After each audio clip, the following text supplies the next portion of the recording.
Preface. Numerous as are the editions of the Arabian Nights, entertainments, and frequently as they have received the embellishments of the artist, yet an edition was still wanting, more easily accessible to the general reader, and which, while it combined economy, should not be deficient in elegance or illustration. To supply this chasm in the literature of romance is the object of the edition now offered to the public, and it can scarcely be necessary to observe that although the engravings are more numerous than in any preceding edition, the vigor and spirit with which they are executed will recommend them even to the admirers of the arts. These engravings, the whole of which are from original designs, made expressly for this work, are nearly 100 in number. The subjects have been very happily selected, and it will be seen with how much skill the artist has embodied the humor and spirit of the author. Under these circumstances, the publisher has no doubt but that he will enjoy the double gratification of giving to the public the cheapest edition of the 1001 Tales of the inimitable Oriental storyteller, and of supplying a work which, in point of embellishment, may be found worthy of a place in the best libraries. Of the merits of the Arabian Nights, entertainments, their popularity would be sufficient evidence alone, had not the language of praise both in poetry and prose long been exhausted on them. They are still the admiration of every person who can appreciate curious and useful information conveyed through the medium of fiction.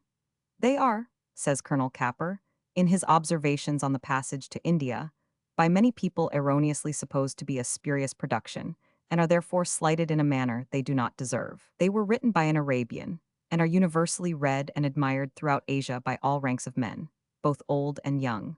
Considered, therefore, as an original work, descriptive as they are of the manners and customs of the East in general, and also of the Arabians in particular, they surely must be thought to merit the attention of the curious.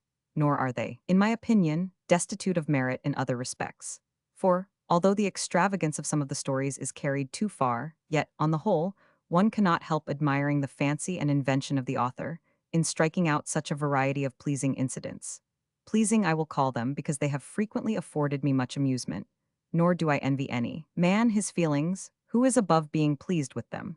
But before any person decides upon the merit of these books, he should be eyewitness of the effect they produce on those who best understand them. I have more than once seen the Arabians in the desert sitting round a fire listening to these stories with such attention and pleasure, as totally to forget the fatigue and hardship with which an instant before they were entirely overcome. In short, not to dwell any longer on this subject, they are in the same estimation all over Asia, that the adventures of Don Quixote are in Spain, and it is presumed no man of genius or taste would think of making the tour of that country without previously reading the work of Cervantes.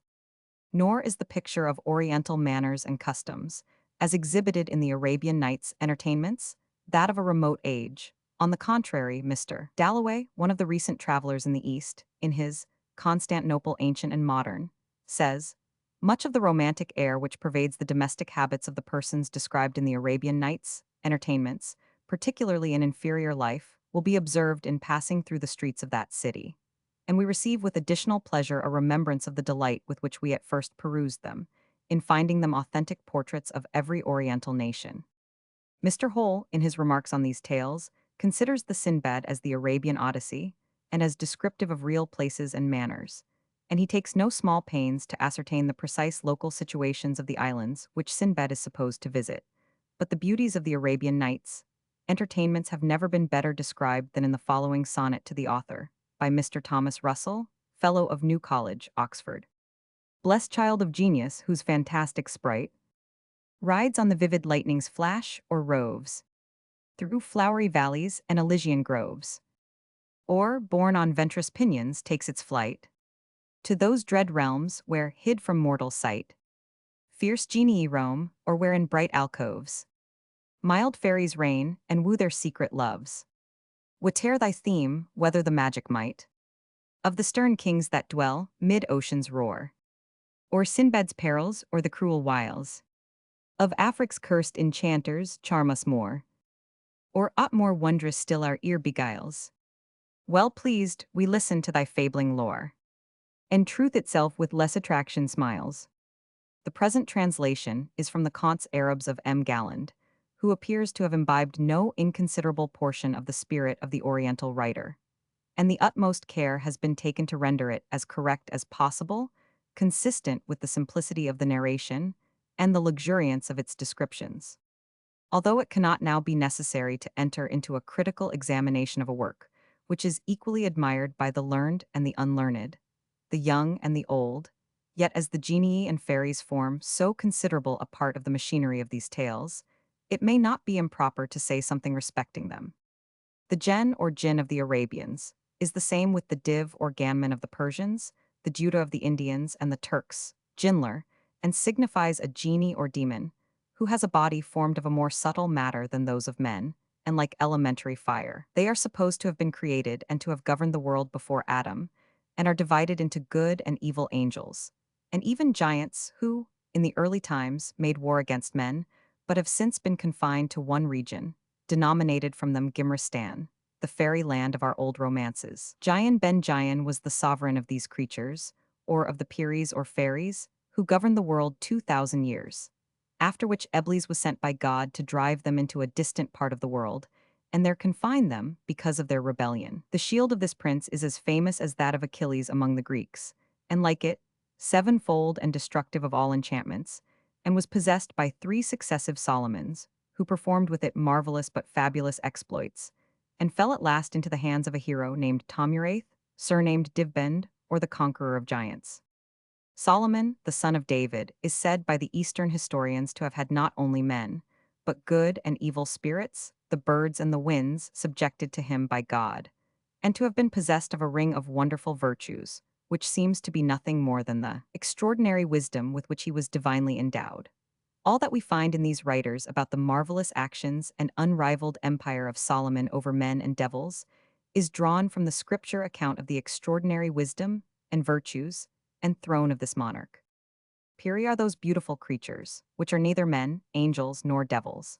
Some have supposed them the female genies, but the Peris are of both sexes and are good beings, on whom the div or genies frequently make war and shut up their prisoners in cages suspended on the highest trees, where their companions come and feed them with the finest odors, which are their common food, and defend them from the div, who feel a sudden change to melancholy as soon as they approach them. Banan, or Bani al-Jiyam, is another name for these good spirits, who separated from the rebellious ones headed by Eblis or Lucifer. Deherbalat Vok, Jen, Gion, Piri, Solomon. Arabian Nights. Entertainments.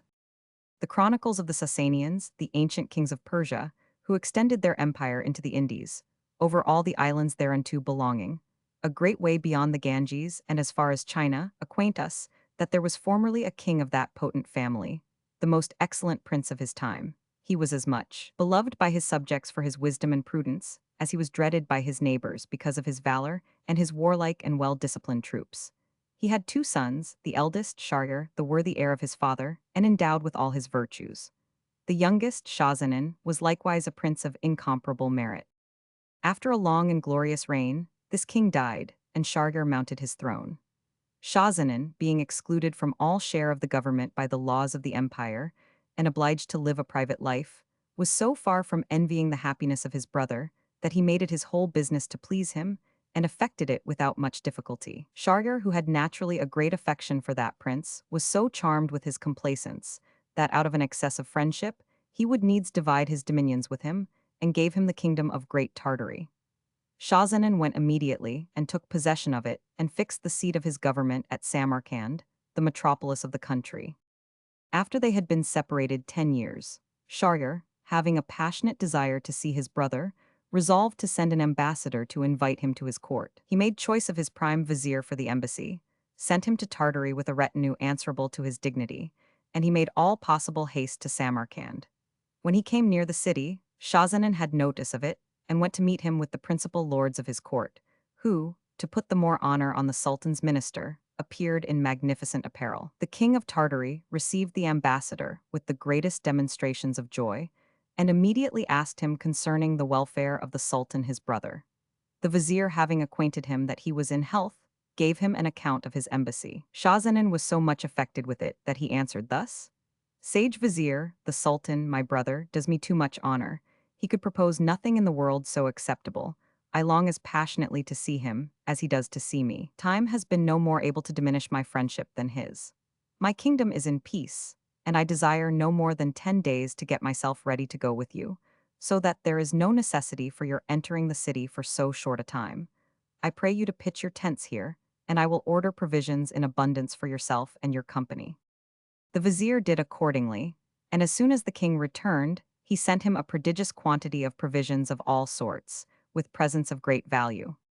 In the meanwhile, Schahzaman made ready for his journey, took orders about his meet important affairs, appointed a council to govern in his absence, and named a minister, of whose wisdom he had sufficient experience, and in whom he had an entire confidence to be their president. At the end of 10 days, his equipage being ready, he took his leave of the queen his wife, and went out of town in the evening with his retinue, pitched his royal pavilion near the vizier's tent, and discoursed with that ambassador till midnight. But willing once more to embrace the queen, whom he loved entirely, he returned alone to his palace, and went straight to her majesty's apartment, who, not expecting his return, had taken one of the meanest officers of her household to her bed, where they lay both fast to sleep, having been in bed a considerable while. The king entered without any noise, and pleased himself to think how he should surprise his wife, who, he thought, loved him as entirely as he did her.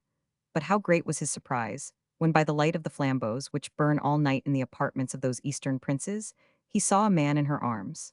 He stood immovable for a time, not knowing how to believe his own eyes, but, finding that it was not to be doubted, how, says he to himself, I am scarce out of my palace, and but just under the walls of Samarcand, and dare they put such an outrage upon me?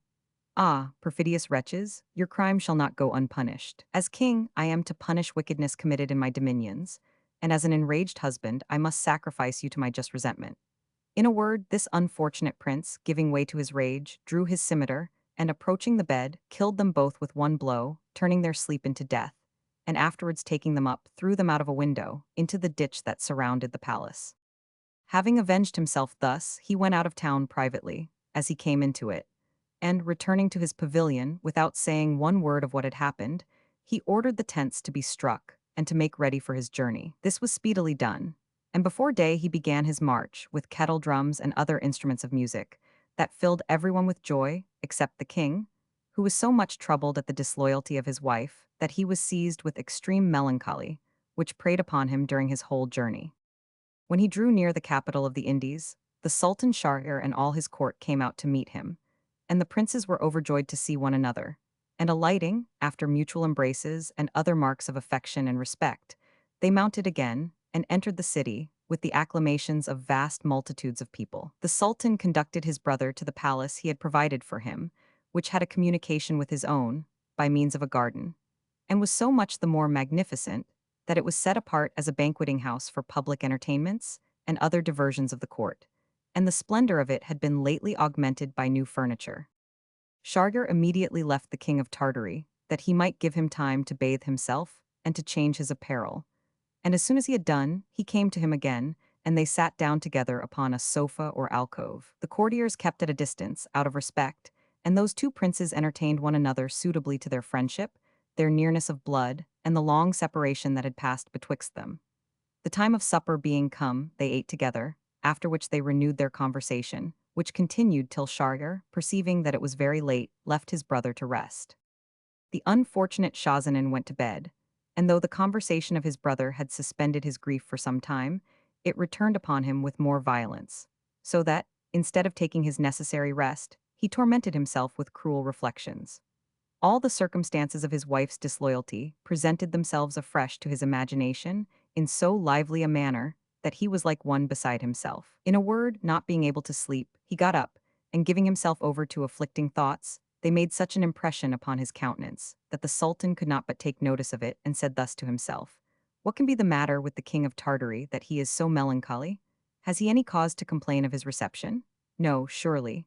I have received him as a brother whom I love, so that I can charge myself with no omission in that respect. Perhaps it grieves him to be at such a distance from his dominions, or from the queen his wife. Alas, if that be the matter, I must forthwith give him the presents I designed for him, that he may return to Samarcand when he pleases." Accordingly, next day Shahryar sent him part of those presents, being the greatest rarities and the richest things that the Indies could afford. At the same time, he endeavored to divert his brother every day by new objects of pleasure and the finest treats, which, instead of giving the king of Tartary any ease, only increased his sorrow. One day, Shahryar, having appointed a great hunting match, about 2 days' journey from his capital, in a place that abounded with deer, Schahzaman prayed him to excuse him, for his health would not allow him to bear him company. The Sultan, unwilling to put any constraint upon him, left him at his liberty and went a-hunting with his nobles. The king of Tartary, being thus left alone, shut himself up in his apartment and sat down at a window that looked into the garden. That delicious place, and the sweet harmony of an infinite number of birds which chose it for a place of retreat, must certainly have diverted him, had he been capable of taking pleasure in anything, but being perpetually tormented with the fatal remembrance of his queen's infamous conduct. His eyes were not so often fixed upon the garden, as lifted up to heaven to bewail his misfortunes. While he was thus swallowed up with grief, an object presented itself to his view, which quickly turned all his thoughts another way. A secret gate of the Sultan's palace opened all of a sudden, and there came out of it 20 women, in the midst of whom walked the Sultaness, who was easily distinguished from the rest by her majestic air. The princess, thinking that the king of Tartary was gone a-hunting with his brother the Sultan, came up with her retinue near the windows of his apartment.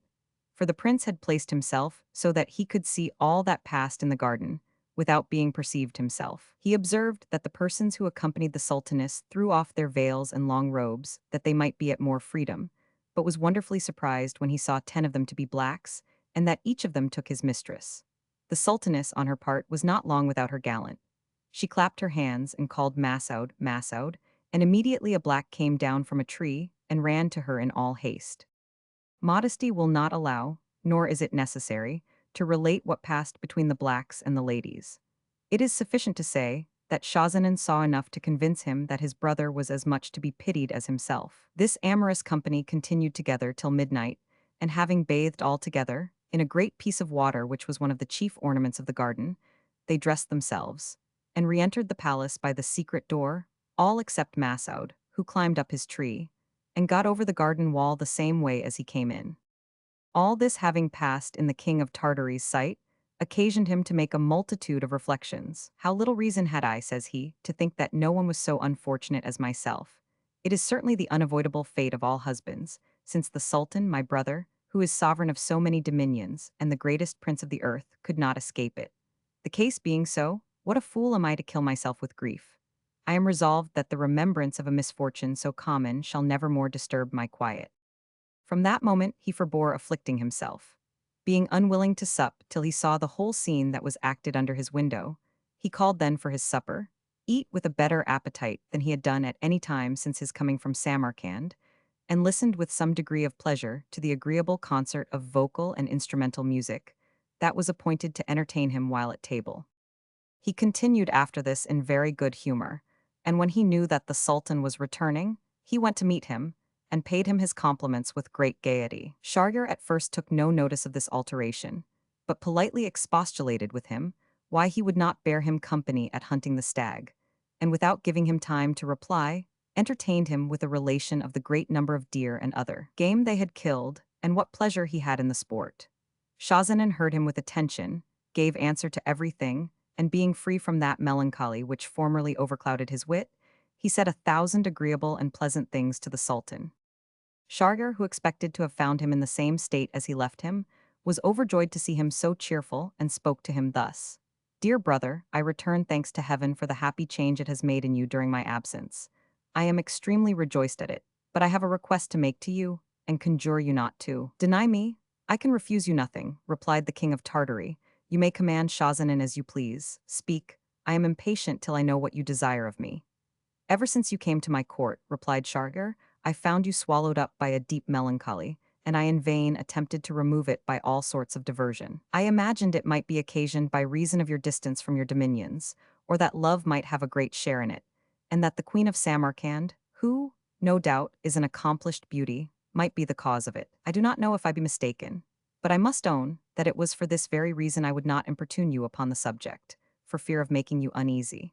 But without my having contributed anything towards it, I find now, upon my return, that you are in the best humor that can be, and that your mind is entirely delivered from that black vapor which disturbed it.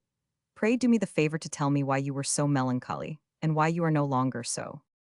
Upon this, the king of Tartary continued for some time, as if he had been meditating and contriving what he should answer, but at last replied as follows: "You are my sultan and master, But excuse me, I beseech you, from answering your question. No, dear brother, said the Sultan, you must answer me. I will take no denial. Shahzanan, not being able to withstand these pressing instances, answered, well then, brother, I will satisfy you, since you command me. And having told him the story of the Queen of Samarkand's treachery, this, says he, was the cause of my grief. Judge whether I had not reason enough to give myself up to it. Oh, my brother, says the Sultan, in a tone which showed what an interest he took in the King of Tartary's story. What a horrible story do you tell me? How impatient was I till I heard it out. I commend you for punishing the traitors who offered you such an outrage. Nobody can blame you for that action, it was just. And for my part, had the case been mine, I should scarce have been so moderate as you. I would not have satisfied myself with the life of one woman. I verily think I should have sacrificed 1,000 to my fury. I cease now to wonder at your melancholy. The cause of it was too sensible and too mortifying, not to make you yield to it. O heaven, what a strange adventure! Nor do I believe the like ever befell any man but yourself. But, in short, I must bless God, who has comforted you. And since I doubt not but your consolation is well grounded, be so good as to let me know what it is, and conceal nothing from me. Shahzanan was not so easily prevailed upon in this point, as he had been in the other, because of his brothers concern it. But being obliged to yield to his pressing instances, answered, I must obey you, then, since your command is absolute. Yet I am afraid that my obedience will occasion your trouble to be greater than ever mine was. But you must blame yourself for it, since you force me to reveal a thing which I should otherwise have buried in eternal oblivion. What you say, answers Shargar, serves only to increase my curiosity. Make haste to discover the secret, whatever it be. The king of Tartary, being no longer able to refuse, gave him the particulars of all that he had seen of the blacks in disguise, of the ungoverned passion of the sultaness and her ladies.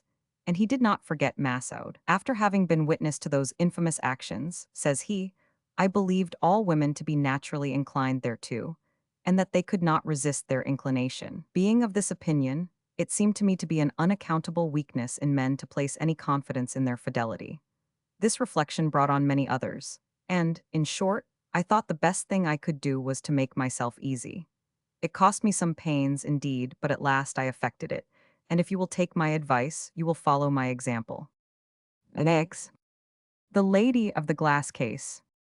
Though the advice was good, the Sultan could not relish it, but fell into a rage. What, says he, is the Sultaness of the Indies capable of prostituting herself in so base a manner? No, brother, I cannot believe what you say, except I saw it with my own eyes. Yours must needs have deceived you. The matter is so important that I must be satisfied of it myself. Dear brother, answers Shahzanan, that you may without much difficulty. Appoint another hunting match, and when we are out of town with your court and mine, we will stop under our tents, and at night let you and I return alone to my apartments. I am certain the next day you will see what I saw. The Sultan, approving the stratagem, immediately appointed a new hunting match, and that same day the tents were set up at the place appointed. Next day the two princes set out with all their retinue. They arrived at the place of encampment, and stayed there till night. Then Shargar called his grand vizier, and without acquainting him with his design, commanded him to stay in his place during his absence, and suffer no person to go out of the camp upon any account whatever. As soon as he had given this order, the king of Grand Tartary and he took horse, passed through the camp incognito, returned to the city, and went to Shahzanan's apartment. They had scarce placed themselves in the same window where the king of Tartary had beheld the scene of the disguised blacks, but the secret gate opened, the sultaness and her ladies entered the garden with the blacks, and she, having called upon Masoud, the sultan saw more than enough to convince him fully of his dishonor and misfortune. O heavens, cried he, what an indignity! What horror! Can the wife of a sovereign such as I am be capable of such an infamous action? After this, let no prince boast of his being perfectly happy. Alas, my brother, continued he, embracing the king of Tartary, let us both renounce the world. Honor is banished out of it. If it flatters us one day, it betrays us the next. Let us abandon our dominions and grandeur. Let us go into foreign countries, where we may lead an obscure life and conceal our misfortunes. Shahzanan did not at all approve of this resolution, but did not think fit to contradict Shahryar in the heat of his passion. Dear brother, says he, your will shall be mine. I am ready to follow you whither you please. But promise me that you will return if we can meet with anyone that is more unhappy than ourselves. I agree to it, says the Sultan, but doubt much whether we shall. I am not of your mind in this, replies the king of Tartary. I fancy our journey will be but short. Having said thus, they went secretly out of the palace by a different way from that by which they came. They traveled as long as it was day, and lay the first night under trees, and getting up about break of day, They went on till they came to a fine meadow upon the bank of the sea that was besprinkled with great trees. They sat down under one of those trees to rest and refresh themselves, and the chief subject of their conversation was the infidelity of their wives. They had not sat long before they heard a frightful noise from the sea and a terrible cry which filled them with fear. Then, the sea opening, there arose up something like a great black column which reached almost to the clouds. This redoubled their fear, made them rise speedily, and climb up into a tree to hide themselves. They had scarce got up, till looking to the place from whence the noise came, and where the sea opened, they observed that the black column advanced, winding about towards the shore, cleaving the water before it. They could not at first think what it should be, but in a little time they found that it was one of those malignant genii that are mortal enemies to mankind, and are always doing them mischief. He was black, frightful, had the shape of a giant, of a prodigious stature, and carried on his head a great glass box, shut with 4 locks of fine steel. He entered the meadow with his burden, which he laid down just at the foot of the tree where the 2 princes were, who looked upon themselves to be dead men. Meanwhile the genie sat down by his box, and opening it with 4 keys that he had at his girdle, there came out a lady magnificently apparelled, of a majestic stature, and a complete beauty. The monster made her sit down by him, and eyeing her with an amorous look, "Lady," says he, "nay, most accomplished of all ladies who are admired for their beauty, my charming mistress, whom I carried off on your wedding day, and have loved so constantly ever since, let me sleep a few moments by you, for I found myself so very sleepy, that I came to this place to take a little rest." Having spoken thus, he laid down his huge head upon the lady's knees, and stretching out his legs, which reached as far as the sea, he fell asleep presently, and snored so that he made the banks echo again. The lady, happening at the same time to look up to the tree, saw the 2 princes, and made a sign to them with her hand to come down without making any noise. Their fear was extreme when they found themselves discovered, and they prayed the lady by other signs to excuse them. But she, after having laid the monster's head softly down on the ground, rose up and spoke to them with a low but eager voice to come down to her. She would take no denial. They made signs to her that they were afraid of the genie and would fain have been excused. Upon which she ordered them to come down, and if they did not make haste, threatened to awake the genie and bid him kill them. These words did so much intimidate the princes that they began to come down with all possible precaution, lest they should awake the genie. When they came down, the lady took them by the hand, and going a little farther with them under the trees, made a very urgent proposal to them. At first they rejected it, but she obliged them to accept it by her threats. Having obtained what she desired, she perceived that each of them had a ring on his finger, which she demanded of them. As soon as she received them, she went and took a box out of the bundle, where her toilet was, pulled out a string of other rings of all sorts, which she showed them, and asked them if they knew what those jewels meant. "No," said they, "we hope you will be pleased to tell us." "These are," replied she, "the rings of all the men to whom I have granted my favors. There are full 80 of them, which I keep as tokens to remember them, and asked yours for the same reason, to make up the 100. So that," continued she, "I have 100 gallants already, notwithstanding the vigilance of this wicked genie, who never leaves me. He may lock me up in this glass box, and hide me in the bottom of the sea. I find a way to cheat his care. You may see by this that when a woman has formed a project, there is no husband or lover that can hinder her putting it into execution. Men had better not put their wives under such restraint, as it only serves to teach them cunning." Having spoken thus to them, she put their rings upon the same string with the rest, and sitting down by the monster, as before, laid his head again upon her lap, and made a sign for the princes to be gone. They returned immediately by the same way they came, and when they were out of sight of the lady and genie, Shargar says to Schahzaman, "Well, brother, what do you think of this adventure? Has not the genie a very faithful mistress? And do not you agree that there is no wickedness equal to that of woman?" "Yes, brother," answers the king of Tartary, "and you must also agree that the monster is more unfortunate, and more to be pitied than we. Therefore, since we have found what we sought for, let us return to our dominions, and let not this hinder us from marrying. For my part, I know a method by which to keep inviolable the fidelity that my wife owes me. I will say no more of it at present, but you will hear of it in a little time, and I am sure you will follow my example." The Sultan agreed with his brother, and continuing their journey, they arrived in the camp the 3rd night after they left it. The news of the Sultan's return being spread, the courtiers came betimes in the morning before his pavilion to wait on him. He ordered them to enter, received them with a more pleasant air than formerly, and gave each of them a present. After which he told them he would go no farther, ordered them to take horse, and returned speedily to his palace.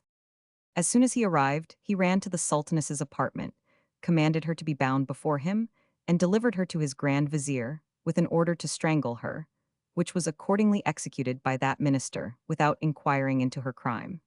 The enraged prince did not stop here, but cut off the heads of all the sultaness's ladies with his own hand. After this rigorous punishment, being persuaded that no woman was chaste, he resolved, in order to prevent the disloyalty of such as he should afterwards marry, to wed one every night and have her strangled next morning. Having imposed this cruel law upon himself, he swore that he would observe it immediately after the departure of the king of Tartary, who speedily took leave of him, and being laden with magnificent presents, set forward on his journey. Schahzaman being gone, Shahryar ordered his grand vizier to bring him the daughter of one of his generals. The vizier obeyed, the sultan lay with her, and putting her next morning into his hands again, in order to be strangled, commanded him to get him another next night. Whatever reluctance the vizier had to put such orders in execution, as he owed blind obedience to the sultan his master, he was forced to submit. He brought him then the daughter of a subaltern, whom he also cut off next day. After her he brought a citizen's daughter, and, in a word, there was every day a maid married and a wife murdered. The rumor of this unparalleled barbarity occasioned a general consternation in the city, where there was nothing but crying and lamentation. Here, a father in tears and inconsolable for the loss of his daughter. And there, tender mothers, dreading lest their daughters should have the same fate, making the air to resound beforehand with their groans, so that instead of the commendations and blessings which the Sultan had hitherto received from his subjects, their mouths were now filled with imprecations against him. The Grand Vizier, who, as has been already said, was the executioner of this horrid injustice, against his will, had two daughters, the eldest called Scheherazade and the youngest Dinarzade. The latter was a lady of very great merit, but the elder had courage, wit, and penetration infinitely above her sex. She read much and had such a prodigious memory that she never forgot anything she had read. She had successfully applied herself to philosophy, physic, history, and the liberal arts, and for verse exceeded the best poets of her time. Besides this, she was a perfect beauty, and all her fine qualifications were crowned by solid virtue. The vizier passionately loved a daughter so worthy of his tender affection, and one day, as they were discoursing together, she says to him, "Father, I have one favor to beg of you, and most humbly pray you to grant it me." "I will not refuse it," answers he, "provided it be just and reasonable." "For the justice of it," says she, "there can be no question, and you may judge of it by the motive which obliges me to demand it of you. I wish to stop the course of that barbarity which the Sultan exercises upon the families of this city. I would dispel those unjust fears which so many mothers have of losing their daughters in such a fatal manner. Your design, daughter," replies the vizier, "is very commendable, but the evil you would remedy to me seems incurable. How do you pretend to effect it?" "Father," says Scheherazade, "since by your means the Sultan makes every day a new marriage, I conjure you by the tender affection you bear to me, to procure me the honor of his bed." The vizier could not hear this without horror. "O heavens," replied he, in a passion, "have you lost your senses, daughter, that you make such a dangerous request to me? You know the Sultan has sworn by his soul that he will never lie above one night with the same woman, and to order her to be killed next morning. And would you have me propose you to him? Consider well to what your indiscreet zeal will expose you." "Yes, dear father," replies the virtuous daughter, "I know the risk I run, but that does not fright me. If I perish, my death will be glorious, and if I succeed, I shall do my country an important piece of service." "No, no," says the vizier, "whatever you can represent to engage me to let you throw yourself into that horrible danger, do not think that ever I will agree to it. When the Sultan shall order me to strike my poignard into your heart, alas, I must obey him, and what an employment is that for a father? Ah, if you do not fear death, yet at least be afraid of occasioning me the mortal grief of seeing my hand stained with your blood." "Once more, father," says Scheherazade, "grant me the favor I beg." "Your stubbornness," replies the vizier, "will make me angry. Why will you run headlong to your ruin? They that do not foresee the end of a dangerous enterprise can never bring it to a happy issue. I am afraid the same thing will happen to you that happened to the ass, which was well, and could not keep himself so." "What misfortune befell the ass?" replies Scheherazade. "I will tell you," says the vizier, "if you will hear me." Fable: The Ass, the Ox, and the Laborer. A very wealthy merchant possessed several country houses, where he kept a large number of cattle of every kind. He retired with his wife and family to one of these estates, in order to improve it under his own direction. He had the gift of understanding the language of beasts, but with this condition, that he should not, on pain of death, interpret it to anyone else. And this hindered him from communicating to others what he learned by means of this faculty. He kept in the same stall an ox and an ass. One day as he sat near them, and was amusing himself and looking at his children who were playing about him, he heard the ox say to the ass, sprightly, "Oh, how happy do I think you, when I consider the ease you enjoy, and the little labor that is required of you. You are carefully rubbed down and washed, you have well-dressed corn and fresh clean water.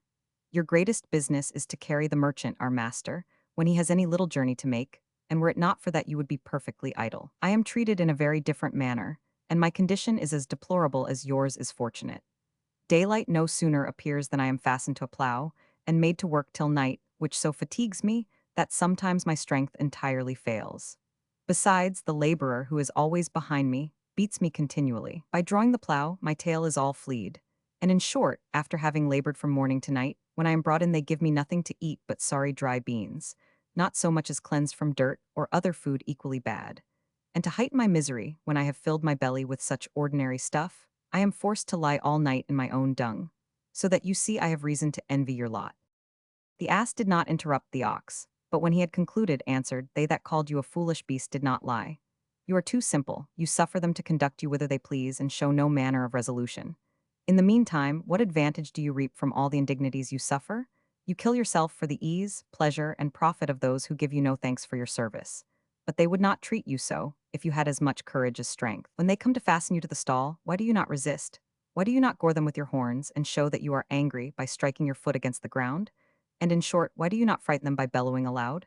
Nature has furnished you with means to command respect, but you do not use them. They bring you sorry beans and bad straw, eat none of them, only smell and then leave them. If you follow my advice, you will soon experience a change, for which you will thank me." The ox took the ass's advice in very good part, and owned he was much obliged to him. "Dear Sprightly," added he, "I will not fail to do as you direct, and you shall see how I will acquit myself."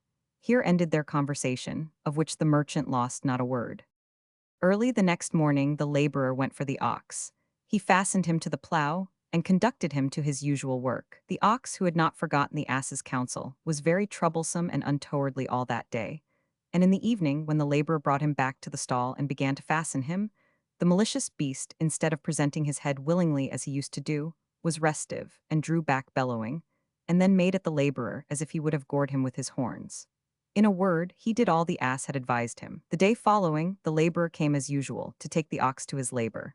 But finding the stall full of beans, the straw that he had put in the night before not touched, and the ox lying on the ground with his legs stretched out and panting in a strange manner, he believed him to be unwell and pitied him, and thinking that it was not proper to take him to work, went immediately and acquainted his master with his condition. The merchant, perceiving that the ox had followed all the mischievous advice of the ass, determined to punish the latter, and accordingly ordered the laborer to go and put him in the ox's place, and to be sure to work him hard.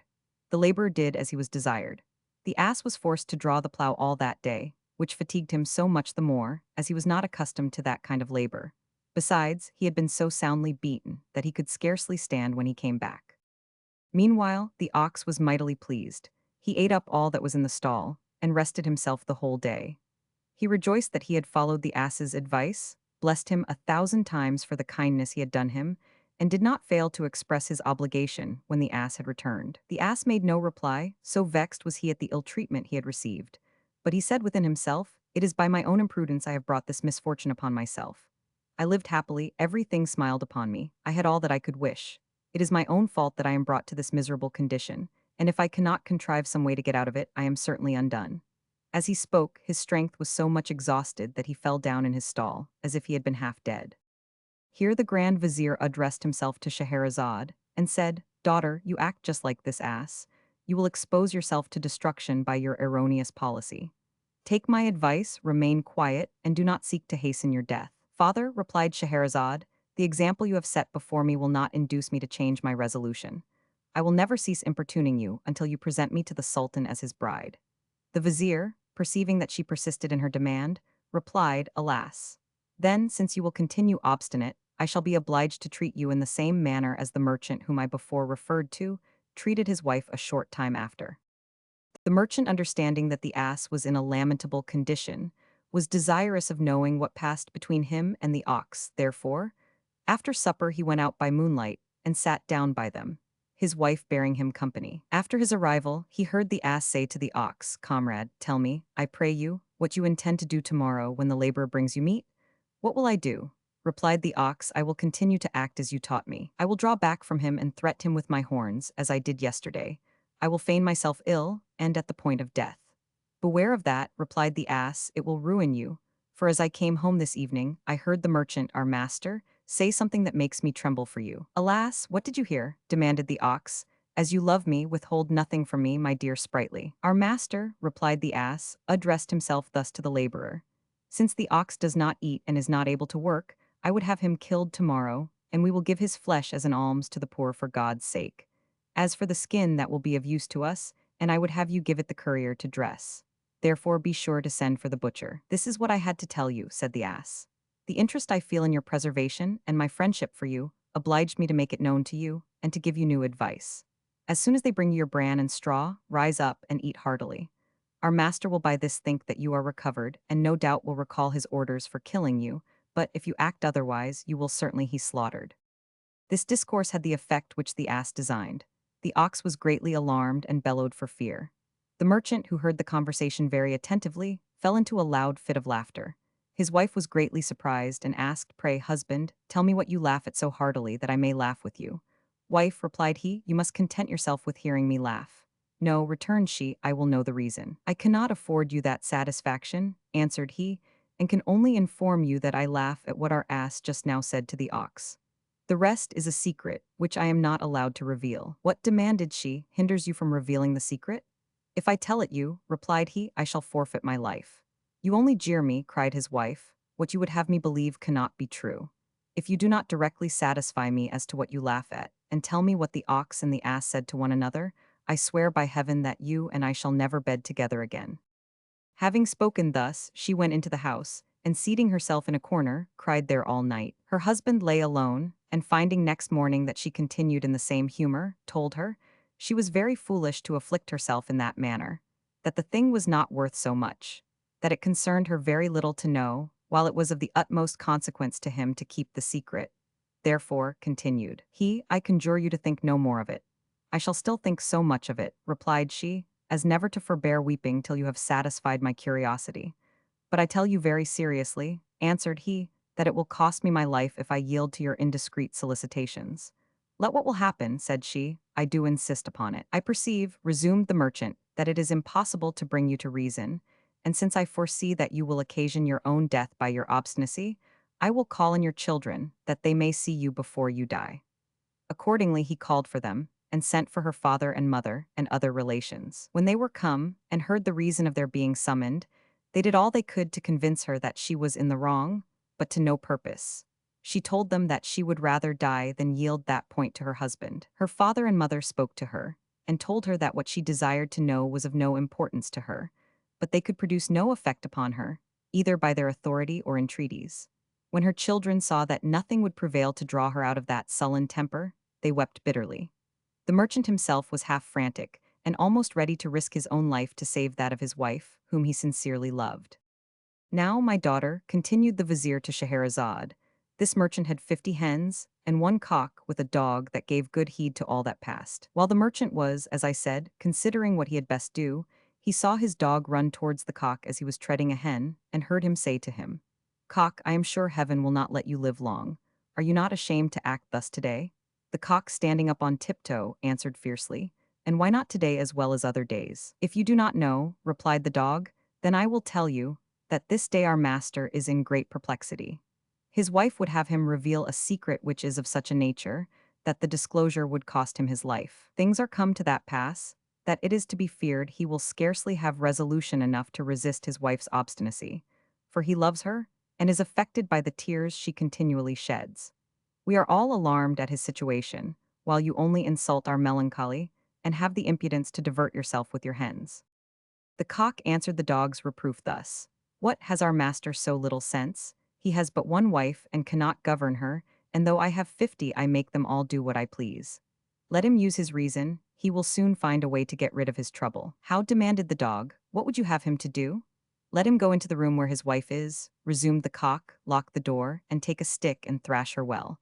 And I will answer for it, that will bring her to her senses, and make her forbear to importune him to discover what he ought not to reveal. The merchant had no sooner heard what the cock said, than he took up a stick, went to his wife whom he found still crying, and shutting the door, belabored her so soundly that she cried out, "Enough, husband, enough, forbear, and I will never ask the question more." Upon this, perceiving that she repented of her impertinent curiosity, he desisted, and opening the door her friends came in, were glad to find her cured of her obstinacy, and complimented her husband upon this happy expedient to bring his wife to reason. "Daughter," added the Grand Vizier, "you deserve to be treated as the merchant treated his wife." "Father," replied Scheherazade, "I beg you would not take it ill that I persist in my opinion. I am nothing moved by the story of this woman. I could relate many, to persuade you that you ought not to oppose my design. Besides, pardon me for declaring that your opposition is vain, for if your paternal affection should hinder you from granting my request, I will go and offer myself to the Sultan." In short, the father, being overcome by the resolution of his daughter, yielded to her importunity, and though he was much grieved that he could not divert her from so fatal a resolution, he went instantly to acquaint the Sultan that next night he would bring him Scheherazade. The Sultan was much surprised at the sacrifice which the Grand Vizier proposed to make. "How could you," says he, "resolve to bring me your own daughter?" "Sir," answered the Vizier, "it is her own offer. The sad destiny that awaits her could not intimidate her. She prefers the honor of being your Majesty's wife for one night to her life. But do not act under a mistake, Vizier," said the Sultan. "Tomorrow when I place Scheherazade in your hands, I expect you will put her to death.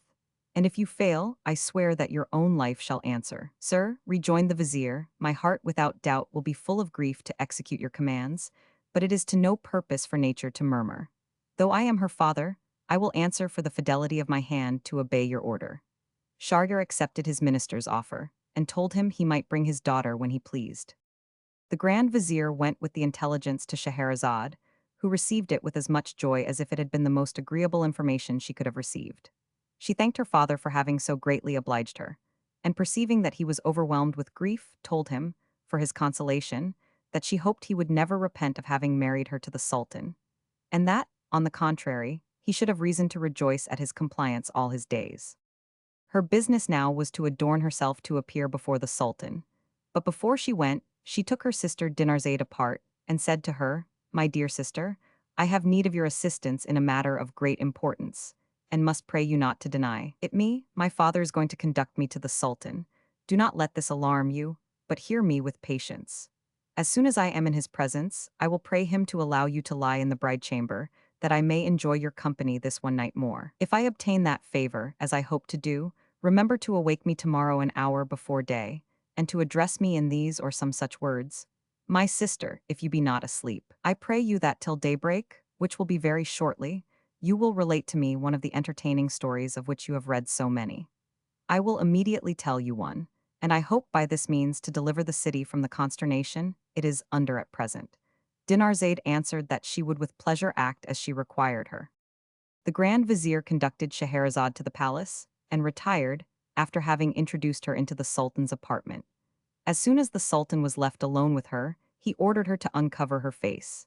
He found her so beautiful that he was perfectly charmed, but perceiving her to be in tears, demanded the reason. "Sir," answered Scheherazade, "I have a sister who loves me tenderly, and I could wish that she might be allowed to pass the night in this chamber, that I might see her, and once more bid her adieu. Will you be pleased to allow me the consolation of giving her this last testimony of my affection?" Shahryar having consented, Dinarzade was sent for, who came with all possible expedition. An hour before day, Dinarzade failed not to do as her sister had ordered. "My dear sister," cried she, "if you be not asleep, I pray that until daybreak, which will be very shortly, you will tell me one of those pleasant stories you have read. Alas, this may perhaps be the last time that I shall enjoy that pleasure." Scheherazade, instead of answering her sister, addressed herself to the Sultan. "Sir, will your Majesty be pleased to allow me to afford my sister this satisfaction?" "With all my heart," replied the Sultan. Scheherazade then bade her sister attend, and afterwards addressing herself to Shahryar, proceeded as follows. Next. First night. The merchant and the genie. "Sir, there was formerly a merchant, who had a great estate in lands, goods, and money. He had abundance of deputies, factors, and slaves. He was obliged from time to time to take journeys and talk with his correspondents. And one day, being under a necessity of going a long journey, about an affair of importance, he took horse and put a portmanteau behind him with some biscuits and dates, because he had a great desert to pass over, where he could have no manner of provisions. He arrived without any accident at the end of his journey, and having dispatched his affairs, took horse again in order to return home. The fourth day of his journey, he was so much incommoded by the heat of the sun, and the reflection of that heat from the earth, that he turned out of the road to refresh himself under some trees that he saw in the country. There he found, at the foot of a great walnut tree, a fountain of very clear running water, and alighting, tied his horse to a branch of a tree, and sitting down by the fountain, took some biscuits and dates out of his portmanteau, and as he ate his dates, threw the shells about on both sides of him. When he had done eating, being a good Mussulman, he washed his hands, his face, and his feet, and said his prayers. He had not made an end, but was still on his knees, when he saw a genie appear, all white with age and of a monstrous bulk, who, advancing towards him with a scimitar in his hand, spoke to him in a terrible voice thus: "Rise up, that I may kill thee with this scimitar as you have killed my son," and accompanied those words with a frightful cry. The merchant, being as much frightened at the hideous shape of the monster as at those threatening words, answered him, trembling, "Alas, my good lord, of what crime can I be guilty towards you, that you should take away my life?" "I will," replies the genie, "kill thee as thou hast killed my son." "O heaven," says the merchant, "how should I kill your son? I did not know him, nor ever saw him." "Did not you sit down when you came hither?" replies the genie. "Did not you take dates out of your portmanteau, and as you ate them, did not you throw the shells about on both sides?" "I did all that you say," answers the merchant, "I cannot deny it." "If it be so," replied the genie, "I tell thee that thou hast killed my son, and the way was thus. When you threw the nutshells about, my son was passing by, and you threw one of them into his eye, which killed him, and therefore I must kill thee." "Ah, my lord, pardon me," cried the merchant. "No pardon," answers the genie, "no mercy. Is it not just to kill him that has killed another?" "I agree to it," says the merchant, "but certainly I never killed your son, and if I have, it was unknown to me, and I did it innocently. Therefore I beg you to pardon me and suffer me to live." "No, no," says the genie, persisting in his resolution. "I must kill thee, since thou hast killed my son." And then, taking the merchant by the arm, threw him with his face upon the ground, and lifted up his scimitar to cut off his head. The merchant, all in tears, protested he was innocent, bewailed his wife and children, and spoke to the genie in the most moving expressions that could be uttered. The genie, with his scimitar still lifted up, had so much patience as to hear the wretch make an end of his lamentations, but would not relent. "All this whining," says the monster, "is to no purpose. Though you should shed tears of blood, that shall not hinder me from killing thee, as thou hast killed my son." "Why," replied the merchant, "can nothing prevail with you? Will you absolutely take away the life of a poor innocent?" "Yes," replied the genie, "I am resolved upon it." As she had spoken these words, perceiving it was day, and knowing that the Sultan rose betimes in the morning to say his prayers, and hold his council, Scheherazade held her peace. "Lord, sister," says Dinarzade, "what a wonderful story is this! The remainder of it," says Scheherazade, "is more surprising, and you will be of my mind, if the Sultan will let me live this day, and permit me to tell it you the next night." Shargar, who had listened to Scheherazade with pleasure, says to himself, "I will stay till tomorrow, for I can at any time put her to death, when she has made an end of her story." So, having resolved not to take away Scheherazade's life that day, he rose and went to his prayers, and then called his council. Next, the merchant and genius. All this while the Grand Vizier was terribly uneasy. Instead of sleeping, he spent the night in sighs and groans, bewailing the loss of his daughter, of whom he believed that he himself should be the executioner. And as, in this melancholy prospect, he was afraid of seeing the Sultan, he was agreeably surprised when he saw the prince enter the council chamber, without giving him the fatal orders he expected. The Sultan, according to his custom, spent the day in regulating his affairs, and when night came, he went to bed with Scheherazade. Next morning before day, Dinarzade failed not to address herself to her sister thus: "My dear sister, if you be not asleep, I pray you, till daybreak, which must be in a very little time, to go on with the story you began last night." The Sultan, without staying till Scheherazade asked him leave, bid her make an end of the story of the genie and the merchant, for I long to hear the issue of it.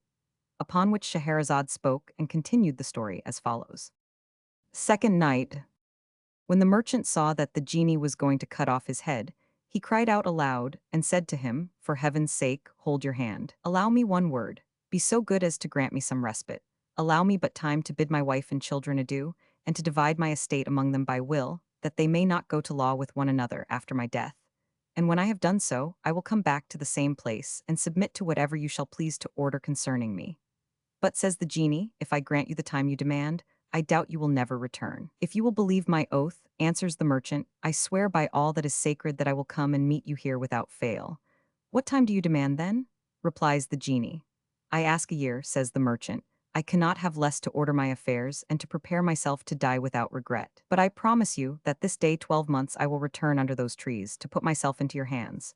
Do you take heaven to be witness to this promise? Says the genie. I do, answers the merchant, and repeat it, and you may rely upon my oath. Upon this, the genie left him near the fountain and disappeared. The merchant, being recovered from his fright, mounted his horse and set forward on his journey.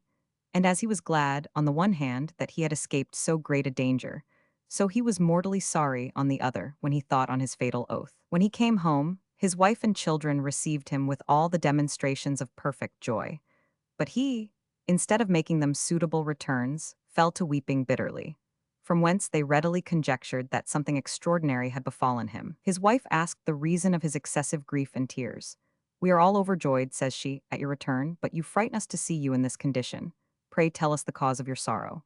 Alas, replies the husband, the cause of it is that I have but a year to live. And then he told what had passed between him and the genie, and that he had given him his oath to return at the end of the year, to receive death from his hands. When they had heard this sad news, they all began to lament heartily. His wife made a pitiful outcry, beat her face, and tore her hair. The children, all in tears, made the house resound with their groans, and the father, not being able to overcome nature, mingled his tears with theirs, so that, in a word, it was the most affecting spectacle that any man could behold. Next morning, the merchant applied himself to put his affairs in order, and, first of all, to pay his debts. He made presents to his friends, gave great alms to the poor, set his slaves of both sexes at liberty, divided his estate among his children, appointed guardians for such of them as were not come of age, and restoring to his wife all that was due to her by contract of marriage, he gave her, over and above, all that he could do by law. At last the year expired, and go he must. He put his burial clothes in his portmanteau, but never was there such grief seen as when he came to bid his wife and children adieu. They could not think of parting, but resolved to go and die with him. But finding that he must be forced to part with those dear objects, he spoke to them thus. My dear wife and children, says he, I obey the order of heaven in quitting you. Follow my example, submit courageously to this necessity, and consider that it is the destiny of man to die. Having said these words, he went out of the hearing of the cries of his family, and taking his journey, arrived at the place where he promised to meet the genie on the day appointed. He alighted, and setting himself down by the fountain, waited the coming of the genie with all the sorrow imaginable. Whilst he languished in this cruel expectation, a good old man, leading a hind, appeared and drew near him. They saluted one another, after which the old man says to him, Brother, may I ask you why you are come into this desert place, where there is nothing but evil spirits, and by consequence you cannot be safe? To look upon these fine trees, indeed, one would think the place inhabited, but it is a true wilderness where it is not safe to stay long. The merchant satisfied his curiosity, and told him the adventure which obliged him to be there. The old man listened to him with astonishment, and when he had done, cried out, This is the most surprising thing in the world, and you are bound with the most inviolable oath. However, I will be witness of your interview with the genie. And sitting down by the merchant, they talked together. But I see day, says Scheherazade, and must leave off, yet the best of the story is to come. The Sultan, resolving to hear the end of it, suffered her to live that day also. Third night. Next morning, Dinarzade made the same request to her sister as formerly. My dear sister, says she, if you be not asleep, tell me one of those pleasant stories that you have read. But the Sultan, willing to understand what followed between the merchant and the genie, bid her go on with that, which she did as follows. Sir, while the merchant and the old man who led the hind were talking, they saw another old man coming to them, followed by two black dogs. After they had saluted one another, he asked them what they did in that place. The old man with the hind told him the adventure of the merchant and genie, with all that had passed between them, particularly the merchant's oath. He added that it was the day agreed on, and that he was resolved to stay and see the issue. The second old man, thinking it also worth his curiosity, resolved to do the like. He likewise sat down by them, and they had scarce began to talk together, but there came a third old man, who, addressing himself to the two former, asked why the merchant that sat with them looked so melancholy. They told him the reason of it, which appeared so extraordinary to him that he also resolved to be witness to the result, and for that end sat down with them. In a little time, they perceived in the field a thick vapor, like a cloud of dust raised by a whirlwind, advancing towards them, which vanished all of a sudden, and then the genie appeared, who, without saluting them, came up to the merchant with a drawn scimitar, and taking him by the arm, says, Get thee up, that I may kill thee as thou didst my son. The merchant and the three old men, being frightened, began to lament and to fill the air with their cries. Here Scheherazade, perceiving day, left off her story, which did so much whet the Sultan's curiosity that he was absolutely resolved to hear the end of it and put off the Sultaness's execution till the next day. Nobody can express the Grand Vizier's joy when he perceived that the Sultan did not order him to kill Scheherazade. His family, the court, and all the people in general were astonished at it. Fourth night. Towards the end of the following night, Dinarzade failed not to awake the Sultaness. "My dear sister," says she, "if you be not asleep, pray tell me one of your fine stories." Then Scheherazade, with the Sultan's permission, spoke as follows. "Sir, when the old man who led the hind saw the genie lay hold of the merchant, and about to kill him without mercy, he threw himself at the feet of the monster, and, kissing them, says to him, 'Prince of genies, I most humbly request you to suspend your anger, and do me the favor to hear me. I will tell you the history of my life, and of the hind you see, and if you think it more wonderful and surprising than the adventure of the merchant you are going to kill, I hope you will pardon the poor unfortunate man the third of his crime.' The genie took some time to consult upon it. Out answered at last, 'Well then, I agree to it.'" The history of the first old man and the hind. "I shall begin then," says the old man. "Listen to me, I pray you, with attention. This hind you see is my cousin, nay, what is more, my wife. She was only 12 years her age when I married her, so that I may justly say, she ought as much to regard me as her father, as her kinsman and husband.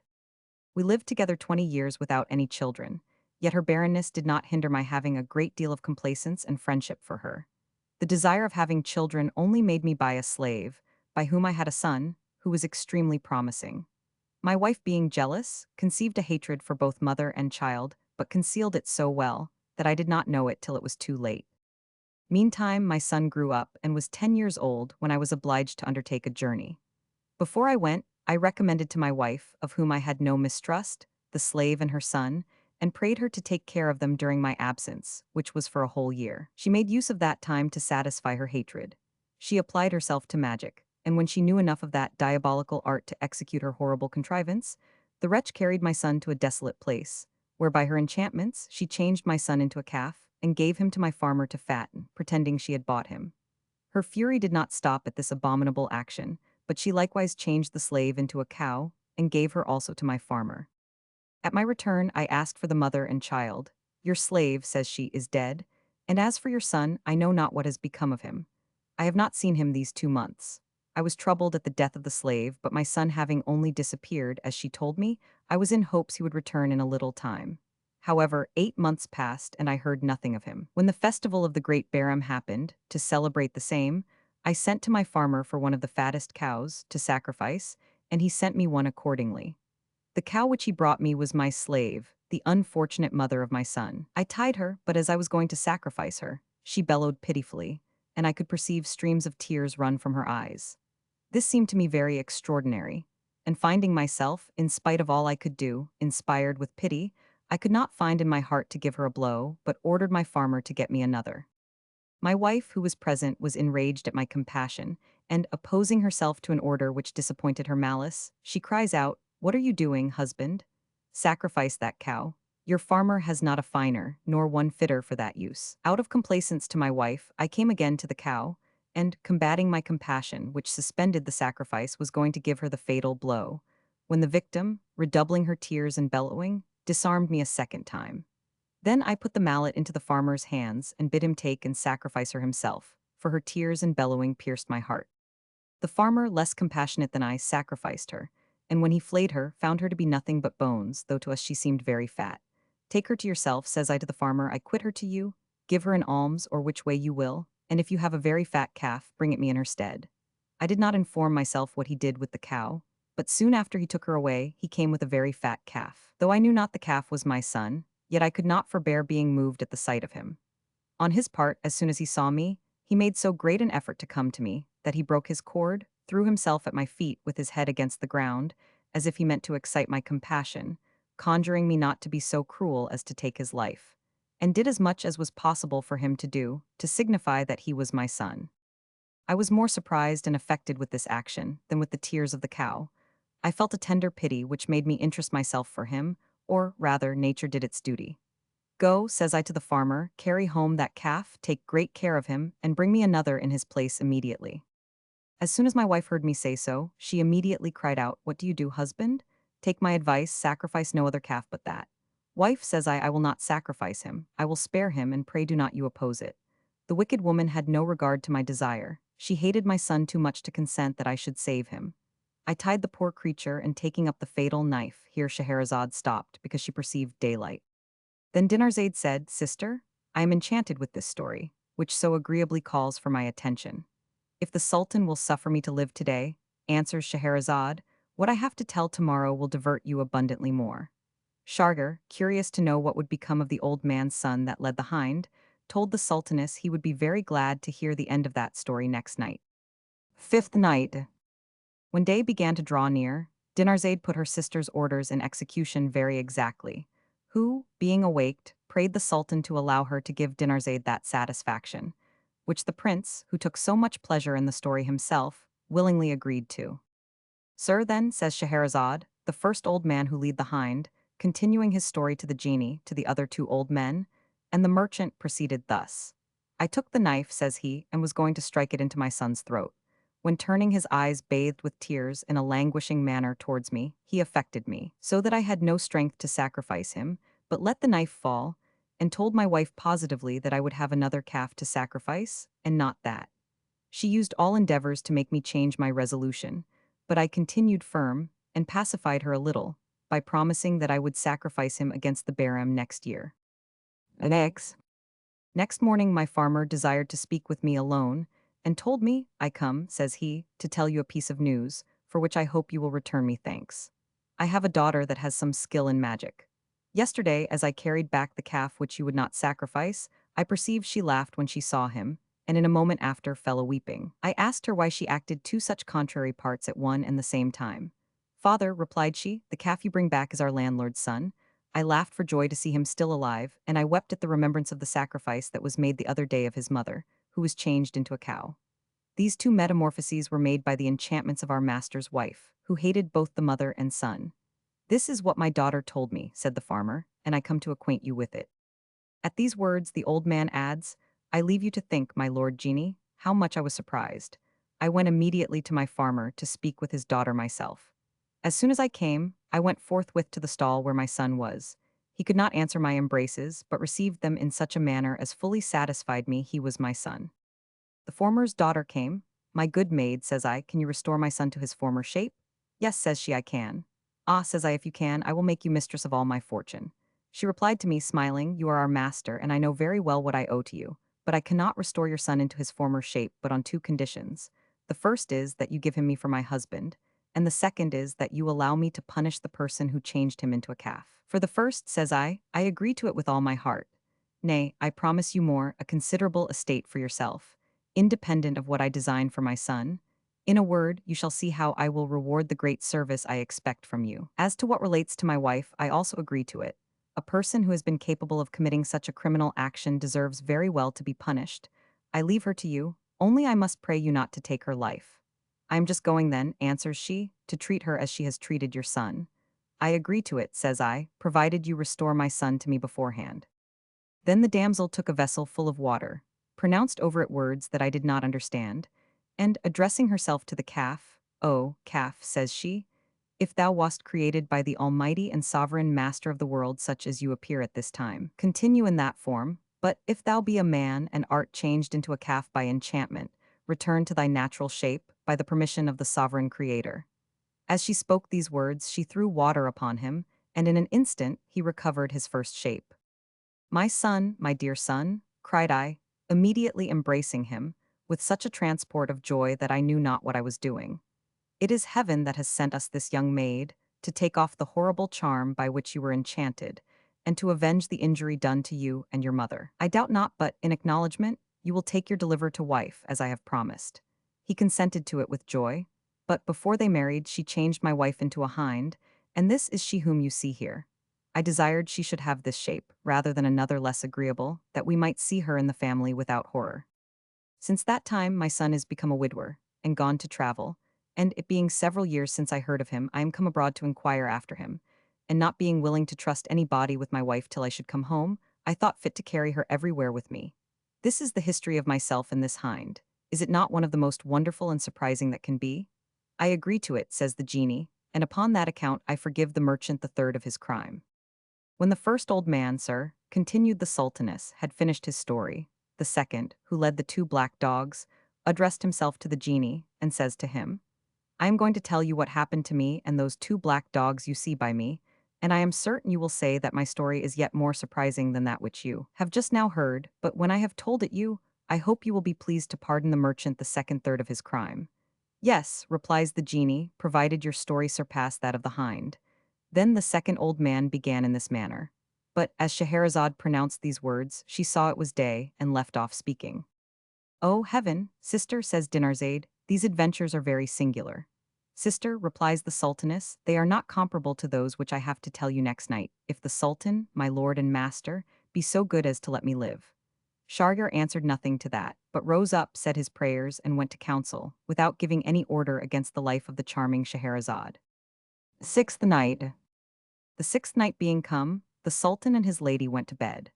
Dinarzade awaked at the usual hour, and calling to the sultaness, says, Dear sister, if you be not asleep, I pray you, until it be day, to satisfy my curiosity. I am impatient to hear the story of the old man and the two black dogs. The sultan consented to it with pleasure, being no less desirous to know the story than Dinarzade, and Scheherazade continued it as follows. The story of the second old man and the two black dogs. Great Prince of Genii, says the old man, you must know that we are three brothers, I and the two black dogs you see. Our father, when he died, left each of us 1,000 sequins. With that sum we all entered into the same way of living and became merchants. A little time after we had opened shop, my eldest brother, one of these two dogs, resolved to travel and trade in foreign countries. With this view, he sold his estate and bought goods proper for the trade he intended.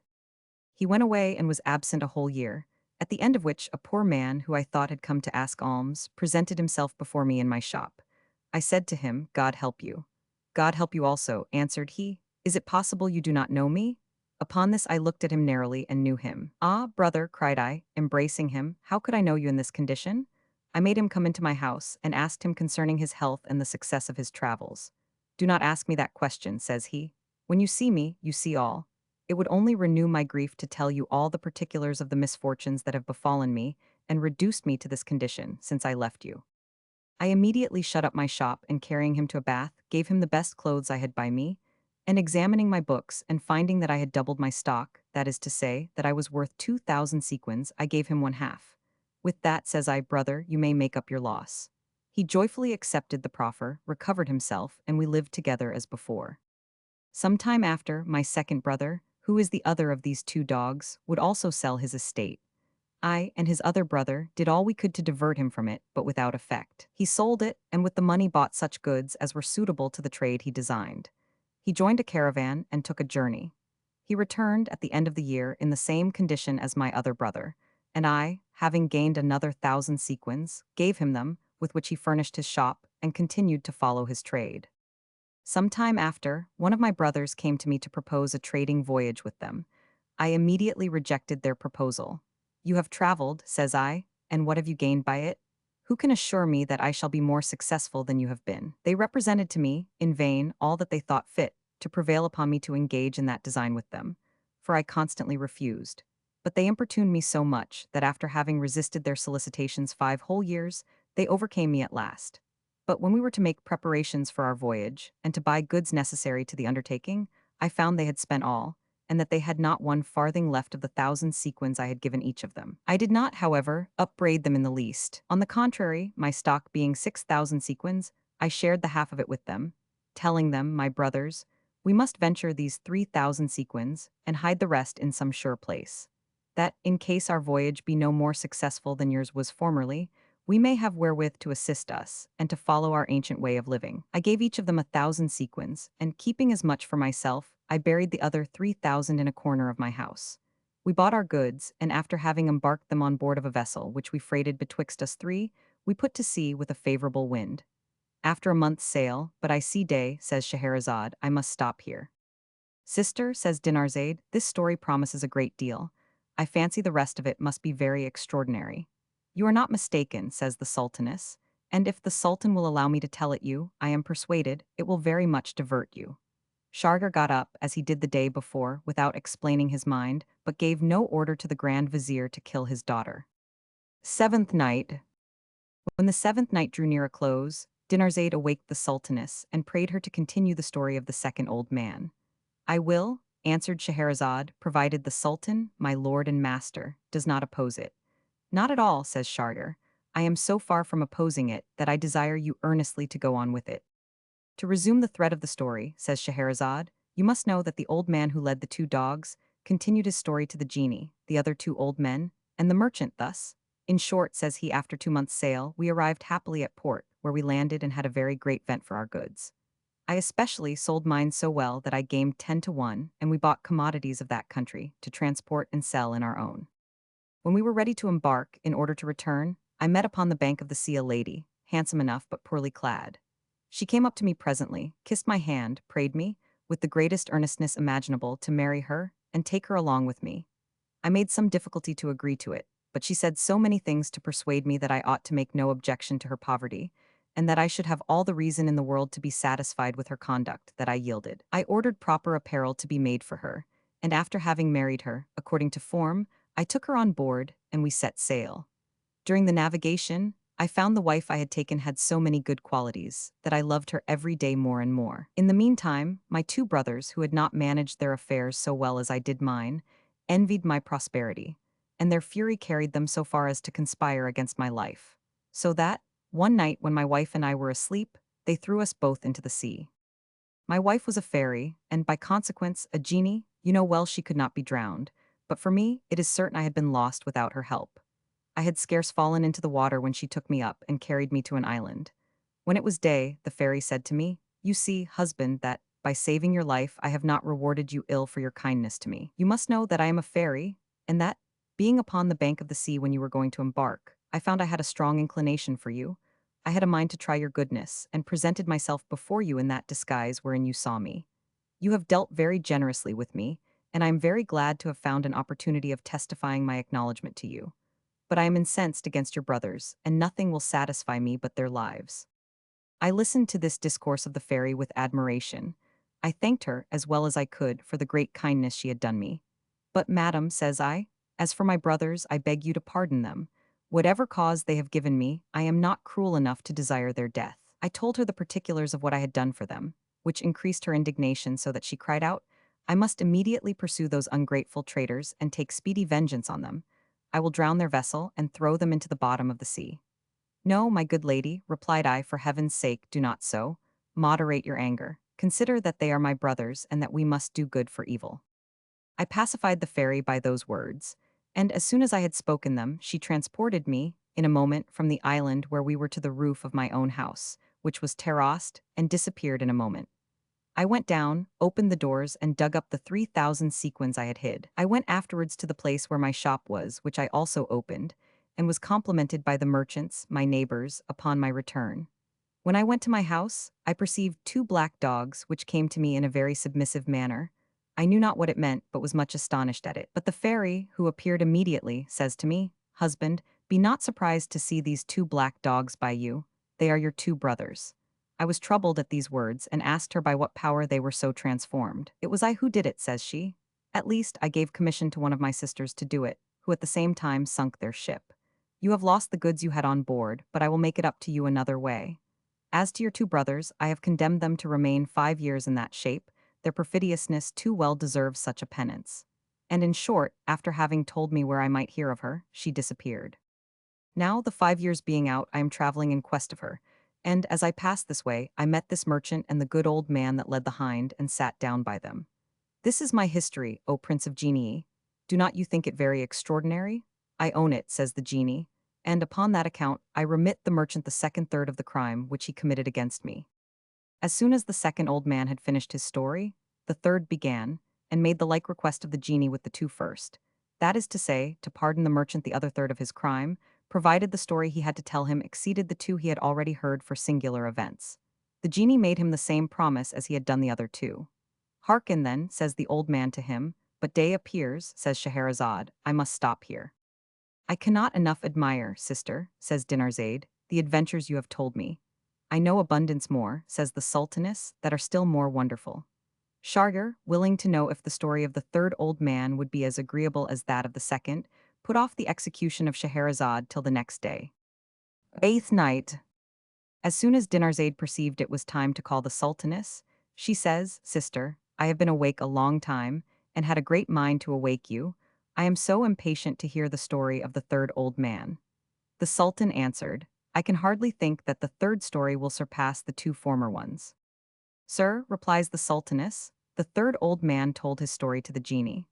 I cannot tell it to you, because it has not come to my knowledge, but I know that it did so much exceed the two former stories, in the variety of wonderful adventures, that the genie was astonished at it, and no sooner heard the end of it, but he said to the third old man, I remit the other third part of the merchant's crime upon the account of your story.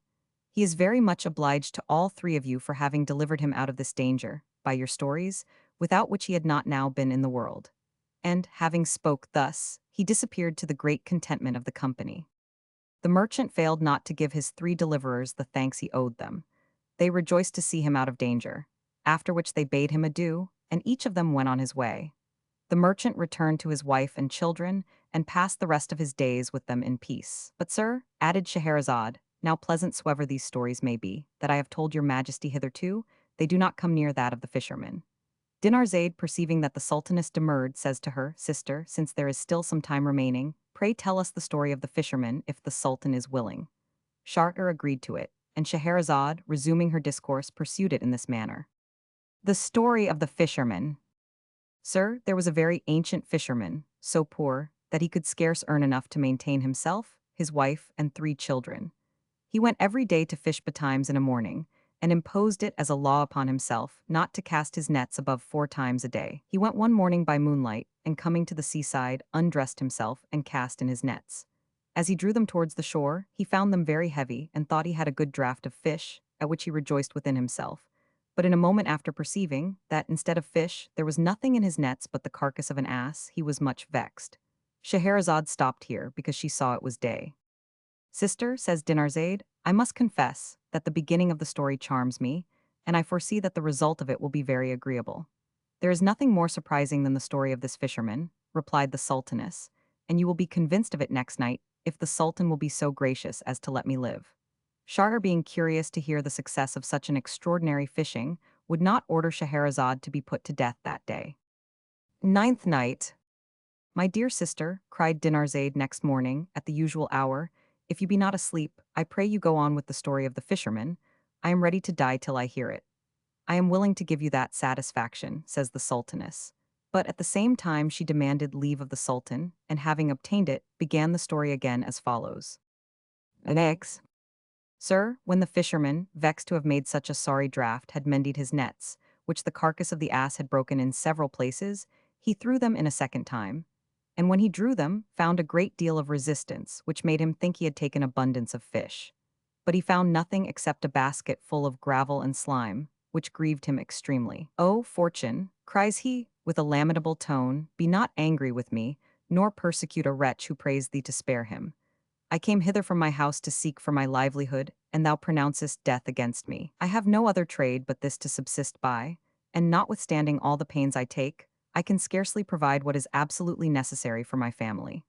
But I am to blame to complain of thee. Thou takest pleasure to persecute honest people, and to leave great men in obscurity, while thou showest favor to the wicked, and advancest those who have no virtue to recommend them.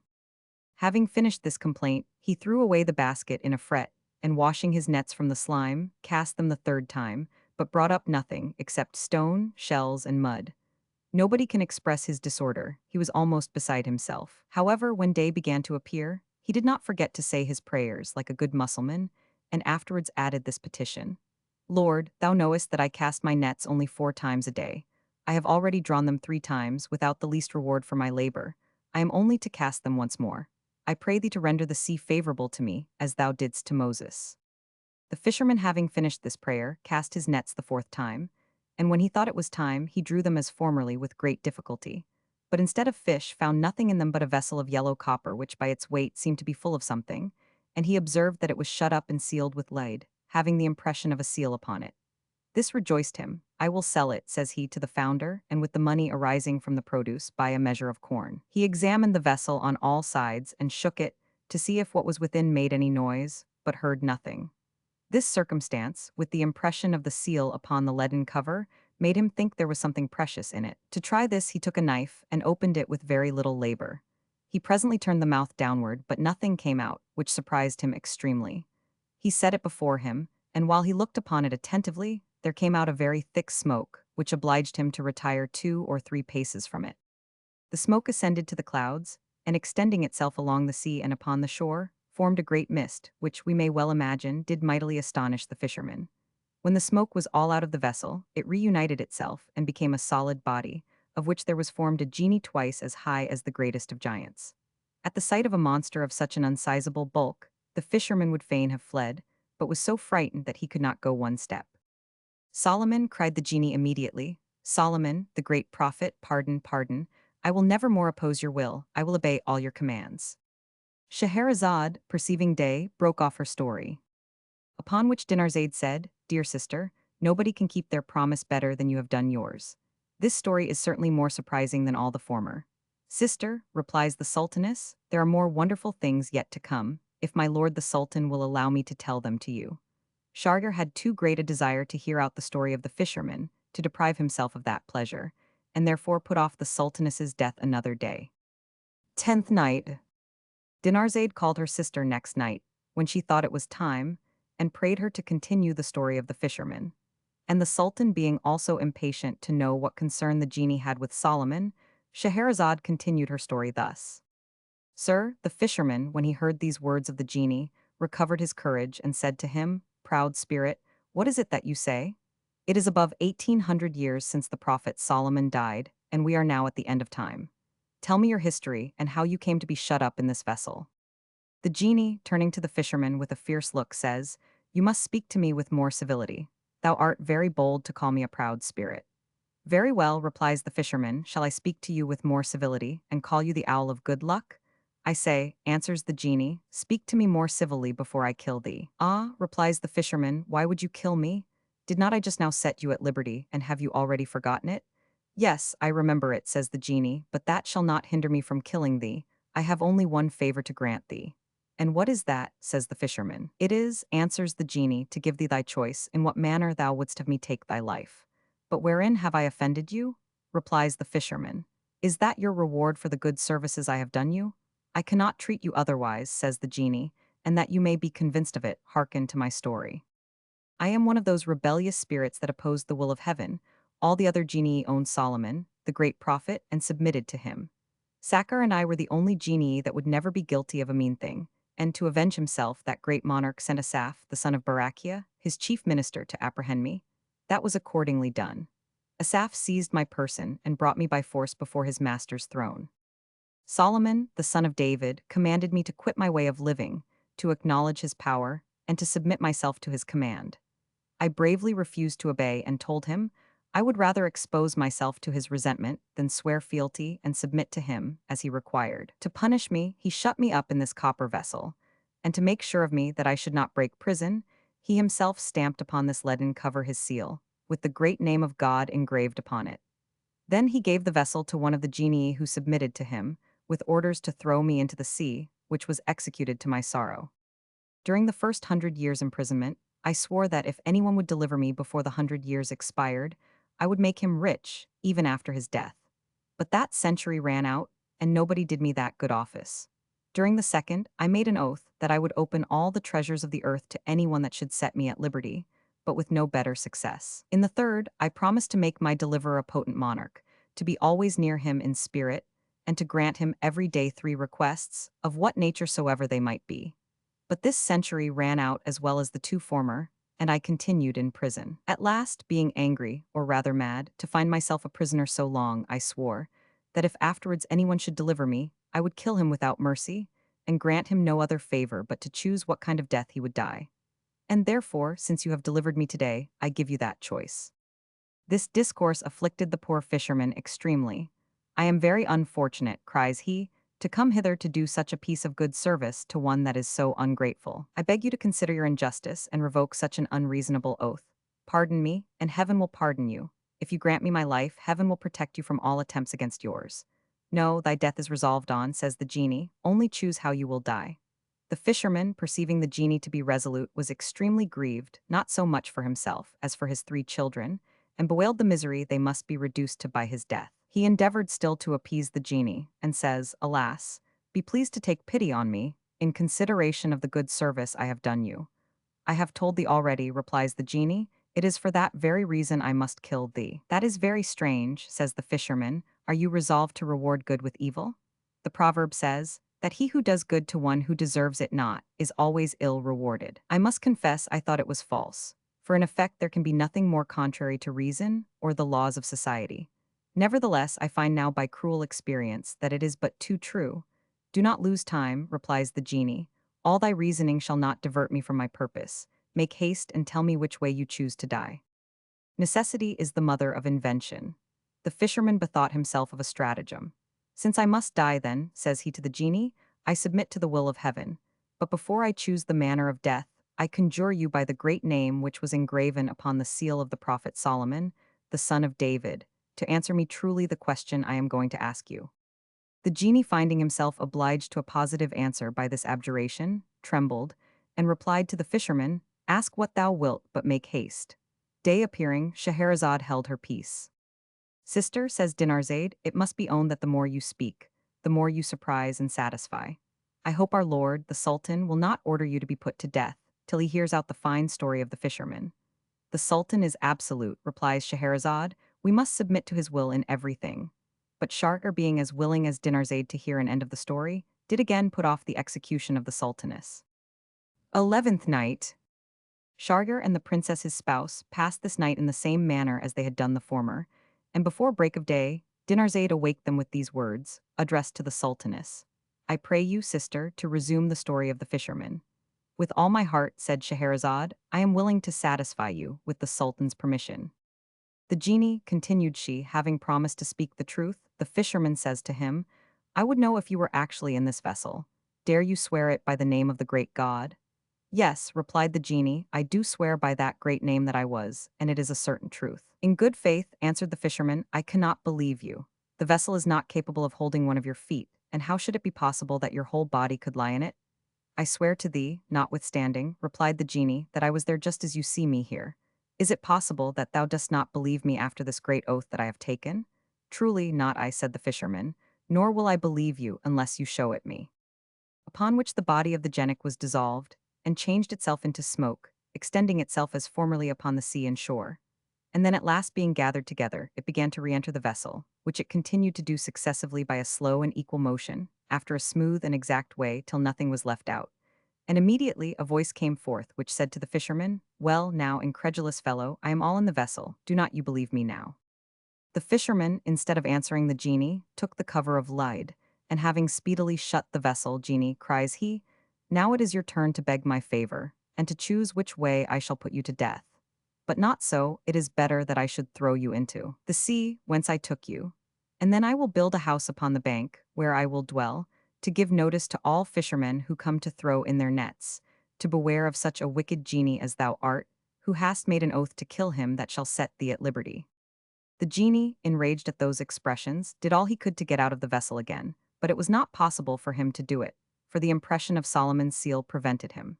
So perceiving that the fisherman had got the advantage of him, he thought fit to dissemble his anger. Fisherman, said he, in a pleasant tone, take heed you do not do what you say, for what I spoke to you before was only by way of jest, and you are to take it no otherwise. O genie, replies the fisherman, thou who wast but a moment ago the greatest of all genii, and now art the least of them, thy crafty discourse will signify nothing to thee, but to the sea thou shalt return. If thou hast stayed there already so long as thou hast told me, thou mayst very well stay there till the day of judgment. I begged of thee in God's name, not to take away my life, and thou didst reject my prayers. I am obliged to treat thee in the same manner. The genie omitted nothing that could prevail upon the fisherman. Open the vessel, says he, give me my liberty, I pray thee, and I promise to satisfy thee to thy own content. Thou art a mere traitor, replies the fisherman. I should deserve to lose my life if I were such a fool as to trust thee. Thou wilt not fail to treat me in the same manner as a certain Grecian king treated the physician Dubbin. It is a story I have a mind to tell thee, therefore listen to it. The story of the Grecian king, and the physician Dubin. There was in the country of Zauman, in Persia, a king whose subjects were originally Greeks. This king was all over leprous, and his physicians in vain endeavored his cure, and when they were at their wits' end what to prescribe to him, a very able physician, called Dubin, arrived at his court. Next, this physician had learned his science in Greek, Persian, Turkish, Arabian, Latin, Syriac, and Hebrew books. And besides that, he was an expert philosopher, and fully understood the good and bad qualities of all sorts of plants and drugs. As soon as he was informed of the king's distemper, and understood that his physicians had given him over, he clad himself in the best habits he could procure, and found means to present himself to the king. "Sir," says he, "I know that all your majesty's physicians have not been able to cure you the leprosy. But if you will do me the honor to accept my service, I will engage myself to cure you without potions or external applications."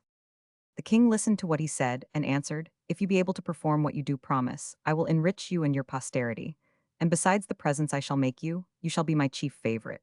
Do you assure me then that you will cure me of my leprosy without making me take any potion or applying any external medicine?" "Yes, sir," replies the physician, "I promise myself success through God's assistance, and tomorrow I will make trial of it." The physician returned to his quarters and made a mallet, hollow within, and at the handle he put in his drugs. He made also a ball in such a manner as suited his purpose, with which next morning he went to present himself before the king, and falling down at his feet, kissed the ground. Here Scheherazade, perceiving day, acquainted the Sultan with it, and held her peace. "I wonder, sister," says Dinarzade, "where you learn so many fine things." "You shall hear a great many others tomorrow," replies Scheherazade, "if the Sultan, my master, will be pleased to prolong my life farther." Shargar, who longed as much as Dinarzade to hear the sequel of the story of Dubin, the physician, did not order the Sultaness to be put to death that day. 12th night. The 12th night was far advanced, when Dinarzade called, and says, "Sister, you owe us the continuation of the agreeable history of the Grecian king and the physician Dubin." "I am very willing to pay my debt," replied Scheherazade, and resumed the story as follows. "Sir, the fisherman, speaking always to the genie, whom he kept shut up in the vessel, went on thus. The physician Dubin rose up, and after a profound reverence, says to the king, he judged it meet that his majesty should take horse, and go to the place where he used to play at mall. One the king did so, and when he arrived there, the physician came to him with the mall, and says to him, Sir, exercise yourself with this mall, and strike the ball with it until you find your hands and your body in a sweat. When the medicine I have put up in the handle of the mall is heated with your hand, it will penetrate your whole body, and as soon as you shall sweat, you may leave off the exercise, for then the medicine will have had its effect. As soon as you are returned to your palace, go into the bath and cause yourself to be well washed and rubbed, then go to bed, and when you rise tomorrow you will find yourself cured." The king took the maul and struck the ball, which was returned by his officers that played with him. He struck it again, and played so long that his hand and his whole body were in a sweat, and then the medicine shut up in the handle of the maul had its operation, as the physician said. Upon this the king left off play, returned to his palace, entered the bath, and observed very exactly what his physician had prescribed him. He was very well after it, and next morning, when he arose, he perceived, with equal wonder and joy, that his leprosy was cured, and his body as clean as if he had never been attacked with that distemper. As soon as he was dressed, he came into the hall of audience, where he ascended his throne, and showed himself to his courtiers, who, eager to know the success of the new medicine, came thither betimes, and, when they saw the king perfectly cured, did all express great joy. The physician Dubin entered the hall and bowed himself before the throne with his face to the ground. The king, perceiving him, called him, made him sit down by his side, showed him to the assembly, and gave him all the commendation he deserved. His majesty did not stop here, but as he treated all his court that day, he made him eat at his table alone with him. At these words, Scheherazade, perceiving day, broke off her story. "Sister," says Dinarzade, "I know not what the conclusion of this story will be, but I find the beginning admirable." "That which is to come is yet better," answered the Sultaness, "and I am certain you will not deny it, if the Sultan gives me leave to make an end of it tomorrow night." Shargar consented, and rose very well satisfied with what he had heard. 13th night. Dinarzade, willing to keep the Sultan in ignorance of her design, cried out as if she had started out of her sleep. "Oh, dear sister, I have had a troublesome dream, and nothing will sooner make me forget it than the remainder of the story of the Grecian king and Dr. Dubin. I conjure you by the love you always bore me, not to defer it a moment longer. I shall not fail, good sister, to ease your mind, and if my sovereign will permit me, I will go on. Shargar, being charmed with the agreeable manner of Scheherazade's telling her stories, says to her, "You will oblige me no less than Dinarzade, therefore continue." 2. The Grecian king, says the fisherman to the genie, was not satisfied with having admitted the physician Dubbin to his table, but towards night, when he was about dismissing the company, he caused him to be clad in a long, rich robe, like those which his favorites usually wore in his presence. And besides that, he ordered him 2,000 sequins. The next day and the day following, he continued his favor to him. In short, the prince, thinking that he could never enough acknowledge the obligations he lay under to that able physician, bestowed every day new favors upon him. But this king had a grand vizier, who was avaricious, envious, and naturally capable of all sort of mischief. He could not see, without envy, the presents that were given to the physician, whose other merits had already began to make him jealous, and therefore he resolved to lessen him in the king's esteem. To effect this, he went to the king and told him in private that he had some advice to give him, which was of the greatest concern. The king having asked what it was, "Sir," said he, "it is very dangerous for a monarch to put confidence in a man whose fidelity he never tried. Though you heap favors upon the physician Dubbin, and show him all the familiarity that may be, your majesty does not know but he may be a traitor, and come on purpose to this court to kill you." "From whom have you this," answered the king, "that you dare to tell it me? Consider to whom you speak, and that you advance a thing which I shall not easily believe." "Sir," replied the vizier, "I am very well informed of what I have had the honor to represent to your majesty. Therefore do not let your dangerous confidence grow to a farther height. If your majesty be asleep, be pleased to awake. For I once more repeat it, that the physician Dubbin did not leave the heart of Greece, his native country, nor come here to settle himself at your court, but to execute that horrible design which I have just now hinted to you." "No, no, vizier," replies the king. "I am certain that this man, whom you treat as a villain and a traitor, is one of the best and most virtuous men in the world, and there is no man I love so much. You know by what medicine, or rather by what miracle, he cured me of my leprosy. If he had a design upon my life, why did he save me? He needed only have left me to my disease. I could not have escaped it. My life was already half gone. Forbear, then, to fill me with unjust suspicions. Instead of listening to you, I tell you, that from this day forward I will give that great man a pension of 1,000 sequins per month for his life. Nay, though I were to share with him all my riches and dominions, I should never pay him enough for what he has done for me. I perceive it to be his virtue which raises your envy, but do not think that I will be unjustly possessed with prejudice against him. I remember too well what a vizier said to King Sinbad, his master, to prevent his putting to death the prince, his son. But, sir, says Scheherazade, daylight appears, which forbids me to go any further. I am very well pleased that the Grecian king, says Dinarzade, had so much firmness of spirit to reject the false accusation of the vizier. If you commend the firmness of that prince today, says Scheherazade, you will as much condemn his weakness tomorrow, if the Sultan be pleased to allow me time to finish this story. The Sultan, being curious to hear wherein the Grecian king discovered his weakness, did further delay the death of the Sultaness. 14th night. An hour before day, Dinarzade awaked her sister and says to her, "You will certainly be as good as your word, madam, and finish the story of the fisherman. To assist your memory, I will tell you where you left off. It was where the Grecian king maintained the innocence of his physician Dubbin against his vizier. I remember it," says Scheherazade, "and am ready to give you satisfaction. Sir," continues she, addressing herself to Shargar, "what the Grecian king said about King Sinbad raised the vizier's curiosity. Who says to him, 'Sir, I pray your majesty to pardon me, if I have the boldness to ask what the vizier of King Sinbad said to his master to divert him from cutting off the prince his son?' The Grecian king had the complaisance to satisfy him. 'That vizier,' says he, after having represented to King Sinbad that he ought to beware, lest on the accusation of a mother-in-law, he should commit an action which he might afterwards repent of, told him this story. The story of the husband and the parrot. A certain man had a beautiful wife, whom he loved so dearly, that he could scarce allow her to be out of his sight. One day, being obliged to go abroad about urgent affairs, he came to a place where all sorts of birds were sold, and there bought a parrot which not only spoke very well, but could also give an account of everything that was done before it. He brought it in a cage to his house, desired his wife to put it in his chamber, and to take care of it during a journey he was obliged to undertake, and then went out. At his return, he took care to ask the parrot concerning what had passed in his absence, and the bird told him things that gave him occasion to upbraid his wife.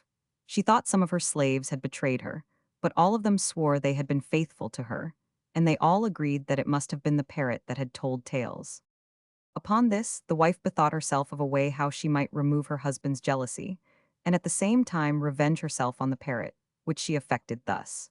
Her husband being gone another journey, she commanded a slave in the night time to turn a handmill under the parrot's cage. She ordered another to throw water, in form of rain, over the cage, and a third to take a looking-glass, and turn it to the right and to the left before the parrot by candlelight. The slaves spent great part of the night in doing what their mistress commanded them, and acquitted themselves very dexterously.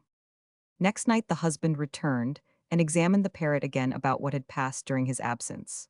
The bird answered, "Good master, the lightning, thunder, and rain did so much disturb me all night that I cannot tell how much I suffered by it." The husband, who knew that there had been neither thunder, lightning, nor rain that night, fancied that the parrot, not having told him the truth in this, might also have lied to him in the other. Upon which he took it out of the cage, and threw it with so much force to the ground that he killed it.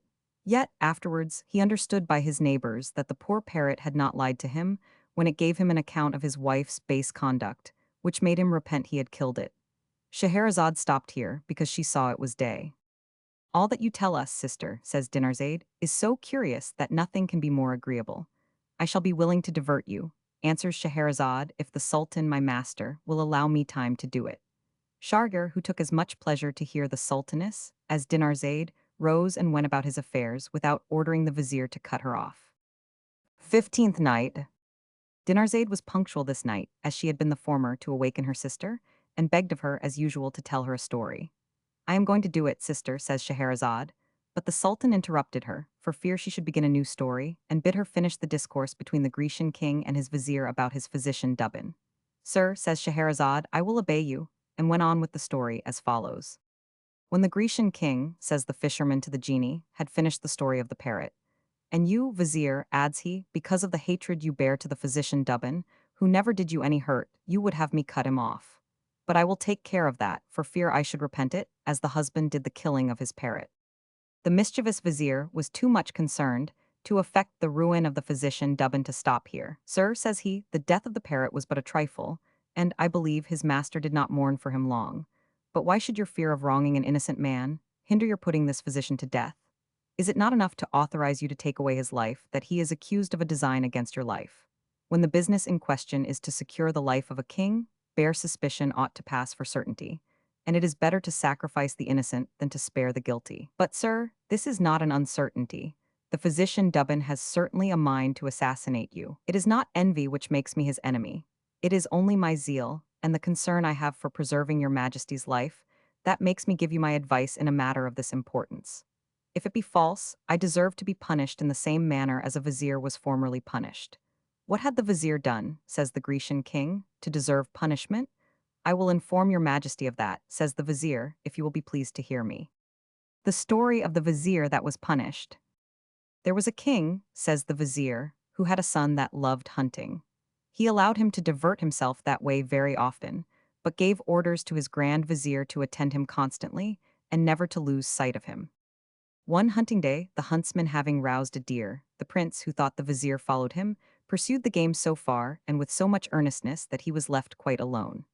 He stopped, and finding he had lost his way, endeavored to return the same way he came, to find out the vizier, who had not been careful enough to follow him, and so wandered farther. Whilst he rode up and down, without keeping any road, he met by the wayside a handsome lady who wept bitterly.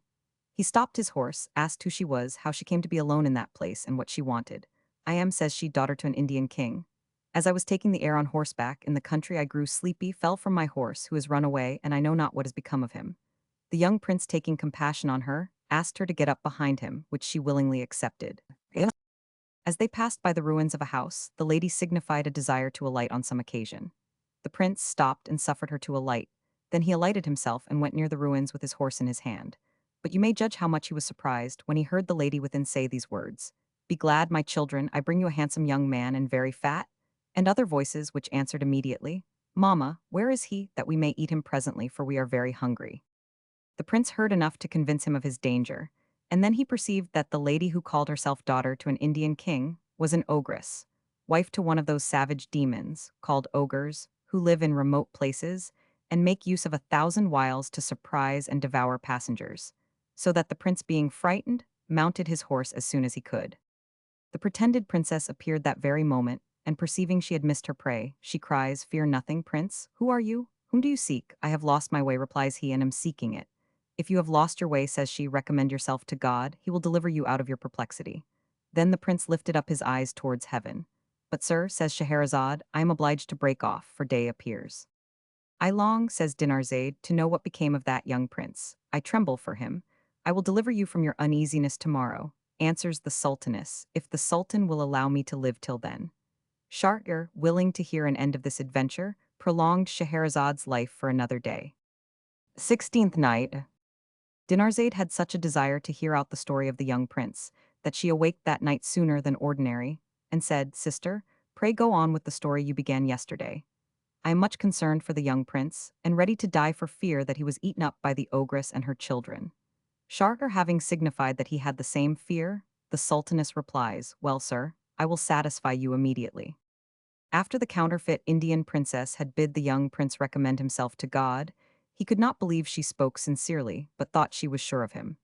And therefore, lifting up his hands to heaven, said, "Almighty Lord, cast thine eyes upon me, and deliver me from this enemy." After this prayer, the ogress entered the ruins again, and the prince rode off with all possible haste. He happily found his way again, and arrived safe and sound at his father's court, to whom he gave a particular account of the danger he had been in through the vizier's neglect. Upon which the king, being incensed against the minister, ordered him to be immediately strangled. "Sir," continued the Grecian king's vizier, to return to the physician Dubbin, "if you do not take care, the confidence you put in him will be fatal to you. I am very well assured that he is a spy sent by your enemies to attempt your majesty's life. He has cured you, he will say, but alas! Who can assure you of that? He has perhaps cured you only in appearance and not radically. Who knows but the medicine he has given you may, in time, have pernicious effects?" The Grecian king, who had naturally very little sense, was not able to discover the wicked design of his vizier, nor had he firmness enough to persist in his first opinion. This discourse staggered him. "Vizier," says he, "thou art in the right. He may be come on purpose to take away my life, which he may easily do by the very smell of some of his drugs. We must consider what is fit for us to do in this case." When the vizier found the king in such a temper as he wished, "Sir," said he, "the surest and speediest method you can take to secure your life is to send immediately for the physician Dubbin and order his head to be cut off as soon as he comes." "In truth," says the king, "I believe that is the way we must take to prevent his design." When he had spoken thus, he called for one of his officers and ordered him to go for the physician, who, knowing nothing of the king's design, came to the palace in haste. "Know ye," says the king, when he saw him, "why I sent for you?" "No, sir," answers he, "I wait till your majesty be pleased to inform me." "I sent for you," replied the king, "to rid myself of you by taking your life." No man can express the surprise of the physician when he heard the sentence of death pronounced against him. "Sir," said he, "why would your majesty take my life? What crime have I committed?" "I am informed by good hands," replies the king, "that you come to my court only to attempt my life, but to prevent you I will be sure of yours. Give the blow," says he to the executioner, who was present, "and deliver me from a perfidious wretch, who came hither on purpose to assassinate me." When the physician heard this cruel order, he readily judged that the honors and presents he had received from the king had procured him enemies, and that the weak prince was imposed on. He repented that he had cured him of his leprosy, but it was now too late. "Is it thus," replied the physician, "that you reward me for curing you?" The king would not hearken to him, but a second time ordered the executioner to strike the fatal blow. The physician then had recourse to his prayers. "Alas, sir," cries he, "prolong my days, and God will prolong yours. Do not put me to death, lest God treat you in the same manner." The fisherman broke off his discourse here to apply it to the genie. "Well, genie," says he, "you see what passed then betwixt the Grecian king and his physician Dubbin, is acted just now betwixt us. The Grecian king," continues he, "instead of having regard to the prayers of the physician, who begged him for God's sake to spare him, cruelly replied to him, 'No, no, I must of necessity cut you off, otherwise you may take my life away with as much art as you cured me.' The physician melted into tears, and bewailing himself for being so ill rewarded by the king, prepared for death. The executioner bound up his eyes, tied his hands, and was going to draw his scimitar. Then the courtiers who were present, being moved with compassion, begged the king to pardon him, assuring his majesty that he was not guilty of the crime laid to his charge, and that they would answer for his innocence. But the king was inflexible, and answered them so as they dared not to say any more of the matter. The physician, being on his knees, his eyes tied up, and ready to receive the fatal blow, addressed himself once more to the king. Sir, says he, since your majesty will not revoke the sentence of death, I beg at least that you would give me leave to return to my house, to give order about my burial, to bid farewell to my family, to give alms, and to bequeath my books to those who are capable of making good use of them. I have one particularly I would present to your majesty. It is a very precious book, and worthy to be laid up very carefully in your treasury. Well, replies the king, why is that book so precious as you talk of? Sir, says the physician, because it contains an infinite number of curious things, of which the chief is that when you have cut off my head, if your majesty will give yourself the trouble to open the book at the 6th leaf, and read the 3rd line of the left page, my head will answer all the questions you ask it. The king, being curious to see such a wonderful thing, deferred his death till next day, and sent him home under a strong guard. The physician, during that time, put his affairs in order, and the report being spread that an unheard-of prodigy was to happen after his death, the viziers, emirs, officers of the guard, and, in a word, the whole court, repaired next day to the hall of audience, that they might be witnesses of it. The physician Dubbin was soon brought in, and advanced to the foot of the throne, with a great book in his hand. There he called for a basin, upon which he laid the cover that the book was wrapped in, and presented the book to the king. Sir, says he, take that book, if you please, and as soon as my head is cut off, order that it be put into the basin upon the cover of the book. As soon as it is put there, the blood will stop. Then open the book, and my head will answer your questions. But sir, says he, permit me once more to implore your majesty's clemency. For God's sake grant my request. I protest to you that I am innocent. Your prayers, answers the king, are in vain, and, were it for nothing but to hear your head speak after your death, it is my will you should die. As he said this, he took the book out of the physician's hand and ordered the executioner to do his duty. The head was so dexterously cut off that it fell into the basin, and was no sooner laid upon the cover of the book, but the blood stopped. Then, to the great surprise of the king and all the spectators, it opened its eyes and said, Sir, will your majesty be pleased to open the book? The king opened it, and finding that one leaf was as it were glued to another, that he might turn it with the more ease, he put his finger to his mouth and wet it with spittle. He did so till he came to the 6th leaf, and finding no writing on the place where he was bid to look for it, Physician, says he to the head, there is nothing written. Turn over some more leaves, replies the head. The king continued to turn over, putting always his finger to his mouth, until the poison, with which each leaf was imbued, coming to have its effect, the prince finding himself all of a sudden taken with an extraordinary fit, his eyesight failed, and he fell down at the foot of the throne, in violent convulsions. At these words, Scheherazade, perceiving day, gave the Sultan notice of it, and forbore speaking. Ah, dear sister, says Dinarzade, how grieved am I that you have not time to finish the story. I should be inconsolable if you lose your life today. Sister, replies the Sultaness, that must be as the Sultan pleases, but I hope you will be so good as to suspend my death till tomorrow. And accordingly, Scheherazade, far from ordering her death that day, expected the next night with much impatience. So earnest was he to hear out the story of the Grecian king, and the sequel of the fisherman and the genie. 17th night. Though Dinarzade was very curious to hear the rest of the story of the Grecian king, she did not awake that night so soon as usual, so that it was almost day before she called upon the Sultaness. And then she said, I pray you, sister, to continue the wonderful story of the Grecian king. But make haste, I beseech you, for it will speedily be day. Scheherazade resumed the story where she left off the day before. Sir, said she to the Sultan, when the physician Dubbin, or rather his head, saw that the poison had taken effect, and that the king had but a few moments to live. Tyrant, it cried, now you see how princes are treated, who, abusing their authority, cut off innocent men. God punishes soon or late their injustice and cruelty. Scarcely had the head spoken these words when the king fell down dead, and the head itself lost what life it had. Sir, continued Scheherazade, such was the end of the Grecian king and of the physician Dubbin. I must return now to the story of the fisherman and the genie, but it is day. The Sultan, who always observed his hours regularly, got up, and wishing to hear the sequel of the story of the genie and the fisherman, bid the Sultaness prepare to relate it to him the next night. 18th night. Dinarzade made amends for the last night's neglect. She awoke long before day, and calling upon Scheherazade, sister, said she, if you be not asleep, pray give us the rest of the story of the fisherman and the genie. You know the Sultan desires to hear it as well as I. I shall soon satisfy his curiosity and yours, answered the Sultaness. And then addressing herself to Scheherazade, sir, continued she, as soon as the fisherman had concluded the history of the Greek king and his physician Dubbin, he made the application to the genie, whom he still kept shut up in the vessel. The Grecian king, said he, had suffered the physician to live, God would have continued his life also. But he rejected his most humble prayers, and the case is the same with thee, O genie.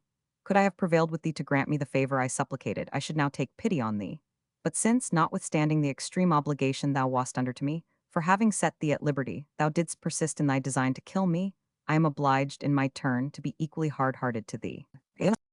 My good friend fisherman, replied the genie, I conjure thee once more not to be guilty of such cruelty. Consider that it is not good to avenge one's self, and that on the other hand, it is commendable to do good for evil. Do not treat me as Imama formerly treated Atka. And what did Imama to Atka? Inquired the fisherman. Ho, says the genie, if you have a mind to be informed, open the vessel. Do you think that I can be in a humor to relate stories in so strait a prison? I will tell you as many as you please when you have let me out. No, said the fisherman, I will not let thee out. It is in vain to talk of it. I am just going to throw thee into the bottom of the sea. Hear me one word more, cried the genie. I promise to do thee no hurt. Nay, far from that, I will show thee a way to become exceedingly rich. An eggs. The hope of delivering himself from poverty prevailed with the fisherman. I could listen to thee, said he, were there any credit to be given to thy word.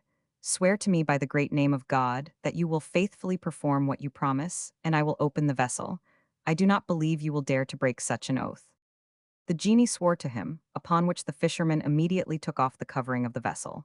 At that instant the smoke ascended, and the genie having resumed his form, the first thing he did was to kick the vessel into the sea. This action alarmed the fisherman. Genie, said he, will not you keep the oath you just now made? And must I say to you, as the physician Dubin said to the Grecian king, suffer me to live, and God will prolong your days. The genie laughed at the fisherman's fear, and answered, No, fisherman, be not afraid. I only did it to divert myself, and to see if thou wouldst be alarmed at it. But to convince thee that I am in earnest, take thy nets and follow me. As he spoke these words, he walked before the fisherman, who having taken up his nets, followed him, but with some distrust. They passed by the town, and came to the top of a mountain, from whence they descended into a vast plain, which brought them to a lake that lay betwixt four hills. When they reached the side of the lake, the genie said to the fisherman, Cast in thy nets and catch fish. The fisherman did not doubt of taking some, because he saw a great number in the water, but he was extremely surprised when he found they were of four colors, that is to say, white, red, blue, and yellow. He threw in his nets and brought out one of each color. Having never seen the like before, he could not but admire them, and judging that he might get a considerable sum for them, he was very joyful. Carry those fish, said the genie to him, and present them to thy sultan. He will give thee more money for them. Thou mayest come every day to fish in this lake, but I give thee warning not to throw in thy nets above once a day, otherwise thou wilt repent.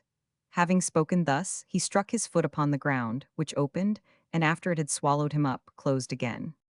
The fisherman, being resolved to follow the genie's advice, forbore casting in his nets a second time, and returned to the town very well satisfied, and making 1,000 reflections upon his adventure.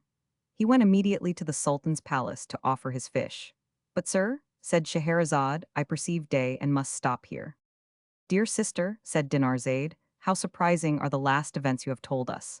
I can hardly believe that anything you have to say can be more surprising. Sister, replied the Sultaness, if the Sultan, my master, will let me live till tomorrow, I am persuaded you will find the sequel of the history of the fisherman more wonderful than the beginning of it, and incomparably more diverting.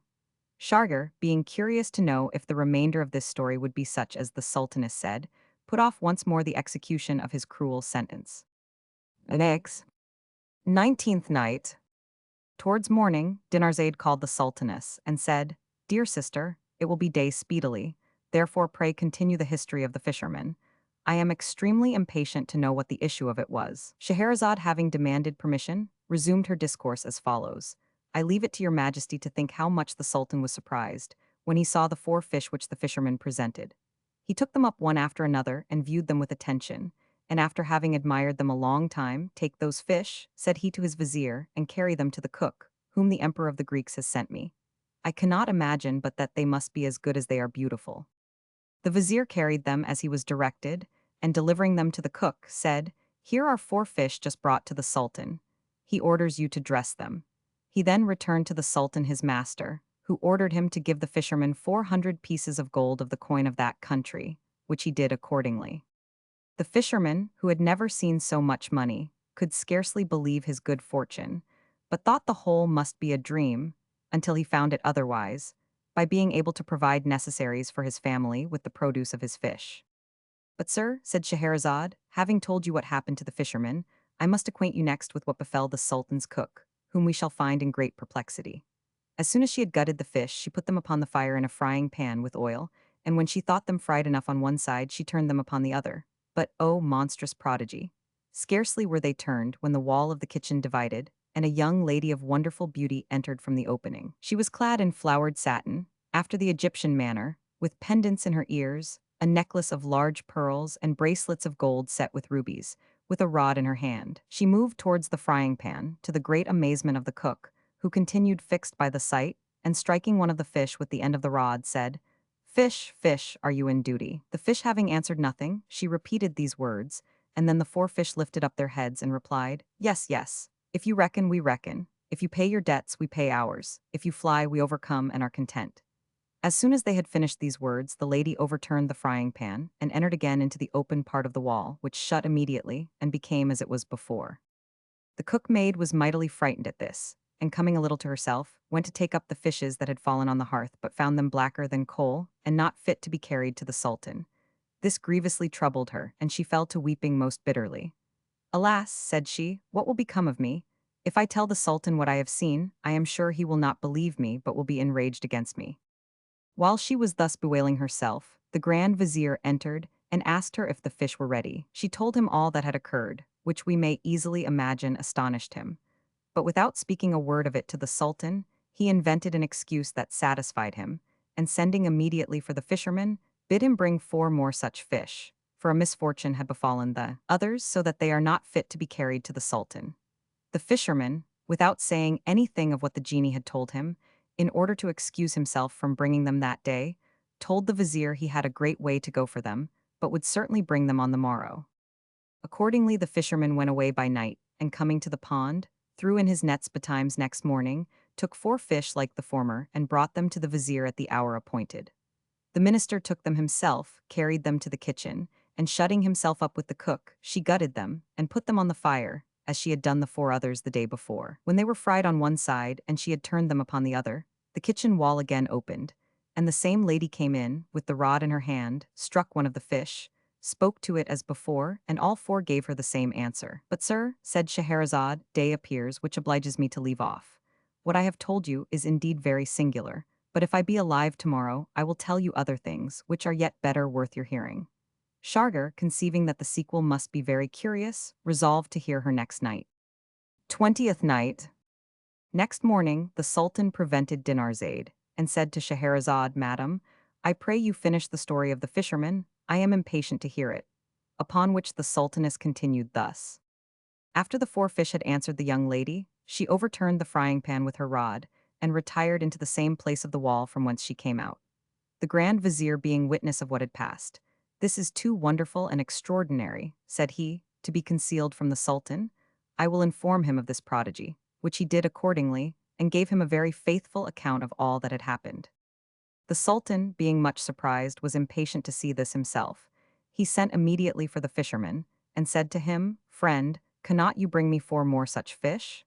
The fisherman replied, "If your majesty will be pleased to allow me 3 days' time, I will do it." Having obtained his time, he went to the pond immediately, and at the first throwing in of his net, he caught 4 such fish, and brought them presently to the Sultan, who was so much the more rejoiced, as he did not expect them so soon, and ordered him other 400 pieces of gold. As soon as the Sultan had the fish, he ordered them to be carried into the closet, with all that was necessary for frying them, and having shut himself up there with the vizier, the minister gutted them, put them into the pan, and when they were fried on one side, turned them upon the other.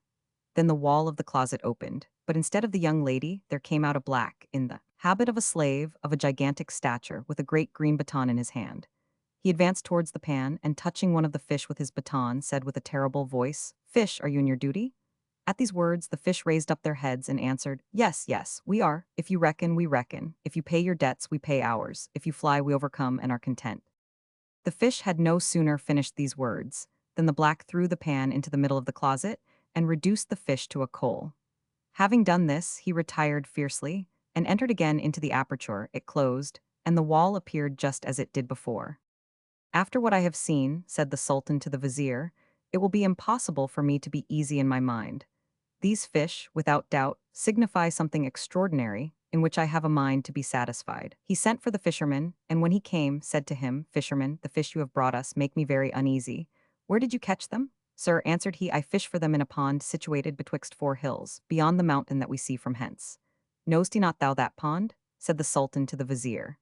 No, sir, replied the vizier, I never so much as heard of it, although I have for 60 years hunted beyond that mountain. The Sultan asked the fisherman how far the pond might be from the palace. The fisherman answered, it was not above 3 hours' journey. Upon this assurance, and there being day enough beforehand, the Sultan commanded all his court to take horse, and the fisherman served them for a guide. They all ascended the mountain, and at the foot of it they saw, to their great surprise, a vast plain that nobody had observed till then, and at last they came to the pond, which they found actually to be situated betwixt four hills, as the fisherman had described. The water was so transparent that they observed all the fish were like those which the fisherman had brought to the palace. The Sultan stood upon the bank of the pond, and after beholding the fish with admiration, he demanded of his emirs and all his courtiers, if it were possible they had never seen this pond, which was within so short a distance of the town.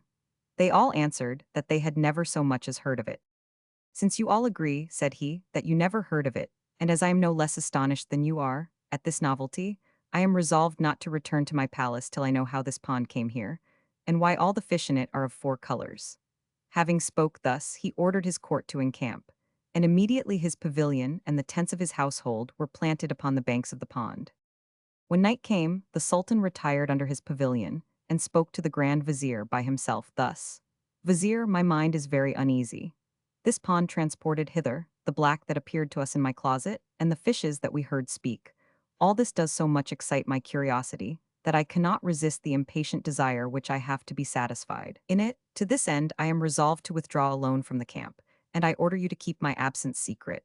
Stay in my pavilion, and tomorrow morning, when the emirs and courtiers come to attend my levee, send them away, and tell them that I am somewhat indisposed and have a mind to be alone, and the following day tell them the same thing, till I return.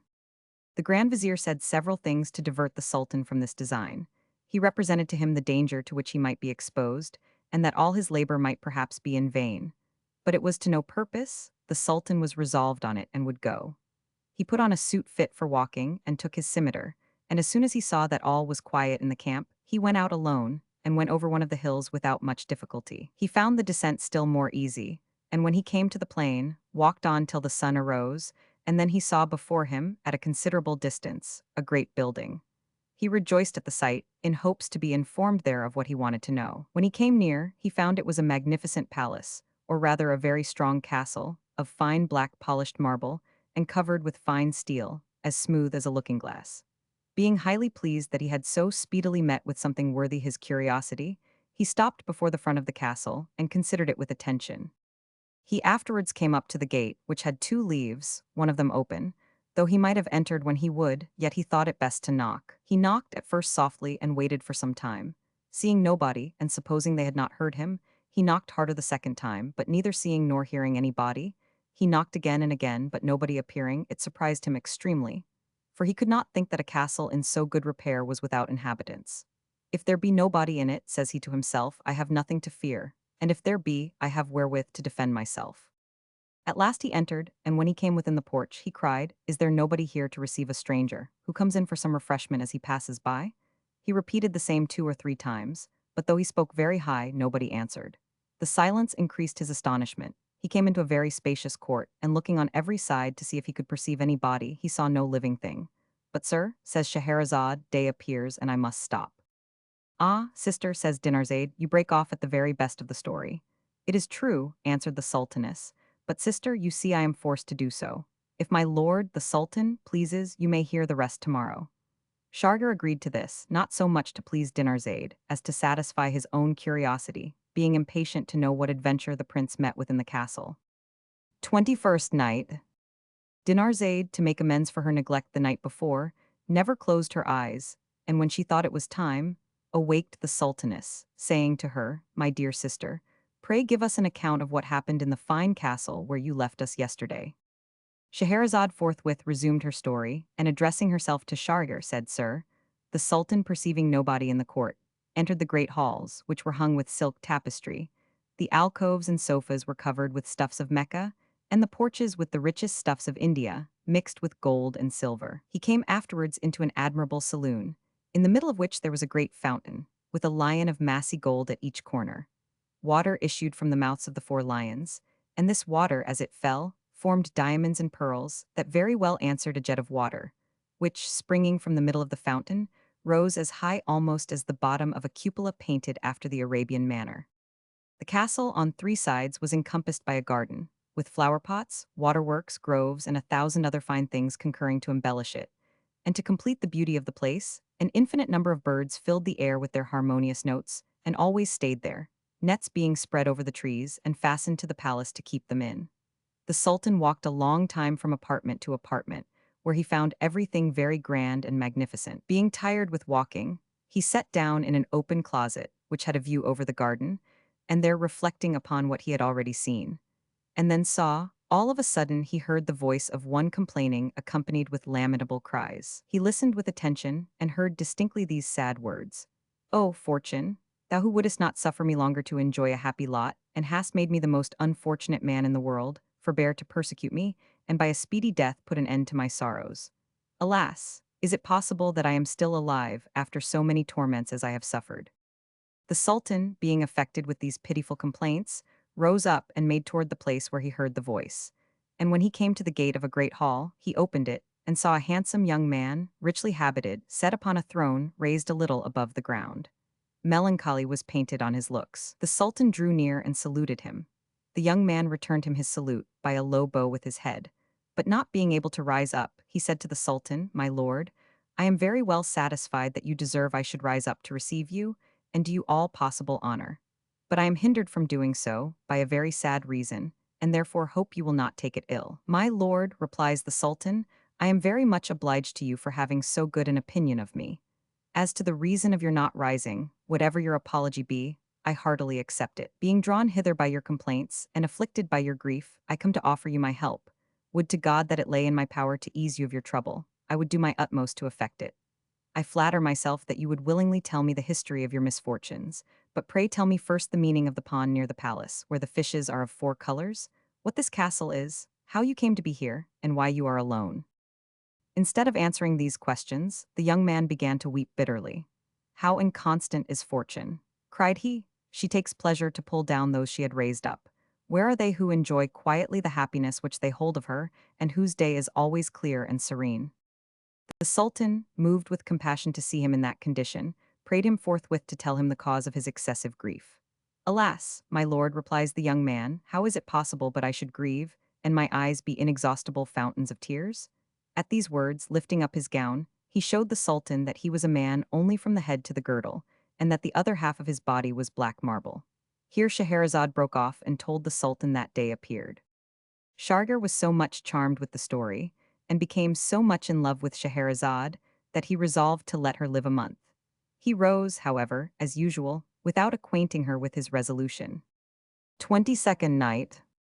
Dinarzade was so impatient to hear out the story, that she called her sister next morning sooner than usual, and said to her, "Sister, pray continue the wonderful story you began, but could not make an end of yesterday morning." "I agree to it," replies the Sultaness. "Hearken, then. You may easily imagine," continued she, "that the Sultan was strangely surprised when he saw the deplorable condition of the young man. That which you show me," says he, "while it fills me with horror, excites my curiosity, so that I am impatient to hear your history, which, no doubt, is very extraordinary, and I am persuaded that the pond and the fishes make some part of it. Therefore I conjure you to tell it me. You will find some comfort in it, since it is certain that unfortunate people will find some sort of ease in telling their misfortunes. I will not refuse you this satisfaction," replies the young man, "though I cannot do it without renewing my grief. But I give you notice beforehand, to prepare your ears, your mind, and even your eyes, for things which surpass all that the most extraordinary imagination can conceive. The history of the young king of the Black Isles.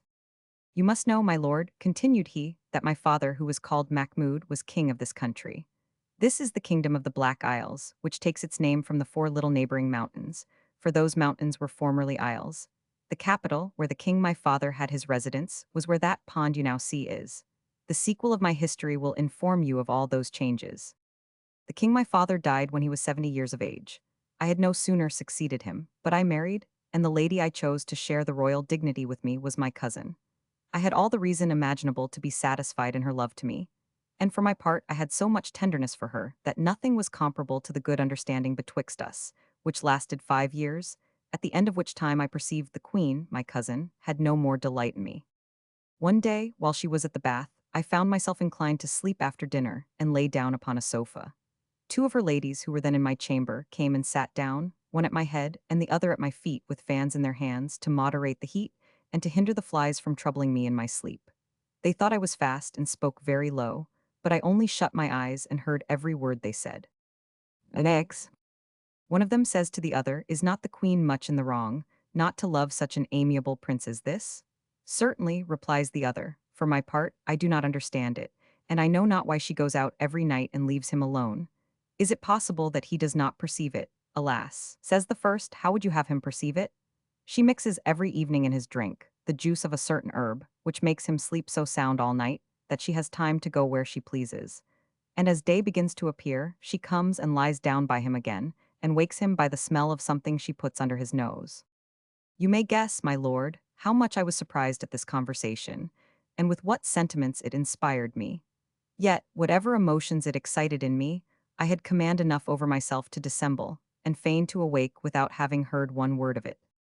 The queen returned from the bath, we supped together, and before we went to bed, she, with her own hand, presented me with a cup full of such water as I was accustomed to drink.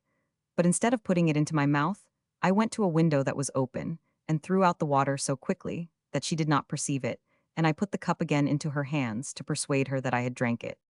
We went to bed together, and soon after, believing that I was asleep, though I was not, she got up with so little precaution that she said so loud that I could hear it distinctly, "Sleep, and may you never wake again." She dressed herself speedily and went out of the chamber. As Scheherazade spoke these words, she saw day appear and stopped.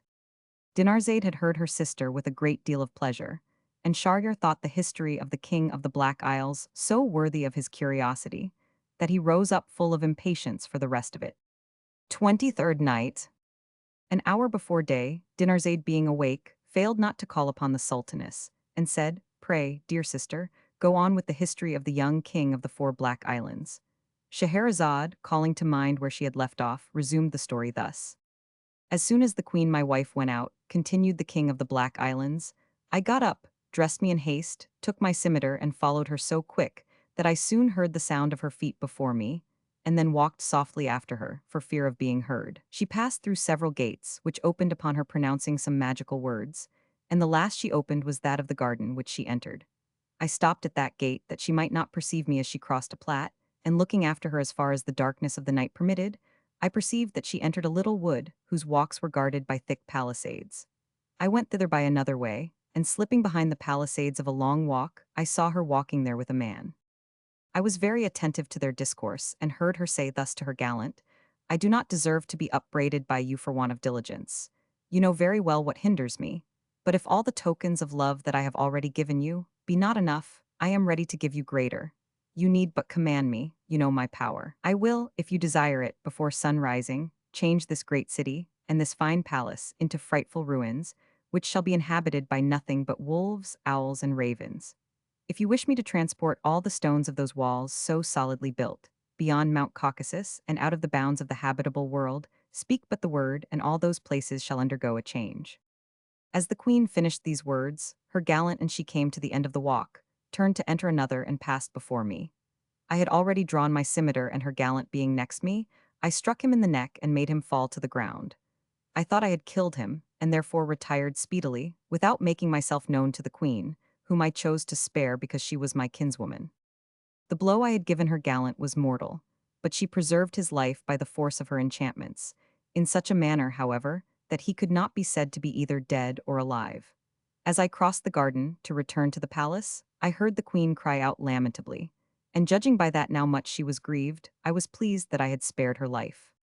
When I returned to her apartment, I went to bed, and being satisfied with having punished the villain that did me the injury, I went to sleep, and when I awaked next morning, found the queen lying by me. Scheherazade was obliged to stop here because she saw day. "Oh, heaven, sister," says Dinarzade, "how it troubles me that you can say no more." "Sister," replies the sultaness, "you ought to have awaked me more early. It is your fault. I will make amends next night, replies Dinarzade, for I doubt not out the Sultan will be as willing to hear out the story as I am, and I hope he will be so good as to let you live one day more. 24th night. Dinarzade was actually as good as her word. She called the Sultaness very early, saying, "Dear sister, if you be not asleep, pray finish the agreeable history of the King of the Black Isles. I am ready to die with impatience to know how he came to be changed into marble." "You shall hear it," replies Scheherazade, "if the Sultan will give me leave." "I found the queen lying by me," says the King of the Black Islands. "I cannot tell you whether she slept or not, but I got up without making any noise and went to my closet, where I made an end of dressing myself. I afterwards went and held my council, and at my return, the queen, clad in mourning, her hair hanging about her eyes and part of it torn off, presented herself before me and said, 'Sir, I come to beg your majesty not to be surprised to see me in this condition. 3 afflicting pieces of news I have just now received all at once are the cause of my heavy grief, of which the tokens you see are but very faint expressions.' 'Alas! What is that news, madam?' said I. 'The death of the queen, my dear mother,' answered she, 'that of the king, my father, killed in battle, and that of one of my brothers, who is also fallen down a precipice.' I was not ill pleased that she made use of this pretext to hide the true cause of her grief, and I thought she had not suspected me of having killed her gallant. 'Madam,' says I am so far from blaming your grief that I assure you I take my share in it. I should very much wonder if you were insensible of so great a loss. Mourn on. Your tears are so many proofs of your good nature. I hope, however, that time and reason will moderate your grief.' She retired into her apartment, where, giving herself wholly up to sorrow, she spent a whole year in mourning and afflicting herself. At the end of that time, she begged leave of me to build a burying place for herself, within the bounds of the palace, where she would continue, she told me, to the end of her days. I agreed to it, and she built a stately palace with a cupola that may be seen from hence, and she called it the Palace of Tears. When it was finished, she caused her gallant to be brought thither, from the place whither she had caused him to be carried the same night that I wounded him. She had hindered his dying, by a drink she gave him, and carried to him herself every day after he came to the Palace of Tears. Yet with all her enchantments she could not cure the wretch. He was not only unable to walk and to help himself, but had also lost the use of his speech, and gave no sign of life but by his looks. Though the queen had no other consolation but to see him, and to say to him all that her foolish passion could inspire, yet every day she made him 2 long visits. I was very well informed of all this, but pretended to know nothing of it. One day I went out of curiosity to the Palace of Tears, to see how the princess employed herself. And going to a place where she could not see me, I heard her speak thus to her gallant: 'I am afflicted to the highest degree to see you in this condition. I am as sensible as yourself of the tormenting pain you endure. But, dear soul, I always speak to you, and you do not answer me. How long will you be silent? Speak only one word. Alas! The sweetest moments of my life are these I spend here in partaking of your grief. I cannot live at a distance from you, and would prefer the pleasure of always seeing you to the empire of the universe.' At these words, which were several times interrupted by her sighs and sobs, I lost all patience, and discovering myself, came up to her and said, 'Madam, you have mourned enough. It is time to give over this sorrow, which dishonors us both. You have too much forgotten what you owe to me and to yourself. Sir,' said she, 'if you have any kindness or complaisance left for me, I beseech you to put no restraint upon me. Allow me to give myself up to mortal grief, which it is impossible for time to lessen.' When I saw that my discourse, instead of bringing her to her duty, served only to increase her rage, I gave over and retired. She continued every day to visit her gallant, and for 2 whole years gave herself up to excessive grief. I went a second time to the Palace of Tears while she was there. I hid myself again, and heard her speak thus to her gallant: 'It is now 3 years since you spoke one word to me. You return no answer to the expressions of love I give you by my discourse and groans. Is it from insensibility or contempt? O tomb, hast thou abated that excessive love he had for me? Hast thou shut those eyes that showed me so much love, and were all my joy? No, no, I believe nothing of it. Tell me rather, by what miracle thou becamest the depository of the rarest treasure that ever was in the world.' I must confess, my lord, I was enraged at these words. For in short, this gallant so much doted upon, this adored mortal, was not such a one as you would imagine him to have been. He was a black Indian, a native of that country. I say I was so enraged at that discourse that I discovered myself all of a sudden, and addressing the tomb in my turn, 'O tomb,' cried I, 'why dost not thou swallow up that monster in nature, or rather, why dost not thou swallow up the gallant and his mistress?' I had scarce finished these words, when the queen, who sat by the black, rose up like a fury. 'Cruel man,' said she, 'thou art the cause of my grief. Do not you think that I know it? I have dissembled it but too long. It is thy barbarous hand which hath brought the object of my love into this lamentable condition, and you are so hard-hearted as to come and insult a despairing lover. Yes, said I, in a rage, it was I who chastised that monster, according to his desert. I ought to have treated thee in the same manner. I repent now that I did not do it. Thou hast abused my goodness too long. As I spoke these words, I drew out my scimitar and lifted up my hand to punish her. But she, steadfastly beholding me, said, with a jeering smile, moderate thy anger. At the same time, she pronounced words I did not understand, and afterwards added, by virtue of my enchantments, I command thee immediately to become half marble and half man. Immediately, my lord, I became such as you see me already, a dead man among the living, and a living man among the dead. Here Scheherazade, perceiving day, broke off her story. Upon which Dinarzade says, Dear sister, I am extremely obliged to the Sultan. It is to his goodness I owe the extraordinary pleasure I have in your stories. My sister, replies the Sultaness, if the Sultan will be so good as to suffer me to live till tomorrow, I shall tell you a thing that will afford as much satisfaction as anything you have yet heard. Though Shahryar had not resolved to defer the death of Scheherazade a month longer, he could not have ordered her to be put to death that day. 25th night. Towards the end of the night, Dinarzade cried, Sister, if I do not trespass too much upon your complaisance, I would pray you to finish the history of the King of the Black Islands. Scheherazade, having awaked upon her sister's call, prepared to give her the satisfaction she required, and began thus. The king, half marble and half man, continued his history to the Sultan thus. After this cruel magician, unworthy of the name of a queen, had metamorphosed me thus, and brought me into this hall, by another enchantment she destroyed my capital, which was very flourishing and full of people. She abolished the houses, the public places and markets, and reduced it to the pond and desert field, which you may have seen. The fishes of 4 colors in the pond are the 4 sorts of people, of different religions, who inhabited the place. The white are the Mussulmen, the red the Persians who worship the fire, the blue the Christians, and the yellow the Jews. The 4 little hills were the 4 islands that gave name to this kingdom. I learned all this from the magician, who, to add to my affliction, told me with her own mouth those effects of her rage. But this is not all. Her revenge was not satisfied with the destruction of my dominions and the metamorphosis of my person. She comes every day and gives me over my naked shoulders 100 blows with an ox bizzle, which makes me all over blood.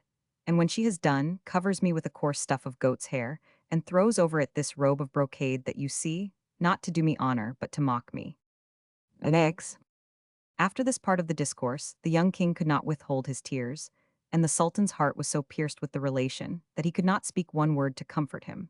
A little time after, the young king, lifting up his eyes to heaven, cried out, Mighty Creator of all things, I submit myself to thy judgments and to the decrees of thy providence. I endure my calamities with patience, since it is thy will it should be so, but I hope thy infinite goodness will reward me for it. The Sultan, being much moved by the recital of so strange a story, and animated to avenge this unfortunate prince, says to him, Tell me whither this perfidious magician retires, and where may be her unworthy gallant, who is buried before his death. My lord, replies the prince, her gallant, as I have already told you, is in the Palace of Tears, in a handsome tomb in form of a dome, and that palace joins to this castle on the side of the gate. As to the magician, I cannot precisely tell whither she retires, but every day at sunrising she goes to see her gallant, after having executed her bloody vengeance upon me, as I have told you, and you see I am not in a condition to defend myself against so great a cruelty. She carries him the drink with which she has hitherto prevented his dying, and always complains of his never speaking to her since he was wounded. Unfortunate prince, says the Sultan, you can never enough be lamented. Nobody can be more sensibly touched with your condition than I am. Never did such an extraordinary misfortune befall any man, and those who write your history will have the advantage to relate something that surpasses all that has ever yet been written. There wants but the vengeance which is due to you, and I will omit nothing that can be done to procure it. While the Sultan discoursed upon the subject with the young prince, he told him who he was, and for what end he entered the castle, and thought on a way to avenge him, which he communicated to him. They agreed upon the measures they were to take for effecting their design, but deferred the execution of it till the next day. In the meantime, the night being far spent, the Sultan took some rest, but the poor young prince passed the night without sleep, as usual, having never slept since he was enchanted, but conceived some hopes of being speedily delivered from his misery. Next morning the Sultan got up before day, and, in order to execute his design, He hid in a corner his upper garment, which would have encumbered him, and went to the Palace of Tears. He found it enlightened with an infinite number of flambeaux of white wax, and a delicious scent issued from several boxes of fine gold of admirable workmanship, all ranged in excellent order. As soon as he saw the bed where the black lay, he drew his scimitar, killed the wretch without resistance, dragged his corpse into the court of the castle, and threw it into a well. After this he went and lay down in the black's bed, took his scimitar with him under the counterpane, and waited there to execute his design. The magician arrived in a little time. She first went into the chamber where her husband, the king of the Black Islands, was, stripped him, and beat him with the ox bizzle in the most barbarous manner. The poor prince filled the palace with his lamentations to no purpose, and conjured her in the most affecting manner to take pity on him, but the cruel woman would not give over till she had given him 100 blows. "You had no compassion on my lover," said she, "and you are to expect none from me." Scheherazade, perceiving day, stopped and could go no further.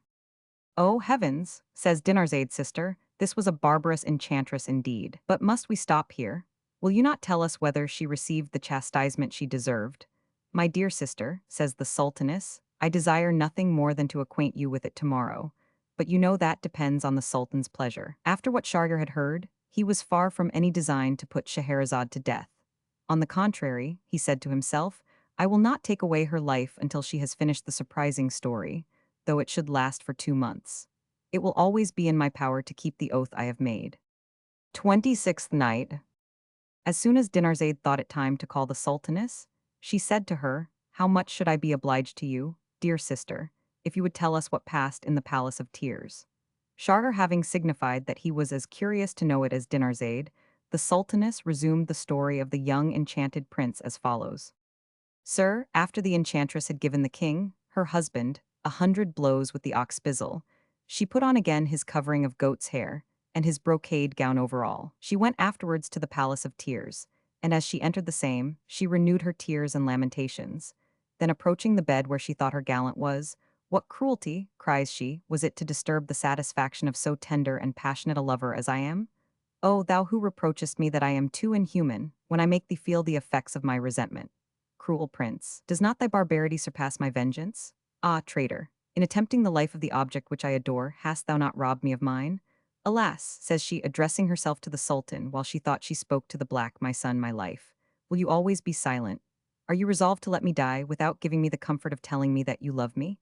My soul, speak one word to me, at least, I conjure you." The sultan, making as if he had awaked out of a deep sleep, and counterfeiting the language or the blacks, answered the queen with a grave tone, "There is no strength or power but in God alone, who is almighty." At these words the enchantress, who did not expect them, gave a great shout to signify her excessive joy. "My dear lord," cried she, "do not I deceive myself? Is it certain that I hear you and that you speak to me?" "Unhappy wretch," said the sultan, "art thou worthy that I should answer thy discourse?" "Alas," replies the queen, "why do you reproach me thus?" "The cries," replied he, "the groans and tears of thy husband, whom thou treatest every day with so much indignity and barbarity, hinder me from sleeping night and day. I should have been cured long ago, and have recovered the use of my speech, hadst thou disenchanted him. That is the cause of my silence which you complain of." "Very well," says the enchantress, "to pacify you, I am ready to do what you will command me. Would you have me restore him as he was?" "Yes," replies the sultan, "make haste to set him at liberty, that I be no more disturbed with his cries." The enchantress went immediately out of the Palace of Tears. She took a cup of water and pronounced words over it, which caused it to boil, as if it had been on the fire. She went afterwards to the hall to the young king, her husband, and threw the water upon him, saying, "If the Creator of all things did form thee so as thou art at present, or if he be angry with thee, do not change. But if thou art in that condition merely by virtue of my enchantments, resume thy natural shape, and become what thou wast before." She had scarce spoken these words, when the prince, finding himself restored to his former condition, rose up freely, with all imaginable joy, and returned thanks to God. The enchantress then said to him, "Get thee gone from this castle, and never return here on pain of death." The young king, yielding to necessity, went away from the enchantress without replying a word, and retired to a remote place, where he patiently awaited the success of the design which the sultan had so happily begun. Meanwhile the enchantress returned to the Palace of Tears, and supposing that she still spoke to the black, says, "Dear lover, I have done what you ordered. Let nothing now hinder you from giving me that satisfaction of which I have been deprived so long." The Sultan continued to counterfeit the language of the blacks. That which you have just now done, said he, is not sufficient to my cure. You have only eased me of part of my disease. You must cut it up by the roots. My lovely black, replies she, what do you mean by the roots? Unfortunate woman, replies the Sultan, do not you understand that I mean the town and its inhabitants and the 4 islands which thou hast destroyed by thy enchantments? The fishes every night at midnight raise their heads out of the pond and cry for vengeance against thee and me. This is the true cause of the delay of my cure. Go speedily, restore things as they were, and at thy return I will give thee my hand, and thou shalt help me to rise. The enchantress, filled with hopes from these words, cried out in a transport of joy, my heart, my soul, you shall soon be restored to your health, for I will immediately do what you command me. Accordingly she went that moment, and when she came to the brink of the pond, she took a little water in her hand, and sprinkling it, here Scheherazade saw day, and stopped. Dinarzade says to the Sultaness, sister, I am much rejoiced to hear that the young king of the 4 Black Islands was disenchanted, and I already consider the town and the inhabitants as restored to their former state.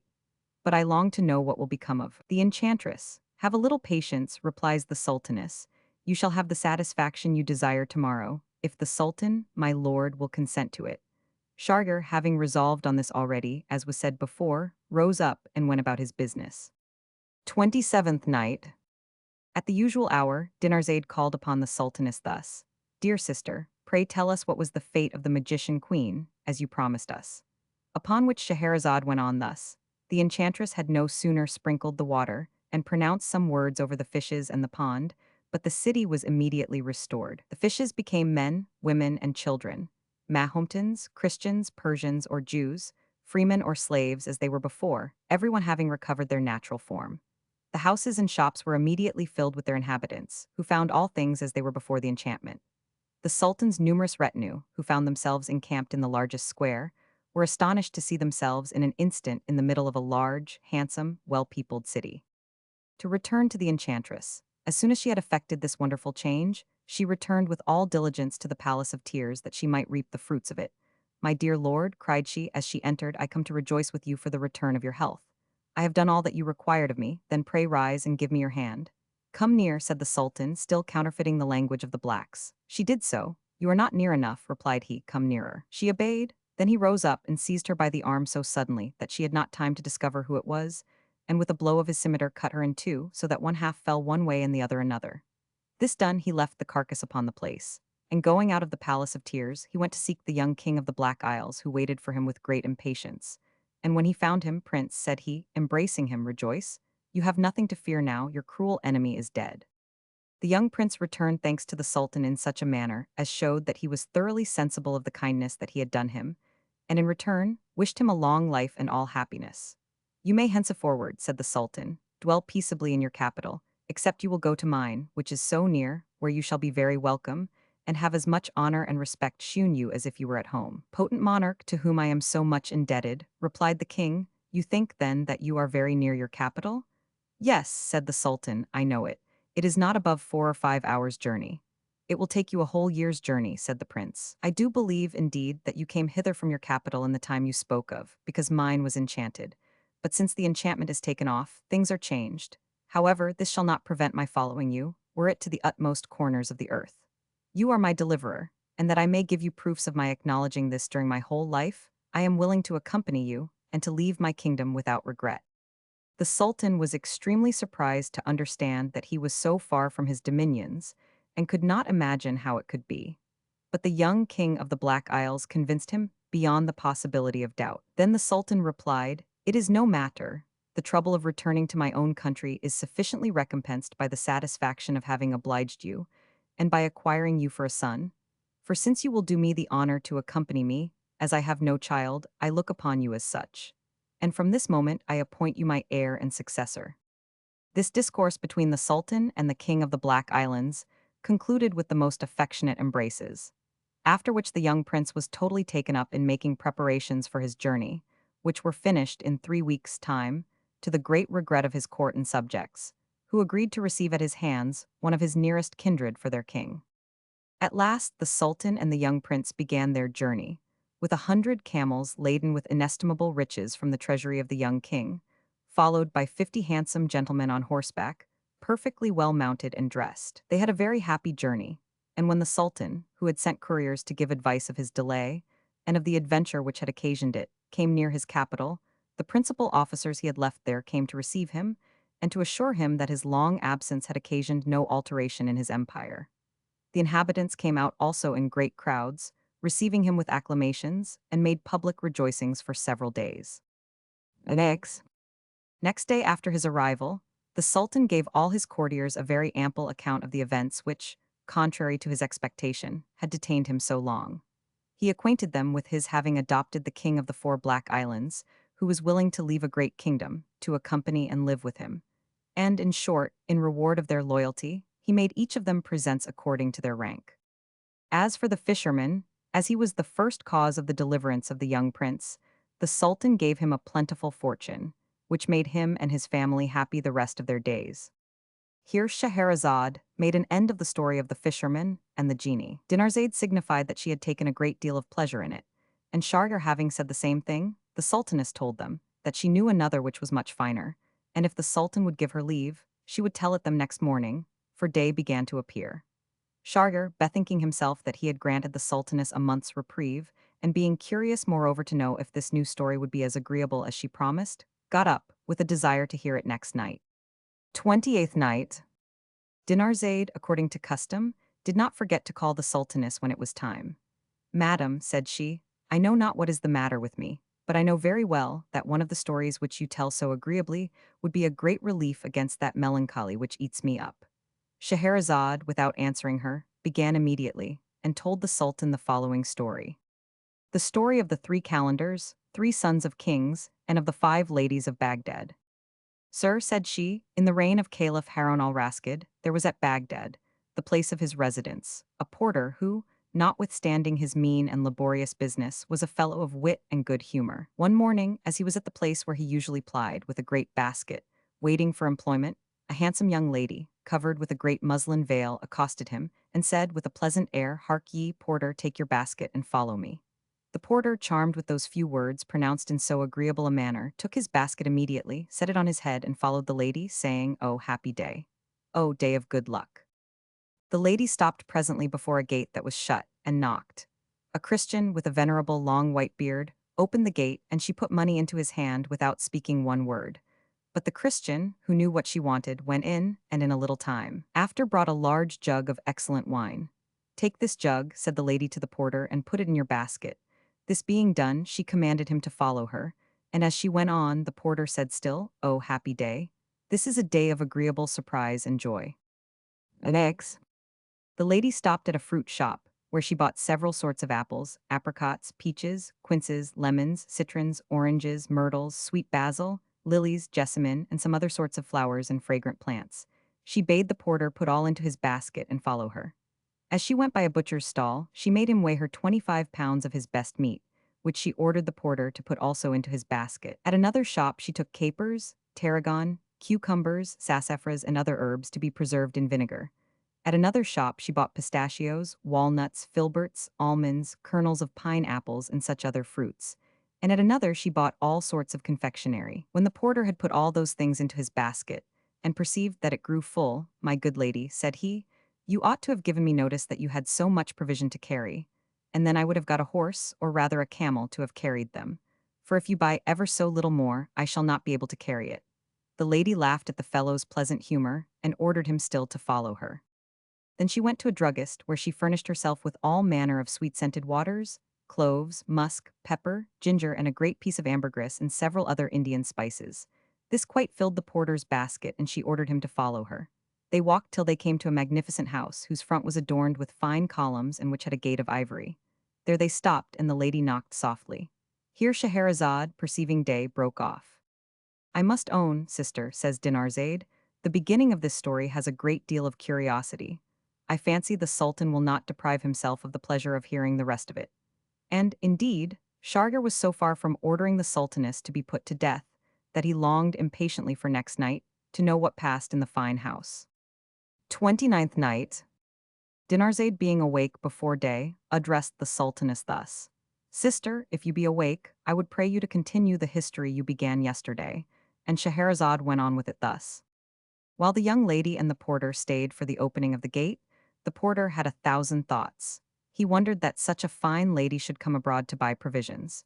He concluded she could not be a slave, her air was too noble, and therefore he thought she must needs be a woman of quality. Just as he was about to ask her some questions upon that head, another lady came to open the gate, and appeared to him so beautiful that he was perfectly surprised, or rather so much struck with her charms, that he had liked to have let his basket fall, for he had never seen any beauty that equaled her. The lady who brought the porter with her, perceiving his disorder, and what occasioned it, diverted herself with it, and took so much pleasure to examine his looks that she forgot the gate was opened. Upon this the beautiful lady said to her, "Pray, sister, come in. What do you stay for? Do you not see this poor man so heavily laden that he is scarcely able to stand under it?"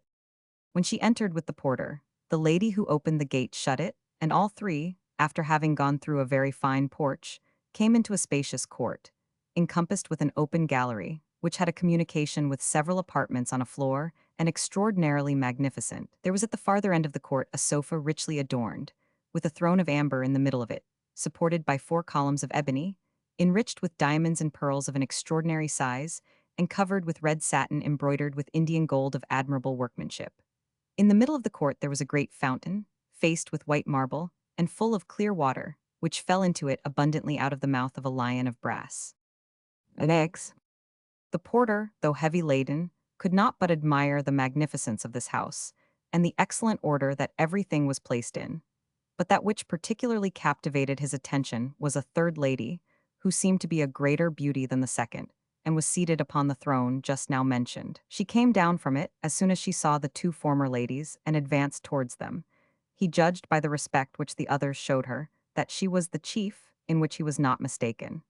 This lady was called Zobeide, she who opened the gate was called Safie, and Amin was the name of her who went out to buy the provisions. Zobeide said to the 2 ladies, when she came to them, "Sisters, do not you see that this honest man is ready to sink under his burden? Why do not you ease him of it?" Then Amin and Safie took the basket, the one before and the other behind, and Zobeide also lent her hand, and all 3 together set it on the ground, then emptied it. And when they had done, the beautiful Amin took out money and paid the porter liberally. Daylight appearing, Scheherazade was obliged to keep silence, but Shargar, having a great desire to hear the rest of the story, ordered the sultaness to go on with it next night. 30th night. Next morning Dinarzade, being awaked by her impatience to hear the rest of the story, said to the sultaness, "For the sake of heaven, sister, if you be not asleep, give us an account of what the ladies did with the provisions brought by Amin." "You shall quickly hear it," said Scheherazade, "if you listen to my story," which she resumed as follows. The porter, very well satisfied with the money he had received, was to have taken up his basket and be gone, but he could not tell how to think on it. Do what he could, he found himself stopped by the pleasure of seeing 3 such beauties, who appeared to him equally charming, for Amin, having now laid aside her veil, was as handsome as either of them. What surprised him most was that he saw no man about the house, yet most of the provisions he brought in, as the dry fruits, and the several sorts of cakes and confections, were fit chiefly for those who could drink and make merry. Zobeide thought at first that the porter stayed only to take breath, but perceiving that he stayed too long, "What do you wait for?" said she. "Are you not well enough paid?" And turning to Amin, said, "Sister, give him something more, that he may depart satisfied." "Madam," replied the porter, "it is not that which keeps me, I am over and above paid. I am sensible that I am unmannerly to stay longer than I ought, but I hope you will be so good as to pardon me if I tell you that I am astonished to see that there is no man with 3 ladies of such extraordinary beauty. And you know that a company of women without men is as melancholy a thing as a company of men without women." To this he added several other pleasant things, to prove what he said, and did not forget the Baghdad proverb, that the table is not completely furnished, except there be 4 in company, and so concluded that since they were but 3, they wanted a 4th. The ladies fell a-laughing at the porter's discourse. After which, Zobeide said to him very gravely, "Friend, you are a little too bold, and though you do not deserve that I should enter into particulars with you, yet I am willing to tell you that we are 3 sisters, who do our business so secretly that nobody knows any thing of it. We have too great reason to be cautious of acquainting indiscreet persons with it, and a good author that we have read says, 'Keep your secret and do not reveal it to anybody. He that reveals it is no longer master of it.' If your own breast cannot keep your secret, how do you think that another person will keep it?" "My ladies," replied the porter, "by your very air, I judged at first that you were persons of extraordinary merit, and I conceive that I am not mistaken. Though fortune has not given me wealth enough to raise me above my mean profession, yet I have not failed to cultivate my mind as much as I could by reading books of science and history. And allow me, if you please, to tell you that I have also read in another author a maxim which I have always happily practiced.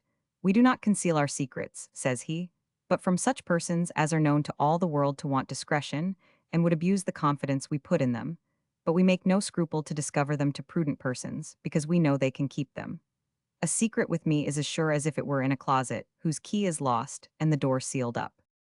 Zobeide, perceiving that the porter did not want sense, but conceiving he had a mind to share in their treat, she replied to him, smiling, "You know that we are about to have a treat, and you know also that we have been at a considerable expense, and it is not just that you should have a share of it without contributing towards it." The beautiful Safie seconded her sister, and said to the porter, "Friend, have you never heard that which is commonly said? If you bring anything with you, you shall be welcome, but if you bring nothing, you must get you gone with nothing." The porter, notwithstanding his rhetoric, must in all probability have retired in confusion, if Amin had not taken his part, and said to Zobeide and Safie, "My dearest sisters, I conjure you to let him stay with us. I need not tell you that he will divert us, you see well enough that he is capable of that. I must needs tell you, that unless he had been very willing, as well as nimble, and hardy enough to follow me, I could not have done so much business in so little time. Besides, should I repeat to you all the obliging expressions he used to me by the way, you would not be surprised at my protecting him."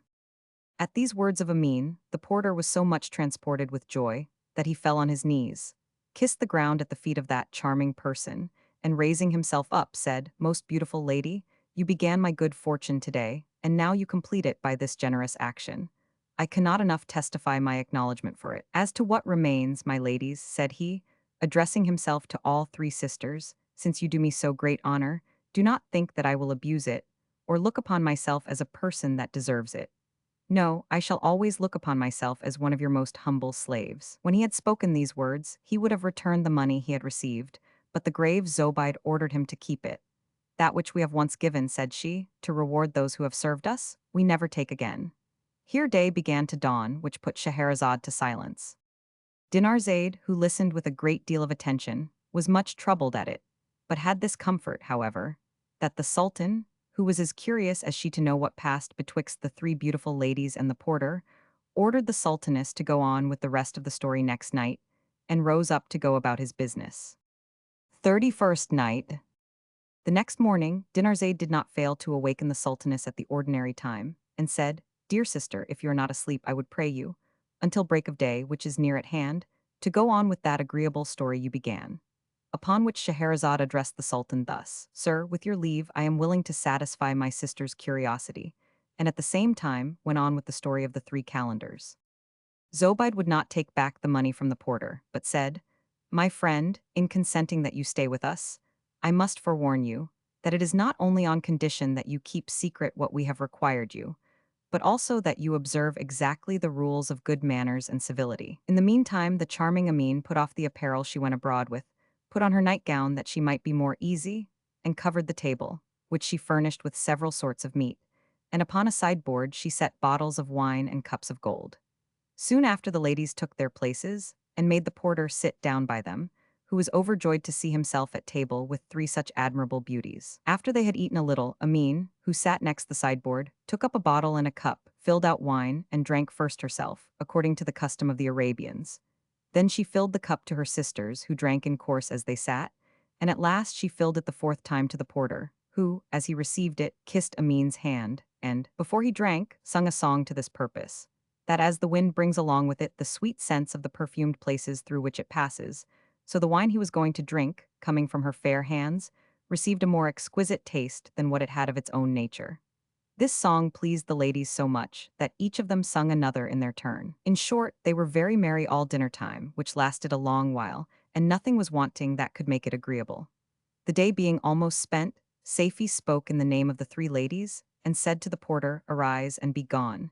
It is time for you to depart." But the porter, not willing to leave so good company, cried, "Alas! Ladies, whither do you command me to go in the condition I am in? I am quite beside myself, by what I have seen since I came hither, and having also drank above my usual quantity, I shall never find the way home. Allow me this night to repose in any place where you please, for no less time is necessary for me to recover myself. But go when I will, I shall leave the best part of myself behind me. Amin pleaded the second time for the porter, saying, Sisters, he is in the right. I am pleased with the request, he having already diverted us so well. And if you will take my advice, or if you love me as much as I think you do, let us keep him, to pass away the remaining part of the night. Sister, answered Zobeide, we can refuse you nothing. And then turning to the porter, said, We are willing once more to grant your request, but upon this new condition, that whatever we do in your presence relating to ourselves or anything else, take heed you do. Not once open your mouth to ask the reason of it. For if you ask questions about that which does not belong to you, you may chance to know that which will be no way pleasing to you. Beware, therefore, and do not be too curious to dive into the motives of our actions. Madam, replied the porter, I promise to observe this condition with such exactness, that you shall have no cause to reproach me with breaking it, and far less to punish my indiscretion. My tongue shall be immovable on this occasion, and my eye like a looking-glass, which retains nothing of the object that is set before it. And to show you, said Zobeide with a serious countenance, that what we demand of you is not a new thing among us, rise up, and read what is written over our gate on the inside. The porter went thither, and read these words, written in large characters of gold. He who speaks of things that do not concern him, shall hear of things that will not please him. Returning again to the three sisters, ladies, said he, I give you my oath that you shall never hear me speak anything which does not concern me, or wherein you may have any concern. This agreement being made, Amin brought in supper, and after the room was set round with tapers that were mixed with aloes and ambergris, which gave a most agreeable scent, as well as a delicate light, she sat down at table with her sisters and the porter. They began again to eat and drink, sing, and repeat verses. The ladies took pleasure to fuddle the porter, under pretext of causing him to drink their healths, and abundance of witty sentences passed on both sides. In short, as they were all in the best humor in the world, they heard a knocking at the gate. Scheherazade was obliged to stop here, because she observed daylight appearing. The Sultan, not doubting the sequel of this history deserved to be heard, put it off till the day following, and so arose. 32nd night. The next night being almost at an end, Dinarzade called to the Sultaness. For heaven's sake, sister, if you are awake, let me pray you to continue the story of the three fair ladies. I am very impatient till I know who it was that knocked at their gate. You shall hear it immediately, said she. I am sure that what I am now going to relate is worthy of my lord the Sultan's attention. When the ladies, said she, heard the knocking, they all three got up to open the gate. But Safie, to whom this office particularly belonged, was the nimblest, which her other two sisters perceiving, sat down till she came back, to acquaint them who it could be that had any business with them so late. Safie returning, said, Sisters, we have here a very fine opportunity to pass a good part of the night with much satisfaction, and if you be of the same mind with me, we shall not let it slip. There are 3 calendars at our gate, at least they appear to be such by their habit. But that which you will most admire is, they are all 3 blind of the right eye, and have their heads, beards, and eyebrows shaved, and, as they say, are but just come to Baghdad, where they never were before, and, it being night and not knowing where to find any lodging, they happened by chance to knock at this gate, and pray us, for the love of heaven, to have compassion on them, and receive them into the house. They care not what place we put them in, provided they may be under shelter. They would be satisfied. With a stable, they are young and handsome enough, and seem also to be men of good sense. But I cannot without laughing think of their pleasant and uniform figure. Here Safie fell a laughing so heartily, that it put the 2 sisters and the porter into the same mood. My dear sisters, said she, are you content that they come in? It is impossible, but with such persons as I have already described them to be, we shall finish the day better than we began it. They will afford us diversion enough, and put us to no charge, because they desire shelter only for this night, and resolve to leave us as soon as day appears. Zobeide and Amin made some difficulty to grant Safie's request, for reasons they well knew, but she having so great a desire to obtain this favor, they could not refuse her. Go then, said Zobeide, and bring them in, but do not forget to acquaint them that they must not speak of anything which does not concern them, and cause them to read what is written over the gate. Safie ran out with a great deal of joy, and in a little time after returned with the 3 calendars in her company. At their entrance they made a profound bow to the ladies, who rose up to receive them, told them most obligingly that they were very welcome, that they were glad to have met with an opportunity to oblige them, and to contribute towards relieving them from the fatigue of their journey, and at last invited them to sit down with them. The magnificence of the place, and the civility they received in it, made the calendars conceive a great idea of these handsome ladies. But before they sat down, having by chance cast their eyes upon the porter, whom they saw clad almost like one of those other calendars with whom they are in controversy about several points of discipline, because they never shave their beards nor eyebrows. One of them said, "Look here, I believe we have got one of our revolted Arabian brethren." The porter, being half asleep, and having his head warm with wine, was affronted at these words, and with a fierce look, without stirring from his place, answered, "Sit you down, and do not meddle with what does not concern you. Have you not read the inscription over the gate? Do not pretend to make people live after your fashion, but follow ours." "Honest man," said the calendar, "do not put yourself in a passion. We should be very sorry to give you the least occasion. On the contrary, we are ready to receive your commands." Upon which, to put an end to the dispute, the ladies interposed and pacified them. When the calendars sat down at table, the ladies served them with meat, and Saifi, being most pleased with them, did not let them want for drink. Scheherazade stopped her discourse because she saw day appear, and the Sultan got up to follow his affairs, and promised to hear the rest of the story next day. For he had a great desire to know why those three calendars were blind, and all three of the same eye. 33rd night. An hour before day, Dinarzade, being awake, said to the Sultaness, "Dear sister, pray let me know what passed between the ladies and the calendars." "With all my heart," replied Scheherazade, and continued her story in the manner following. After the calendars had eaten and drank liberally, they signified to the ladies that they had a great desire to entertain them with a concert of music, if they had any instruments in the house, and would cause them to be brought. They willingly accepted the proffer, and fair Safie, going to fetch them, returned again in a moment and presented them with a flute of her own country fashion, another of the Persian sort, and a tabor. Each man took the instrument he liked, and all three together began to play a tune. The ladies, who knew the words of a merry song that suited the air, joined the concert with their voices, but the words of the song made them now and then stop and fall into excessive laughter. In the height of this diversion, and when the company were in the midst of their jollity, somebody knocked at the gate. Saifi left off singing and went to see who it was. "But, sir," said Scheherazade to the Sultan, "it is fit your majesty should know why this knocking happened so late at the lady's house." Now the reason was this. The Caliph Harun al-Rashid was accustomed to walk abroad in disguise very often by night, that he might see with his own eyes if everything was quiet in the city, and that no disorders were committed in it. This night the Caliph went out pretty early on his rambles, accompanied by Ja'afar his grand vizier, and Mesra the chief of the eunuchs of his palace, all disguised in merchants' habits. And passing through the street where the three ladies dwelt, he heard the sound of the music and great fits of laughter. Upon which he commanded the vizier to knock, because he would go in, to know the reason of that jollity. The vizier told him in vain that it was some women merry-making, that without question their heads were warm with wine, and that it would not be proper he should expose himself to be affronted by them. Besides, it was not yet an unlawful hour, and therefore he ought not to disturb them in their mirth.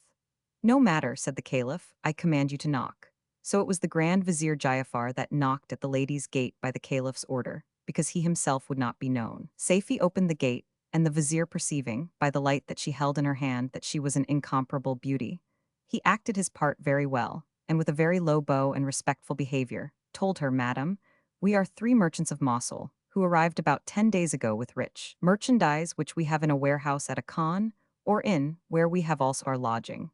We happened this day to be with a merchant of this city, who invited us to a treat at his house, where we had a splendid entertainment, and the wine having put us in humor, he sent for a company of dancers. Night being come on, and the music and dancers making a great noise, the watch came by in the meantime, caused the gate to be opened, and some of the company to be taken up, but we had the good fortune to escape by getting over a wall. Now," said the vizier, "being strangers and somewhat overcome with wine, we are afraid of meeting another, and perhaps the same watch before we get home to our khan, which lies a good way from hence. Besides, when we come there, the gates will be shut and not open till morning. Wherefore, madam, hearing, as we passed by this way, the sound of music, we supposed you were not yet going to rest, and made bold to knock at your gate, to beg the favor of lodging ourselves in the house till morning. And if you think us worthy of your good company, we will endeavor to contribute to your diversion to the best of our power, to make some amends for the interruption we have given you. If not, we only beg the favor of staying this night under your porch." Whilst Ja'afar held this discourse, fair Saifi had time to observe the vizier and his two companions, who were said to be merchants like himself, and told them that she was not mistress of the house, but if they would have a minute's patience, she would return with an answer.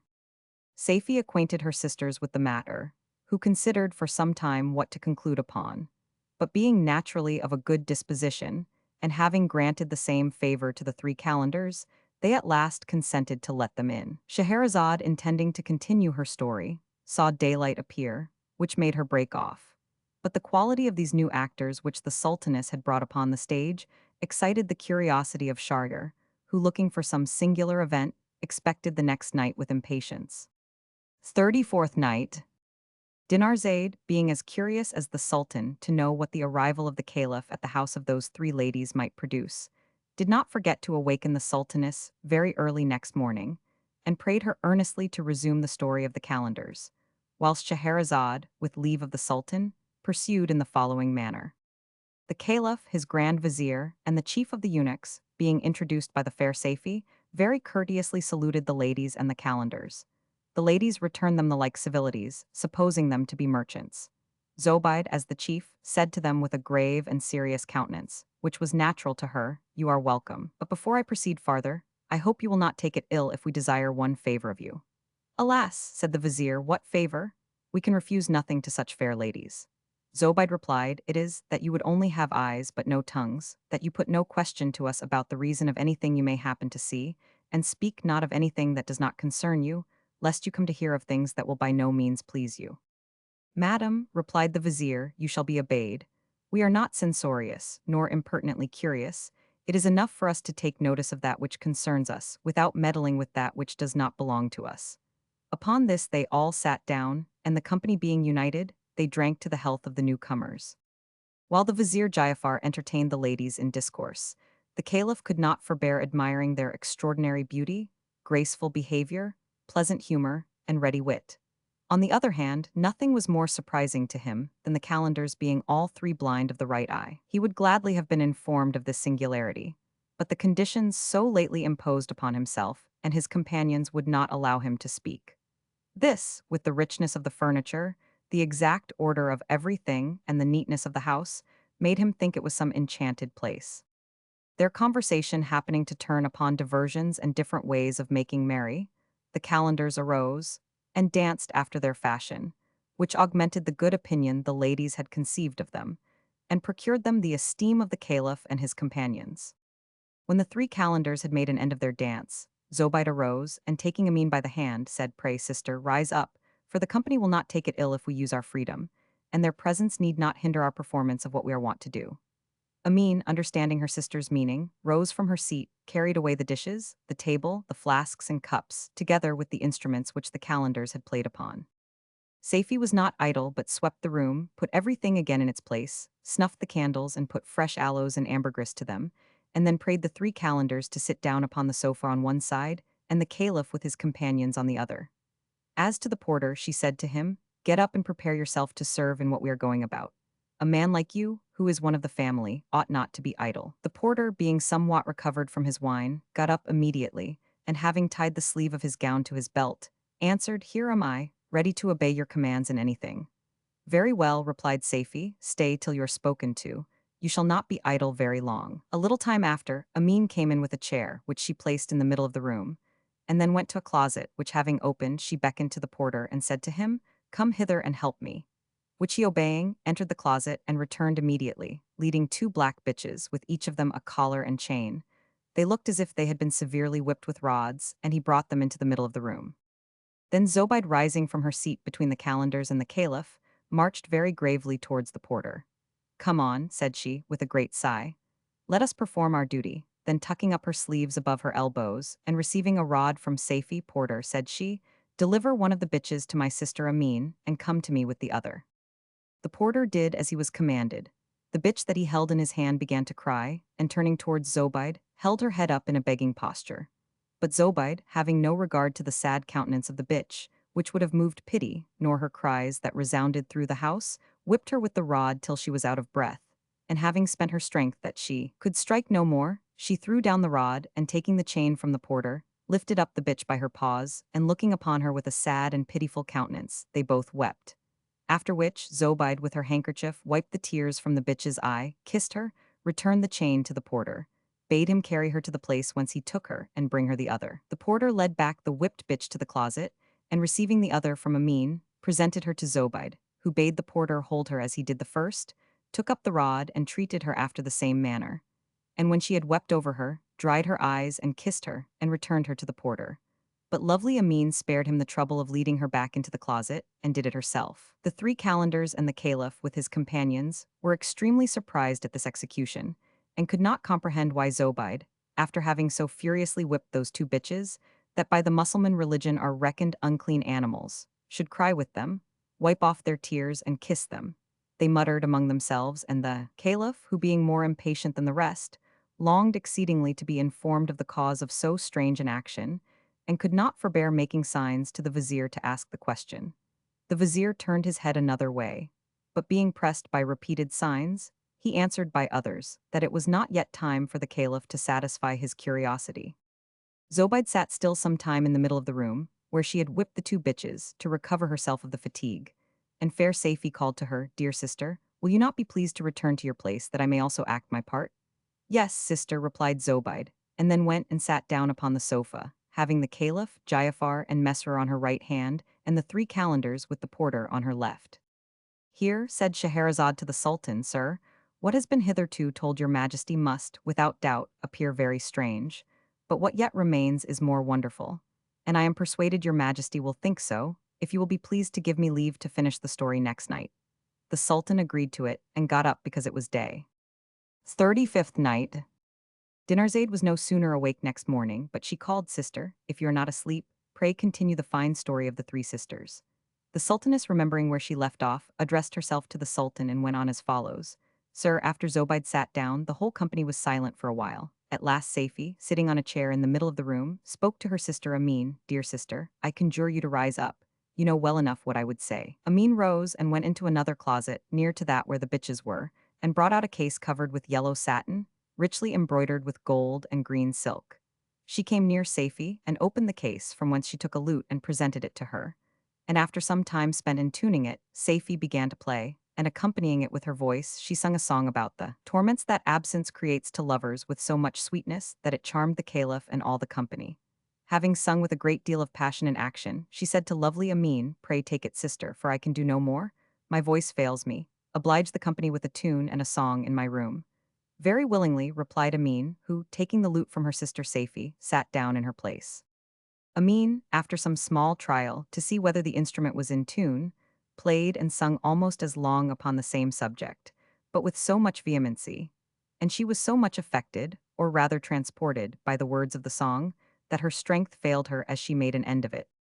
Zobeide, willing to testify her satisfaction, said, "Sister, you have done wonders, and we may easily see that you feel the grief you have expressed in so lively a manner." Amin was prevented from answering this civility, her heart being so sensibly touched at the same moment that she was obliged, for air, to uncover her neck and breast, which did not appear so fair as might have been expected from such a lady as she, but on the contrary, black and full of scars, which frighted all the spectators. However, this gave her no ease, but she fell into a fit. Here Scheherazade stopped, saying, "Sir, I had almost forgot that it is day." With this she ended her discourse, and the Sultan arose from bed. And though this prince had not resolved to defer the death of the Sultaness, he could not, at this time, have determined to take away her life. His curiosity was so great to hear out the story, which had so many unheard of events. 36th night. Dinarzade awaked her sister as formerly, saying, "Dear sister, I pray you to continue the story of the ladies and the calendars." Upon which she resumed her discourse in the manner following. When Zobeide and Safie ran to help their sister, one of the calendars could not forbear to say, "We had better have slept in the streets than have come hither, had we thought to have seen such spectacles." The caliph, who heard this, came to him and the other calendars, and asked them what might be the meaning of all this. They answered, "Sir, we know no more than you do." "What," says the caliph, "are you not of the family? Nor can you resolve us concerning the two black bitches, and the lady that fainted away, and has been so basely abused?" "Sir," said the calendars, "this is the first time that ever we were in the house, and we came in but a few minutes before you." This increased the caliph's astonishment. "It may be," says he, "this other man that is with you may know something of it." One of the calendars made a sign for the porter to come near, and asked him whether he knew why those two black bitches had been whipped, and why Amin's bosom was so scarred. "Sir," said the porter, "I can swear by heaven that if you know nothing of all this, I know as little as you do. It is true, I live in this city, but I never was in the house until now. And if you are surprised to see me here, I am as much to find myself in your company. And that which increases my wonder is that I have not seen one man with these ladies." The caliph and his company, as well as the calendars, supposed the porter had been one of the family, and hoped he could inform them of what they desired to know. But finding he could not, and resolving to satisfy his curiosity, cost what it would, he said to the rest, "Look ye, we are here 7 men and have but 3 women to deal with. Let us try if we can oblige them to satisfy us, and if they refuse it by fair means, we are in a condition to force them to it." The Grand Vizier Ja'afar was against this method, and showed the caliph what might be the consequence of it, but without discovering the prince to the calendars, addressed him as if he had been a merchant, thus: "Sir, consider, I pray you, that our reputation lies at stake. You know very well upon what conditions these ladies were ready to receive us, and we also agreed to them. What will they say of us if we break them? We shall be still more to blame, if any mischief befall us, for it is not likely that they would demand such a promise of us, if they did not know themselves to be in a condition to make us repent the breaking of it."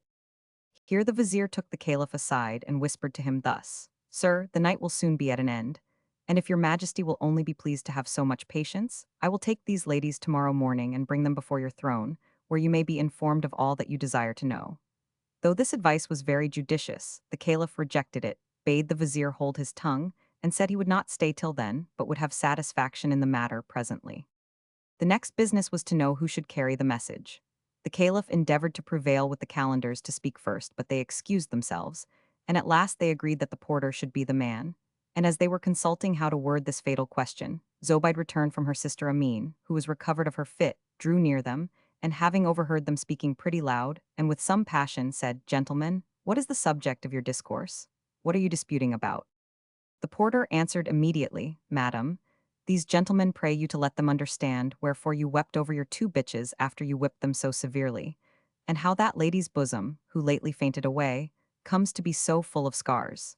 This is what I am ordered to ask in their name." At these words Zobeide looked with a stern countenance, and turning towards the caliph and the rest of the company, "Is this true, gentlemen," said she, "that you have given him order to ask me this question?"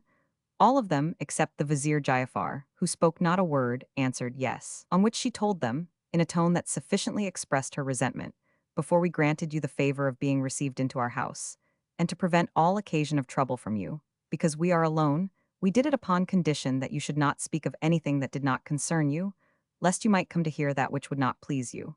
And yet, after having received and entertained you as well as we possibly could, you make no scruple to break your promise. It is true that our easy temper has occasioned this, but that shall not excuse you, for your proceedings are very unhandsome." As she spoke these words, she gave 3 hard knocks with her foot, and clapping her hands as often together, cried, "Come quick." Upon this, a door flew open, and 7 strong, sturdy black slaves, with cimeters in their hands, rushed in. Everyone seized a man, threw him on the ground, and dragged him into the middle of the room, in order to cut off his head. We may easily conceive what a fright the caliph was in. He then repented, but too late, that he had not taken his vizier's advice. In the meantime, this unhappy prince, Ja'afar, Mesrer, the porter, and the calendars were upon the point of losing their lives by their indiscreet curiosity. But before they would strike the fatal blow, one of the slaves said to Zobeide and her sisters, "High, mighty, and adorable mistresses, do you command us to cut their throats?" "Stay," says Zobeide, "I must examine them first." The frightened porter interrupted her thus: "In the name of heaven, do not make me die for another man's crime.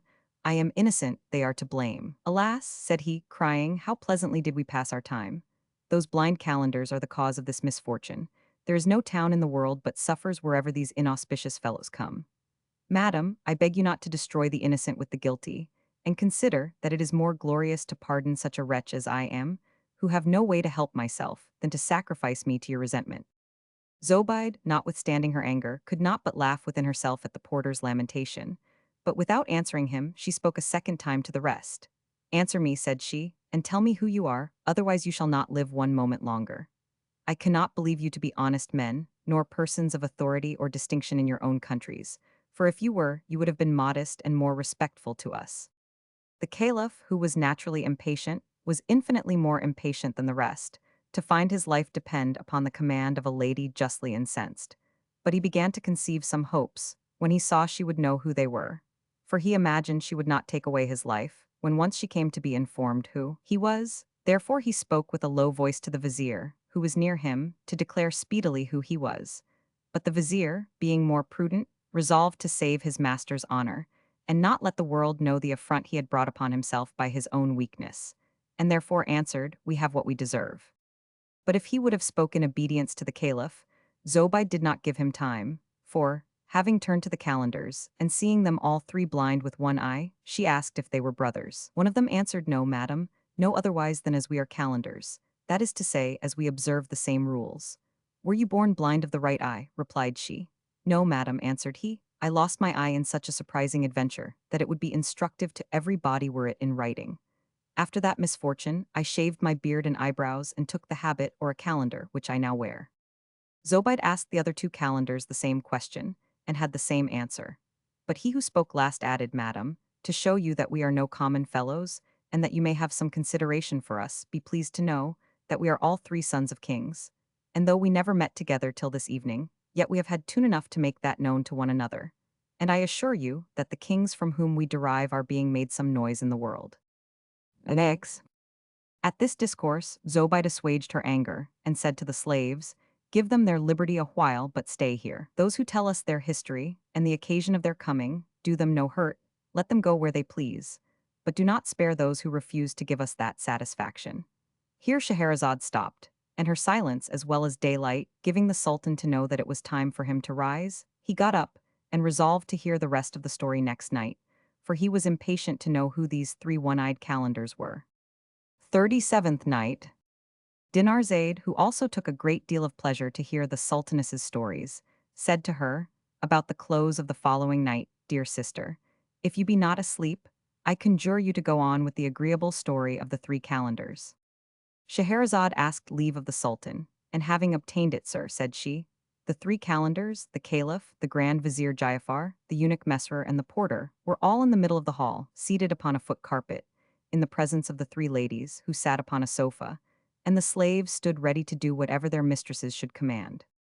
The porter, understanding that he might extricate himself from danger by telling his history, spoke first, and said, "Madam, you know my history already, and the occasion of my coming hither, so that what I have to say will be very short. My lady, your sister there, called me this morning at the place where I plied as porter to see if any body would employ me, that I might get my bread. I followed her to a vintner S, then to an herb shop, then to one that sold oranges, lemons, and citrons, then to a grocer S, next to a confectioner S, and a druggist S, with my basket upon my head as full as I was able to carry it.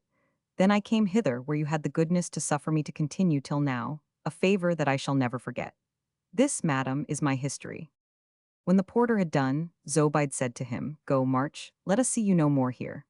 "Madam," replied the porter, "I beg you to let me stay.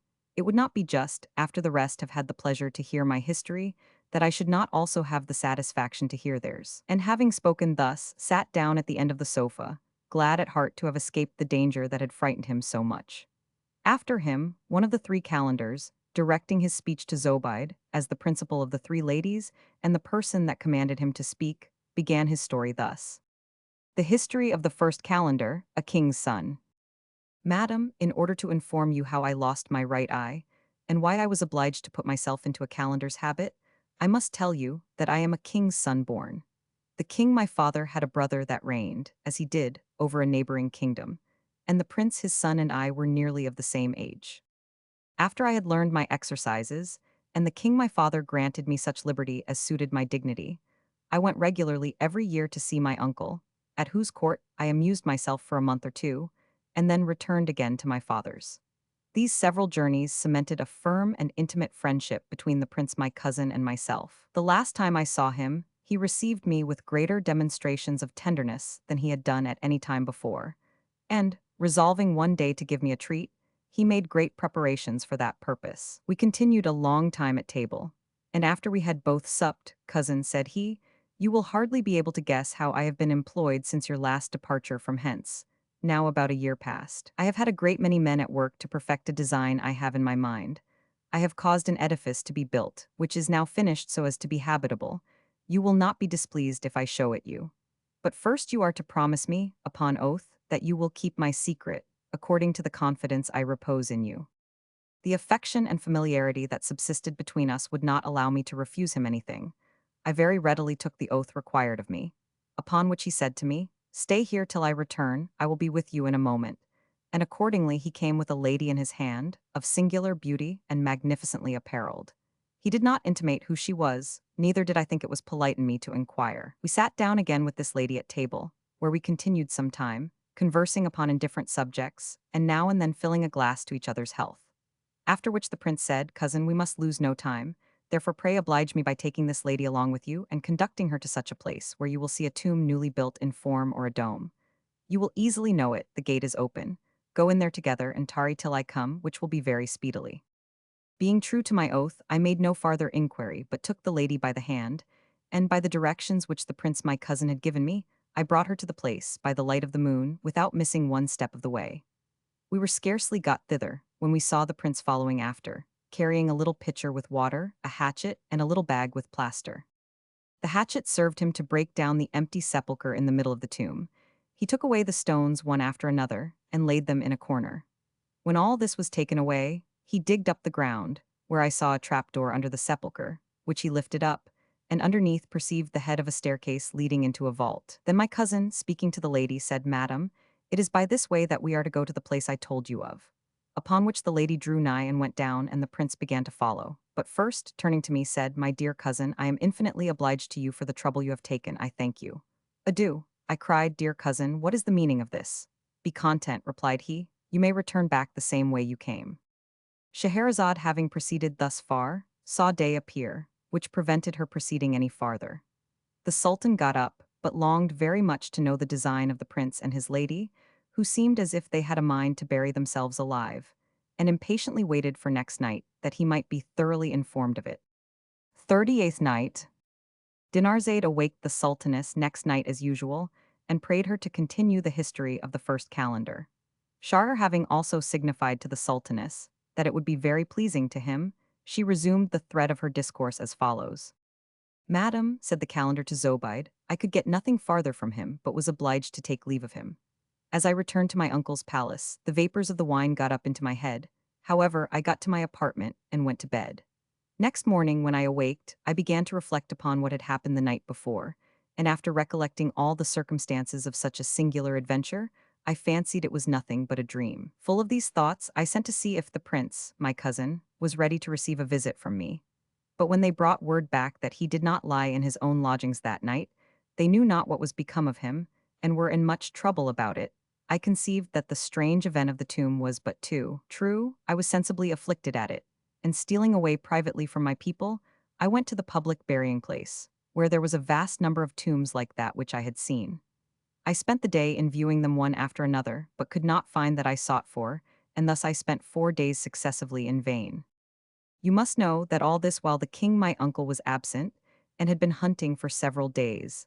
And I grew weary of staying for him, and having prayed his ministers to make my apology to him at his return, I left his palace, and set out towards my father's court, from which I had never been so long absent before. I left the ministers of the king my uncle in great trouble, to think what was become of the prince my cousin. But because of the oath I had made to keep his secret, I durst not tell them of anything that I had seen or knew, in order to make them easy. Next, I arrived at my father's capital, the usual place of his residence, where, contrary to custom, I found a great guard at the gate of the palace, who surrounded me as I entered. I asked the reason, and the commanding officer replied, "Prince, the army has proclaimed the Grand Vizier king, instead of your father, who is dead, and I take you prisoner in the name of the new king." At these words the guards laid hold of me and carried me before the tyrant. I leave you to judge, madam, how much I was surprised and grieved. This rebel vizier had long entertained a mortal hatred against me, for this reason. When I was a stripling, I loved to shoot in a crossbow, and being one day upon the terrace of the palace with my bow, a bird happening to come by, I shot but missed him, and the ball by misfortune hit the vizier, who was taking the air upon the terrace of his own house, and put out one of his eyes. As soon as I understood it, I not only sent to make my excuses to him, but did it in person. Yet he always resented it, and as opportunity offered, made me sensible of it. But now, madam, that he had me in his power, he expressed his resentment in a very barbarous manner. For he came to me like a madman, as soon as ever he saw me, and thrusting his finger into my right eye, pulled it out himself. And so, madam, I became blind of one eye. But the usurper's cruelty did not stop here. He ordered me to be shut up in a box, and commanded the executioner to carry me into the country, to cut off my head, and leave me to be devoured by the birds of prey. The executioner and another man carried me thus shut up on horseback into the country, in order to execute the usurper's barbarous sentence. But by my prayers and tears, I moved the executioner's compassion. Go, said he to me, get you speedily out of the kingdom, and take heed of ever returning to it, otherwise you will certainly meet your own ruin, and be the cause of mine. I thanked him for the favor he did me, and as soon as I was left alone, I comforted myself for the loss of my eye, by considering that I had very narrowly escaped much greater danger. Being in such a condition, I could not travel far at a time. I retired to remote places while it was day, and traveled as far by night as my strength would allow me. At last I arrived in the dominions of the king my uncle, and came to his capital.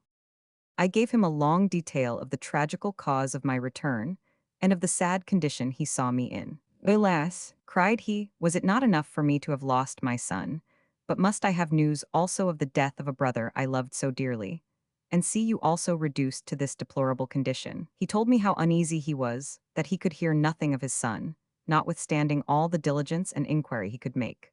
At these words the unfortunate father burst out into tears, and was so much afflicted, that, pitying his grief, it was impossible for me to keep the secret any longer.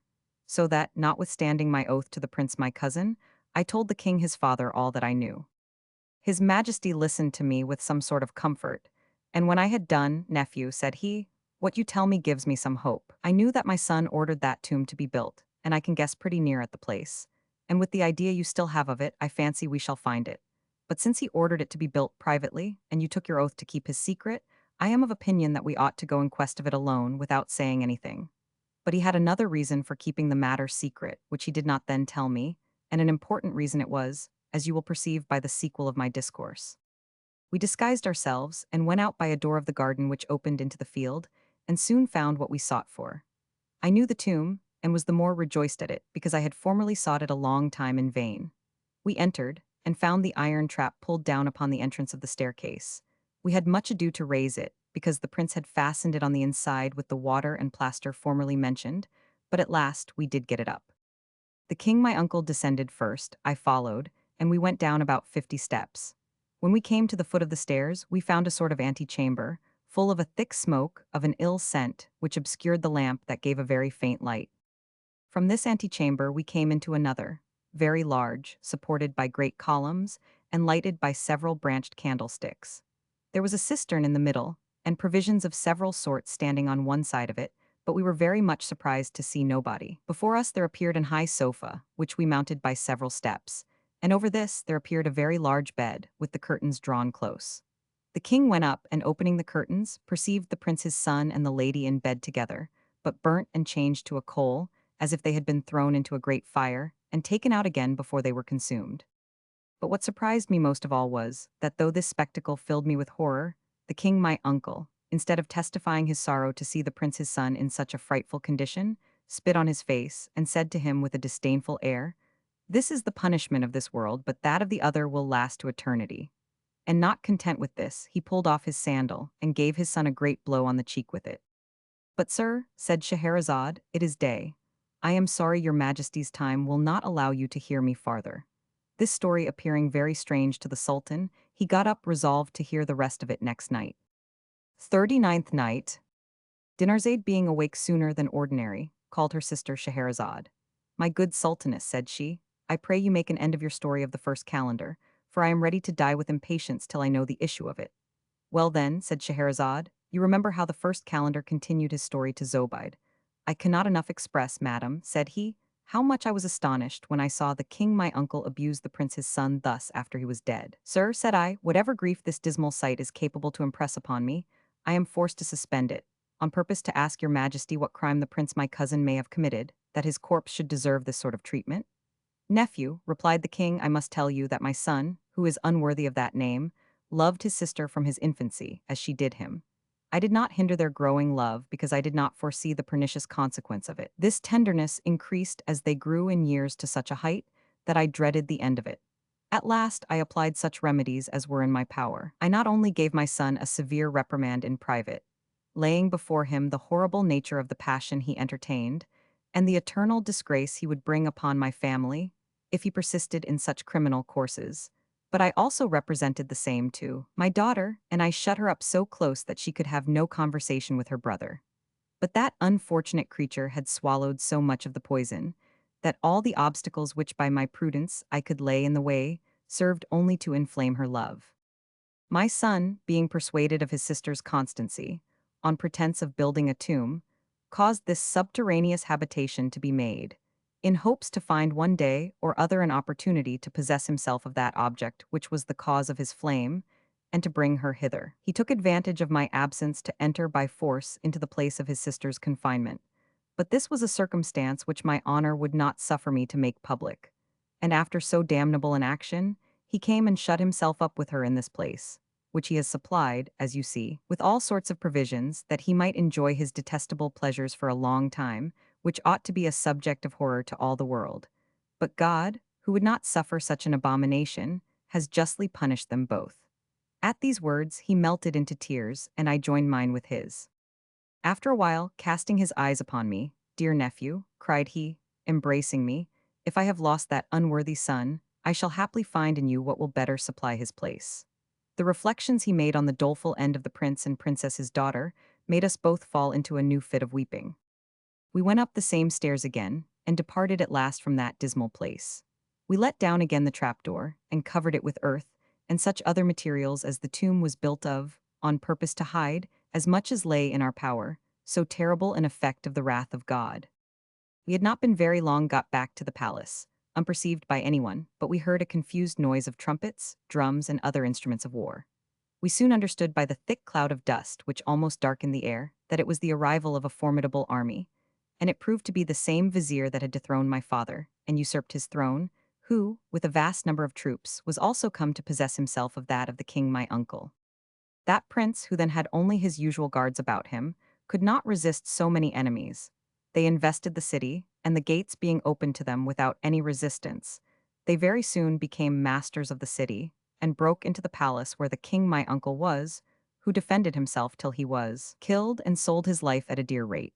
For my part, I fought as well as I could for a while, but seeing we were forced to submit to a superior power, I thought on my retreat and safety, which I had the good fortune to effect by some back ways, and got to one of the king's servants, on whose fidelity I could depend.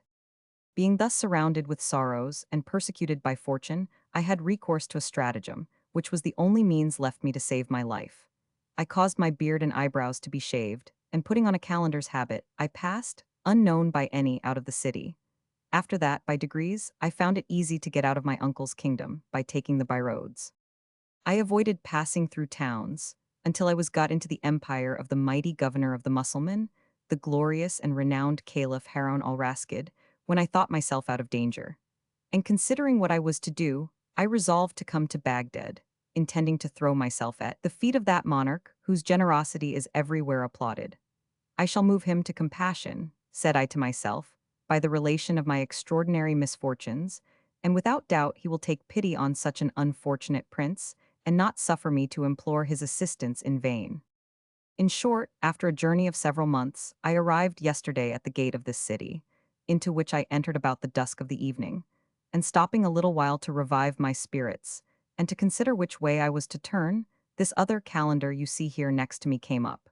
He saluted me, and I him. "You appear," said I, "to be a stranger, as I am?" "You are not mistaken," replied he. He had no sooner returned this answer, but that third calendar you see there overtook us.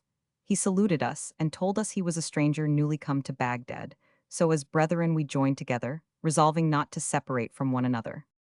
Meanwhile it was late, and we knew not where to seek a lodging in the city, where we had no acquaintance and had never been before. But good fortune having brought us before your gate, we made bold to knock, when you received us with so much kindness, that we are incapable to return you suitable thanks. This, madam, said he, is in obedience to your commands, the account I was to give you why I lost my right eye, wherefore my beard and eyebrows are shaved, and how I came to be with you at this present time. It is enough, said Zobeide. You may retire to what place you think fit. The calendar made his excuse and begged the ladies leave to stay till he had heard the relations of his two comrades, whom I cannot, said he, leave with honor, and till he might also hear those of the three other persons that were in company. Here Scheherazade said to the Sultan, "Sir, the daylight which you see prevents me from going on with the story of the second calendar. But if your majesty will hear it tomorrow, you will find as much satisfaction in that as in the story of the first.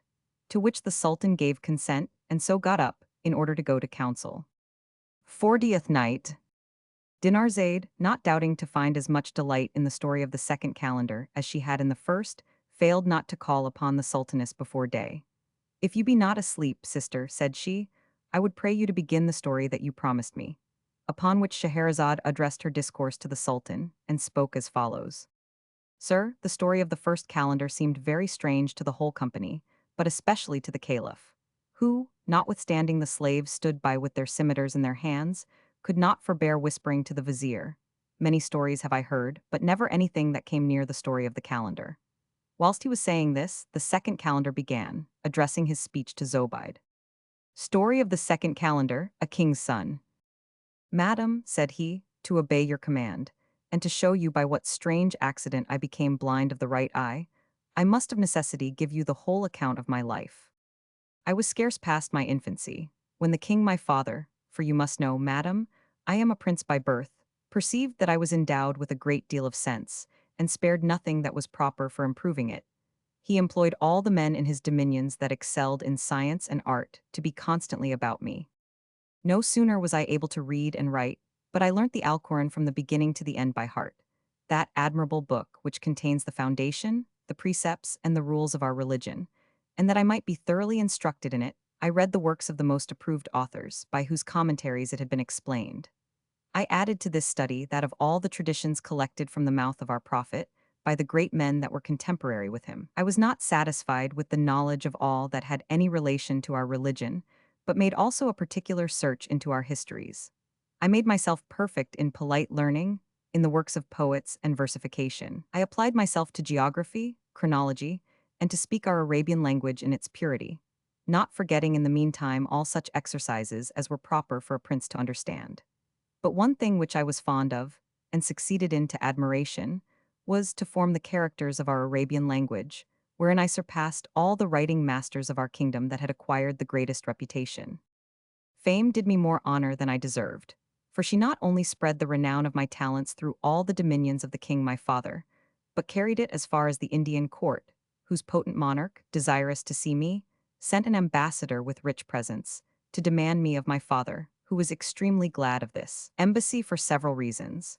He was persuaded that nothing could be more commendable in a prince of my age than to travel and visit foreign courts, and he was very glad to gain the friendship of the Indian sultan. I departed with the ambassador, but with no great retinue, because of the length and difficulty of the journey. When we had traveled about a month, we discovered at a distance a great cloud of dust, and under that we saw very soon 50 horsemen, well armed, that were robbers, coming towards us on full gallop. Scheherazade, perceiving day, told the sultan of it, who got up, but desiring to know what passed between the 50 men on horseback and the Indian ambassador, this prince was somewhat impatient till next night came. 41st night. It was almost day when Dinarzade awoke next morning, and called to her sister, "If you be not asleep, dear sister, I pray you continue the story of the second calendar." Scheherazade began in this manner. "Madam," said the calendar, always speaking to Zobeide, "as we had 10 horses laden with baggage and other presents, that I was to carry to the Indian sultan from the king my father, and my retinue was but small, you may easily judge that these robbers came boldly up to us. And not being in a posture to make any opposition, we told them that we were ambassadors belonging to the Sultan of the Indies, and hoped they would attempt nothing contrary to that respect that is due to them, thinking by this means to save our equipage and our lives. But the robbers most insolently replied, 'For what reason would you have us show any respect to the Sultan your master? We are none of his subjects, nor are we upon his territories.' Having spoken thus, they surrounded and fell upon us. I defended myself as long as I could, but finding myself wounded, and seeing the ambassador, with his servants and mine, lying on the ground, I made use of what strength was yet remaining in my horse, who was also very much wounded, and separated myself from the crowd, and rode away as fast as he could carry me. But he happening all of a sudden to fall under me, by weariness and the loss of blood, he fell down dead. I got rid of him in a trice, and finding that I was not pursued, it made me judge the robbers were not willing to quit the booty they had got. Scheherazade, perceiving day coming on, was obliged to stop here. "O sister," said Dinarzade, "tomorrow I shall be more diligent, in hopes you will make reparation to the Sultan for the loss that his curiosity has sustained through my neglect." Shargar arose without saying one word and went to his usual consultation. 42nd night. Dinarzade failed not to call the Sultaness a good while before day. "My dear sister," said she, "if you be not asleep, I pray you resume the story of the calendar." "I consent to it," said Scheherazade, and so continued it in these words. "Here you see me," said the calendar, "alone, wounded, destitute of help, and in a strange country. I durst not betake myself to the high road, fearing I might fall again into the hands of these robbers. When I had bound up my wound, which was not dangerous, I walked on the rest of the day and arrived at the foot of a mountain where I perceived a passage into a cave. I went in and stayed there that night with little satisfaction, after I had eaten some fruits that I gathered by the way. And eggs. I continued my journey for several days following, without finding any place of abode. But after a month's time, I came to a large town, well inhabited, and situated so much the more advantageously, as it was surrounded with several rivers, so that it enjoyed perpetual spring. The pleasant objects which then presented themselves to my view afforded me some joy, and suspended for a time the sorrow with which I was overwhelmed to find myself in such a condition. My face, hands, and feet were black and sunburnt, and by my long journey, my shoes and stockings were quite worn out, so that I was forced to walk barefooted, and besides, my clothes were all in rags. I entered into the town to inform myself where I was, and addressed myself to a tailor that was at work in his shop, who, perceiving by my air that I was a person of more note than my outward appearance bespoke me to be, made me sit down by him, and asked me who I was, from whence I came, and what had brought me thither. I did not conceal anything of all that had befallen me, nor made I any scruple to discover my quality. The tailor listened with attention to my words, but after I had done speaking, instead of giving me any consolation, he augmented my sorrow. "Take heed," said he, "how you discover to any person what you have now declared to me. For the prince of this country is the greatest enemy that the king your father has, and he will certainly do you some mischief when he comes to hear of your being in this city." I made no doubt of the tailor's sincerity when he named the prince. But since the enmity which is between my father and him has no relation to my adventures, I must beg your pardon, madam, if I pass it over with silence. I returned the tailor thanks for his good advice, and showed myself inclinable wholly to follow his counsel, and assured him that his favors should never be forgotten by me. And as he believed I could not but be hungry, he ordered something to be brought for me to eat, and offered me at the same time a lodging in his house, which I accepted. Some days after, finding me pretty well recovered of the fatigue I had endured by a long and tedious journey, and reflecting that most princes of our religion did apply themselves to some art or calling that might be serviceable to them upon occasion, he asked me if I had learned anything whereby I might get a livelihood, and not be burdensome to any man. I told him that I understood the laws, both divine and human, that I was a grammarian and poet, and above all, that I understood writing perfectly well. "By all this," said he, "you will not be able in this country to purchase yourself one morsel of bread. Nothing is of less use here than those sciences. But if you will be advised by me," said he, "dress yourself in a laborer's habit. And since you appear to be strong and of a good constitution, you shall go into the next forest and cut fire wood, which you may bring to the market to be sold, and I can assure you it will turn to so good an account that you may live by it, without dependence upon any man. And by this means, you will be in a condition to wait for the favorable minute, when heaven shall think fit to dispel those clouds of misfortune that thwart your happiness, and oblige you to conceal your birth. I will take care to supply you with a rope and a hatchet." The fear of being known, and the necessity I was under of getting a livelihood, made me agree to this proposal, notwithstanding all the meanness and hardships that attended it. The day following, the tailor bought me a rope, a hatchet, and a short coat, and recommended me to some poor people who gained their bread after the same manner, that they might take me into their company. They conducted me to the wood, and the first day I brought in as much upon my head as brought me half a piece of gold, which is the money of that country. For though the wood is not far distant from the town, yet it was very scarce there, by reason that few or none would be at the trouble to go and cut it. I gained a good sum of money in a short time, and repaid my tailor what he had advanced for me. I continued this way of living for a whole year, and one day that by chance I was gone farther into the wood than usual, I happened to light on a very pleasant place where I began to cut down wood, and in pulling up the root of a tree I espied an iron ring, fastened to a trapdoor of the same metal. I took away the earth that covered it, and having lifted it up, saw stairs, which I went down, with my axe in my band. When I was come to the bottom of the stairs, I found myself in a large palace, which put me into great consternation, because of a great light, which appeared as clear in it as if it had been above ground in the open air. I went forward along a gallery, supported by pillars of jasper, the base and capitals of massy gold, but seeing a lady of a noble and free air, and extremely beautiful, coming towards me, my eyes were taken off from beholding any other object but her alone. Here Scheherazade stopped, because day appeared, but Dinarzade said, "Dear sister, I confess I am extremely well pleased with what you have told us today, and I imagine that the following part must be no less surprising." "You are not mistaken," said the Sultaness, "for the remainder of this story of the second calendar is better worth my Ford the Sultan's attention than all that he has hitherto heard." "I doubt that," said Shargar as he was getting up, "but we shall know that tomorrow." 43rd night. The Sultaness, being awakened as usual, gave the Sultan an account that the second calendar continued his story thus.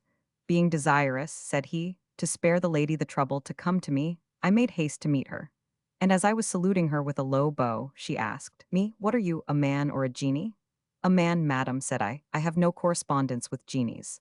'By what adventure,' said she, fetching a deep sigh, 'are you come hither? I have lived here these 25 years, and never saw any man but yourself during that time.' Her great beauty, which had already smitten me, and the sweetness and civility wherewith she received me, emboldened me to say to her, 'Madam, before I have the honor to satisfy your curiosity, give me leave to tell you that I am infinitely satisfied with this unexpected meeting, which offers me an occasion of consolation in the midst of my affliction, and perhaps it may give me an opportunity to make you also more happy than you are.' I gave her a true account by what strange accident she saw me, the son of a king, in such a condition as then I appeared in her presence, and how fortune directed that I should discover the entrance into that magnificent prison where I had found her, but, according to appearance, in an unpleasant situation. 'Alas, prince,' said she, sighing once more, 'you have just cause to believe this rich and pompous prison cannot be otherwise than a most wearisome abode, the most charming place in the world being no way delightful when we are detained there contrary to our will. It is not possible but you have heard of the great Epitimaris, king of the Isle of Ebene, so called from that precious wood it produces in abundance. I am the princess his daughter. The king, my father, had chosen for me a husband, a prince that was my cousin. But, on my wedding night, in the midst of the rejoicing that was in the court, and the capital city of the kingdom of the Isle of Ebene, before I was given to my husband, a genie took me away. I fainted at the same moment and lost my senses, but when I came to myself again, I found myself in this place. I was a long time inconsolable, but time and necessity have accustomed me to see and receive the genie. 25 years, as I told you before, I have continued in this place, where, I must confess, I have everything that I can wish for necessary to life, and also everything that can satisfy a princess fond of dress and fashions. Every 10 days, said the princess, the genie comes hither to lie with me one night, which he never exceeds, and the excuse he makes for it is that he is married to another wife, who would grow jealous if she came to know how unfaithful he was to her. Meanwhile, if I have occasion for him by day or night, as soon as I touch a talisman, which is at the entrance into my chamber, the genie appears. It is now the 4th day since he was here, and I do not expect him before the end of 6 more. So, if you please, you may stay 5 days and keep me company, and I will endeavor to entertain you according to your quality and merit. I thought myself too fortunate to have obtained so great a favor without asking it, to refuse so obliging a proffer. The princess made me go into a bagnio, which was the most handsome, the most commodious, and the most sumptuous that could be imagined. And when I came forth, instead of my own clothes, I found another very costly suit, which I did not esteem so much for its richness, as because it made me look worthy to be in her company. We sat down on a sofa covered with rich tapestry, with cushions to lean upon of the rarest Indian brocade, and some time after she covered a table with several dishes of delicate meats. We ate together, and passed the remaining part of the day with much satisfaction, and at night she received me to her bed. The next day, as she contrived every means to please me, she brought in, at dinner, a bottle of old wine, the most excellent that ever was tasted, and out of complaisance she drank some part of it with me. When my head grew hot with the agreeable liquor, "Fair princess," said I, "you have been too long thus buried alive. Follow me, and enjoy the real day from which you have been deprived so many years, and abandon this false light that you have here." "Prince," replied she with a smile, "leave this discourse. If you out of 10 days will grant me 9, and resign the last to the genie, the fairest day that ever was would be nothing in my esteem." "Princess," said I, "it is the fear of the genie that makes you speak thus. For my part, I value him so little that I will break in pieces his talisman, with the conjuration that is written about it. Let him come, I will expect him, and how brave or redoubtable soever he be, I will make him feel the weight of my arm. I swear solemnly that I will extirpate all the genies in the world, and him first." The princess, who knew the consequence, conjured me not to touch the talisman, "for that would be a means," said she, "to rum both you and me. I know what belongs to genies better than you." The fumes of the wine did not suffer me to hearken to her reasons, but I gave the talisman a kick with my foot and broke it in several pieces. At these words, Scheherazade, perceiving day, grew silent, and the sultan got up, not doubting but the breaking of the talisman had some remarkable event, and therefore resolved to hear that story to the end. 44th night. Dinarzade, being awaked somewhat before day, said to the sultaness, "Sister, if you are not asleep, I pray you acquaint us with what happened in the subterranean palace after the prince had broken the talisman." "I am just going to relate it," said Scheherazade. Upon which, resuming her narrative, she continued her discourse thus, in the person of the second calendar. The talisman was no sooner broken, but the palace began to shake, and was ready to fall, with a hideous noise like thunder, accompanied with flashes of lightning and a great darkness. This terrible noise in a moment dispelled the fumes of my wine, and made me sensible but too late of the folly I had committed. "Princess," cried I, "what means all this?" She answered in a fright, and without any concern for her own misfortune, "Alas! You are undone if you do not escape presently." I followed her advice, and my fears were so great that I forgot my hatchet and cords. I was scarcely got to the stairs by which I came down, when the enchanted palace opened at once, and made a passage for the genie. He asked the princess, in great anger, "What has happened to you, and why did you call me?" "A qualm at my stomach," said the princess, "made me fetch this bottle which you see here, out of which I drank twice or thrice, and by mischance made a false step and fell upon the talisman, which is broken, and that is all." At this answer, the furious genie told her, "You are a false woman and a liar. How came that axe and those cords there?" "I never saw them till this moment," said the princess. "Your coming in such an impetuous manner has, it may be, forced them up in some place, as you came along, and so brought them hither without your knowing it." The genie made no other answer but what was accompanied with reproaches and blows, of which I heard the noise. I could not endure to hear the pitiful cries and shouts of the princess, so cruelly abused. I had already laid off the suit she made me put on, and taken my own, which I had laid on the stairs the day before when I came out of the bagnio. I made haste upstairs, more distracted with sorrow and compassion, as I had been the cause of so great a misfortune. And by sacrificing the fairest princess on earth to the barbarity of a merciless genie, I was become the most criminal and ungrateful of mankind. "It is true," said I, "she has been a prisoner these 25 years, but, liberty accepted, she wanted nothing that could make her happy. My folly has put an end to her happiness and brought upon her the cruelty of an unmerciful devil. I let down the trapdoor, covered it again with earth, and returned to the city with a burden of wood, which I bound up without knowing what I did, so great was my trouble and sorrow. My landlord, the tailor, was very much rejoiced to see me. Your absence," said he, "has disquieted me very much, by reason you had entrusted me with the secret of your birth, and I knew not what to think. I was afraid somebody had discovered you. God be thanked for your return." I thanked him for his zeal and affection, but not a word durst I say of what had passed, nor the reason why I came back without my hatchet and cords. I retired to my chamber, where I reproached myself 1,000 times for my excessive imprudence. "Nothing," said I, "could have paralleled the princess's good fortune and mine, had I forborne to break the talisman." While I was thus giving myself over to melancholy thoughts, the tailor came in. "An old man," said he, "whom I do not know, brings me here your hatchet and cords, which he found in his way, as he tells me, and understood by your comrades that go along with you to the woods that you lodge here. Come out and speak to him, for he will deliver them to none but yourself." At this discourse I changed color and fell a trembling. While the tailor was asking me the reason, my chamber door opened at once, and the old man, having no patience to stay, appeared to us with my hatchet and cords. This man was the genie, the ravisher of the fair princess of the Isle of Ebene, who had thus disguised himself, after he had treated her with the utmost barbarity. "I am a genie," said he, "son of the daughter of Eblis, prince of genies. Is not this your hatchet?" said he, speaking to me, "and are not these your cords?" Here Scheherazade saw day, and left off. The Sultan found the story of the second calendar too curious not to desire that he might hear it out, and therefore got up, with an intention to hear the rest next morning. 45th night. The day following, Dinarzade called upon the Sultaness, "My dear sister, pray tell us how the genie treated the prince."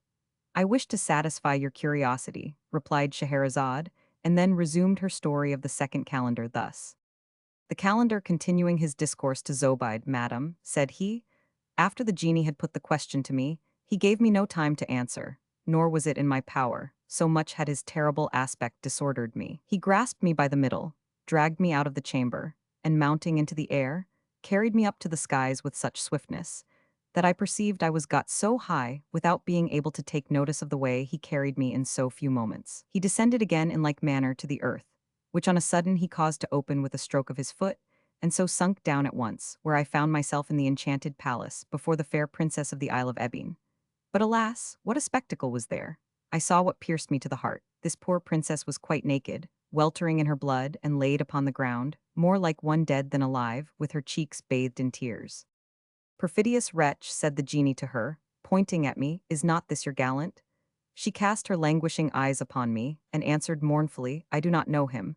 I never saw him till this moment." "What," said the genie, "he is the cause of thy being in the condition thou art justly in, and yet darest thou say thou dost not know him?" "If I do not know him," said the princess, "would you have me make a lie on purpose to ruin him?" "Oh then," said the genie, pulling out a scimitar and presenting it to the princess, "if you never saw him before, take the scimitar and cut off his head." "Alas," replied the princess, "how is it possible that I should execute what you would force me to do? My strength is so far spent that I cannot lift up my arm, and if I could, how should I have the heart to take away the life of an innocent man, and one whom I do not know?" "This refusal," said the genie to the princess, "sufficiently informs me of your crime." Upon which, turning to me, "And thou," said he, "dost thou not know her?" I should have been the most ungrateful wretch, and the most perfidious of all mankind, if I had not shown myself as faithful to the princess as she was to me, who had been the cause of her misfortunes. Therefore I answered the genie, "How should I know her, when I never saw her till now? If it be so," said he, "take the scimitar and cut off her head. On this condition I will set thee at liberty, for then I shall be convinced that thou didst never see her till this very moment, as thou sayest." "With all my heart," replied I, and took the scimitar in my hand. "But, sir," said Scheherazade, "it is day, and I ought not to abuse your majesty's patience." "These are wonderful events," said the sultan to himself. "We shall know tomorrow if the prince was so cruel as to pay obedience to the genie's command." 46th night. When the night was near at an end, Dinarzade said to the sultaness, "Sister, if you be not asleep, I would pray you to continue the story which you could not finish yesterday." "I will," says Scheherazade, "and without loss of time you shall understand that the second calendar went on thus. Do not think, madam, that I drew near to the fair princess of the Isle of Ebene to be the executioner of the genie's barbarity. I did it only to demonstrate by my behavior, as much as possible, that as she had shown her resolution to sacrifice her life for my sake, I would not refuse to sacrifice mine for hers. The princess, notwithstanding her pain and suffering, understood my meaning, which she signified by an obliging look, and made me understand her willingness to die for me, and that she was satisfied to see how willing I was also to die for her. Upon this, I stepped back and threw the scimitar on the ground. I shall forever, said I to the genie, be hateful to all mankind, should I be so base as to murder, I do not only say a person whom I do not know, but a lady like this, who is ready to give up the ghost. Do with me what you please, since I am in your power. I cannot obey your barbarous commands. I see, said the genie, that you both outbrave me and insult my jealousy. But both of you shall know, by the treatment I give you, what I am capable to do. At these words the monster took up the scimitar, and cut off one of her hands, which left her only so much of life as to give me a token with the other that she bid me adieu forever. For the blood she had lost before, and that which gushed out then, did not permit her to live above 1 or 2 moments after this barbarous cruelty, the sight of which threw me into a fit. When I was come to myself again, I expostulated with the genie, why he made me languish in expectation of death. Strike, cried I, for I am ready to receive the mortal blow, and expect it as the greatest favor you can show me. But instead of agreeing to that, look ye, said he, how genies treat their wives whom they suspect of unfaithfulness. She has received thee here, and were I certain that she had put any further affront upon me, I would put thee to death this minute. But I will content myself to transform thee into a dog, ape, lion, or bird. Take thy choice of any of these, I will leave it to thyself. These words gave me some hopes to mollify him. O genie, said I, moderate your passion, and since you will not take away my life, give it me generously. I shall always remember your clemency, if you pardon me, as one of the best men in the world pardoned one of his neighbors that bore him a mortal hatred. The genie asked me what had passed between those 2 neighbors, and said he would have patience till he heard the story, which I told him thus. And I believe, madam, you will not take it ill if I also relate it to you.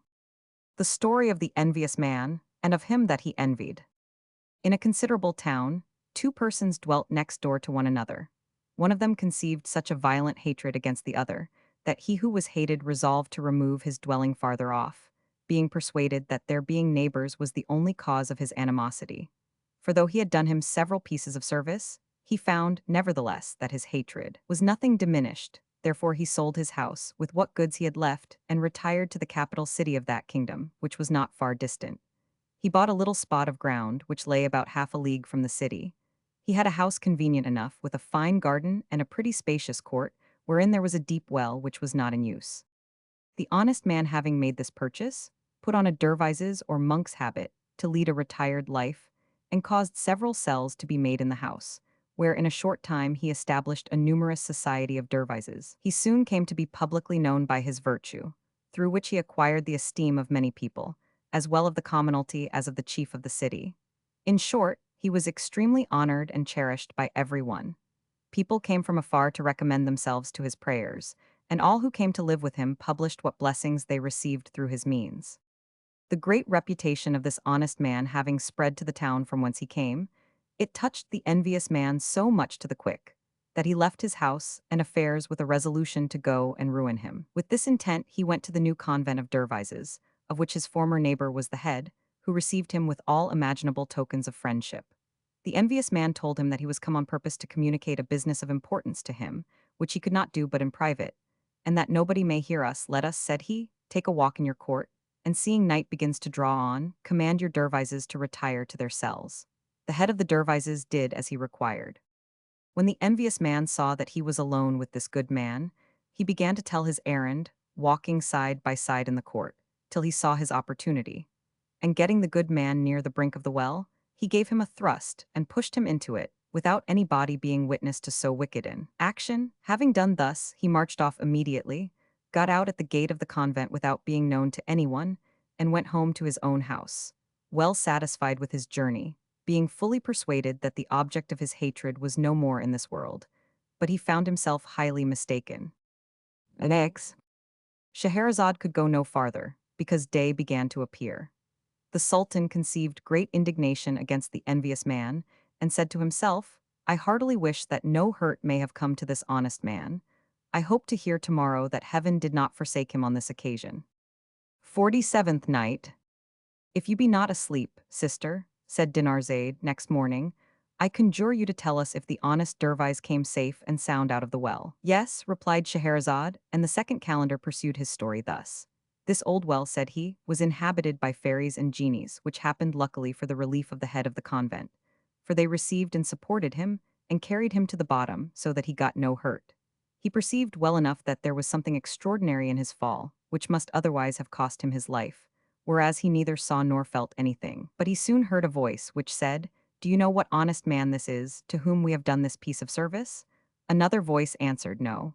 To which the first replied, Then I will tell you. This man, out of charity, the greatest that ever was known, left the town he lived in, and has established himself in this place, in hopes to cure one of his neighbors of the envy he had conceived against him.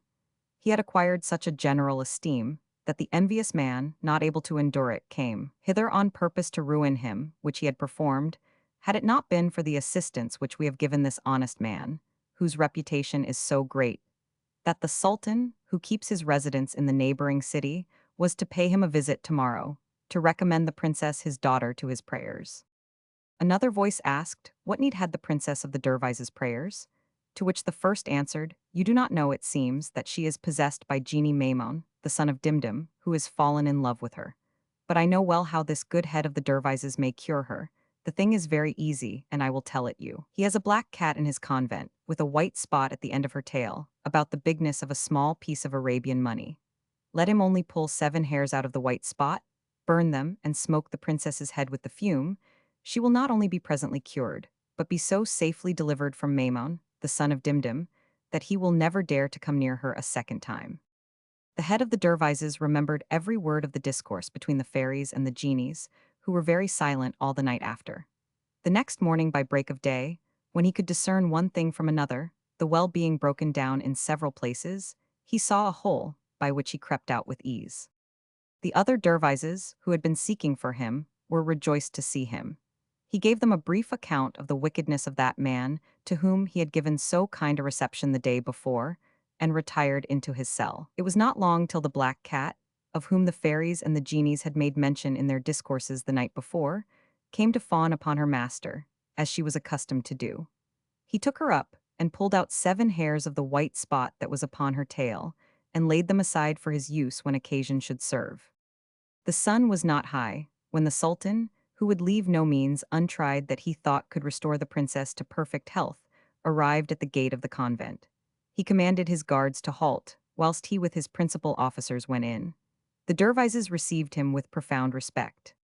The Sultan called their head aside, and said, "Good Sheikh, it may be you know already the cause of my coming hither." "Yes, sir," replied he very gravely, "if I do not mistake, it is the disease of the princess which procures me this unmerited honor." "That is the very thing," replied the Sultan. "You will give me new life if your prayers, as I hope they will, can procure my daughter's health." "Sir," said the good man, "if your majesty will be pleased to let her come hither, I am in hopes, through God's assistance and favor, she shall return in perfect health." The prince, transported with joy, sent immediately to fetch his daughter, who very soon appeared with a numerous train of ladies and eunuchs, but masked, so that her face was not seen. The chief of the dervises caused a pall to be held over her head, and he had no sooner thrown the 7 hairs upon the burning coals. But the genie Maimon, the son of Dimdim, gave a great cry, without anything being seen, and left the princess at liberty. Upon which she took off the veil from her face and rose up to see where she was, saying, "Where am I and who brought me hither?" At which words the Sultan, overcome with excessive joy, embraced his daughter and kissed her eyes. He also kissed the chief of the dervises' hands, and said to his officers, "Tell me your opinion. What reward does he deserve that has thus cured my daughter?" They all cried, "He deserves her in marriage." "This is what I had in my thoughts," said the Sultan, "and I make him my son-in-law from this moment." Some time after the prime vizier died, and the Sultan conferred the place on the dervise. The Sultan himself also died without heirs male, upon which the religious orders and the militia gathered together, and the good man was declared an acknowledged sultan by general consent. Daylight appearing, Scheherazade was obliged to break off her story. Shargar looked upon the dervise to be worthy of the crown he had got, but was desirous to know if the envious man did not die for spite, and got up with an intention to hear it next night. 48th night. Dinarzade, when it was time, addressed her speech to the Sultaness thus. "My dear sister," said she, "if you be not asleep, I would pray you to continue the story of the hated and envious man." "With all my heart," answered Scheherazade. The second calendar continued his story thus. "The honest dervise," said he, being mounted on the throne of his father-in-law, as he was one day in the midst of his courtiers upon a march, he espied the envious man among the crowd of people that stood as he passed along, and calling one of the viziers that attended him, whispered him in his ear thus, "Go bring me that man you see there, but take care you do not fright him." The vizier obeyed, and when the envious man was brought into his presence, the Sultan said, "Friend, I am extremely glad to see you." Upon which he called an officer. "Go immediately," said he, "and cause to be paid the man out of my treasury 100 pieces of gold. Let him have also 20 loads of the richest merchandise in my storehouses, and a sufficient guard to conduct him to his house." After he had given this charge to the officer, he bid the envious man farewell, and proceeded on his march. When I had finished the recital of this story to the genie, the murderer of the princess of the Isle of Ebene, I made the application to himself thus: "O genie, you see here that this bountiful sultan did not content himself with forgetting the design of the envious man to take away his life, but treated him kindly, and sent him back with all the favors which I just now related. In short, I made use of all my eloquence, praying him to imitate so good an example, and to grant me pardon. But it was impossible for me to move his compassion. 'All that I can do for thee,' said he, 'is that I will not take thy life. Do not flatter thyself that I will send thee safe and sound back. I must let thee feel what I am able to do by my enchantments.' So saying, he laid violent hands on me, and carried me across the vault of the subterranean palace, which opened to give him passage. He flew up with me so high that the earth seemed to be only a little white cloud. From thence he came down again like lightning, and alighted upon the ridge of a mountain. There he took up a handful of earth, and pronounced or rather muttered some words which I did not understand, and threw it upon me. 'Quit the shape of a man,' said he to me, 'and take on thee that of an ape.' He vanished immediately, and left me alone, transformed into an ape, overwhelmed with sorrow, in a strange country, not knowing whether I was near or far from my father's dominions. I went down from the top of the mountain, and came into a plain country, which took me a month's time to travel through, and then I came to the seaside.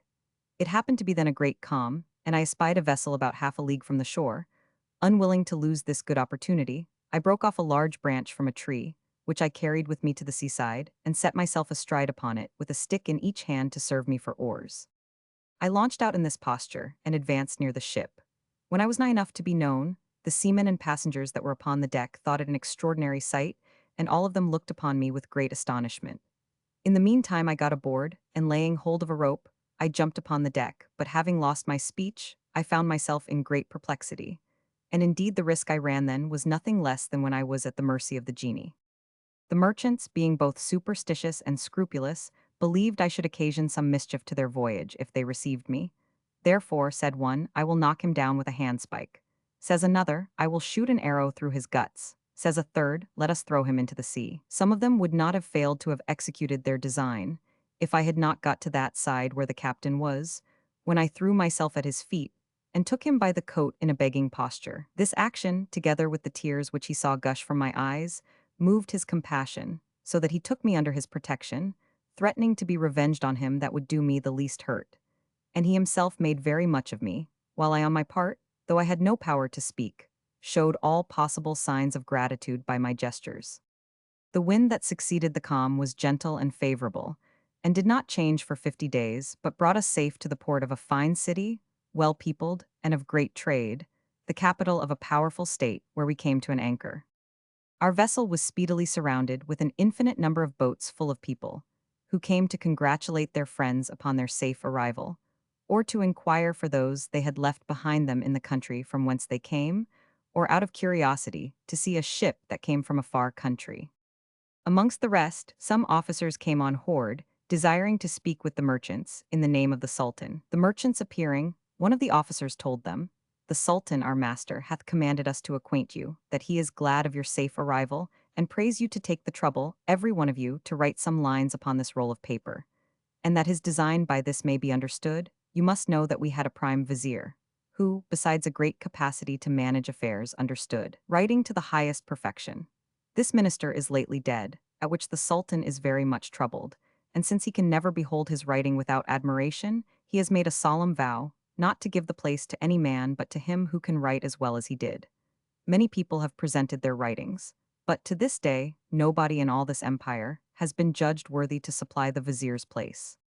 Those merchants that believed they could write well enough to pretend to this high dignity, wrote one after another what they thought fit. After they had done, I advanced and looked the roll out of the gentleman's hand. But all the people, especially the merchants, cried out, he will tear it or throw it into the sea, till they saw how properly I held the roll and made a sign that I would write in my turn. Then they were of another opinion, and their fear turned into admiration. However, since they had never seen an ape that could write, nor could be persuaded that I was more ingenious than other apes, they offered to snatch the roll out of my hand.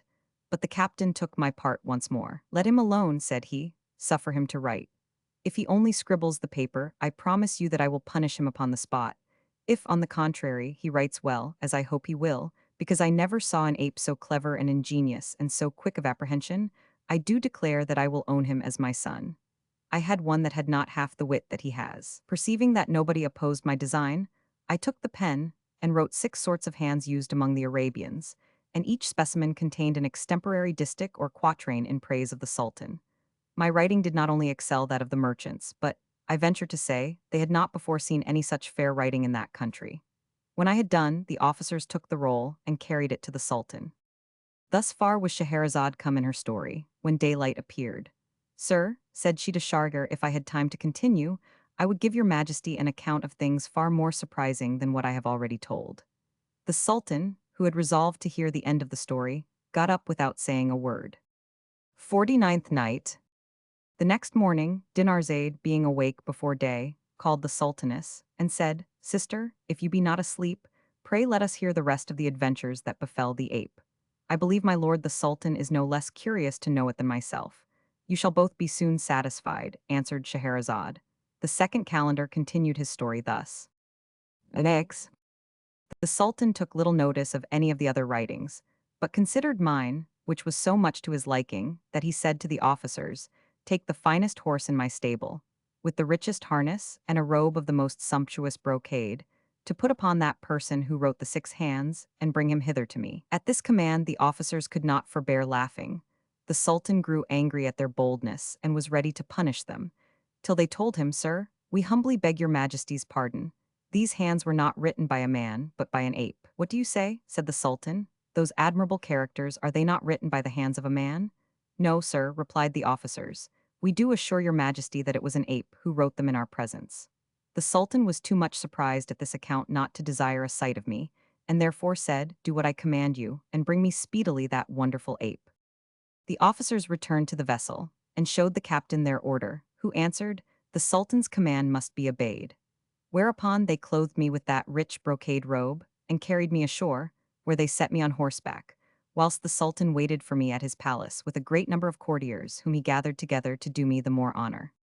The cavalcade being begun, the harbor, the streets, the public places, windows, terraces, palaces, and houses were filled with an infinite number of people of all sorts, who flocked from all parts of the city to see me. For the rumor was spread in a moment that the Sultan had chosen an ape to be his grand vizier, and after having served for a spectacle to the people, who could not forbear to express their surprise by redoubling their shouts and cries, I arrived at the palace of the Sultan. I found the prince on his throne in the midst of the grandees.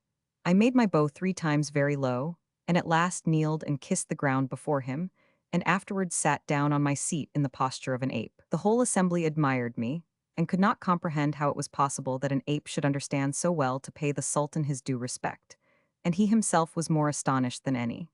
In short, the usual ceremony of the audience would have been complete could I have added speech to my behavior. But apes do never speak, and the advantage I had of having been a man did not allow me that privilege. The Sultan dismissed his courtiers, and none remained by him but the chief of the eunuchs, a little young slave, and myself. He went from his chamber of audience into his own apartment, where he ordered dinner to be brought. As he sat at table, he gave me a sign to come near and eat with them. To show my obedience, I kissed the ground, stood up, sat down at table, and ate with discretion and moderation. Before the table was uncovered, I espied a writing desk, which I made a sign should be brought me. Having got it, I wrote upon a large peach some verses after my way, which testified my acknowledgment to the Sultan, who, having read them after my presenting him the peach, it increased his astonishment. When the table was uncovered, they brought him a particular liquor, of which he caused them to give me a glass. I drank and wrote upon it some new verses, which explained the state I was reduced to after many sufferings. The Sultan read them likewise, and said, "A man that was capable of doing so much would be above the greatest of men." The Sultan caused them to bring in a chessboard, and asked me by a sign if I understood that game, and would play with him. I kissed the ground, and laying my hand upon my head, signified that I was ready to receive that honor. He won the first game, but I won the second and third, and perceiving he was somewhat displeased at it, I made a quatrain to pacify him, in which I told him that 2 potent armies had been fighting furiously all day, but that they made up a peace towards the evening, and passed the remaining part of the night very peaceably together upon the field of battle. So many circumstances appearing to the Sultan far beyond whatever anyone had either seen or known of the cleverness or sense of apes, he determined not to be the only witness of those prodigies himself, but having a daughter called the Lady of Beauty, on whom the chief of the eunuchs, then present, waited, "Go," said the Sultan to him, "and bid your lady come hither. I am desirous she should share my pleasure." The eunuch went and immediately brought the princess, who had her face uncovered. But she was no sooner come into the room than she put on her veil, and said to the Sultan, "Sir, your majesty must needs have forgotten yourself. I am very much surprised that your majesty has sent for me to appear among men." "How, daughter?" said the Sultan, "you do not know what you say? Here is nobody but the little slave, the eunuch your governor, and myself, who have the liberty to see your face, and yet you lower your veil and blame me for having sent for you hither." "Sir," said the princess, "your majesty shall soon understand that I am not in the wrong. That ape you see before you, though he has the shape of an ape, is a young prince, son of a great king. He has been metamorphosed into an ape by enchantment. A genie, the son of the daughter of Eblis, has maliciously done him this wrong, after having cruelly taken away the life of the princess of the Isle of Ebene, daughter to the king Epitimaris." The Sultan, astonished at this discourse, turned towards me, and spoke no more by signs, but in plain words asked me if it was true what his daughter said. Seeing I could not speak, I put my hand to my head to signify that what the princess spoke was true. Upon this the Sultan said again to his daughter, "How do you know that this prince has been transformed by enchantment into an ape?" "Sir," replied the Lady of Beauty, Your Majesty may remember that when I was past my infancy, I had an old lady waited upon me. She was a most expert magician, and taught me 70 rules of magic, by virtue of which I can transport your capital city into the midst of the sea in the twinkling of an eye, or beyond Mount Caucasus. By this science I know all enchanted persons at first sight. I know who they are, and by whom they have been enchanted. Therefore do not be surprised if I should forthwith relieve this prince, in spite of the enchantment, from that which hinders him to appear in your sight what he naturally is.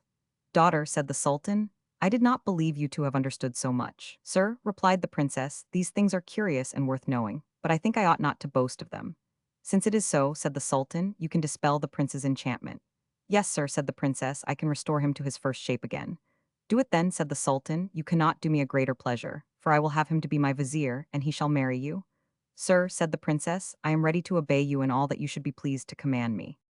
Scheherazade, as she spoke, espied day and broke off her story of the second calendar. And Shahryar, judging the sequel would be as diverting as the former part of it, resolved to hear it next day. 50th night. Dinarzade called the Sultaness at the usual hour, saying, Sister, if you be not asleep, pray do us the favor to tell us how the Lady of Beauty restored the second calendar to his former shape. You shall hear it, said Scheherazade. The calendar resumed his discourse thus. The princess, the Lady of Beauty, went into her apartment, from whence she brought in a knife which had some Hebrew words engraven on the blade. She made the Sultan, the master of the eunuchs, the little slave, and myself go down into a private court of the palace, and there left us under a gallery that went round it. She placed herself in the middle of the court, where she made a great circle, and within it she wrote several words in Arabian characters, some of them ancient, and others of those which they call the characters of Cleopatra. When she had finished and prepared the circle as she thought fit, she placed herself in the center of it, where she began abjurations and repeated verses out of the Quran. The air grew insensibly dark, as if it had been night, and the whole world about to be dissolved. We found ourselves struck with a panic, and this fear increased the more when we saw the genie, the son of the daughter of Eblis, appear on a sudden in the shape of a lion of a frightful size. As soon as the princess perceived this monster, you dog, said she, instead of creeping before me, dare you present yourself in this shape, thinking to fright me? And thou, replied the lion, art thou not afraid to break the treaty which was solemnly made and confirmed between us by oath, not to wrong or do one another any hurt? Oh, thou cursed creature, replied the princess, I can justly reproach thee with doing so. The lion answered fiercely, thou shalt quickly have thy reward for the trouble thou hast given me to return. With that he opened his terrible throat and ran at her to devour her. But she, being on her guard, leaped backward, got time to pull out one of her hairs, and by pronouncing 3 or 4 words, changed herself into a sharp sword, wherewith she cut the lion through the middle in 2 pieces. The 2 parts of the lion vanished, and the head only was left, which changed itself into a large scorpion. Immediately the princess turned herself into a serpent and fought the scorpion, who, finding himself worsted, took the shape of an eagle and flew away.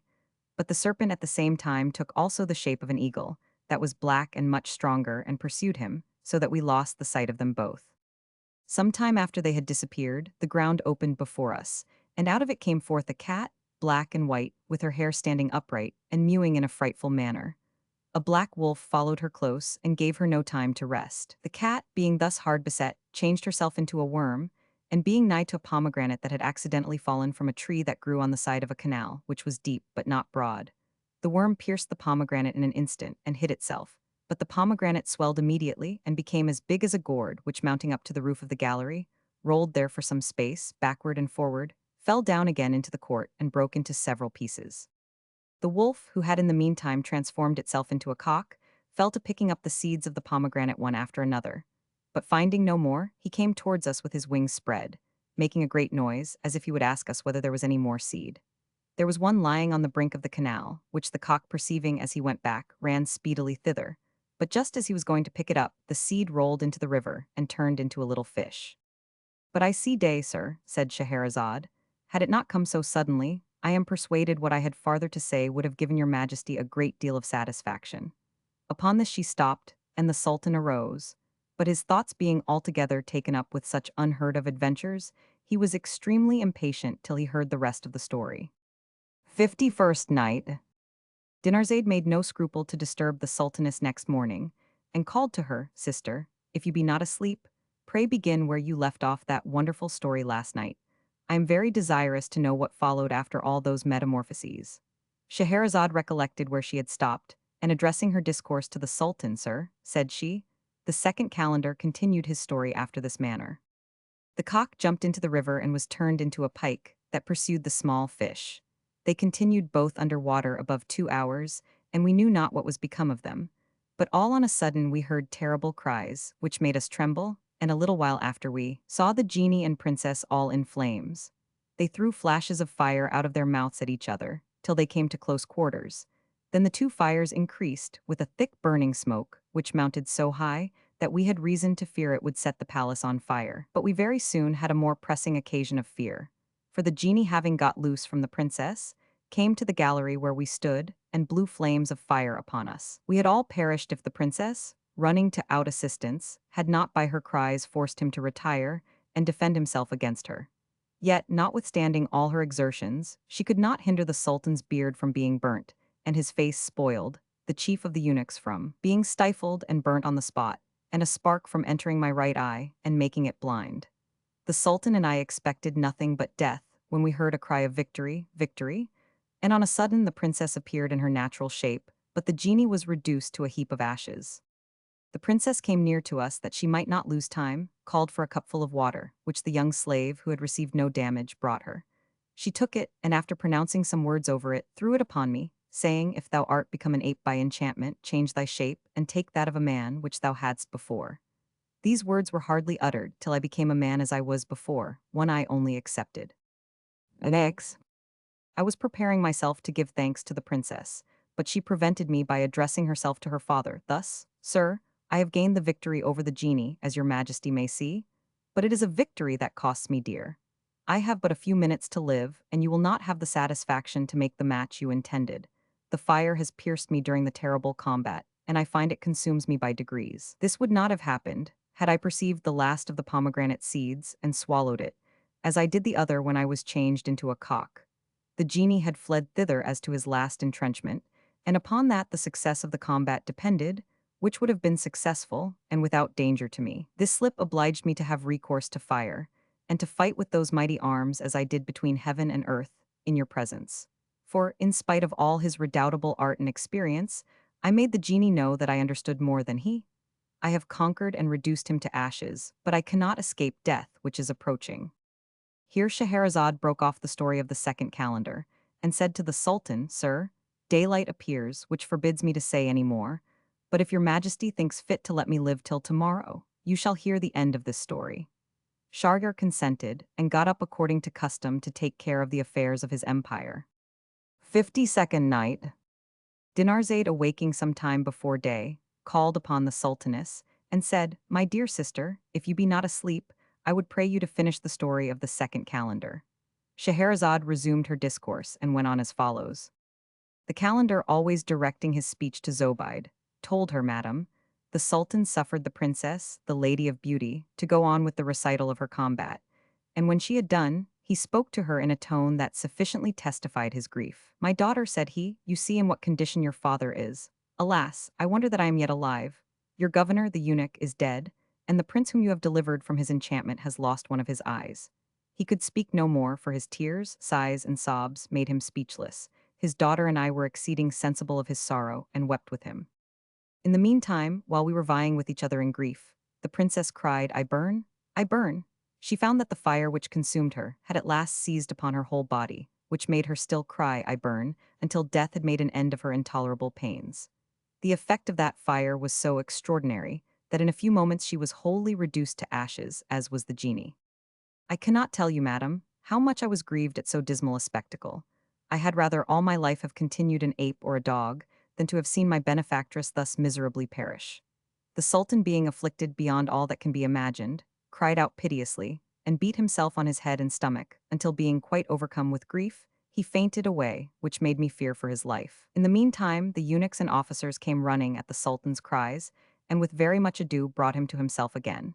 There was no need for that prince and me to give them a long narrative of this adventure, in order to convince them of their great loss. The two heaps of ashes, into which the princess and the genie had been reduced, were sufficient demonstration. The sultan was hardly able to stand, but was forced to be supported by them till he could get to his apartment. When the noise of the tragical event had spread itself through the palace and the city, all the people bewailed the misfortune of the princess, the Lady of Beauty, and were much affected by the Sultan's affliction. Everyone was in deep mourning for 7 days, and many ceremonies were performed. The ashes of the genie were thrown into the air, but those of the princess were gathered into a precious urn, to be kept, and the urn was set in a stately tomb, which was built for that purpose on the same place where the ashes had lain. The grief which the Sultan conceived for the loss of his daughter threw him into a fit of sickness, which confined him to his chamber for a whole month. He had not fully recovered strength when he sent for me. "Prince," said he, "hearken to the orders that I now give you. It will cost you your life if you do not put them into execution." I assured him of exact obedience, upon which he went on thus: "I have constantly lived in perfect felicity, and was never crossed by any accident. But by your arrival all the happiness I possessed is vanished. My daughter is dead, her governor is no more, and it is through a miracle that I am yet alive. You are the cause of all those misfortunes, for which it is impossible that I should be comforted. Therefore depart from hence in peace, without further delay, for I myself must perish if you stay any longer. I am persuaded that your presence brings mischief along with it. This is all I have to say to you. Depart and take care of ever appearing again in my dominions. No consideration whatsoever shall hinder me from making you repent of it." I was going to speak, but he stopped my mouth by words full of anger, and so I was obliged to remove from his palace, rejected, banished, and outcast from the world, and not knowing what would become of me. Before I left the city, I went into a bagnio, where I caused my beard and eyebrows to be shaved and put on a calendar's habit. I began my journey, not so much deploring my own miseries, as the death of the two fair princesses, of which I have been the occasion. I passed through many countries without making myself known. At last I resolved to come to Baghdad, in hopes to get myself introduced to the commander of the faithful, to move his compassion by giving him an account of my strange adventures. I came hither this evening, and the first man I met was this calendar, our brother, who spoke before me. You know the remaining part, madam, and the cause of my having the honor to be here. When the second calendar made an end of his story, Zobeide, to whom he had addressed his speech, told him, "It is well, you may go which way you please. I give you leave." But instead of departing, he also petitioned the lady to show him the same favor she had vouchsafed to the first calendar, and went and sat down by him. "But, sir," said Scheherazade, as she spoke these words, "it is day, and I must not proceed.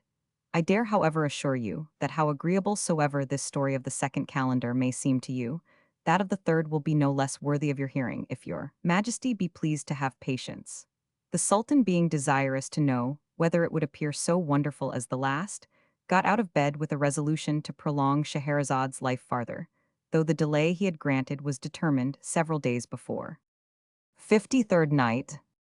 About the latter end of the following night, Dinarzade addressed herself to the Sultaness thus: "Dear sister, I pray, until day appear, which will be very soon, be pleased to relate some of the fine stories you have read." "I would willingly," said Shahryar, "hear the story of the third calendar." "Sir," replied Scheherazade, "you shall be obeyed." The third calendar, perceiving it was his turn to speak, addressed his speech as the rest had done, to Zobeide, and began in this manner: The history of the third calendar, a king's son. My story, most honorable lady, very much differs from what you have heard already. The two princes that spoke before me have each lost an eye by the pure effects of their destiny, but mine I lost through my own fault, and by hastening to seek my own misfortune, as you shall hear by the sequel of the story. My name is Ajib, and I am the son of a king who was called Kasib. After his death, I took possession of his dominions, and resided in the same city where he lived before. The city is situated on the sea-coast, has one of the finest and safest harbors in the world, an arsenal capable of fitting out for sea 150 men of war that are always ready, and 50 merchantmen, and light frigates, and pleasure boats besides. My kingdom is composed of several fine provinces upon the mainland, besides a number of spacious islands, every one of which lies almost in sight of my capital city. The first thing I did was to visit the provinces. I afterwards caused my whole fleet to be fitted out and manned, and went to my islands to gain the hearts of my subjects by my presence, and to confirm them in their loyalty. And some time after I returned, I went thither again. These voyages giving me some taste for navigation, I took so much pleasure in it that I resolved to make some discoveries beyond my islands, to which end I caused only 10 ships to be fitted out, embarked on board them, and set sail. Our voyage was very successful for 40 days together, but on the 41st night the wind became contrary, and withal so boisterous that we were near being lost in the storm. About break of day the wind grew calm, the clouds dispersed, and the sun having brought back fair weather, we came close to an island, where we remained 2 days to take in fresh provisions, after which we put off again to sea. After 10 days' sail, we were in hopes of seeing land, for the tempests we had gone through had so much abated my curiosity that I gave orders to steer back to my own coast. But I perceived at the same time that my pilot knew not where we were. Upon the 10th day, a seaman being sent to look out for land from the mainmast head, gave notice that on starboard and larboard he could see nothing but the sky and the sea, which bounded the horizon. But just before us, upon the stern, he saw a great blackness. The pilot changed color at this relation, and throwing his turban on the deck with one hand and beating his breast with the other, cried, "Oh, sir, we are all lost, not one of us will escape. And with all my skill, it is not in my power to prevent it." Having spoke thus, he fell to crying like a man who foresaw unavoidable ruin. His despair put the whole ship's crew in fear. I asked him what reason he had thus to despair. He told me the tempest which he had outlived had brought us so far out of our course, that tomorrow about noon we should come near to that black place, which is nothing else but the Black Mountain, that is, a mine of adamant, which at this very minute draws all your fleet towards it, by virtue of the iron and the nails that are in your ships.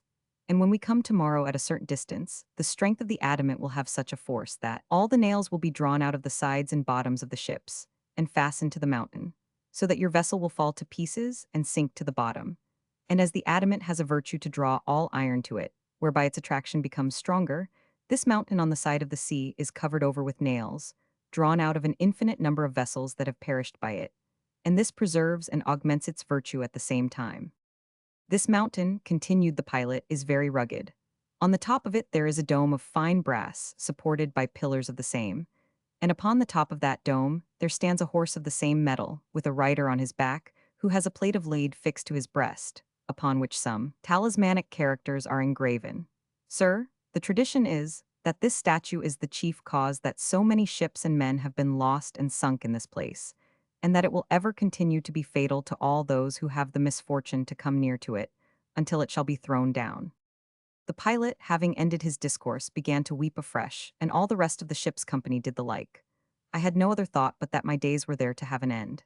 In the meantime, everyone began to provide for his own safety, and to that end took all imaginable precautions, and, being uncertain of the event, they all made one another their heirs, by virtue of a will, for the benefit of those that should happen to be saved.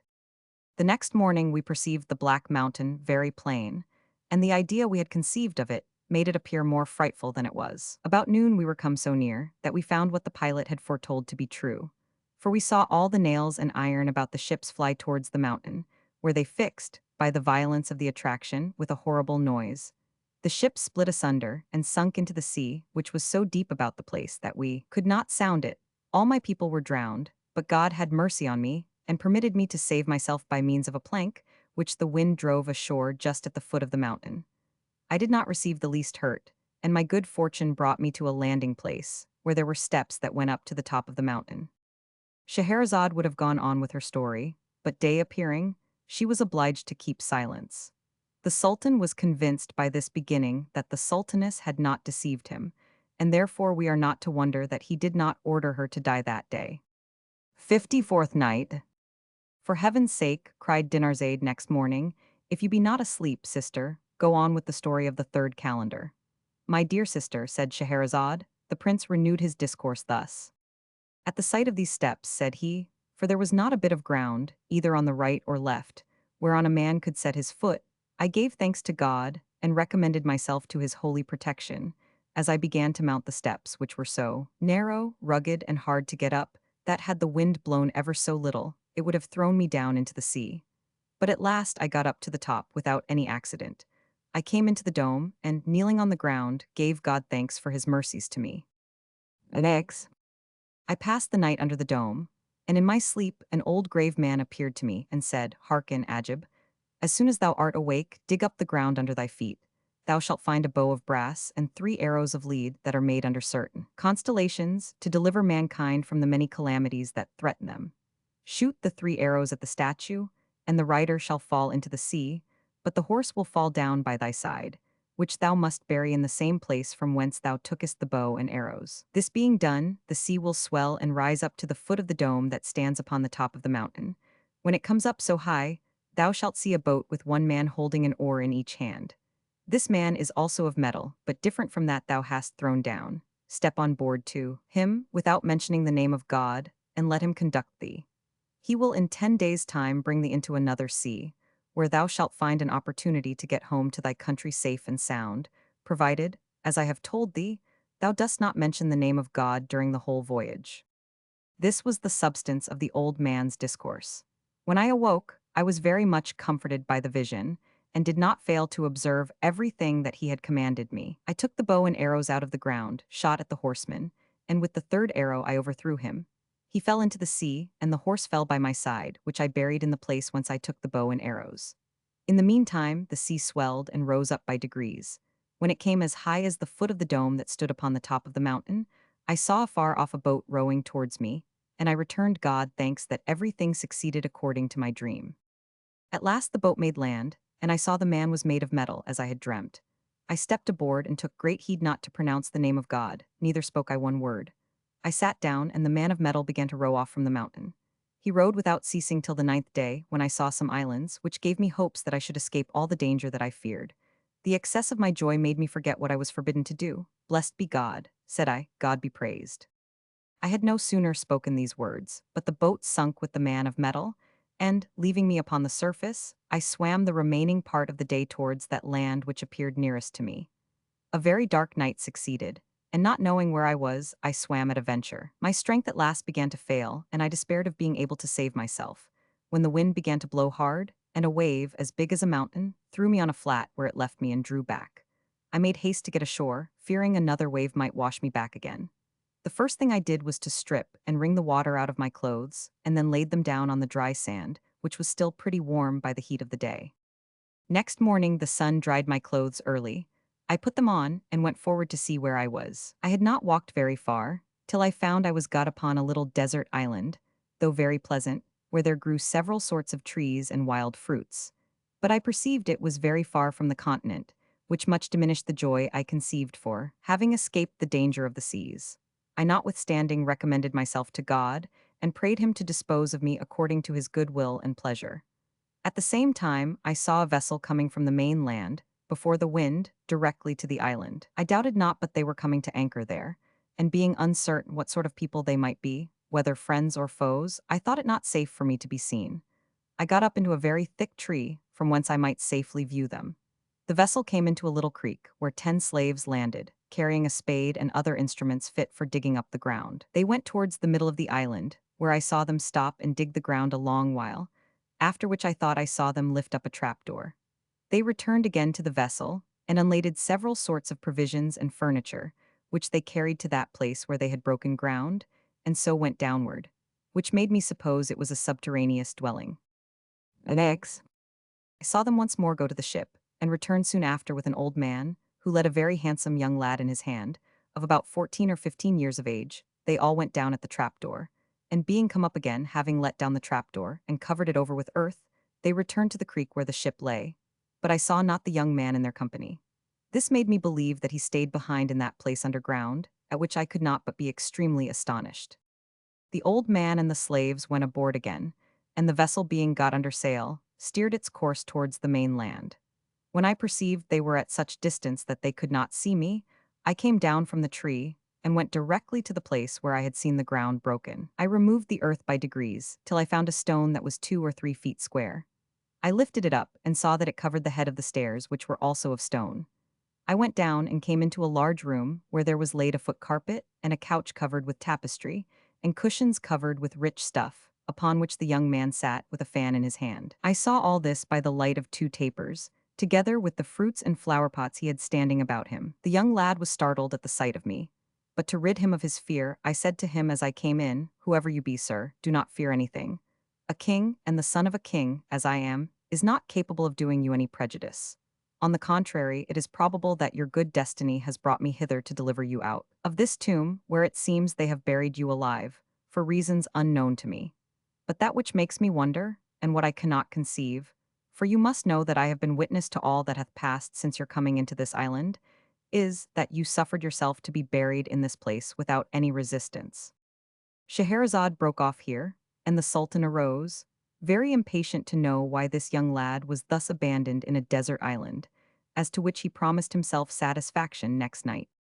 55th night. Dinarzade, perceiving it was time to call upon the sultaness, said, "Sister, if you be not asleep, pray resume the story of the third calendar." Scheherazade gave her no occasion to repeat her request and went on in this manner. The young man, continued the third calendar, recovered himself at these words, and prayed me, with a smiling countenance, to sit down by him. Which when I had done, he said, "Prince, I am to acquaint you with a matter so extraordinary in itself, that it cannot but surprise you.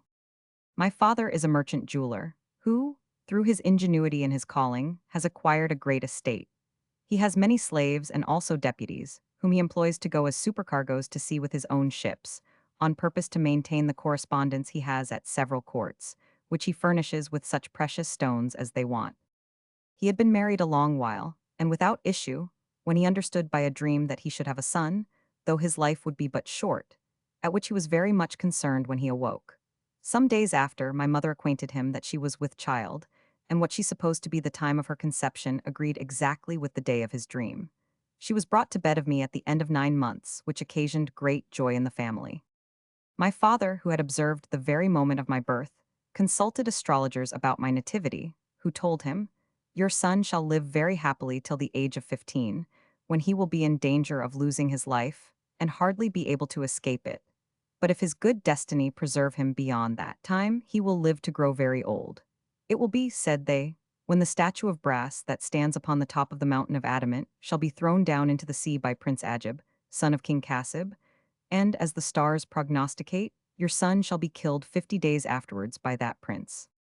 As the event of this part of the prediction about the statue agrees exactly with my father's dream, it afflicted him so much that he was struck to the very heart with it. In the meantime, he took all imaginable care of my education until this present year, which is the 15th of my age, and he had notice given him yesterday that the statue of brass had been thrown into the sea about 10 days ago by that same prince I told you of. This news has cost him so many tears, and has alarmed him so much that he looks not like himself. Upon these predictions of the astrologers, he has sought by all means possible to falsify my horoscope, and to preserve my life. It is not long since he took the precaution to build me this subterranean habitation to hide me in, till the expiration of the 50 days after the throwing down of the statue. And therefore, since it was 10 days ago that this had happened, he came hastily hither to hide me, and promised at the end of 40 days to come again, and fetch me out. As for my own part, I am in good hope, and cannot believe that Prince Ajib will come to seek for me in a place underground in the midst of a desert island. This, my lord, is what I have to say to you. While the jeweler's son was telling me this story, I laughed within myself at those astrologers who had foretold that I should take away his life. For I thought myself so far from being likely to verify what they said, that he had scarce done speaking, when I told him, with great joy, "Dear sir, put your confidence in the goodness of God, and fear nothing. You may consider it as a debt you was to pay, but that you are acquitted of it from this very hour. I am glad that, after my shipwreck, I came so fortunately hither to defend you against all those that would attempt your death. I will not leave you till the 40 days are expired, of which the foolish astrologers have made you apprehensive, and in the meanwhile I will do you all the service that lies in my power. After which I shall have the benefit of getting to the mainland in your vessel, with leave of your father and yourself. And when I am returned into my kingdom, I shall remember the obligations I owe you, and endeavor to demonstrate my acknowledgments in a suitable manner." This my discourse encouraged the jeweler's son, and inspired him with confidence in me. I took care not to tell him I was the very Ajib whom he dreaded, lest I should put him into a fright, and took as much care not to give him any cause to suspect it. We passed the time in several discourses till night came on. I found the young lad of ready wit, and partook with him of his provisions, of which he had enough to have lasted beyond the 40 days, though he had more guests than myself. After supper we continued some time in discourse. At last we went to bed. The next day when we got up I held the basin and water to him. I also provided dinner and set it on the table in due time. After we had done, I invented a play to divert ourselves, not only for that day, but for those that followed. I prepared supper after the same manner as I had prepared dinner, and having supped, we went to bed as formerly. We had time enough to contract friendship. I found he loved me, and for my part I had so great a respect for him that I have often said to myself, those astrologers who predicted to his father that his son should die by my hand were impostors, for it is not possible that I could commit so base an action. In short, madam, we spent 39 days in the pleasantest manner that could be, in a place like that underground. The 40th day appeared, and in the morning, when the young man awoke, he said to me, with a transport of joy that he could not restrain, Prince, this is the 40th day. I am not dead, thanks to God and your good company. My father will not fail to be here anon, to give you a testimony of his gratitude for it, and shall furnish you with all that is necessary for your return to your kingdom. But in the meantime, said he, I beg you to get ready some water very warm, to wash my whole body in that portable bagnio, that I may clean myself and change my clothes, to receive my father more cheerfully. I set the water on the fire, and when it was hot, put it into the movable bagnio. The youth went in, and I myself washed and rubbed him. At last he came out, and laid himself down in his bed that I had prepared, and covered him with his bedclothes. After he had slept a while, he awoke and said, Dear prince, pray do me the favor to fetch me a melon and some sugar, that I may eat some and refresh me. Out of several melons that remained, I took the best and laid it on a plate, and because I could not find a knife to cut it with, I asked the young man if he knew where there was one. There is one, said he, upon this cornice over my head. I accordingly saw it there, and made so much haste to reach it, that while I had it in my hand, my foot being entangled in the covering, I fell most unhappily upon the young man, and the knife run into his heart in a minute. At this spectacle I cried out most hideously. I beat my head, my face, and breast. I tore my clothes. I threw myself on the ground with unspeakable sorrow and grief. Alas, I cried, there were only some hours wanting to have put him out of that danger from which he sought sanctuary here. And when I myself thought the danger past, then I became his murderer and verified the prediction. But, O Lord, said I, lifting up my face and hands to heaven, I entreat thy pardon, and if I be guilty of his death, let me not live any longer. Scheherazade, perceiving day, was obliged to break off this doleful story.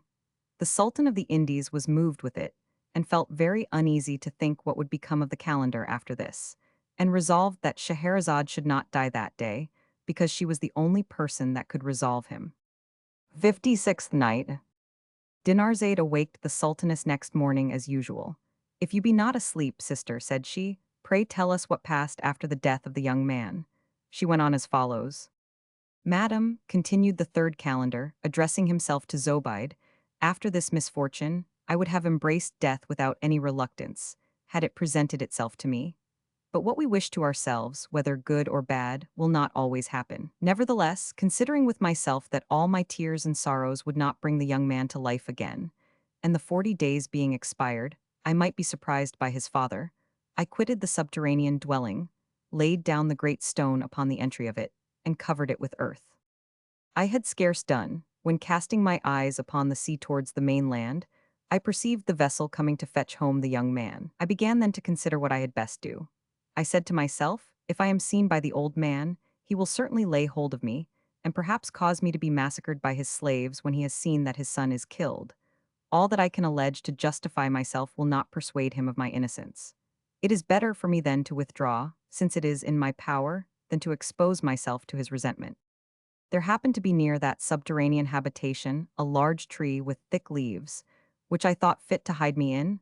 I got up to it, and was no sooner fixed in a place where I could not be seen, than I saw the vessel come to the same place where she lay the first time.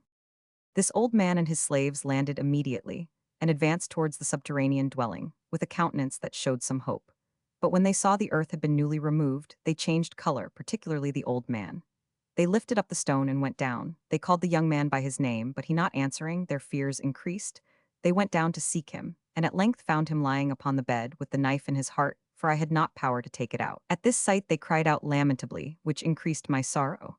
The old man fell down in a swoon. The slaves, to give him air, brought him up in their arms, and laid him at the foot of the tree where I was.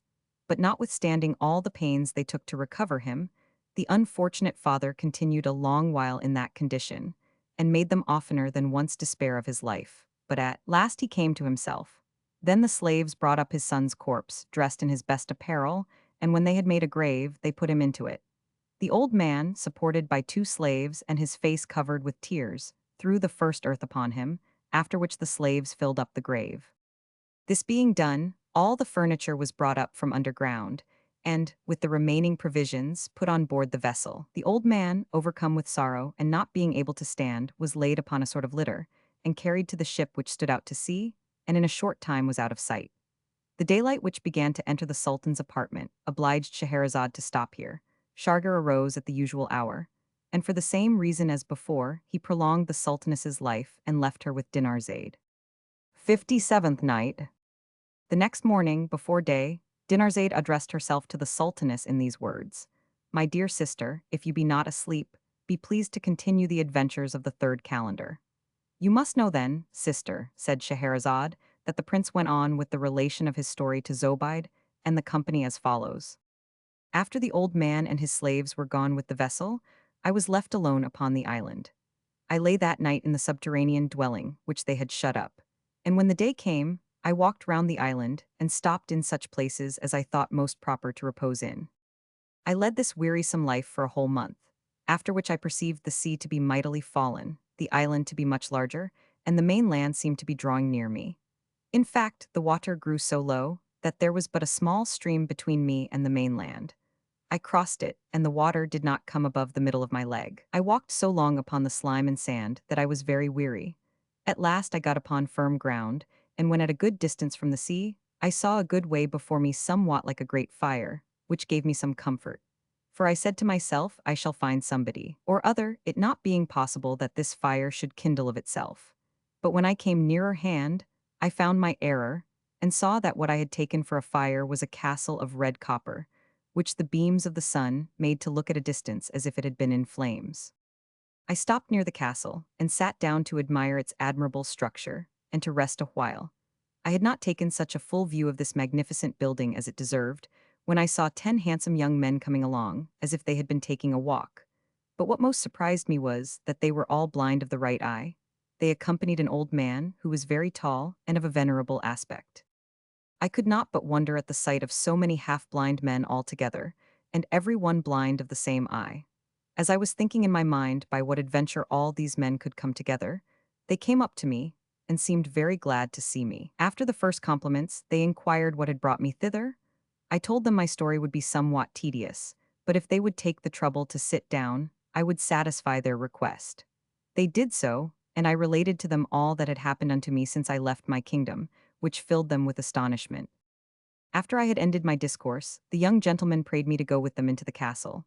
I accepted the proffer, and we passed through a great many halls, antechambers, bedchambers, and closets, very well furnished, and came at last into a spacious hall, where there were 10 small blue sofas set round, separate from one another, upon which they sat by day and slept by night. In the middle of this circle stood an 11th sofa, not so high as the rest, but of the same color, upon which the old man before mentioned sat down, and the young gentleman made use of the other 10. But as each sofa could only contain one man, one of the young men said to me, "Comrade, sit down upon that carpet in the middle of the room, and do not inquire into anything that concerns us, nor the reason why we are all blind of the right eye. Be content with what you see, and let not your curiosity go any farther." The old man, having sat a little while, rose up and went out, but he returned in a minute or two, brought in supper to those 10 gentlemen, distributed to each man his portion by himself, and likewise brought me mine, which I eat by myself as the rest did. And when supper was almost ended, he presented to each of us a cup of wine. They thought my story so extraordinary that they made me repeat it after supper, and it furnished conversation for a good part of the night. One of the gentlemen, observing that it was late, said to the old man, "You see it is time to go to bed, and you do not bring us that with which we may acquit ourselves of our duty." At these words the old man arose and went into a closet, from whence he brought out upon his head 10 basins one after another, all covered with blue stuff. He set one before every gentleman, together with a light. They uncovered their basins, in which there were ashes, coal dust, and lampblack. They mixed all together, and rubbed and bedaubed their faces with it, in such a manner that they looked very frightful. After having thus blacked themselves, they fell a weeping and lamenting, beating their heads and breasts, and cried continually, "This is the fruit of our idleness and debauches." They continued thus almost the whole night, and when they left off, the old man brought them water, with which they washed their faces and hands. They changed all their clothes, which were spoiled, and put on others, so that they did not look in the least as if they had been doing so strange an action. You may judge, madam, how uneasy I was all the while. I wished 1,000 times to break the silence which those young gentlemen had imposed upon me, and ask questions, nor was it possible for me to sleep that night. After we got up next day, we went out to walk, when I told them, "Gentlemen, I declare to you that I must renounce that law which you prescribed to me last night, for I cannot observe it. You are men of sense and do not want wit. You have convinced me of this, yet I have seen you do such actions as none but madmen could be capable of. Whatever misfortune befalls me, I cannot forbear asking why you bedaubed your faces with black, how it comes that each of you have but one eye? Some singular circumstance must certainly be the cause of it, therefore I conjure you to satisfy my curiosity." To these pressing instances they answered only that it was no business of mine to ask such questions, and that I should do well to hold my peace. We passed that day in conversation upon indifferent subjects. And when night was come, and every man had supped, the old man brought in his blue basins, and the young gentlemen bedaubed their faces, wept and beat themselves, crying, "This is the fruit of our idleness and debauches as before," and continued the same actions the following night. At last, not being able to resist my curiosity, I earnestly prayed them to satisfy me, or show me how to return to my own kingdom, for it was impossible for me to keep them company any longer, and to see every night such an odd spectacle, without being permitted to know the reason. One of the gentlemen answered in behalf of the rest, "Do not wonder at our conduct in regard to yourself, and that hitherto we have not granted your request. It is out of mere kindness to save you the pain of being reduced to the same condition with us. If you have a mind to try our unfortunate destiny, you need but speak, and we will give you the satisfaction you desire." I told them I was resolved on it, let what would be the consequence. "Once more," said the same gentleman, "we advise you to restrain your curiosity. It will cost you the loss of your right eye." "No matter," said I declare to you that if such a misfortune befell me, I will not impute it to you but to myself." He farther represented to me that when I had lost an eye, I must not hope to stay with them if I were so minded, because their number was so complete, and no addition could be made to it. I told them that it would be a great satisfaction to me never to part from such honest gentlemen, but if there were necessity for it, I was ready to submit, and let it cost what it would, I begged them to grant my request. The 10 gentlemen, perceiving that I was so fixed in my resolution, took a sheep and killed it, and after they had taken off the skin, presented me with a knife, telling me it would be useful to me on a certain occasion, which they should tell me of presently. "We must sew you into this skin," said they, "and then leave you. Upon which a fowl of monstrous size, called a roc, will appear in the air, and taking you to be a sheep, will come down upon you and carry you up to the very sky. But let not that frighten you. He will come down with you again and lay you on the top of a mountain. When you find yourself upon the ground, cut the skin with the knife and throw it off. As soon as the roc sees you, he will fly away for fear and leave you at liberty. Do not stay, but walk on till you come to a prodigious large castle, covered with plates of gold, large emeralds, and other precious stones. Go up to the gate, which always stands open, and walk in. We have been in the castle as long as we have been here. We will tell you nothing of what we saw or what befell us there. You will learn it yourself. All that we can inform you is that it hath cost each of us our right eye, and the penance which you have been witness to is what we are obliged to do, because we have been there. The history of each of us in particular is so full of extraordinary adventures that a large volume would not contain them, but we must explain ourselves no farther." Here Scheherazade broke off the discourse, and said to the Sultan of the Indies, "Sir, my sister called upon me this morning sooner than ordinary. I fear I have wearied your Majesty's patience. But now day appears in very good time, and commands my silence." Shahriyar's curiosity still prevailed upon him to dispense with his cruel oath. 58th night. Dinarzade did not call so early this night as she did the last, yet she called upon the Sultaness before day. "If you be not asleep, sister, pray continue the story of the third calendar." Scheherazade resumed it thus, personating the calendar in his discourse to Zobeide. "Madam, when the gentleman had ended this discourse, I wrapped myself in the sheep's skin, held fast the knife which was given me, and after those young gentlemen had been at the trouble to sew the skin about me, they retired into the hall and left me on the spot. The roc they spoke of was not long coming. He fell upon me, took me in his talons like a sheep, and carried me up to the top of the mountain.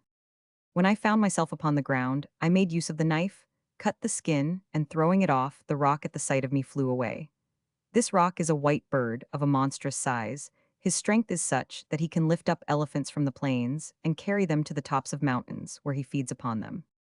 Being impatient till I reached the castle, I lost no time, but made so much haste that I got thither in half a day's journey, and I must say that I found it surpassed the description they had given me of it. The gate being open, I entered into a court that was square, and so large that there were round it 99 gates of wood of sanders and aloes, with one of gold, without reckoning those of several magnificent staircases that led to apartments above, besides many more, which I could not see. The 100 doors which I spoke of opened into gardens or storehouses full of riches, or into places which contained things wonderful to be seen. I saw a door standing open just before me, through which I entered into a large hall, where I found 40 young ladies of such perfect beauty that imagination could not surpass it. They were all most sumptuously apparelled, and as soon as they saw me rose up, and without expecting my compliments, said to me, with demonstrations of joy, "Noble sir, you are very welcome." And one spoke to me in the name of the rest, thus: "We have been in expectation a long while of such a gentleman as you. Your mien assures us that you are master of all the good qualities we can wish for, and we hope you will not find our company disagreeable or unworthy of yours." They forced me, notwithstanding all the opposition I could make, to sit down on a seat that was higher than their own, and though I signified that I was uneasy, "That is your place," said they. "You are at present our lord, master, and judge, and we are your slaves, ready to obey your commands." Nothing in the world, madam, did so much astonish me as the passion and eagerness of those fair ladies to do me all possible service. One brought hot water to wash my feet. A second poured sweet, scented water on my hands. Others brought me all sorts of necessaries. And change of apparel, others brought in a magnificent collation, and the rest came with glasses in their hands to fill me. Delicious wines, all in good order, and in the most charming manner possible. I ate and drank, after which the ladies placed themselves about me and desired an account of my travels. I gave them a full relation of my adventures, which lasted till night came on. Scheherazade making a stop here, her sister asked her the reason. "Do you not see it is day?" said the Sultaness. "Wherefore did you not call me sooner?" The Sultan, expecting some pleasant adventures from the arrival of the third calendar at the palace of the 40 ladies, would not deprive himself of the pleasure of hearing them, and therefore again put off the death of the Sultaness. 59th night. Dinarzade slept as long this night as she did the last, and when it was almost day, she called to the Sultaness, "Dear sister, if you be not asleep, pray tell us what passed in the fine castle where you left us yesterday." "I will," said Scheherazade, and addressing her speech to the Sultan, said, "Sir, the calendar resumed his narrative after this manner. When I had made an end of my story, which I related to the 40 ladies, some of them that sat nearest to me stayed to keep me company, whilst the rest, seeing it was dark, rose up to fetch tapers. They brought a prodigious quantity, which made such a wonderful light as if it had been day, and they were so properly disposed that nothing could be more beautiful. Other ladies covered a table with dry fruits, sweetmeats, and everything proper to relish the liquor. A sideboard was set out with several sorts of wine and other liquors. Some of the ladies came in with musical instruments, and when everything was ready, they invited me to sit down to supper. The ladies sat down with me, and we continued a long while at supper. They that were to play upon the instruments and sing rose up and formed a most charming concert. The others began a sort of ball, and danced two and two, one after another, with a wonderful good grace. It was past midnight ere those divertisements ended. At length one of the ladies said to me, "You are doubtless wearied by the journey you have taken today. It is time for you to go to rest, your lodging is prepared. But before you depart, make choice of any of us you like best to be your bedfellow." I answered that I knew better than to offer to make my own choice, since they were all equally beautiful, witty, and worthy of my respects and service, and that I would not be guilty of so much incivility as to prefer one before another. The same lady that spoke to me before answered, "We are very well satisfied of your civility, and find you are afraid to create a jealousy among us, which occasions your modesty. But let not this hinder you. We assure you that the good fortune of her whom you choose shall cause no jealousy, for we are agreed among ourselves that every one of us shall have the same honor till it go round, and when 40 days are past, to begin again. Therefore make your free choice, and lose no time to go and take the repose you stand in need of." I was obliged to yield to their entreaties, and offered my hand to the lady that spoke. She, in return, gave me hers, and we were conducted to a sumptuous apartment, where they left us, and then every one retired to their own apartment. "But day appears, sir," said Scheherazade to the Sultan, "and your majesty, I hope, will permit me to leave the calendar prince with his lady." Shargar returned no answer, but said to himself, as he got up, "I must allow that the story is extraordinary, and I should be very much to blame not to hear it out." 60th night. Dinarzade did not fail about the latter end of the next night to address the Sultaness thus: "If you be not asleep, sister, pray relate to us the remaining part of the wonderful story of the third calendar." Most willingly, said Scheherazade. The prince continued it thus. I was scarce dressed next morning, when the other 39 ladies came into my chamber, all in different dresses from those they had on the day before. They bade me good morrow and inquired after my health. After which they carried me to a bath where they washed me themselves, and whether I would or no, served me with everything I stood in need of. And when I came out of the bath, they made me put on another suit much richer than the former.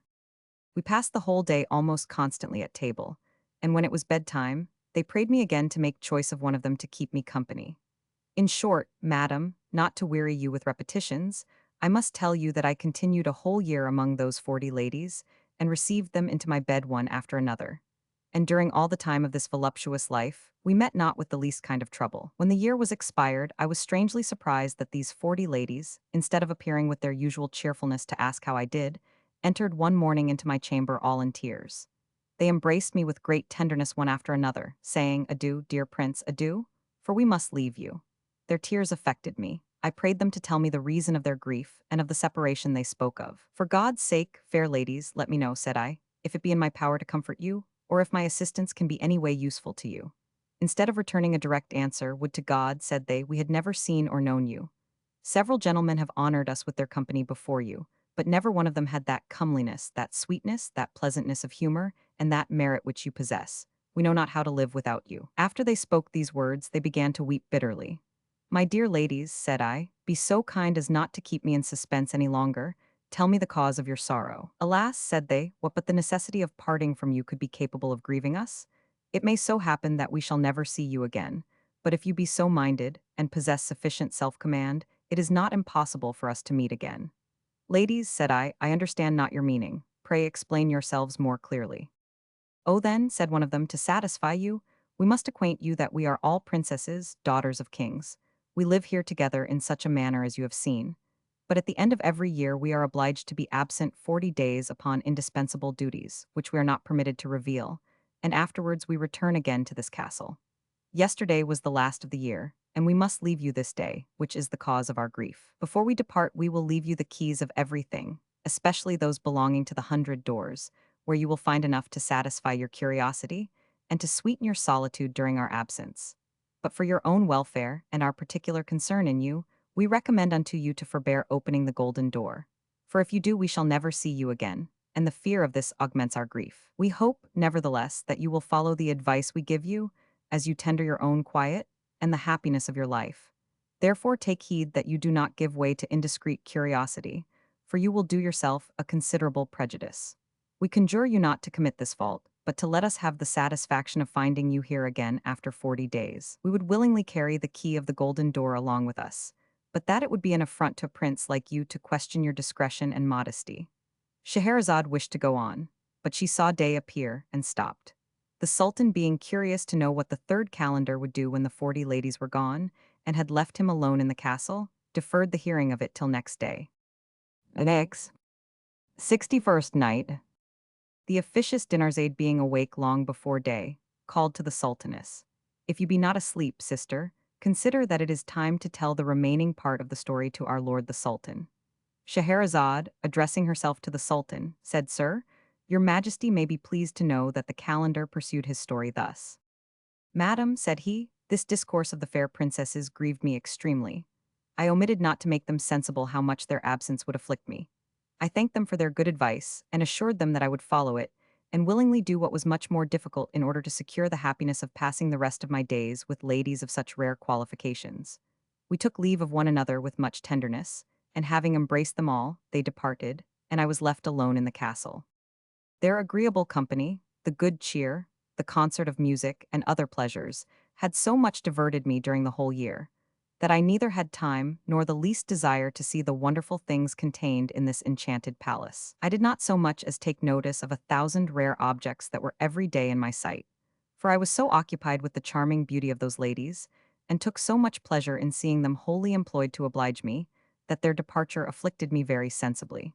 And though their absence was to be only 40 days, it seemed to me an age to live without them. I promised myself not to forget the important advice they had given me, not to open the golden door. But as I was permitted to satisfy my curiosity in everything else, I took the first of the keys of the other doors, which were hung in good order. I opened the first door and came into an orchard which I believed the universe could not equal. I could not imagine anything that could surpass it, but that which our religion promises us after death. The symmetry, the neatness, the admirable order of the trees, the abundance and diversity of 1,000 sorts of unknown fruits, their freshness and beauty ravished my sight.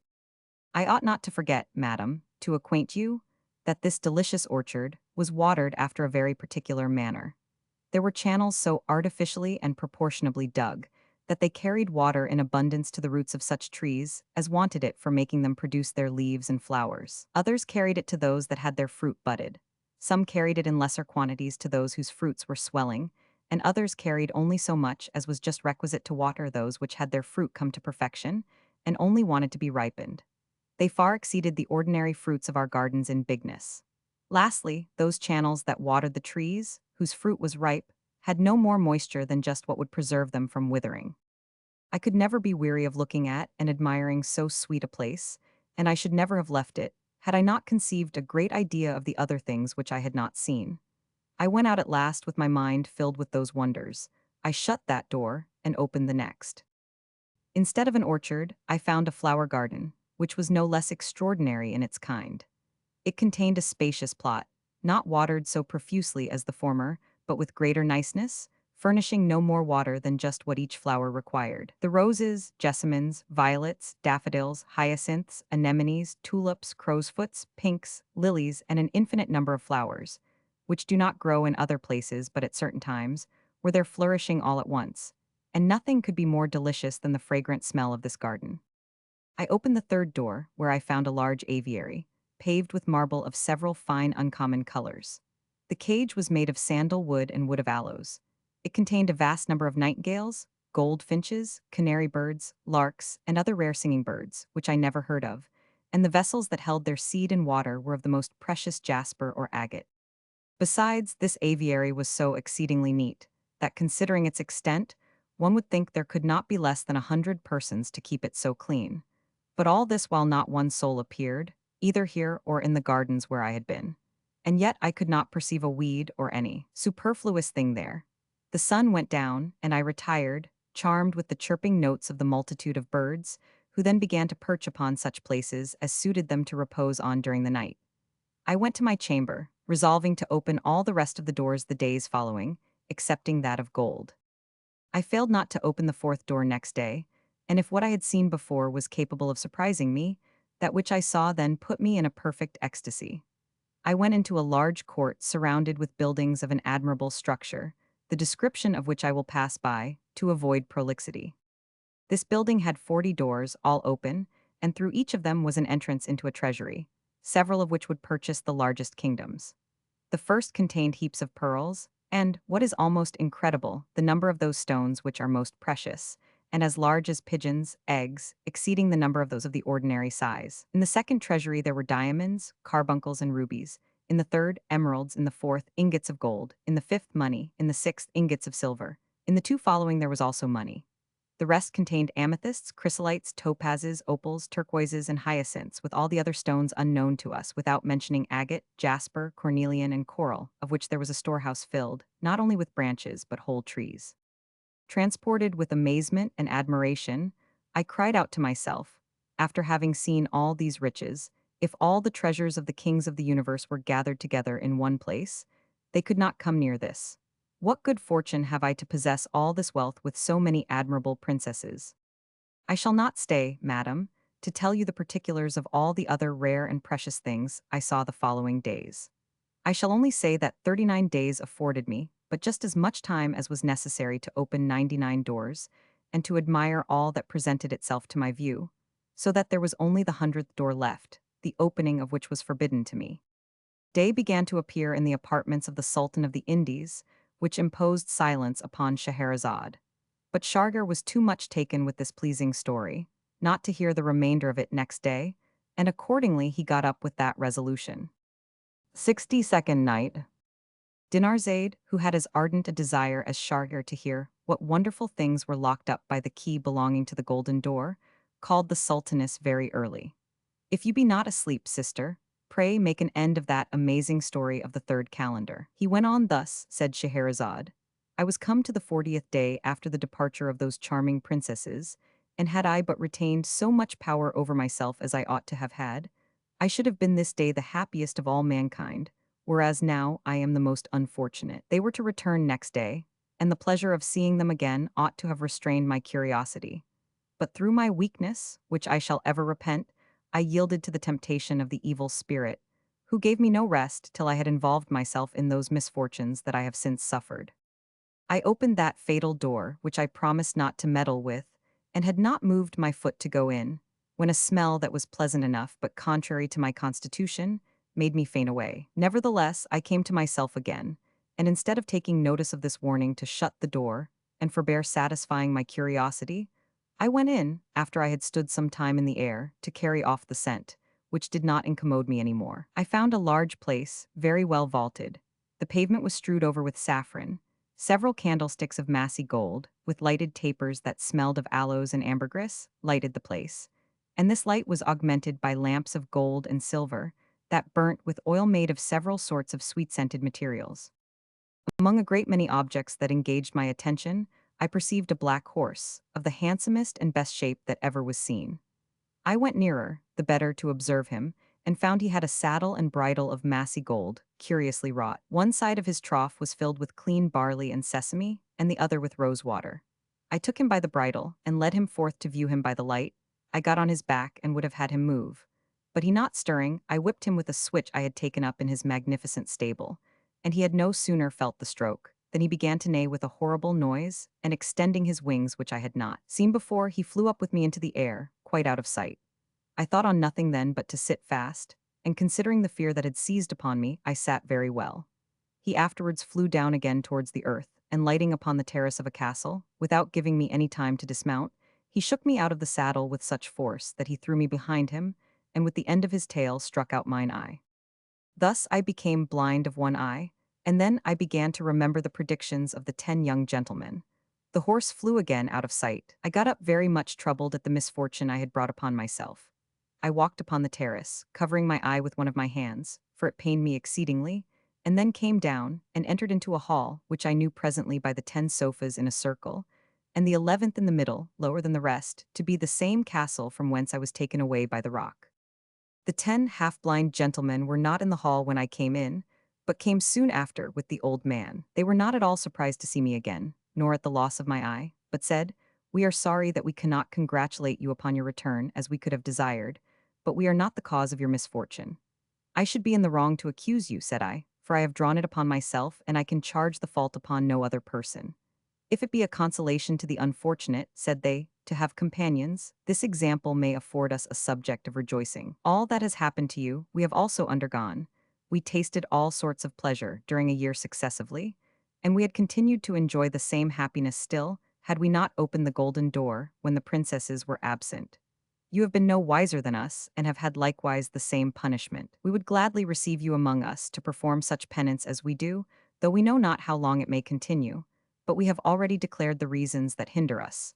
Therefore depart from hence, and go to the court of Bagdad, where you shall meet with him that can decide your destiny." They told me the way I was to travel, and I left them. On the road I caused my beard and eyebrows to be shaven, and assumed a calendar's habit. I have had a long journey, but at last I arrived this evening in this city, where I met these my brother calendars at the gate, being strangers as well as myself. We wondered much at one another to see we were all three blind of the same eye, but we had not leisure to discourse long of our common calamities. We had only so much time as to come hither, to implore those favors which you have been generously pleased to grant us. The third calendar having finished this relation of his adventures, Zobeide addressed her speech to him and his fellow calendars thus: "Go wherever you think fit. You are all three at liberty." But one of them answered, "Madam, we beg you to pardon our curiosity, and permit us to hear those gentlemen's stories, who have not yet spoke." Then the lady turned to that side where the Caliph, the Vizier Giafar, and Mesrour stood, whom she knew not, but said to them, "It is now your turn to tell me your adventures, therefore speak." The Grand Vizier Giafar, who had always been the spokesman, answered Zobeide thus: "Madam, in order to obey you, we need only to repeat what we have said already, before we entered your house. We are merchants of Mosul, that came to Bagdad to sell our merchandise that lies in the khan where we lodge. We dined today with several other persons of our profession, at a merchant's house of this city, who, after he had treated us with choice dainties and excellent wines, sent for men and women dancers and musicians. The great noise we made brought in the watch, who arrested some of the company, and we had the good fortune to escape. But it being already late, and the door of our khan shut up, we knew not whither to retire. It was our hap, as we passed along this street, to hear mirth at your house, which made us determined to knock at your gate. This is all the account that we can give you, in obedience to your commands. Zobeide, having heard this discourse, seemed to hesitate upon what she should say, which the calendars perceiving, prayed her to grant the same favor to the three Mousel merchants as she had done to them. Well then, said she, I give my consent, for you shall all be equally obliged to me. I pardon you all, provided you depart immediately out of this house, and go whither you please. Zobeide having given this command in a tone that signified she would be obeyed, the caliph, the vizier, Mesrer, the three calendars, and the porter departed without saying one word, for the presence of the 7 slaves with their weapons kept them in awe. When they were out of the house and the door shut, the caliph said to the calendars, without making himself known, You gentlemen strangers that are newly come to town, which way do you design to go, since it is not yet day? It is that which perplexes us, sir, said they. Follow us, replied the caliph, and we will bring you out of danger. After saying these words, he whispered to the vizier, Take them along with you, and tomorrow morning bring them to me. I will cause their history to be put in writing, for it deserves a place in the annals or my reign. The vizier Ja'afar took the 3 calendars along with him, the porter went to his quarters, and the caliph and Mesrer returned to the palace. The caliph went to bed, but could not get a wink of sleep. His spirits were so perplexed by the extraordinary things he had seen and heard. But above all, he was most concerned to know who Zobeide was, what reason she could have to be so severe to the 2 black bitches, and why Amin had her bosom so mortified. Day began to appear whilst he was thinking upon these things. He arose and went to his council chamber, where he used to give audience, and sat upon his throne. The Grand Vizier came in a little after, and paid his respects as usual. Vizier, said the Caliph, the affairs that we have to consider at present are not very pressing. That of the 3 ladies and the 2 black bitches is much more so. My mind cannot be at ease till I am thoroughly satisfied in all those matters that have surprised me so much. Go, bring these ladies and the calendars at the same time, make haste, and remember that I impatiently expect your return. The vizier, who knew his master's quick and fiery temper, made haste to obey, and went to the ladies, to whom he communicated, in a civil way, the orders he had to bring them before the caliph, without taking any notice of what had passed the night before at their house. The ladies put on their veils and went with the vizier. As he passed by his own house, he took the 3 calendars along with him, and they in the meantime had got notice that they had both seen and spoke with the caliph without knowing him. The vizier brought them to the palace with so much diligence that the caliph was much pleased. This prince, that he might keep decorum before all the officers of his court who were then present, gave orders that those ladies should be placed behind the hanging of the door of the room next his bedchamber, and kept by him the 3 calendars, who, by their respectful behavior, gave sufficient proof that they were not ignorant before whom they had the honor to appear. When the ladies were placed, the caliph turned towards them, and said, Ladies, when I shall acquaint you that I came last night disguised in a merchant's habit into your house, it will certainly alarm you, and make you fear that you have offended me. And perhaps you believe that I have sent for you for no other purpose but to show some marks of my resentment. But be not afraid. You may rest assured that I have forgotten all that has passed, and am very well satisfied with your conduct. I wish that all the ladies of Baghdad had as much discretion as you have given proof of before me. I shall always remember the moderation you made use of, after the incivility that we had committed. I was then a merchant of Mosul, but am at present Harun al-Rashid, the 7th caliph of the glorious house of Abbas, that holds the place of our great prophet. I have only sent for you to know who you are, and to ask you for what reason one of you, after severely whipping the 2 black bitches, did weep with them? And I am no less curious to know why another of you has her bosom so full of scars. Though the caliph pronounced these words very distinctly, and the 3 ladies heard him well enough, yet the vizier Ja'afar did, out of ceremony, repeat them over again.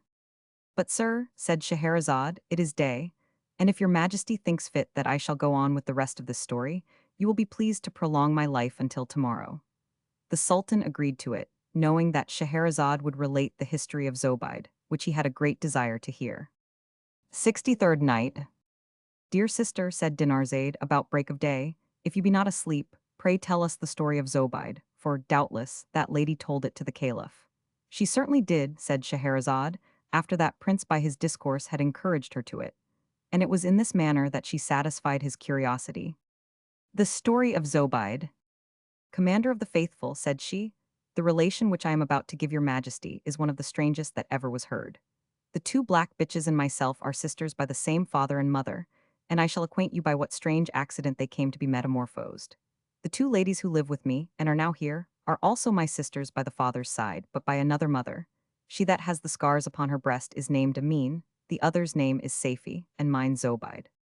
After our father's death, the estate that he left us was equally divided among us, and as soon as these two sisters received their portions, they went from me to live with their mother. My other two sisters and myself stayed with our mother, who was then alive, and when she died, left each of us 1,000 sequins. As soon as we received our portions, the two elder, for I am the youngest, being married, followed their husbands and left me alone. Some time after, my eldest sister's husband sold all that he had, and with that money and my sister's portion, they went both into Africa, where her husband, by riotous living and debauchery, spent all, and finding himself reduced to poverty, he found a pretext for divorcing my sister and put her away. She returned to the city, and, having suffered incredible hardships by the way, came to me in so lamentable a condition that it would have moved the hardest heart to compassion. I received her with all the tenderness she could expect, and, inquiring into the cause of her sad condition, she told me with tears how inhumanly her husband had dealt by her. I was so much concerned at her misfortune that it drew tears from my eyes. I put her into a bath and clothed her with my own apparel and spoke to her thus. Sister, you are the elder and I esteem you as my mother. During your absence, God has blessed the portion that fell to my share, and the employment I follow to feed and bring up silkworms. Assure yourself there is nothing I have but is at your service, and as much at your disposal as my own. We lived very comfortably together for some months, and as we were often discoursing together about our third sister, and wondering we heard no news of her, she came in as bad a condition as the elder. Her husband had treated her after the same manner, and I received her likewise with the same affection as I had done the former. Some time after, my two sisters, on pretense that they would not be chargeable to me, told me they had thoughts to marry again. I answered them that if their putting me to charge was all the reason, they might lay those thoughts aside, and be very welcome to stay with me. For what I had would be sufficient to maintain us all three in a manner answerable to our condition. But, said I rather believe you have a mind to marry again, which if you have, I am sure it will very much surprise me. After the experience you have had of the small satisfaction there is in wedlock, is it possible you dare venture a second time? You know how rare it is to meet with a husband that is a real honest man. Believe what I say, and let us live together as comfortable as we can. All my persuasion was in vain. They were resolved to marry, and so they did. But after some months were past, they came back again, and begged my pardon 1,000 times for not following my advice. You are our youngest sister, said they, and abundantly more wise than we. But if you will vouchsafe to receive us once more into your house, and account us your slaves, we shall never commit such a fault again. My answer was, dear sisters, I have not altered my mind in respect to you since we last parted from one another. Come again, and take part of what I have. Upon this I embraced them again, and we lived together as we did formerly. We continued thus a whole year in perfect love and tranquillity, and, seeing that God had increased my small stock, I projected a voyage by sea, to hazard somewhat in trade. To this end I went with my two sisters to Balsara, where I bought a ship ready fitted for sea, and laded her with such merchandise as I brought from Baghdad. We set sail with a fair wind and soon cleared the Persian Gulf, and when we got into the ocean we steered our course to the Indies, and the 20th day saw land. It was a very high mountain, at the bottom of which we saw a great town, and having a fresh gale, we soon reached the harbor where we cast anchor. I had not patience to stay till my sisters were dressed to go along with me, but went ashore in the boat by myself, and making directly to the gate of the town, I saw there a great number of men upon guard, some sitting, and others standing with batons in their hands, and they had all such dreadful countenances that it frightened me. But perceiving they had no motion, not so much as with their eyes, I took courage and went nearer, and then found they were all turned into stones. I entered the town, and passed through the several streets, wherein stood everywhere men in various attitudes, but all motionless and petrified. On that side where the merchants lived I found most of the shops shut, and in such as were open I likewise found the people petrified. I looked up to the chimneys, but saw no smoke, which made me conjecture that the inhabitants, both within and without, were all turned into stone. Being come into a vast square, in the heart of the city, I perceived a great gate, covered with plates of gold, the two leaves of which stood open, and a curtain of silk stuff seemed to be drawn before it. I also saw a lamp hanging over the gate. After I had well considered the fabric, I made no doubt but it was the palace of the prince who reigned over that country. And being very much astonished that I had not met with one living creature, I went thither in hopes to find some. I entered the gate, and was still more surprised when I saw none but the guards in the porches, all petrified, some standing, some sitting, and some lying. I crossed over a large court, where I saw a stately building just before me, the windows of which were enclosed with gates of massy gold. I supposed it to be the queen's apartment, and went into a large hall, where there stood several black eunuchs turned into stone. I went from thence into a room richly hung and furnished, where I perceived a lady in the same situation. I knew it to be the queen by the crown of gold that hung over her head, and a necklace of pearl about her neck, each of them as big as a nut. I went up close to her to view it, and never beheld a finer sight. I stood some time and admired the riches and magnificence of the room, but above all, the footcloth, the cushions, and the sofas, which were all lined with Indian stuff of gold, with pictures of men and beasts in silver admirably executed. Scheherazade would have continued longer, but daylight put a stop to her discourse. The Sultan was highly pleased with the story. I must, said he, as he was getting out of bed, know what all this wonderful petrifaction of men will come to. 64th Night. Dinarzade was so extremely pleased with the beginning of this story of Zobeide that she did not fail to call the Sultaness before day. If you be not asleep, sister, pray let us know what Zobeide saw more in this strange palace. Scheherazade answered. The lady continued the story to the Caliph in this manner. Sir, said she, I went out of the chamber where the petrified queen was, and passed through several other apartments and closets richly furnished, and at last came into a vast large room, where was a throne of massy gold, raised several steps above the floor, and enriched with large enchased emeralds, and a bed upon the throne of rich stuff, embroidered with pearls. What surprised me more than all the rest was a sparkling light which came from above the bed. Being curious to know from whence it came, I mounted the steps, and, lifting up my head, I saw a diamond as big as the egg of an ostrich, lying upon a low stool. It was so pure that I could not find the least blemish in it, and it sparkled so bright that I could not endure the luster of it when I saw it by day. On each side of the bed's head there stood a lighted flambeau, but for what use I could not comprehend. However, it made me imagine that there was some living creature in this place, for I could not believe that these torches continued thus burning of themselves. Several other rarities detained my curiosity in this room, which was inestimable, were it only for the diamond I mentioned. The doors being all open, or but half shut, I surveyed some other apartments that were as fine as those I had already seen.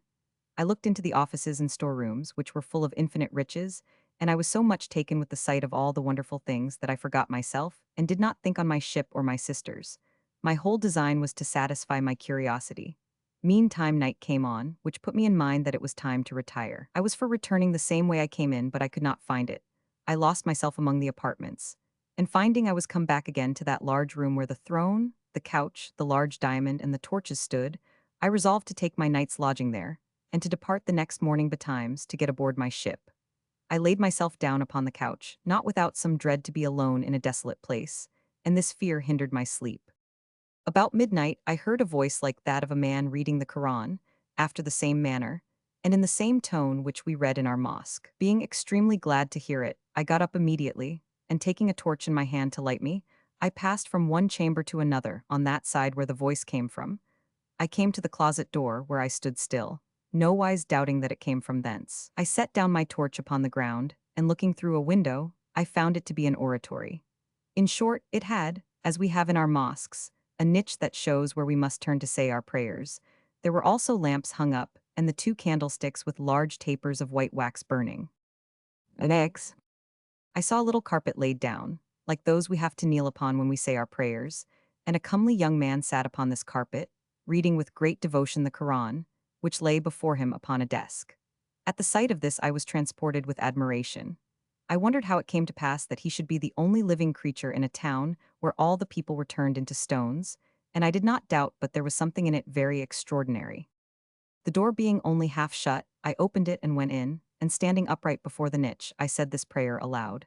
Praise be to God, who has favored us with a happy voyage, and may he be graciously pleased to protect us in the same manner, until we arrive again in our own country. Hear me, O Lord, and grant my request. The young man cast his eyes upon me, and said, My good lady, pray let me know who you are, and what has brought you to this desolate city? and in return I will tell you who I am, what happened to me, why the inhabitants of this city are reduced to that state you see them in, and why I alone am safe and sound in the midst of such a terrible disaster. I told him in few words from whence I came, what made me undertake the voyage, and how I safely arrived at the port after 20 days' sailing.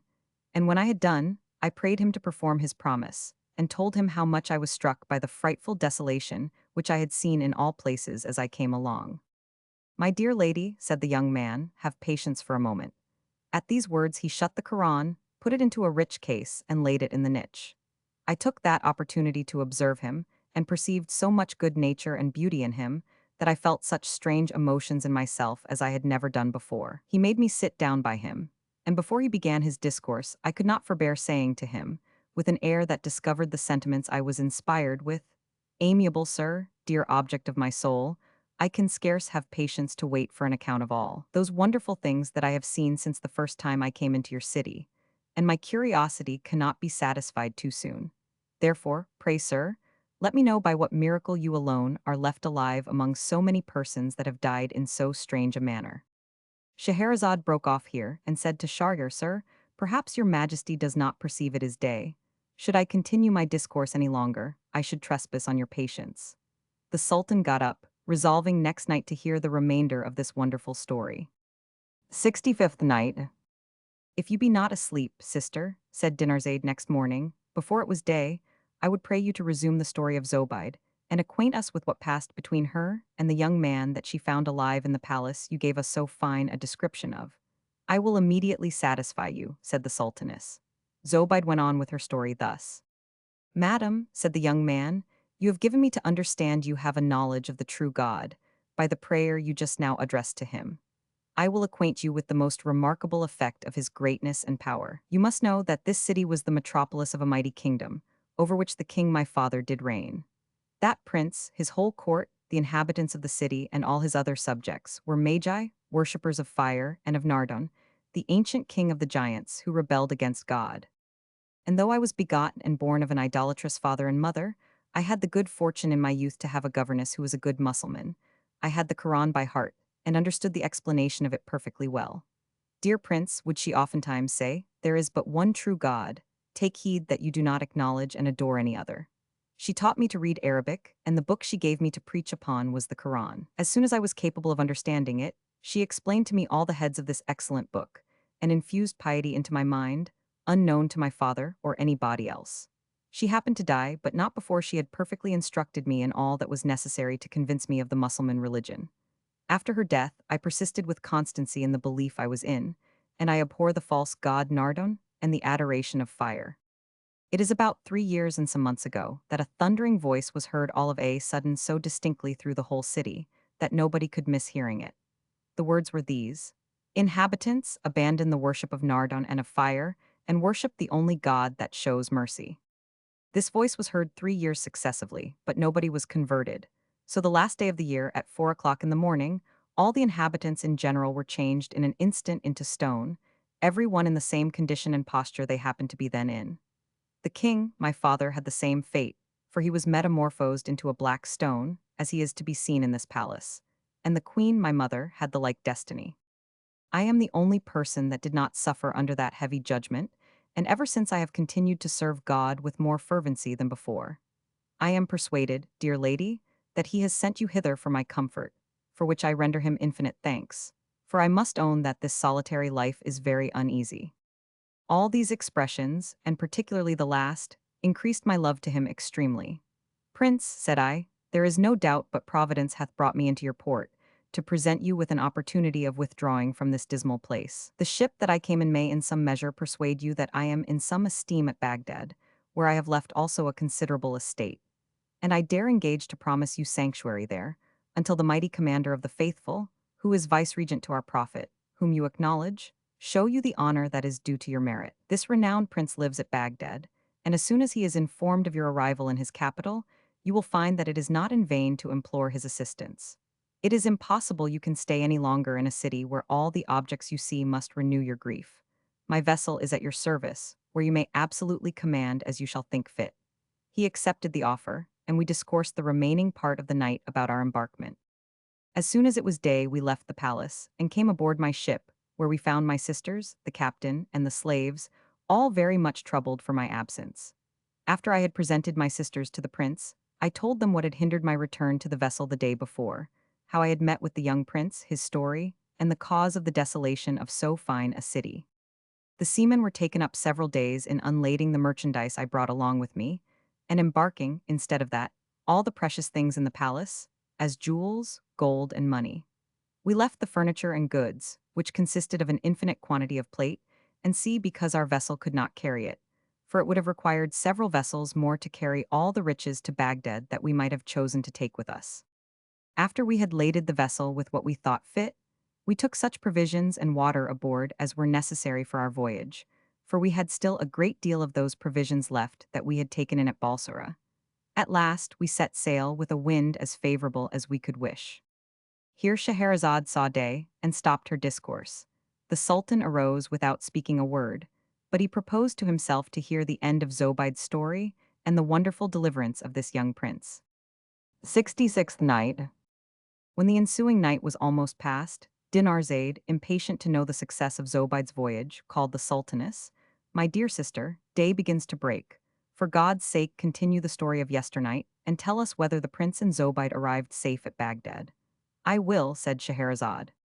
Zobaid, addressing herself to the caliph, went on thus. "Sir," said she, "the young prince, my sisters, and myself enjoyed ourselves for some time very agreeably. But alas, this good understanding did not last long, for my sisters grew jealous of the friendship between the prince and me, and maliciously asked me one day what we should do with him when we came to Baghdad. I perceived immediately that they put this question to me on purpose to discover my inclinations. Therefore, resolving to put it off with a jest, I answered them, 'I will take him for my husband.' And upon that, turning myself to the prince, 'Sir, I humbly beg of you to give your consent, for as soon as we come to Baghdad, I design to offer you my person to be your slave, to do you all the service that is in my power, and to resign myself wholly to your commands.'" Next, the prince answered, "I know not, madam, whether you be in jest or no, but for my own part, I seriously declare, before these ladies, your sisters, that from this moment I heartily accept your offer, not with any intention to have you as a slave, but as my lady and mistress, nor will I pretend to have any power over your actions." At these words my sisters changed color, and I could perceive afterwards that they did not love me as formerly. We were come into the Persian Gulf, and not far from Balsora, where I hoped, considering the fair wind, we might have arrived the day following. But in the night when I was asleep, my sisters watched their time and threw me overboard. They did the same to the prince, who was drowned. I swam some minutes on the water, but by good fortune, or rather miracle, I felt ground. I went towards a black place that, by what I could discern in the dark, seemed to be land, and actually was a flat on the coast, which, when day came, I found to be a desert island, lying about 20 miles from Balsora. I soon dried my clothes in the sun, and as I walked along, I found several sorts of fruit and likewise fresh water, which gave me some hopes of preserving my life. I laid myself down in a shade, and soon after I saw a winged serpent, very large and long, coming towards me, wriggling to the right and to the left and hanging out his tongue, which made me think he had got some hurt. I arose and saw a larger serpent following him, holding him by the tail and endeavoring to devour him. I had compassion on him, and instead of flying away, I had the boldness and courage to take up a stone that by chance lay by me, and threw it with all my strength at the great serpent, whom I hit on the head and killed him. The other, finding himself at liberty, took to his wings and flew away. I looked a long while after him in the air as an extraordinary thing, but he flew out of sight, and I lay down again in another place in the shade and fell asleep. When I awaked, judge how I was surprised to see by me a black woman, of a lively and agreeable complexion, who held tied together in her hand two bitches of the same color. I sat up and asked her who she was. "I am," said she, "the serpent whom you delivered not long since from my mortal enemy. I knew not how to acknowledge the great kindness you did me, but by doing what I have done. I knew the treachery of your sisters, and to avenge you on them, as soon as I was set at liberty by your generous assistance, I called several of my companions together, fairies like myself. We have carried into your storehouses at Baghdad all your lading that was in your vessel, and afterwards sunk it. These two black bitches are your sisters, whom I have transformed into this shape, but this punishment is not sufficient, for I will have you treat them in such a manner as I shall direct." At those words, the fairy took me fast under one of her arms, and the two bitches in the other, and carried me to my house in Baghdad, where I found in my storehouses all the riches which were laden on board my vessel. Before she left me, she delivered me the two bitches, and told me, if you will not be changed into a bitch as they are, I ordain you, in the name of him that governs the sea, to give each of your sisters every night 100 lashes with a rod, for the punishment of the crime they have committed against your person, and the young prince whom they drowned. I was forced to promise that I would obey her order. Since that time I have whipped them every night, though with regret, whereof your majesty has been a witness. I give evidence by my tears with how much sorrow and reluctance I must perform this cruel duty. And in this your majesty may see I am more to be pitied than blamed. If there be anything else with relation to myself that you desire to be informed of, my sister Amin will give you the full discovery of it by the relation of her story. Next. Zobeide after rescuing the fairy. After the caliph had heard Zobeide with a great deal of astonishment, he desired his grand vizier to pray fair Amin to acquaint him, wherefore her breast was marked with so many scars. But sir, said Scheherazade, it is day, and I dare not detain your majesty any longer. Charter being persuaded that the story which Scheherazade was to relate would explain the former, said to himself, I must have the pleasure of hearing this story out. Upon which he arose, and resolved that Scheherazade should live one day longer. 67th night. Dinarzade longed to hear the story of Amin, and therefore waked the sultaness a long while before day, saying, Dear sister, pray let us know why fair Amin had her breast so covered with scars. I consent to it, said the sultaness, and that no time may be lost, you may know that Amin addressed herself to the caliph, and began her story after this manner. The story of Amin. Commander of the faithful, said she, to avoid repeating what your majesty has already heard by my sister's story, I shall only add that, after my mother had taken a house for herself to live in during her widowhood, she gave me in marriage, with the portion my father left me, to a gentleman that had one of the best estates in the city. I had scarce been a year married when I became a widow, and was left in possession of all my husband's estate, which amounted to 90,000 sequins. The interest of this money was sufficient to maintain me very honorably. In the meantime, when my first 6 months' mourning was over, I caused to be made me 10 suits of clothes, very rich, so that each suit came to 1,000 sequins, and when the year was past, I began to wear them. One day, as I was busy alone about my domestic affairs, I was told that a lady desired to speak to me. I ordered her to be brought in. She was a person advanced in years. She saluted me by kissing the ground, and told me, kneeling, Dear lady, excuse the freedom I take to trouble you. The confidence I have in your charity makes me thus bold. I must acquaint your ladyship that I have an orphan daughter who is to be married this day. She and I are both strangers and have no acquaintance in this town, which much perplexes me, for we wish the numerous family with whom we are going to ally ourselves to think we are not altogether strangers, and without credit.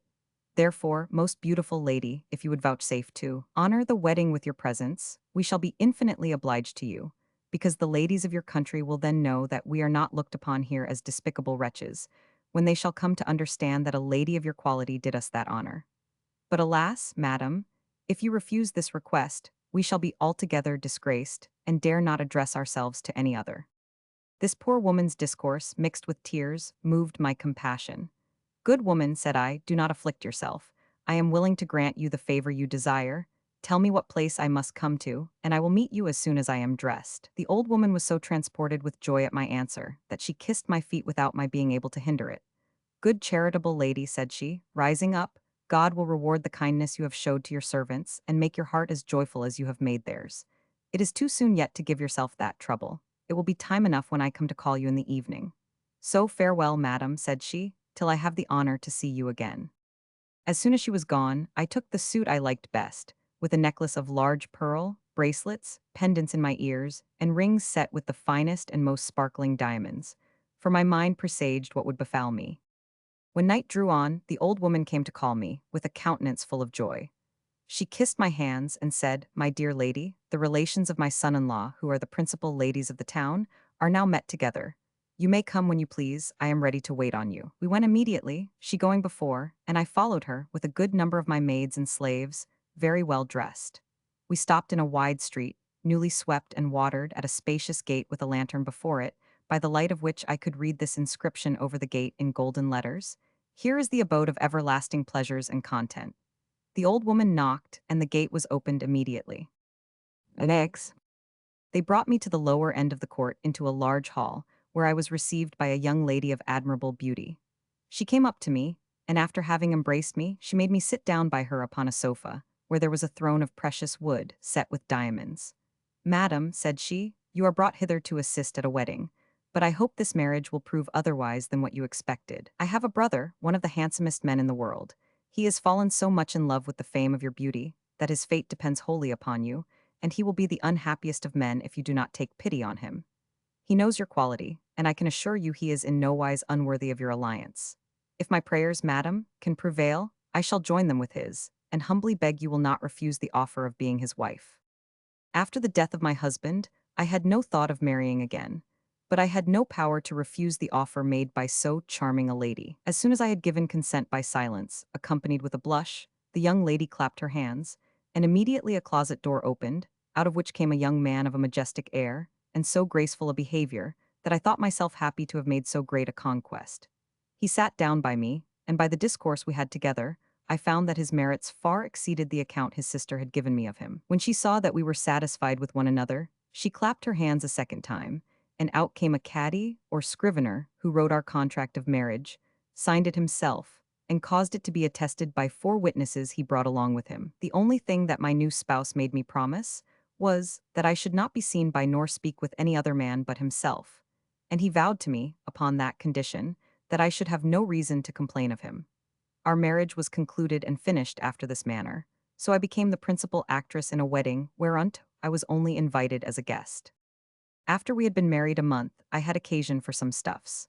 I asked my husband's leave to go out and buy them, which he granted, and I took that old woman along with me, of whom I spoke before, she being one of the family, and 2 of my own female slaves. When we came to the street where the merchants dwell, the old woman told me, "Dear mistress, since you want silk stuffs, I must carry you to a young merchant of my acquaintance. He has of all sorts, and it will prevent your wearying yourself by going from one shop to another.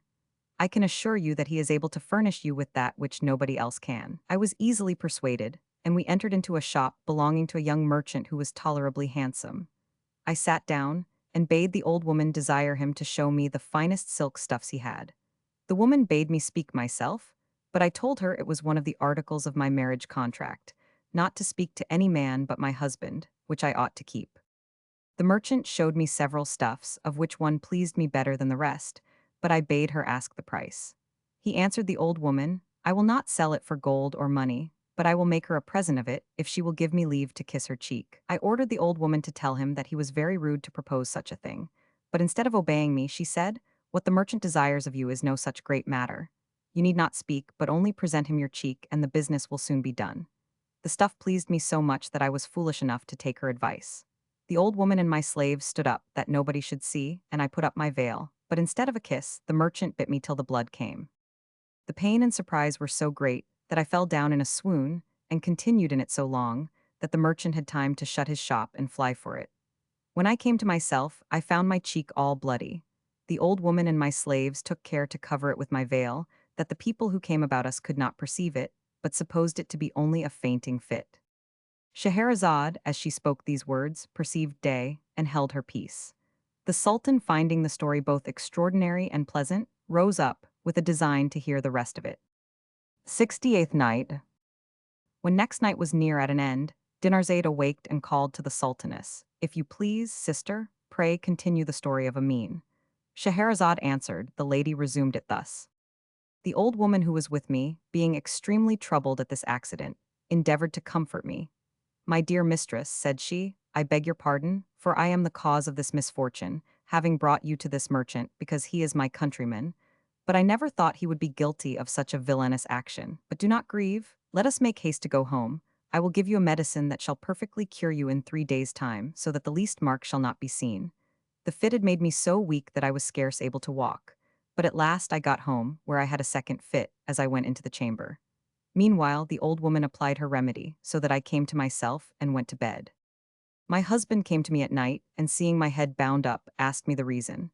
I told him I had the headache and hoped he would inquire no further, but he took a candle and saw my cheek was hurt. 'How comes this wound?' said he, and though I was not very guilty, yet I could not think of owning the thing. Besides, to make such a confession to a husband, I thought was somewhat indecent. Therefore I told him that as I was going to seek for that stuff you gave me leave to buy, a porter carrying a load of wood came so close by me as I went through a narrow street that one of the sticks gave me a rub on the cheek, but it is not much hurt. This put my husband in such a passion that he vowed he should not go unpunished.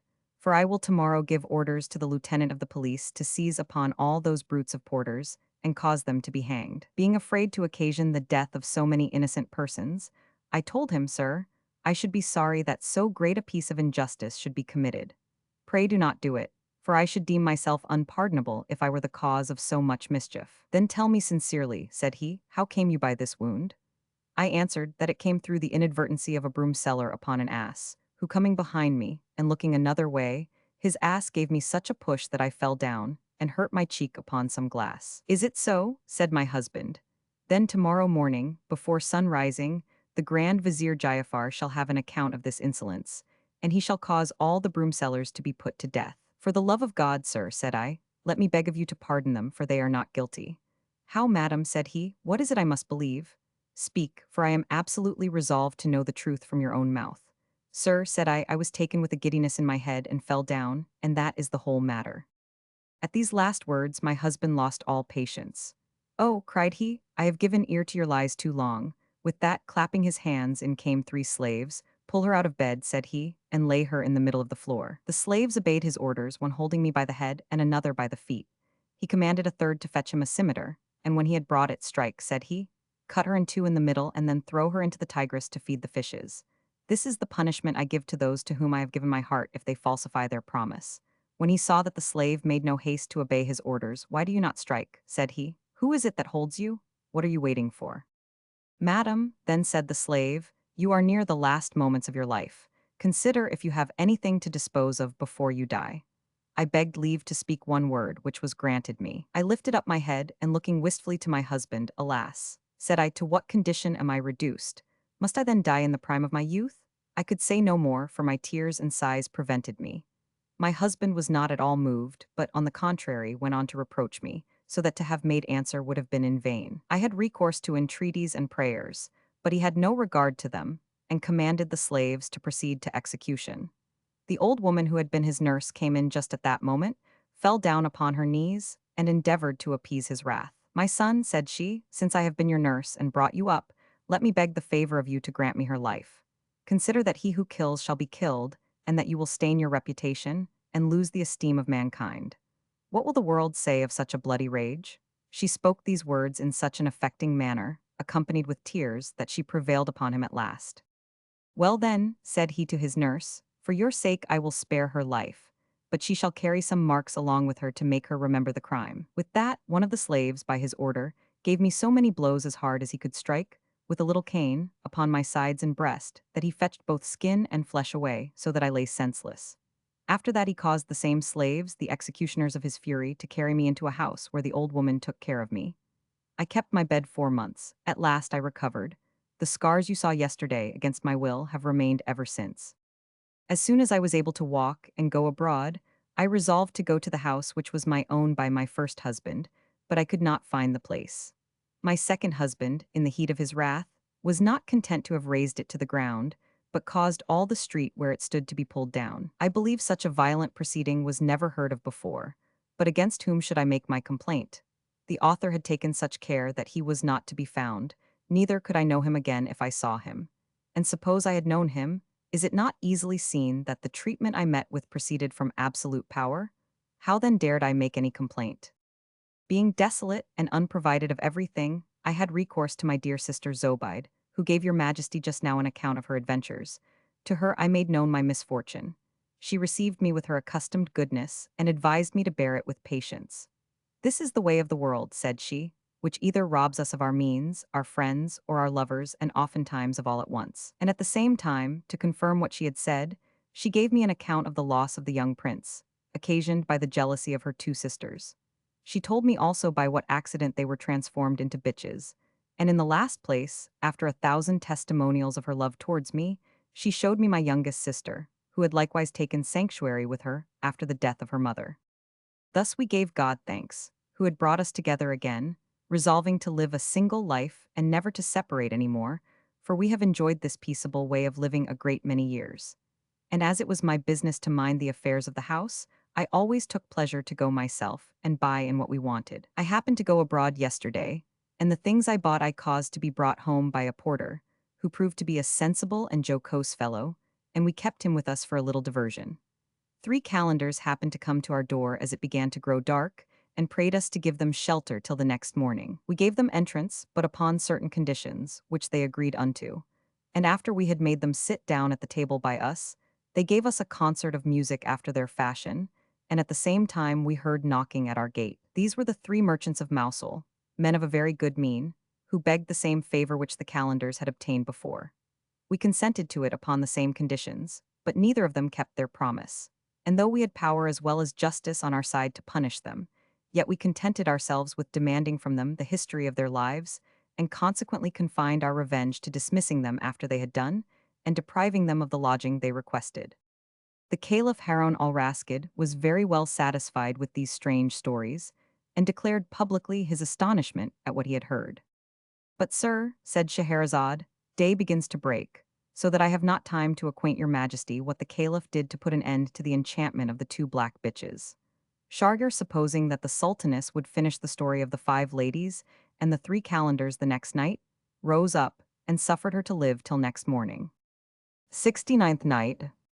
"For the love of heaven, sister," said Dinarzade, before it was day, "if you be not asleep, tell us how the 2 black bitches were brought to their former shape, and what became of the 3 calendars." "I will satisfy your curiosity," said Scheherazade. Then addressing her discourse to Shahryar, she pursued it thus.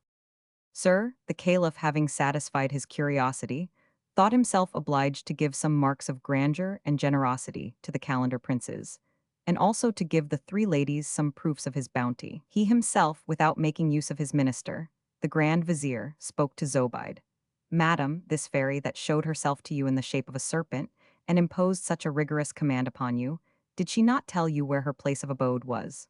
Or rather, did she not promise to see you, and restore those bitches to their natural shape?' 'Commander of the faithful,' answered Zobeide, 'I forgot to tell your majesty that the fairy left with me a bundle of hair, saying withal that her presence would one day be of use to me. And then, if I only burnt 2 tufts of this hair, she would be with me in a moment, though she were beyond Mount Caucasus.' 'Madam,' said the Caliph, 'where is the bundle of hair?' She answered, 'Ever since that time, I have had such a particular care of it that I always carry it about me.' Upon which she pulled it out, just opened the case where it was, and showed it to him. 'Well then,' said the Caliph, 'let us make the fairy come hither. You could not call her in a better time, for I long to see her.' Zobeide having consented to it, fire was brought in, and she threw the whole bundle of hair into it. The palace began to shake at that very instant, and the fairy appeared before the Caliph, in the shape of a lady very richly dressed. 'Commander of the faithful,' said she to the prince, 'you see I am ready to come and receive your commands. The lady who gave me this call by your order did me a particular piece of service. To make my gratitude appear, I revenged her of her sister's inhumanity by changing them into bitches. But if your majesty commands it, I will restore them to their former shape.' 'Handsome fairy,' said the Caliph, 'you cannot do me a greater pleasure. Vouchsafe them that favor, and after that I will find some means to comfort them for their hard penance. But besides, I have another boon to ask in favor of that lady, who has had such cruel usage from an unknown husband.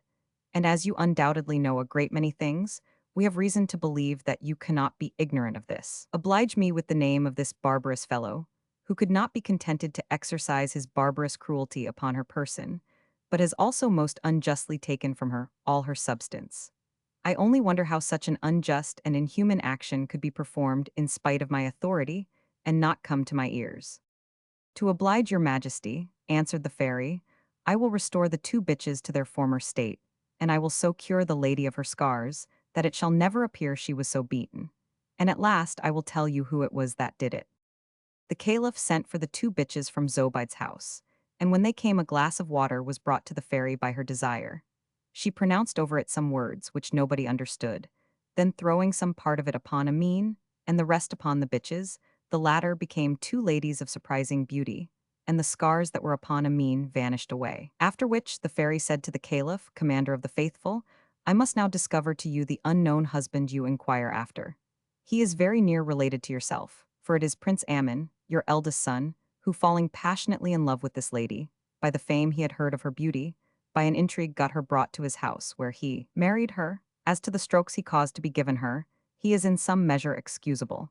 For the lady, his spouse, had been a little too easy, and the excuses she had made were capable of making him believe she was more faulty than she really was. This is all I can say to satisfy your curiosity. And at these words she saluted the caliph and vanished.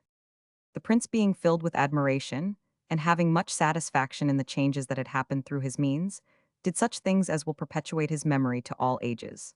First, he sent for his son Ammon, and told him that he was informed of his secret marriage, and how he had wounded Amin upon a very slight cause. Upon this the prince did not wait for his father's commands, but received her again immediately. After which the caliph declared that he would give his own heart and hand to Zobeide, and offered the other three sisters to the calendars, who were sons of kings, who accepted them for their brides with much joy. The caliph assigned each of them a magnificent palace in the city of Baghdad, promoted them to the highest dignities of his empire, and admitted them to his councils. The town clerk of Baghdad being called, with witnesses, wrote the contracts of marriage. And the famous caliph Harun al-Rashid, by making the fortune of so many persons that had suffered such incredible calamities, drew 1,000 blessings upon himself. The story of Sinbad the sailor. Dinarzade, having awakened her sister the sultaness, as usual, and prayed her to tell another story, Scheherazade asked leave of the sultan, and having obtained it began thus. Sir, in the reign of the same caliph Harun al-Rashid, whom I formerly mentioned, there lived at Baghdad a poor porter called Sinbad. For one day, when the weather was excessively hot, he was employed to carry a heavy burden from one end of the town to the other. Being very weary, and having still a great way to go, he came into a street where a delicate western breeze blew on his face, and the pavement of the street being sprinkled with rose water, he could not desire a better place to rest in. Therefore, laying off his burden, he sat down by it, near a great house. He was mightily pleased that he stopped in this place, for an agreeable smell of wood of aloes, and of pastils that came from the house, mixing with the scent of rose water, did completely perfume and embalm the air. Besides, he heard from within a concert of several sorts of instrumental music, accompanied with the harmonious notes of nightingales and other birds peculiar to that climate. This charming melody, and the smell of several sorts of victuals, made the porter think there was a feast and great rejoicings within. His occasions leading him seldom that way, he knew not who dwelt in the house. But to satisfy his curiosity, he went to some of the servants, whom he saw standing at the gate in magnificent apparel, and asked the name of the master of the house. How, replied one of them, do you live in Baghdad, and know not that this is the house of Signor Sinbad, the sailor, that famous traveler who has sailed round the world? The porter, who had heard of the Sinbad's riches, could not but envy a man whose condition he thought to be as happy as his own was deplorable.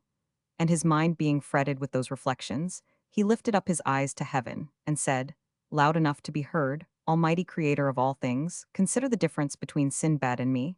I am every day exposed to fatigues and calamities, and can scarce get coarse barley bread for myself and my family, whilst happy Sinbad profusely expends immense riches, and leads a life of continual pleasure. What has he done to obtain from the lot so agreeable? And what have I done to deserve one so miserable? Having finished his expostulation, he struck his foot against the ground, like a man swallowed up of grief and despair. Whilst the porter was thus indulging his melancholy, a servant came out of the house, and taking him by the arm, bid him follow him, for Signor Sinbad, his master, wanted to speak with him. Here, day beginning to appear, Scheherazade broke off her story, but resumed it again next morning as follows. 70th night. Sir, your majesty may easily imagine that poor Hindbad was not a little surprised at this compliment, for, considering what he had said, he was afraid Sinbad had sent for him to punish him. Therefore he would have excused himself, alleging that he could not leave his burden in the middle of the street. But Sinbad's servants assured him they would look to it, and pressed the porter so that he was obliged to yield.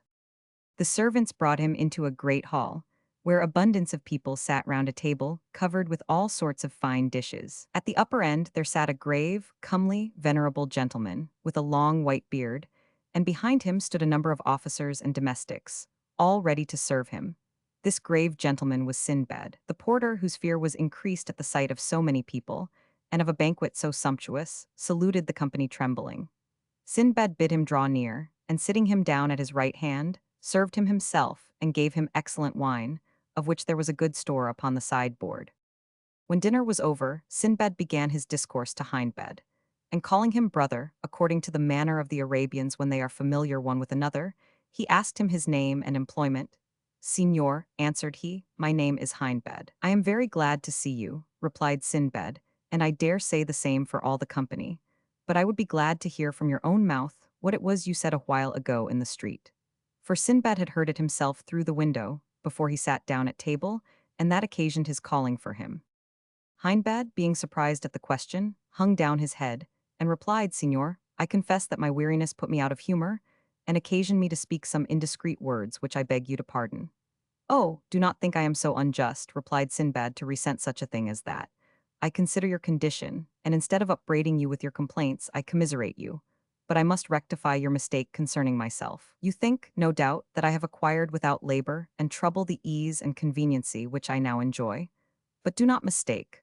I did not attain to this happy condition without enduring more trouble of body and mind, for several years, than can well be imagined. Yes, gentlemen, added he, speaking to the whole company, I can assure you my troubles were so extraordinary, that they were capable of discouraging the most covetous man from undertaking such voyages as I did, to acquire riches. Perhaps you have never heard a distinct account of my wonderful adventures, and the dangers I met with in my 7 voyages. And since I have this opportunity, I am willing to give you a faithful account of them, not doubting but it will be acceptable. Next. And because Sinbad was to tell this story, particularly upon the porter's account, he ordered his burden to be carried to the place appointed, and began thus. The story of Sinbad the Sailor. His first voyage. My father left me a considerable estate, the best part of which I spent in debauchery during my youth. But I perceived my error, and reflected that riches were perishable, and quickly consumed by such ill managers as myself. I farther considered that by my irregular way of living I wretchedly misspent my time, which is the most valuable thing in the world. I remembered the saying of the great Solomon, which I had frequently heard from my father, that death is more tolerable than poverty. Struck with those reflections, I collected the remains of my furniture and sold all my patrimony by public auction to the highest bidder. Then I entered into a contract with some merchants, who traded by sea. I took the advice of such as I thought most capable to give it me, and resolving to improve what money I had, I went to Balsora, 5, and embarked with several merchants on board a ship which we jointly fitted up. We set sail and steered our course towards the East Indies, through the Persian Gulf, which is formed by the coasts of Arabia Felix on the right, and by those of Persia on the left, and according to common opinion, is 70 leagues at the broadest place. The Eastern Sea, as well as that of the Indies, is very spacious. It is bounded on one side by the coasts of Abyssinia, and is 4,500 leagues in length to the Isles of Vakvak. 6 At first I was troubled with the seasickness, but speedily recovered my health, and was not afterwards troubled with that disease. In our voyage we touched at several islands, where we sold or exchanged our goods. One day, whilst under sail, we were becalmed near a little island, even almost with the surface of the water, which resembled a green meadow. The captain ordered his sails to be furled, and permitted such persons as had a mind to land upon the island, amongst whom I was one. But while we were diverting ourselves with eating and drinking, and recovering ourselves from the fatigue of the sea, the island on a sudden trembled and shook us terribly. Here Scheherazade stopped, because day appeared, but resumed her discourse next morning as follows. 71st Night. Sir, Sinbad pursued his story thus. They perceived the trembling of the island on board the ship, and called us to re-embark speedily, or we should all be lost. For what we took for an island was only the back of a whale. The nimblest got into the sloop. Others betook themselves to swimming. But, for my part, I was still upon the back of the whale when he dived into the sea, and had time only to catch hold of a piece of wood that we had brought out of the ship to make a fire. Meanwhile, the captain, having received those on board who were in the sloop, and taken up some of those that swam, resolved to improve the favorable gale that was just risen, and hoisting his sails, pursued his voyage, so that it was impossible to recover the ship. Thus was I exposed to the mercy of the waves, and struggled for my life all the rest of the day and the following night. Next morning I found my strength gone, and despaired of saving my life, when happily a wave threw me against an island. 7 The bank was high and rugged, so that I could scarcely have got up, had it not been for some roots of trees, which fortune seemed to have preserved in this place for my safety. Being got up, I lay down upon the ground half dead, until the sun appeared. Then, though I was very feeble, both by reason of my hard labor and want of food, I crept along to seek some herbs fit to eat, and had not only the good luck to find some, but likewise a spring of excellent water, which contributed much to recover me. After this I advanced farther into the island, and came at last into a fine plain, where I perceived a horse feeding at a great distance. I went towards him between hope and fear, not knowing whether I was going to lose my life or save it. When I came near, I perceived it to be a very fine mare tied to a stake. Whilst I looked upon her, I heard the voice of a man from underground who immediately appeared to me and asked who I was. I gave him an account of my adventure, after which, taking me by the hand, he led me into a cave, where there were several other people, no less amazed to see me than I was to see them.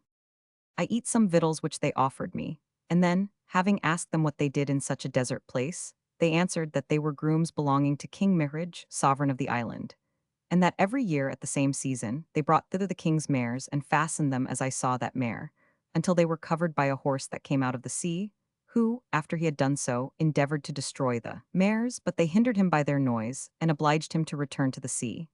After which they carried home the mares, whose foals were kept for the king's use and called sea-horses. They added that they were to get home tomorrow, and had I been 1 day later, I must have perished because the inhabited part of the island was at a great distance, and it would have been impossible for me to have got thither without a guide. Whilst they entertained me thus, the horse came out of the sea, as they had told me, covered the mare, and afterwards would have devoured her. But upon a great noise made by the grooms, he left her, and went back to the sea. Next morning they returned with their mares to the capital of the island, took me with them, and presented me to King Mihrage. 8. He asked me who I was, by what adventure I came into his dominions, and, after I had satisfied him, he told me he was much concerned for my misfortune, and at the same time ordered that I should want nothing, which his officers were so generous and careful as to see exactly fulfilled.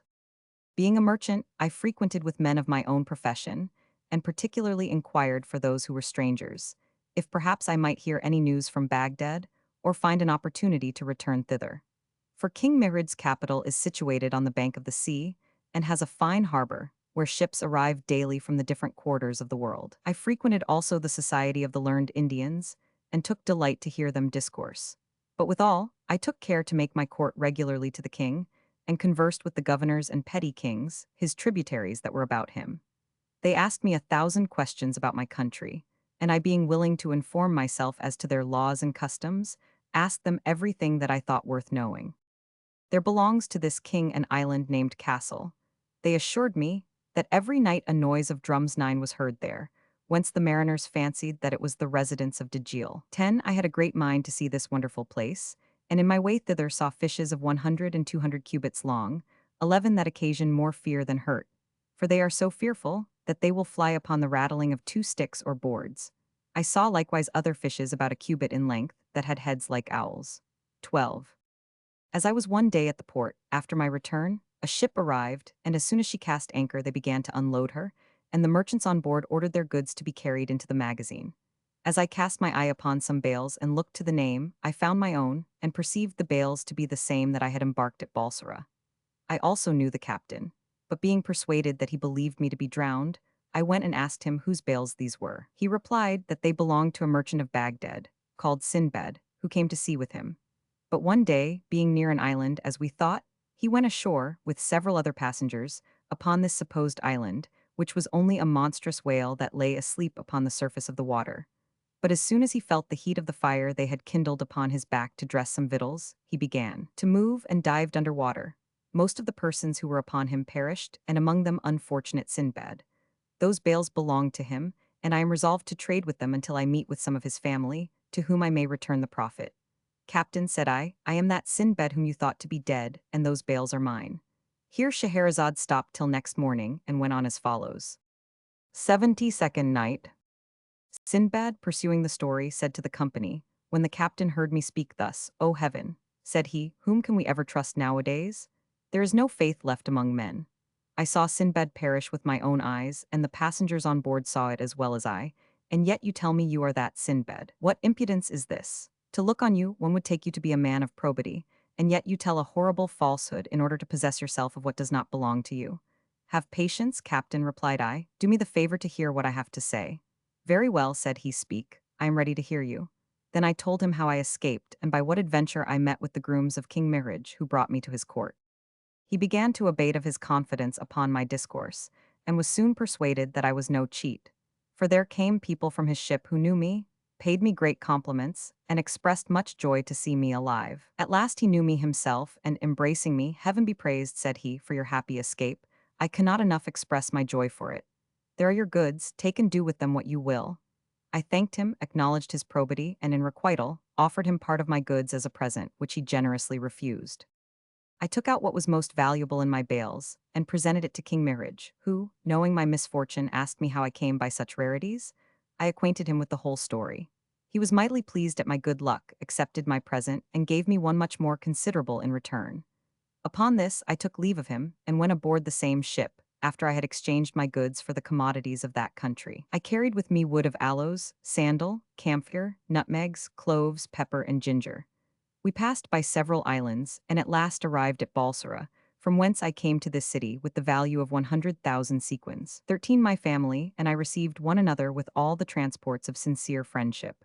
I bought slaves of both sexes, fine lands, and built me a great house.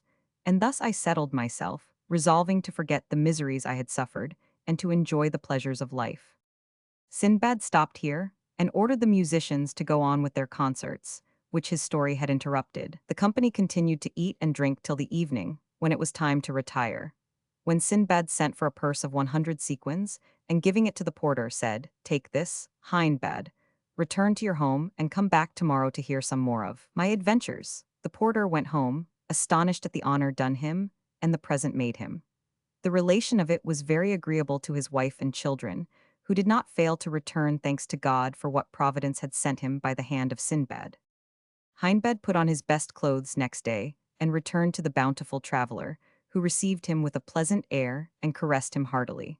When all the guests were come, dinner was set upon the table, and continued a long time. When it was ended, Sinbad, addressing himself to the company, said, "Gentlemen, be pleased to give me audience, and listen to the adventures of my second voyage. They deserve your attention better than the first." Upon which everyone held his peace, and Sinbad went on thus. Next. Second voyage of Sinbad the sailor. I designed, after my first voyage, to spend the rest of my days at Baghdad, as I had the honor to tell you yesterday, but it was not long ere I grew weary of a quiet life. My inclination to trade revived. I bought goods proper for the commerce I intended, and put to sea a second time with merchants of known probity. We embarked on board a good ship, and after recommending ourselves to God, set sail. We traded from island to island, and exchanged commodities with great profit. One day we landed on an island covered with several sorts of fruit trees, but so unpeopled that we could neither see man nor beast upon it.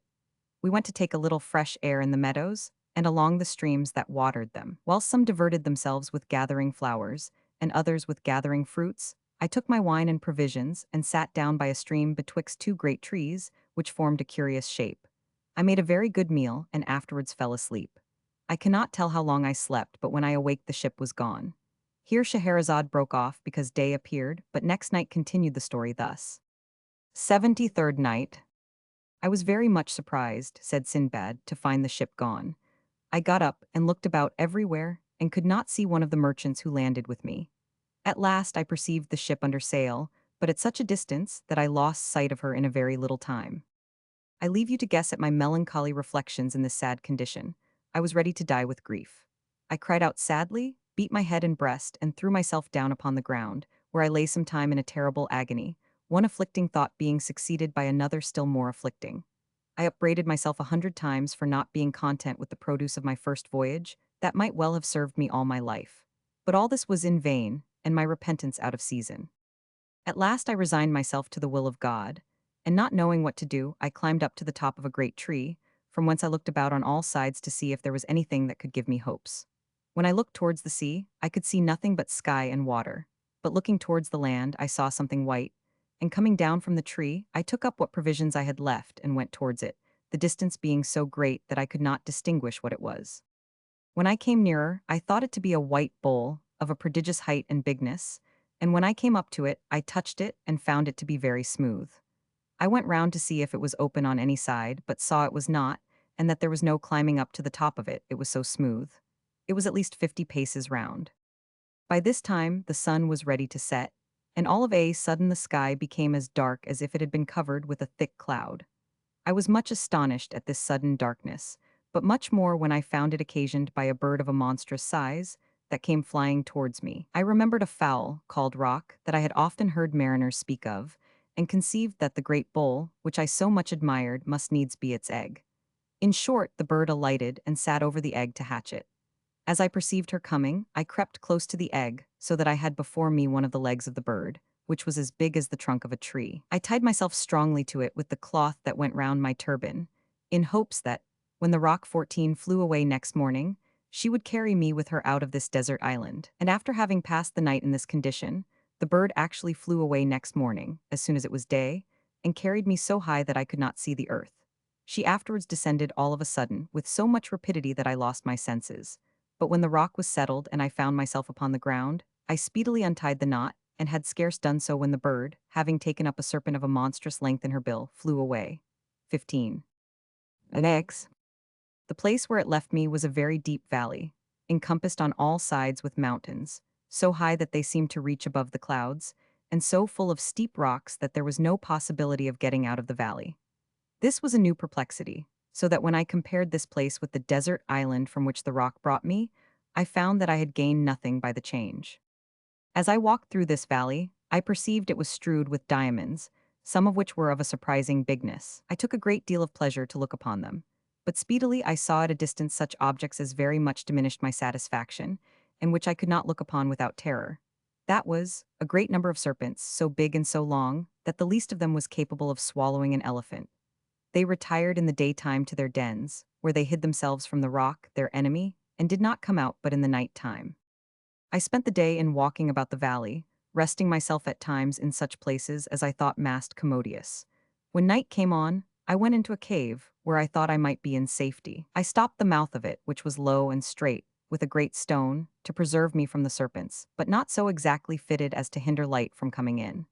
I supped on part of my provisions, but the serpents, which began to appear, hissing about in the meantime, put me into such extreme fear that you may easily imagine I did not sleep. When day appeared, the serpents retired, and I came out of the cave trembling. I can justly say that I walked a long time upon diamonds, without feeling an inclination to touch any of them. At last I sat down, and notwithstanding my uneasiness, not having shut my eyes during the night, I fell asleep, after having eaten a little more of my provisions. But I had scarce shut my eyes, when something that fell by me with great noise awaked me.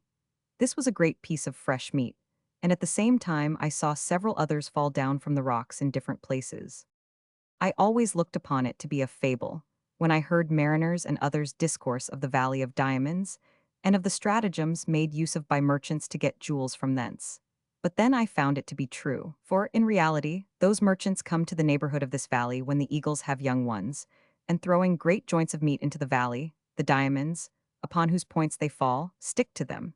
The eagles, which are stronger in this country than anywhere else, pounce with great force upon those pieces of meat and carry them to their nests upon the top of the rocks to feed their young with, at which time the merchants, running to their nests, frighten the eagles by their noise, and take away the diamonds that stick to the meat.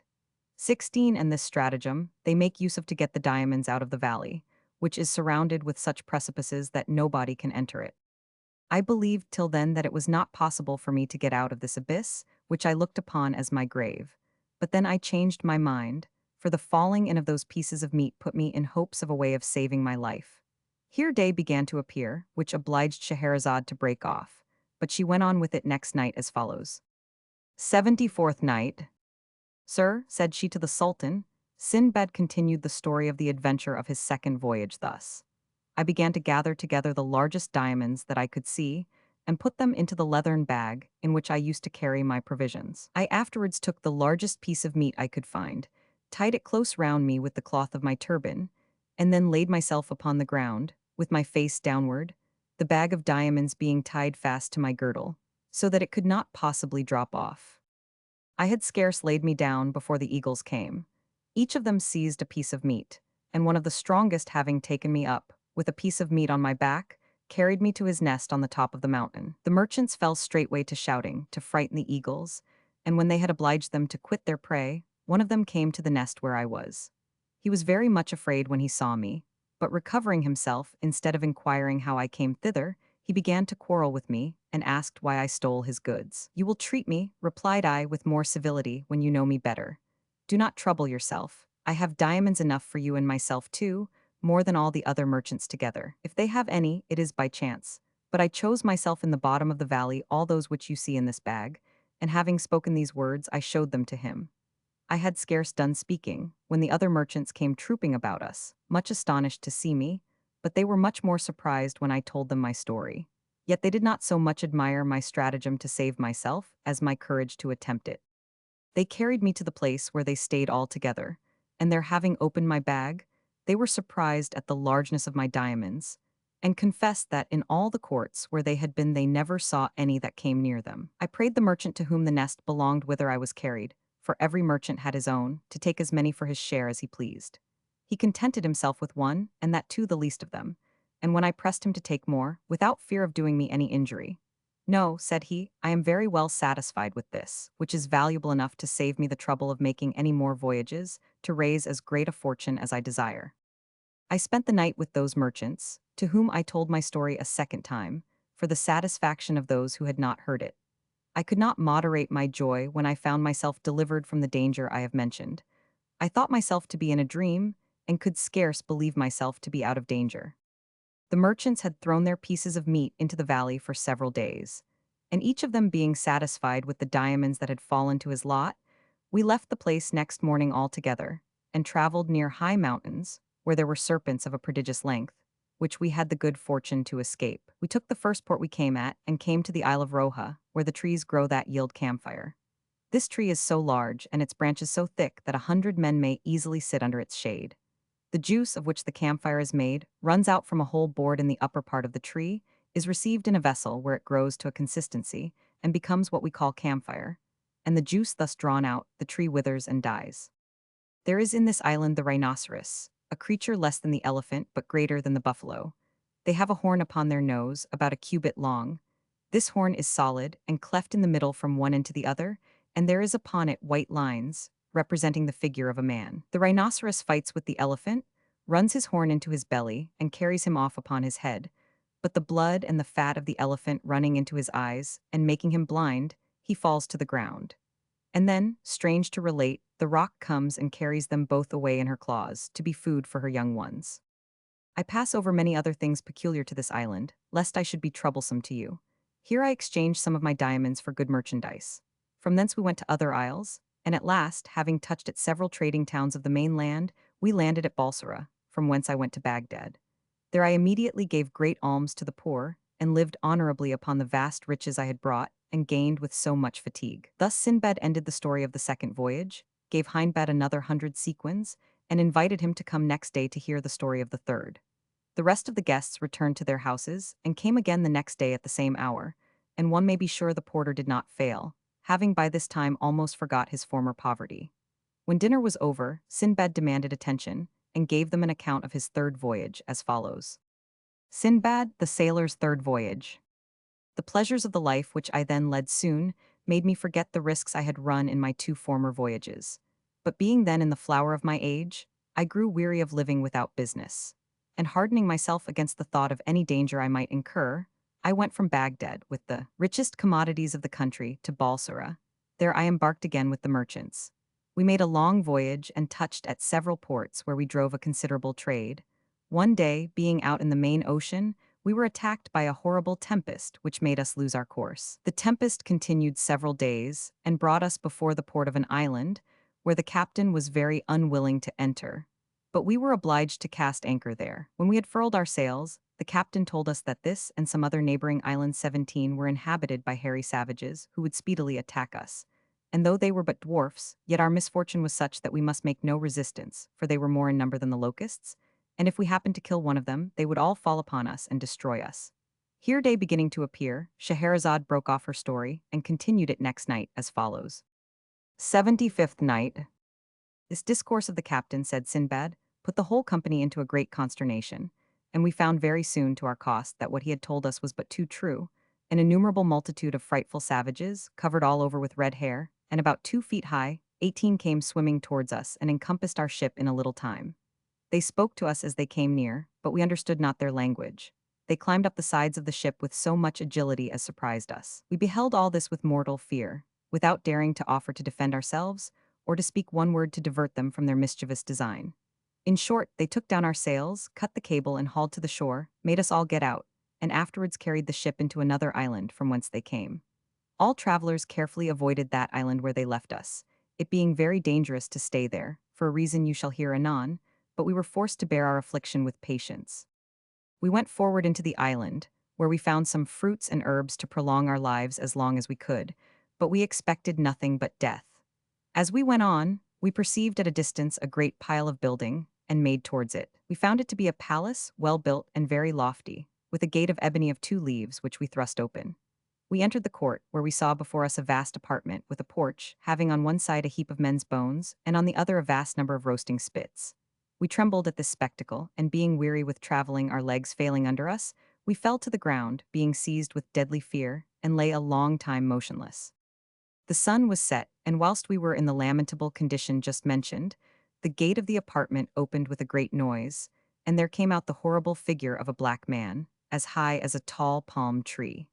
He had but one eye, and that in the middle of his forehead, where it looked as red as a burning coal. His foreteeth were very long and sharp, and stood out of his mouth, which was as deep as that of a horse. His upper lip hung down upon his breast. His ears resembled those of an elephant, 19, and covered his shoulders, and his nails were as long and crooked as the talons of the greatest birds. At the sight of so frightful a giant we lost all sense, and lay like dead men. 20. At last we came to ourselves, and saw him sitting in the porch, looking at us. When he had considered us well, he advanced towards us, and laying his hands upon me, he took me up by the nape of my neck, and turned me round as a butcher would do a sheep's head. After having viewed me well, and perceiving me to be so lean that I had nothing but skin and bone, he let me go. He took up all the rest, one by one, viewed them in the same manner, and the captain being the fattest, he held him with one hand, as I would do a sparrow, and thrusting a spit through him, kindled a great fire, roasted, and eat him in his apartment for his supper. Which being done, he returned to his porch, where he lay and fell asleep, snoring louder than thunder. He slept thus till morning. For our parts, it was not possible for us to enjoy any rest, so that we passed the night in the most cruel fear that can be imagined. Day being come, the giant awaked, got up, went out, and left us in the palace. When we thought him at a distance, we broke the melancholy silence we had kept all night, and every one grieving more than another, we made the palace resound with our complaints and groans. Though there were a great many of us, and we had but one enemy, we had not at first the presence of mind to think of delivering ourselves from him by his death. This enterprise, however, though hard to put in execution, was the only design we ought naturally to have formed. We thought of several other things, but determined nothing, so that submitting to what it should please God to order concerning us, we spent the day in running about the island for fruit and herbs to sustain our lives. When evening came, we sought for a place to lie in, but found none, so that we were forced, whether we would or not, to return to the palace. The giant failed not to come back, and supped once more upon one of our companions, after which he slept and snored till day, and then went out and left us as formerly. Our condition was so very terrible, that several of my comrades designed to throw themselves into the sea, rather than die so strange a death, and those who were of this mind argued with the rest to follow their example. Upon which one of the company answered, that we were forbidden to destroy ourselves, but allowing it to be lawful, it was more reasonable to think of a way to rid ourselves of the barbarous tyrant who designed so cruel a death for us. Having thought of a project for that end, I communicated the same to my comrades, who approved it. Brethren, said I, you know there is a great deal of timber floating upon the coast. If you will be advised by me, let us make several floats of it that may carry us, and when they are done, leave them there till we think fit to make use of them. In the meantime, we will execute the design to deliver ourselves from the giant, and if we succeed, we may stay here with patience till some ship pass by that may carry us out of this fatal island.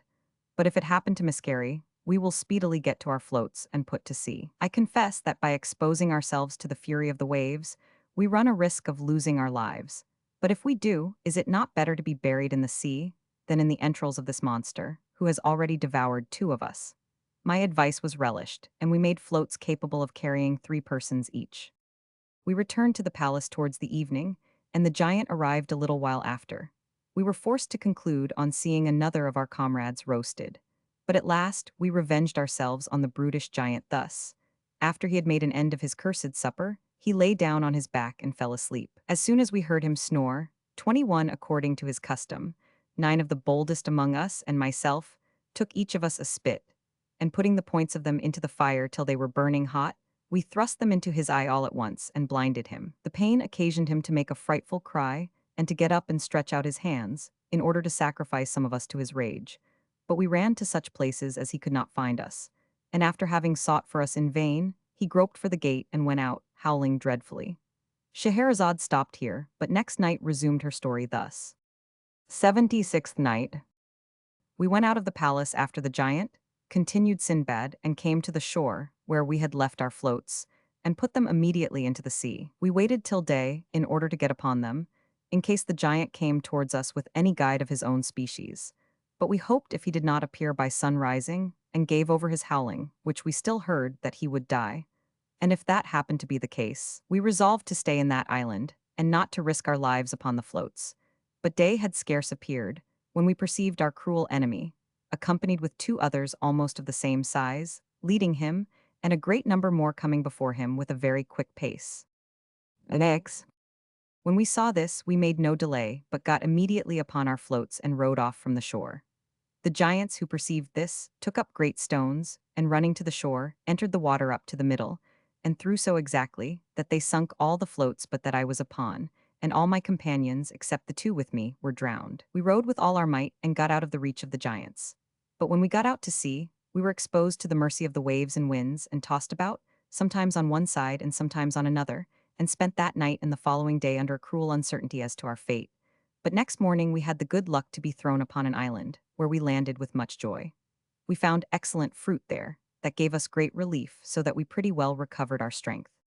In the evening we fell asleep on the bank of the sea, but were awaked by the noise of a serpent as long as a palm tree, whose scales made a rustling as he crept along. He swallowed up one of my comrades, notwithstanding his loud cries, and the efforts he made to rid himself of the serpent, which, shaking him several times against the ground, crushed him, and we could hear him gnaw and tear the poor wretch's bones when we had fled a great distance from him. Next day we saw the serpent again, to our great terror, when I cried out, "O heaven, to what dangers are we exposed? We rejoiced yesterday at our having escaped from the cruelty of a giant and the rage of the waves, and now are we fallen into another danger altogether as terrible." As we walked about we saw a large tall tree, upon which we designed to pass the following night for our security, and having satisfied our hunger, we mounted it accordingly.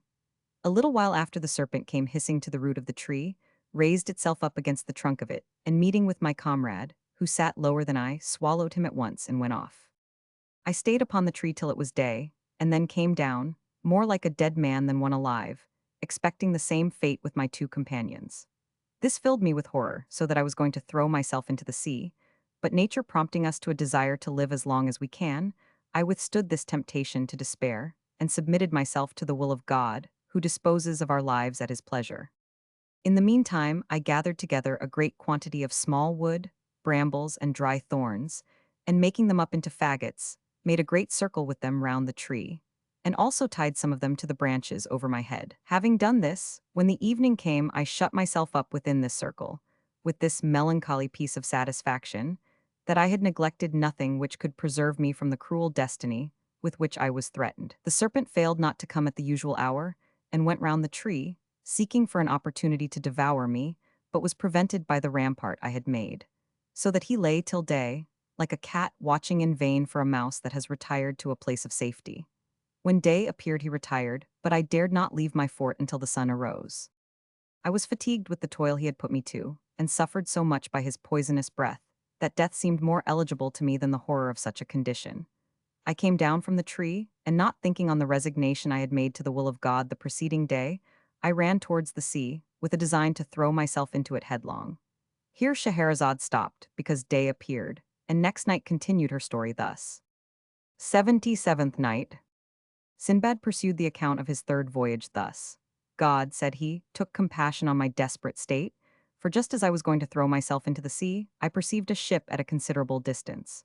I called as loud as I could, and taking the linen from my turban, displayed it that they might observe me.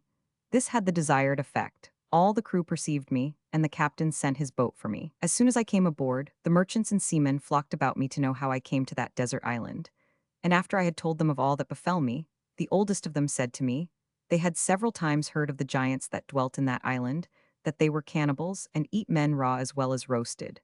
And as to the serpents, they added, that there were abundance in the isle, that hid themselves by day and came abroad by night. After having testified their joy at my escaping so many dangers, they brought me the best of what they had to eat, and the captain, seeing that I was all in rags, was so generous as to give me one of his own suits. We were at sea for some time, touched at several islands, and at last landed on that of Salabat, 22 where there grows sanders, a wood of great use in physic. We entered the port and came to an anchor. The merchants began to unload their goods in order to sell or exchange them. In the meantime, the captain came to me and said, "Brother, I have here a parcel of goods that belong to a merchant, who sailed some time on board this ship. And he being dead, I design to dispose of them for the benefit of his heirs when I know them." The bales he spoke of lay on the deck, and showing them to me, he said, "There are the goods. I hope you will take care to sell them, and you shall have factorage." I thanked him that he gave me an opportunity to employ myself, because I hated to be idle. The clerk of the ship took an account of all the bales, with the names of the merchants to whom they belonged. And when he asked the captain in whose name he should enter those he gave me the charge of, "Enter them," said the captain, "in the name of Sinbad the sailor." I could not hear myself named without some emotion, and looking steadfastly at the captain, I knew him to be the person who, in my second voyage, had left me in the island where I fell asleep by a brook, and set sail without me, or sending to sea for me. But I could not remember him at first, he was so much altered since I saw him. And as for him, who believed me to be dead, I could not wonder at his not knowing me. "But, captain," said I, "was the merchant's name to whom these bales belonged Sinbad?" "Yes," replied he, "that was his name. He came from Baghdad and embarked on board my ship at Balsara. One day, when we landed at an island to take in water and other refreshments, I know not by what mistake, I set sail without observing that he did not re-embark with us. Neither I nor the merchants perceived it till 4 hours after. We had the wind in our stern, and so fresh a gale, that it was not then possible for us to tack about for him." "You believe him then to be dead?" said I. "Certainly," answered he. "No, captain," said I, "look upon me, and you may know that I am Sinbad, whom you left in that desert island. I fell asleep by a brook, and when I awaked, I found all the company gone." At these words the captain looked steadfastly upon me. Here Scheherazade, perceiving day, broke off her story, and next day resumed it thus. 78th night. The captain, continued Sinbad, having considered me attentively, knew me at last, embraced me, and said, "God be praised that fortune has supplied my defect. There are your goods, which I always took care to preserve, and to make the best of them at every port where I touched. I restore them to you, with the profit I have made of them." I took them from him, and at the same time acknowledged how much I owed to him. From the Isle of Salabat we went to another, where I furnished myself with cloves, cinnamon, and other spices. As we sailed from that island, we saw a tortoise that was 20 cubits in length and breadth. 23, we observed also a fish which looked like a cow, and gave milk. 24, and its skin is so hard that they usually make bucklers of it. I saw another which had the shape and color of a camel. 25, in short, after a long voyage, I arrived at Balsara, and from thence returned to the city of Baghdad, with so much riches that I knew not what I had. I gave a great deal to the poor, and bought another great estate in addition to what I had already. Thus Sinbad finished the history of his third voyage, gave another 100 sequins to Hindbad, and invited him to dinner again next day, to hear the story of his fourth voyage. Hindbad and the company retired, and next day, when they returned, Sinbad, after dinner, continued the story of his adventures. Sinbad the sailor's fourth voyage. "The pleasure," said he, "and the divertisements I took after my third voyage, had not charms enough to divert me from another. I was again prevailed upon by my passion for traffic, and curiosity to see new things. I therefore settled my affairs, and having provided a stock of goods fit for the places where I designed to trade, I set out on my journey. I took the way of Persia, of which I traveled over several provinces, and then arrived at a port where I embarked. We set sail, and having touched at several ports of the mainland, and some of the eastern islands, we put out to sea, and were overtaken by such a sudden gust of wind as obliged the captain to furl his sails, and to take all other necessary precautions to prevent the danger that threatened us. But all was in vain. Our endeavors had no effect, the sails were torn in 1,000 pieces, and the ship was stranded, so that a great many of the merchants and seamen were drowned, and the cargo lost. Scheherazade, perceiving day, held her peace, but resumed her story next night as follows. 79th night. I had the good fortune, continued Sinbad, with several of the merchants and mariners to get a plank, and we were carried by the current to an island which lay before us. There we found fruit and spring water, which preserved our lives. We stayed all night near the place where the sea cast us ashore, without consulting what we should do. Our misfortune had dispirited us so much. Next morning, as soon as the sun was up, we walked from the shore, and advancing into the island, saw some houses, to which we went. And as soon as we came thither, we were encompassed by a great number of blacks, who seized us, shared us among them, and carried us to their respective habitations. 26. I and 5 of my comrades were carried to one place. They made us sit down immediately, and gave us a certain herb, which they made signs to us to eat. My comrades, not taking notice that the blacks eat none themselves, consulted only the satisfying of their own hunger, and fell to eating with greediness. But I, suspecting some trick, would not so much as taste it, which happened well for me.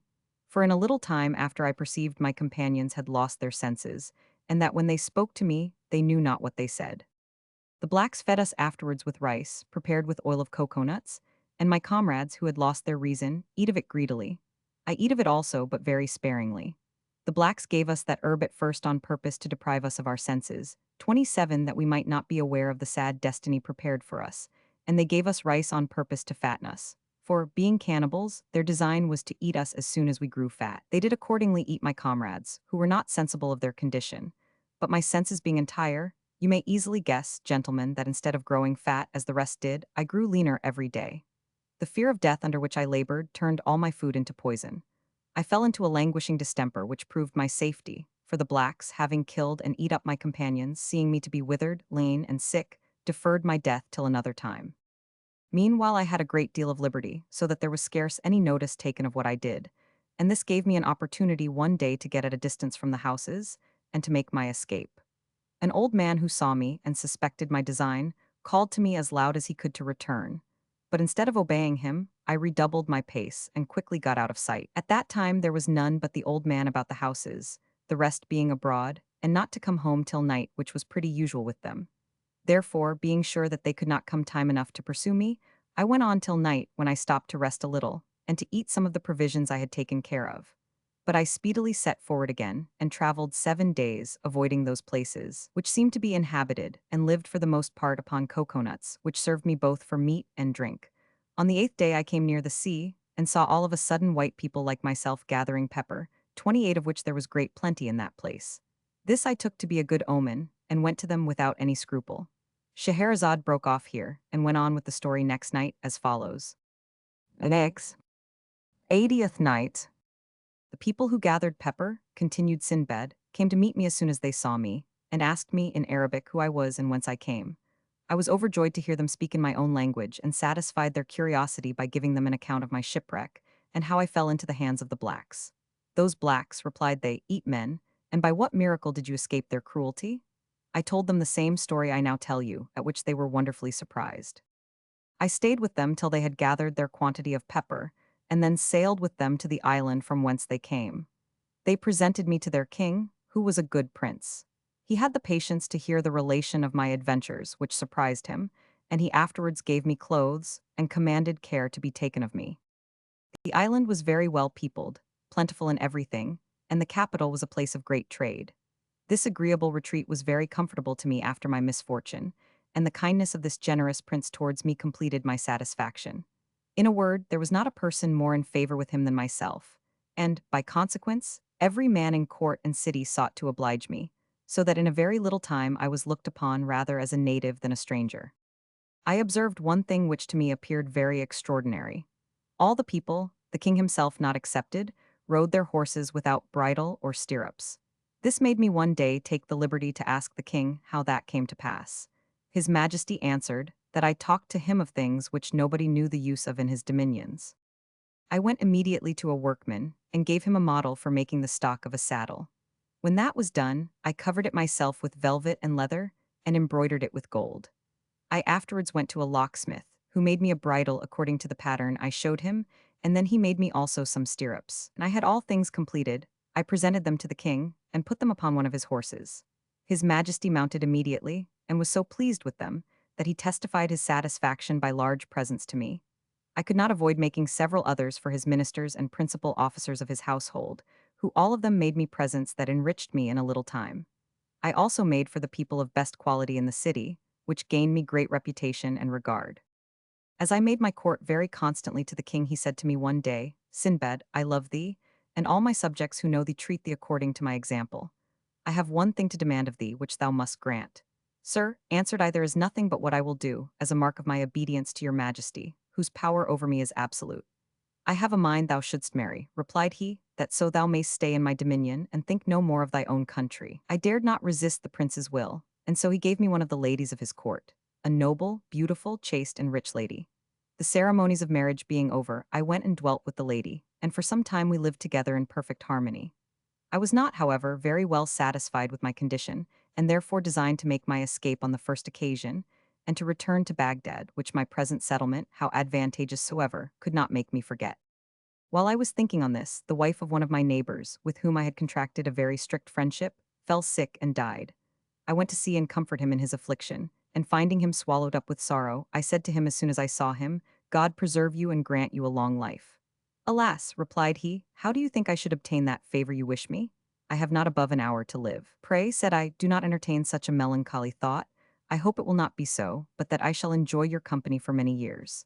I wish you, said he, a long life. But for me, my days are at an end, for I must be buried this day with my wife. 29. This is a law which our ancestors established in this island, and always observed it inviolably. The living husband is interred with the dead wife, and the living wife with the dead husband. Nothing can save me, everyone must submit to this law. While he was entertaining me with an account of this barbarous custom, the very hearing of which frighted me cruelly, his kindred, friends, and neighbors came in a body to assist at the funerals. They put on the corpse the woman's richest apparel, as if it had been her wedding day, and dressed her with all her jewels. Then they put her into an open coffin, and lifting it up, began their march to the place of burial. The husband walked at the head of the company and followed the corpse. They went up to a high mountain, and when they came thither, took up a great stone, which covered the mouth of a very deep pit, and let down the corpse with all its apparel and jewels. Then the husband, embracing his kindred and friends, suffered himself to be put into another open coffin without resistance, with a pot of water and 7 little loaves, and was let down in the same manner as they let down his wife. The mountain was pretty long and reached to the sea. The ceremony being over, they covered the hole again with the stone and returned. It is needless, gentlemen, for me to tell you that I was the only melancholy spectator of this funeral, whereas the rest were scarcely moved at it. The practice was so customary to them. I could not forbear speaking my thoughts of this matter to the king. Sir, said I cannot but wonder at the strange custom in this country, of burying the living with the dead. I have been a great traveler and seen many countries, but never heard of so cruel a law. What do you mean, Sinbad? Said the king. It is a common law. I shall be interred with the queen, my wife, if she die first. But, sir, said I, may I presume to ask your majesty if strangers be obliged to observe this law? Without doubt, replied the king, smiling at the occasion of my question, they are not exempted if they be married in this island.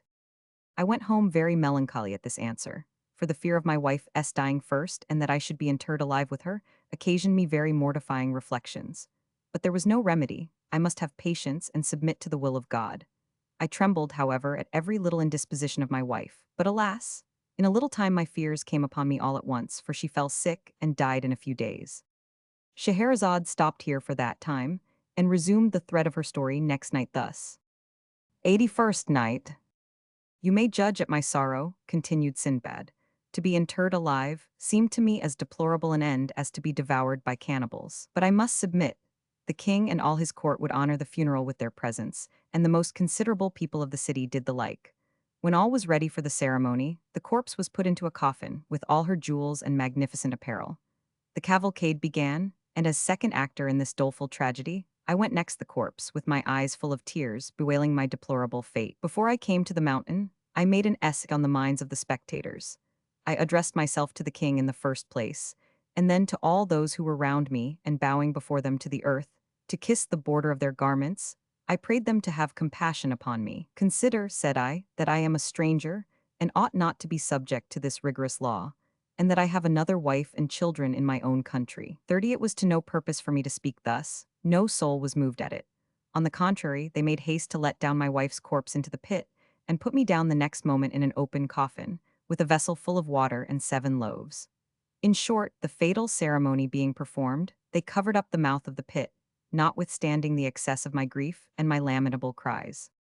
Next. As I came near the bottom, I discovered, by help of the little light that came from above, the nature of this subterraneous place.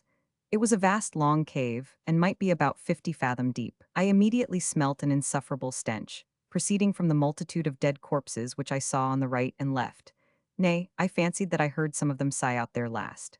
However, when I got down, I immediately left my coffin, and getting at a distance from the corpses, held my nose and lay upon the ground, where I stayed a long time, bathed in tears. Then, reflecting on my sad lot, "It is true," said I, "that God disposes all things according to the decrees of his providence.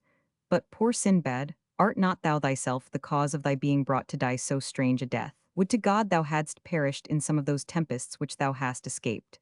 Then thy death had not been so lingering and terrible in all its circumstances. But thou hast drawn all this upon thyself by thy cursed avarice. Ah, unfortunate wretch, shouldst thou not rather have stayed at home, and quietly enjoyed the fruits of thy labor?" Such were the vain complaints with which I made the cave to echo, beating my head and stomach out of rage and despair, and abandoning myself to the most afflicting thoughts.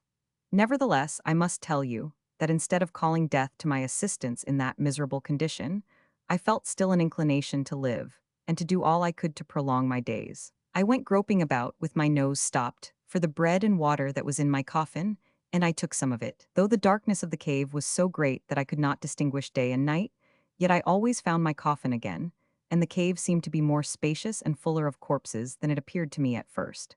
I lived for some days upon my bread and water, which being all spent at last, I prepared for death. At these words Scheherazade left off, but resumed the story next night thus. 82nd night. As I was thinking of death, continued Sinbad, I heard the stone lifted up from the mouth of the cave, and immediately the corpse of a man was let down.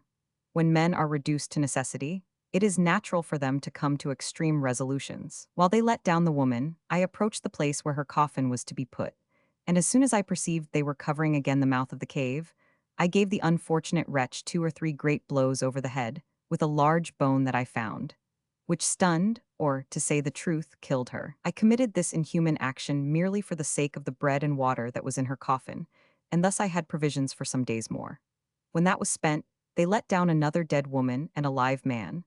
I killed the man in the same manner, and, as good luck would have it for me, there was then a sort of mortality in the town, so that by this means I did not want for provisions. One day, as I dispatched another woman, I heard something walking and blowing or panting as it walked. I advanced towards that side from whence I heard the noise, and upon my approach the thing puffed and blew harder, as if it had been running away from me. I followed the noise, and the thing seemed to stop sometimes, but always fled and blew as I approached. I followed it so long, and so far, till at last I perceived a light, resembling a star. I went on towards that light, and sometimes lost sight of it, but always found it again, and at last discovered that it came through a hole in the rock, large enough for a man to get out at. Upon this I stopped some time to rest myself, being much fatigued with pursuing this discovery so fast. Afterwards, coming up to the hole, I went out of it and found myself upon the bank of the sea. I leave you to guess the excess of my joy.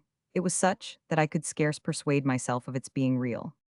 But when I was recovered from my surprise, and convinced of the truth of the matter, I found the thing which I had followed and heard puff and blow to be a creature which came out of the sea, and was accustomed to enter at that hole to feed upon the dead carcasses. 31. I examined the mountain, and perceived it to be situated betwixt the sea and the town, but without any passage or way to communicate with the latter. The rocks on the side of the sea were so rugged and steep. I fell down upon the shore to thank God for this mercy, and afterwards entered the cave again to fetch bread and water, which I did by daylight, with a better appetite than I had done since my interment in the dark hole. I returned thither again, and groped about among the biers for all the diamonds, rubies, pearls, gold bracelets, and rich stuffs I could find. These I brought to the shore, and tying them up neatly into bales with the cords that let down the coffins, I laid them together upon the bank, waiting till some ship passed by, without fear of rain, for it was not then the season. After 2 or 3 days, I perceived a ship that had but just come out of the harbor, and passed near the place where I was. I made a sign with the linen of my turban, and called to them as loud as I could. They heard me, and sent a boat to bring me on board, when the mariners asked by what misfortune I came thither. I told them that I had suffered shipwreck 2 days ago, and made shift to get ashore with the goods they saw. It was happy for me that those people did not consider the place where I was, nor inquire into the probability of what I told them, but, without more ado, took me on board with my goods. When I came to the ship, the captain was so well pleased to have saved me, and so much taken up with his own affairs, that he also took the story of my pretended shipwreck upon trust, and generously refused some jewels which I offered him. We passed by several islands, and among others that called the Isle of Bells, 32 about 10 days' sail from Serendib, with a regular wind, and 6 from that of Kella, where we landed. This island produces lead mines, Indian canes, 33 and excellent camphor. The king of the Isle of Kella is very rich and potent, and the Isle of Bells, which is about 2 days' journey in extent, is also subject to him. The inhabitants are so barbarous that they still eat human flesh. After we had finished our commerce in that island, we put to sea again and touched at several other ports. At last I arrived happily at Baghdad with infinite riches, of which it is needless to trouble you with the detail. Out of thankfulness to God for his mercies, I gave great alms for the support of several mosques, and for the subsistence of the poor, and employed myself wholly in enjoying my kindred and friends, and making merry with them. Here Sinbad finished the relation of his fourth voyage, which was more surprising to the company than all the three former. He gave a new present of 100 sequins to Hindbad, whom he prayed to return with the rest next day at the same hour, to dine with him, and hear the story of his fifth voyage. Hindbad and the rest of his guests took leave of him and retired. Next morning when they all met, they sat down at table, and when dinner was over, Sinbad began the relation of his fifth voyage, as follows. The fifth voyage of Sinbad the Sailor. The pleasures I enjoyed had again charms enough to make me forget all the troubles and calamities I had undergone, without curring me of my inclination to make new voyages. Therefore I bought goods, ordered them to be packed up and loaded, and set out with them for the best seaport. And there, that I might not be obliged to depend upon a captain, but have a ship at my own command, I stayed till one was built on purpose at my own charge. When the ship was ready, I went on board with my goods, but not having enough to load her, I took on board with me several merchants of different nations, with their merchandise. We sailed with the first fair wind, and after a long navigation, the first place we touched at was a desert island, where we found an egg of a rock, equal in bigness to that I formerly mentioned. There was a young roc in it, just ready to be hatched, and the bill of it began to appear. At these words Scheherazade stopped, because day began to enter the Sultan's apartment, but next night she resumed her story thus. 83rd night. Sinbad the sailor, said she, continued the relation of his fifth voyage as follows. The merchants whom I had taken on board my ship, and who landed with me, broke the egg with hatchets and made a hole in it, from whence they pulled out the young roc, piece after piece, and roasted it. I had earnestly persuaded them not to meddle with the egg, but they would not listen to me. Scarcely had they made an end of their treat, when there appeared in the air, at a considerable distance from us, two great clouds. The captain whom I hired to manage my ship, knowing by experience what it meant, cried that it was the male and female roc that belonged to the young one, and pressed us to re-embark with all speed, to prevent the misfortune which he saw would otherwise befall us. We made haste to do so, and set sail with all possible diligence. In the meantime, the two rocs approached with a frightful noise, which they redoubled when they saw the egg broken, and their young one gone. But having a mind to avenge themselves, they flew back towards the place from whence they came, and disappeared for some time, while we made all the sail we could to prevent that which unhappily befell us. They returned, and we observed that each of them carried between their talons stones, or rather rocks, of a monstrous size. When they came directly over my ship, they hovered, and one of them 34 let fall a stone. But by the dexterity of the steersman, who turned the ship with the rudder, it missed us, and falling by the side of the ship into the sea, divided the waters so that we almost could see to the bottom. The other roc, to our misfortune, threw the stone so exactly upon the middle of the ship that it split in 1,000 pieces. The mariners and passengers were all killed by the stone, or sunk. I myself had the last fate. But as I came up again, I fortunately caught hold of a piece of the wreck, and sometimes swimming with one hand, and sometimes with the other, but always holding fast my board, the wind and the tide favoring me, I came to an island whose shore was very steep. I overcame that difficulty, however, and got ashore. I sat down upon the grass to recover myself a little from the fatigue, after which I got up and went into the island to view it. It seemed to be a delicious garden. I found trees everywhere, some of them bearing green and others ripe fruits, and streams of fresh, pure water with pleasant windings and turnings. I ate of the fruits, which I found excellent, and drank of the water, which was very pleasant. Night being come, I lay down upon the grass in a convenient place enough, but I could not sleep an hour at a time. My mind was so disturbed with the fear of being alone in so desert a place. Thus I spent the best part of the night in fretting, and reproached myself for my imprudence in not staying at home, rather than undertaking this last voyage. These reflections carried me so far that I began to form a design against my own life. but daylight dispersed those melancholy thoughts, and I got up and walked among the trees, but not without apprehensions of danger. When I was a little advanced into the island, I saw an old man, 35, who appeared very weak and feeble. He sat upon the bank of a stream, and at first I took him to be one who had been shipwrecked like myself. I went towards him and saluted him, but he only bowed his head a little. I asked him what he did there, but instead of answering me, he made a sign for me to take him upon my back and carry him over the brook, signifying that it was to gather fruit. I believed him really to stand in need of my help, so took him upon my back and, having carried him over, bid him get down, and for that end stooped, that he might get off with ease. But instead of that, which I laugh at every time I think of it, the old man, who to me appeared very decrepit, clasped his legs nimbly about my neck, and then I perceived his skin to resemble that of a cow.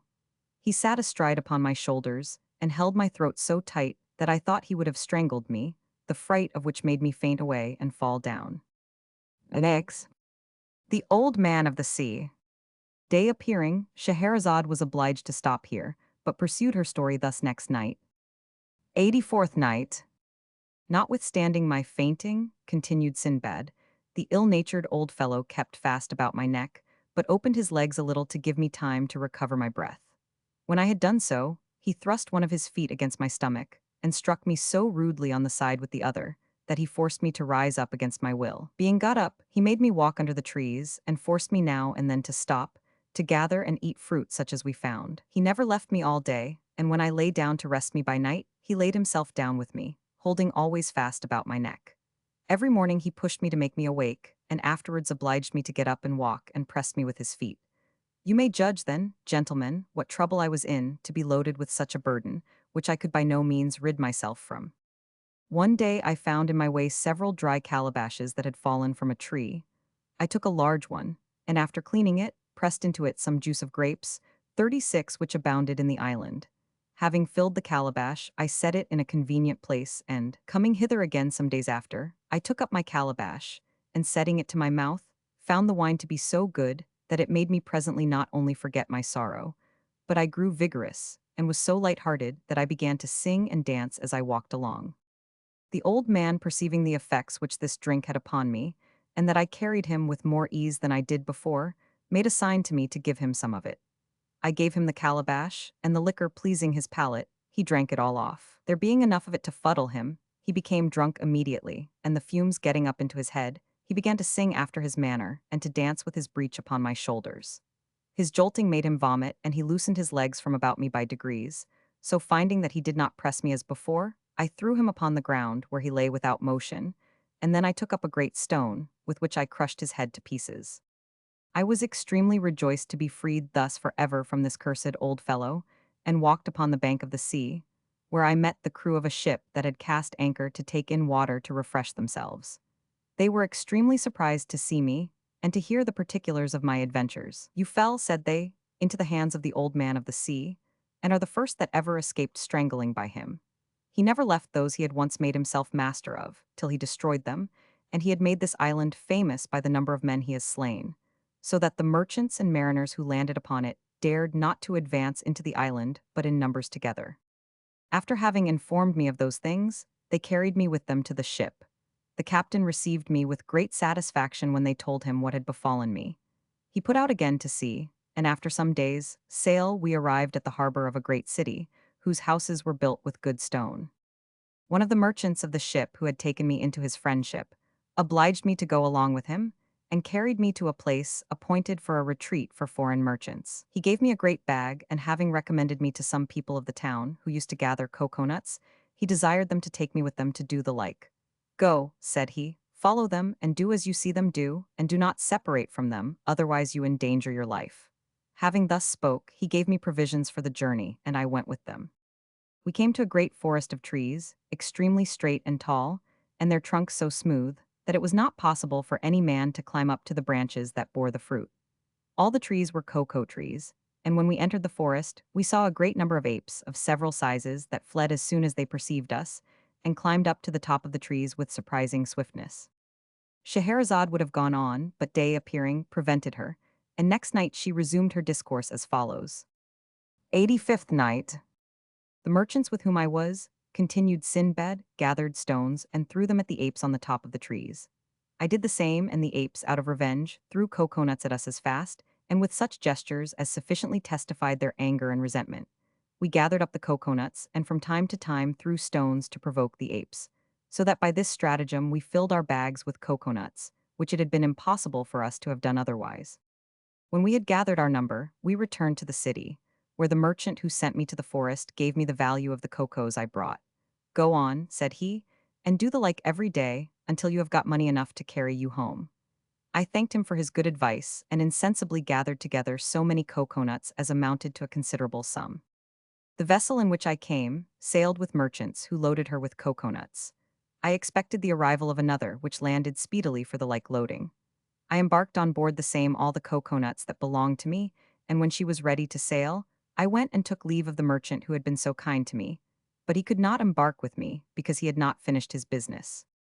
We set sail towards the islands, 37 where pepper grows in great plenty.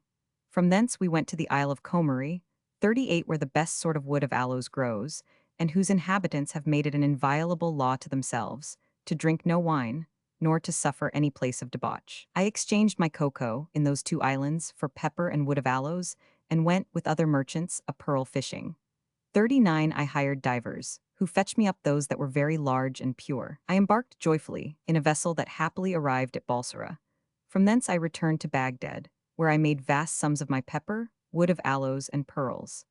I gave the tenth of my gains in alms, as I had done upon my return from other voyages, and endeavored to ease myself from my fatigues by diversions of all sorts. When Sinbad had finished his story, he ordered 100 sequins to Hindbad, who retired with all the other guests. But next morning, the same company returned to dine with rich Sinbad, who, after having treated them as formerly, demanded audience, and gave the following account of his sixth voyage. The sixth voyage of Sinbad the Sailor. "Gentlemen," said he, "you long without doubt to know how after being shipwrecked 5 times and escaping so many dangers, I could resolve again to try my fortune and expose myself to new hardships. I am astonished at it myself when I think on it, and must certainly have been induced to it by my stars. But be that as it will, after a year's rest, I prepared for a sixth voyage, notwithstanding the entreaties of my kindred and friends, who did all that was possible to prevent me. Instead of taking my way by the Persian Gulf, I traveled once more through several provinces of Persia and the Indies, and arrived at a seaport where I embarked on board a ship, the captain of which was resolved on a long voyage. It was very long indeed, but at the same time so unfortunate that the captain and pilot lost their course and knew not where they were. They found it at last, but we had no reason to rejoice at it. We were all seized with extraordinary fear when we saw the captain quit his post and cry out. He threw off his turban, pulled the hair of his beard, and beat his head like a madman. We asked him the reason, and he answered that he was in the most dangerous place in all the sea. A rapid current carries the ship along with it, and we shall all of us perish in less than a quarter of an hour. Pray to God to deliver us from this danger. We cannot escape it if he does not take pity on us." At these words, he ordered the sails to be changed. But all the ropes broke, and the ship, without its being possible to help it, was carried by the current to the foot of an inaccessible mountain, where she run ashore and was broken to pieces, yet so that we saved our lives, our provisions, and the best of our goods. This being over, the captain said to us, "God has done what pleased him. We may every man dig our grave here, and bid the world adieu. For we are all in so fatal a place, that none shipwrecked here did ever return to their homes again." His discourse afflicted us sorely, and we embraced each other with tears in our eyes, bewailing our deplorable lot. The mountain, at the foot of which we were cast, was the coast of a very long and large island. This coast was covered all over with wrecks, and by the vast number of men's bones we saw everywhere, and which filled us with horror, we concluded that abundance of people had died there. It is also incredible to tell what a quantity of goods and riches we found cast ashore there. All those objects served only to augment our grief. Whereas, in all other places, rivers run from their channels into the sea, here a great river of fresh water 40 runs out of the sea into a dark cave, whose entrance is very high and large. What is most remarkable in this place is that the stones of the mountain are of crystal, rubies, or other precious stones. Here is also a sort of fountain of pitch or bitumen, 41 that runs into the sea, which the fishes swallow and then vomit it up again, turned into ambergris, and this the waves throw up on the beach in great quantities.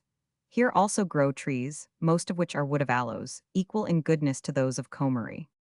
To finish the description of this place, which may well be called a gulf, since nothing ever returns from it, It is not possible for ships to get off from it, when once they come within such a distance of it. If they be driven thither by a wind from the sea, the wind and the current ruin them. And if they come into it when a land wind blows, which might seem to favor their getting out again, the height of the mountain stops the wind, and occasions a calm, so that the force of the current runs them ashore, where they are broken to pieces, as ours was. And that which completes the misfortune is, that there is no possibility to get to the top of the mountain, or to get out any manner of way. We continued upon the shore like men out of their senses, and expected death every day. At first, we divided our provisions as equally as we could, and thus every one lived a longer or shorter time, according to their temperance, and the use they made of their provisions. Scheherazade, perceiving day, left off speaking, but next night she resumed the story as follows. 86th night. Those who died first, continued Sinbad, were interred by the rest. And as for my part, I paid the last duty to all my companions. Nor are you to wonder at this, for besides that I husbanded the provision that fell to my share better than they, I had provisions of my own, which I did not share with my comrades. Yet when I buried the last, I had so little remaining that I thought I could not hold out long, so that I dug a grave, resolving to lie down in it, because there was none left alive to inter me. I must confess to you at the same time, that while I was thus employed, I could not but reflect upon myself as the cause of my own ruin, and repented that I had ever undertaken this last voyage. Nor did I stop at reflections only, but had well nigh hastened my own death, and began to tear my hands with my teeth. But it pleased God once more to take compassion on me, and put it in my mind to go to the bank of the river which ran into the great cave, where, considering the river with great attention, I said to myself, this river, which runs thus underground, must come out somewhere or other. If I make a float and leave myself to the current, it will bring me to some inhabited country, or drown me. If I be drowned, I lose nothing, but only change one kind of death for another. And if I get out of this fatal place, I shall not only avoid the sad fate of my comrades, but perhaps find some new occasion of enriching myself. Who knows but fortune waits upon my getting off this dangerous shelf to compensate my shipwreck with usury. I immediately went to work on a float. I made it of large pieces of timber and cables, for I had choice of them, and tied them together so strong that I had made a very solid little float. When I had finished, I loaded it with some bales of rubies, emeralds, ambergris, rock crystal, and rich stuffs. Having balanced all my cargo exactly, and fastened them well to the float, I went on board it with two little oars that I had made, and leaving it to the course of the river, I resigned myself to the will of God. As soon as I came into the cave, I lost all light, and the stream carried me I knew not whither. Thus I floated some days in perfect darkness, and once found the arch so low that it very nigh broke my head, which made me very cautious afterwards to avoid the like danger. All this while I eat nothing but what was necessary to support nature. Yet, notwithstanding this frugality, all my provisions were spent. Then a pleasing sleep seized upon me. I cannot tell how long it continued, but when I awakened, I was surprised to find myself in the middle of a vast country, at the brink of a river, where my float was tied amidst a great number of Negroes. I got up as soon as I saw them and saluted them. They spoke to me, but I did not understand their language. I was so transported with joy that I knew not whether I was asleep or awake, but being persuaded that I was not asleep, I recited the following words in Arabic, aloud. Call upon the Almighty, he will help thee. Thou needest not perplex thyself about anything else. Shut thy eyes, and while thou art asleep, God will change thy bad fortune into good. One of the blacks, who understood Arabic, hearing me speak thus, came towards me, and said, Brother, be not surprised to see us. We are inhabitants of this country, and came hither today to water our fields, by digging little canals from this river, which comes out of the neighboring mountain. We perceived something floating upon the water, went speedily to see what it was, and perceiving your float, one of us swam into the river and brought it hither, where we fastened it, as you see, until you should awake. Pray tell us your history, for it must be extraordinary. How did you venture yourself into this river, and whence did you come? I begged of them first to give me something to eat, and then I would satisfy their curiosity. They gave me several sorts of food, and when I had satisfied my hunger, I gave them a true account of all that had befallen me, which they listened to with admiration. As soon as I had finished my discourse, they told me, by the person who spoke Arabic, and interpreted to them what I said, that it was one of the most surprising stories they ever heard, and that I must go along with them and tell it their king myself. The story is too extraordinary to be told by any other than the person to whom it happened. I told them I was ready to do whatever they pleased. They immediately sent for a horse, which was brought in a little time, and having made me get upon him, some of them walked before me to show me the way, and the rest took my float and cargo and followed me. Here, Scheherazade was obliged to stop, because day appeared, but towards the close of the next night, resumed the thread of her story thus. 87th night. We marched thus all together, till we came to the city of Serendib, 42 for it was in that island I landed. The blacks presented me to their king. I approached his throne, and saluted him as I used to do the kings of the Indies. That is to say, I prostrated myself at his feet and kissed the earth. The prince ordered me to rise up, received me with an obliging air, and made me come up and sit down near him. He first asked me my name, and I answered, "They call me Sinbad the sailor, because of the many voyages I had undertaken, and I am a citizen of Baghdad." But replied he, "How came you into my dominions, and from whence came you last?" I concealed nothing from the king. I told him all that I have now told you, and his majesty was so surprised and charmed with it, that he commanded my adventure to be written in letters of gold, and laid up in the archives of his kingdom. At last my float was brought in, and the bales opened in his presence. He admired the quantity of wood of aloes and ambergris, but above all, the rubies and emeralds, for he had none in his treasury that came near them. Observing that he looked on my jewels with pleasure, and viewed the most remarkable among them one after another, I fell prostrate at his feet, and took the liberty to say to him, "Sir, not only my person is at your majesty's service, but the cargo of the float, and I would beg of you to dispose of it as your own." He answered me with a smile, "Sinbad, I will take care not to covet anything of yours, nor take anything from you that God has given you. Far from lessening your wealth, I design to augment it, and will not let you go out of my dominions without marks of my liberality." All the answer I returned was prayers for the prosperity of that prince, and commendations of his generosity and bounty. He charged one of his officers to take care of me, and ordered people to serve me at his own charge. The officer was very faithful in the execution of his orders, and caused all the goods to be carried to the lodgings provided for me. I went every day, at a set hour, to make my court to the king, and spent the rest of my time in seeing the city, and what was most worthy of notice. The Isle of Serendib is situated just under the equinoctial line, 43, so that the days and nights there are always of 12 hours each, and the island is 80 parasangs 44 in length, and as many in breadth. The capital city stands in the end of a fine valley, formed by a mountain in the middle of the island, which is the highest in the world. 45 it is seen 3 days' sail off at sea. There are rubies and several sorts of minerals in it, and all the rocks are for the most part emery, a metal and stone made use of to cut and smooth other precious stones. There grow all sorts of rare plants and trees, especially cedars and cocoa trees. There is also a pearl fishery in the mouth of its river, and in some of its valleys there are found diamonds. I made, by way of devotion, a pilgrimage to the place where Adam was confined after his banishment from paradise, and had the curiosity to go to the top of it. When I came back to the city, I prayed the king to allow me to return to my country, which he granted me in the most obliging and most honorable manner. He would needs force a rich present upon me, and when I went to take my leave of him, he gave me one much more considerable, and at the same time charged me with a letter for the commander of the faithful, our sovereign, saying to me, "I pray you give this present from me, and this letter to Caliph Harun al-Rashid, and assure him of my friendship." I took the present and letter in a very respectful manner, and promised his majesty punctually to execute the commission with which he was pleased to honor me. Before I embarked, this prince sent for the captain and the merchants who were to go with me, and ordered them to treat me with all possible respect. The letter from the king of Serendib was written on the skin of a certain animal, of great value, because of its being so scarce and of a yellowish color. 46 the characters of the letters were of azure, and the contents as follows. The king of the Indies, before whom march 100 elephants, who lives in a palace that shines with 100,000 rubies, and who has in his treasury 20,000 crowns, enriched with diamonds, to Caliph Harun al-Rashid.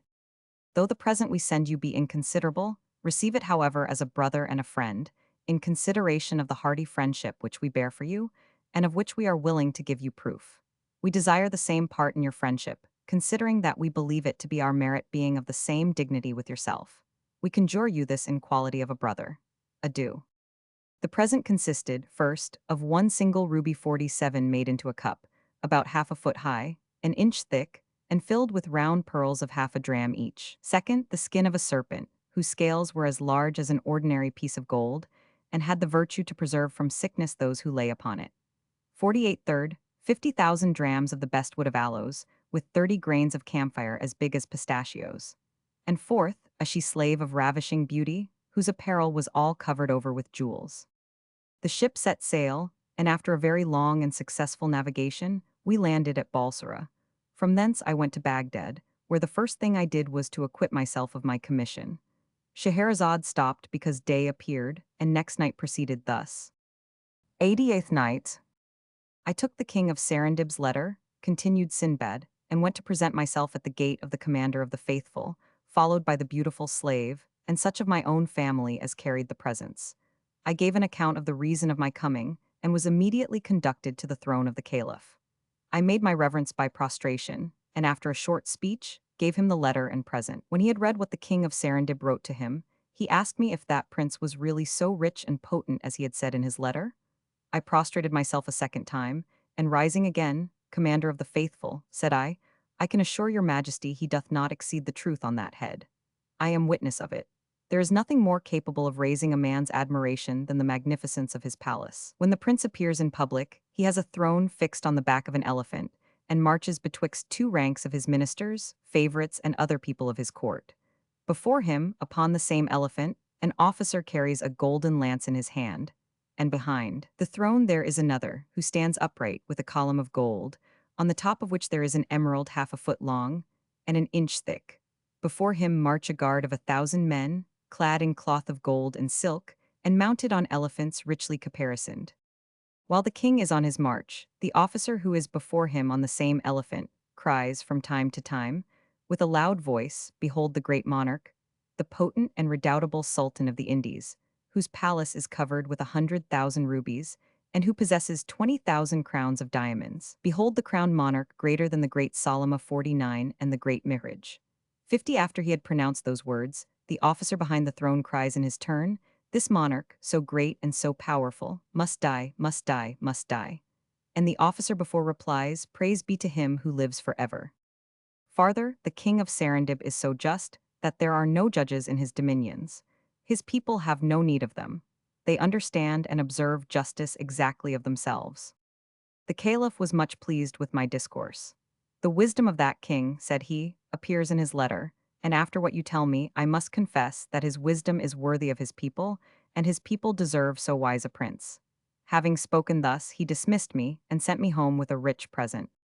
Sinbad left off speaking, and his company retired, Hindbad having first received 100 sequins, and next day they returned to hear the relation of his seventh and last voyage, as follows. The seventh and last voyage of Sinbad the sailor. Being returned from my sixth voyage, I absolutely laid aside all thoughts of traveling any farther, for, beside that my years now required rest, I was resolved no more to expose myself to such risk as I had run, so that I thought of nothing but to pass the rest of my days in quiet. One day as I was treating a parcel of my friends, one of my servants came and told me that an officer of the caliph asked for me. I rose from the table and went to him. "The caliph," said he, "has sent me to tell you that he must speak with you." I followed the officer to the palace, where being presented to the caliph, I saluted him by prostrating myself at his feet.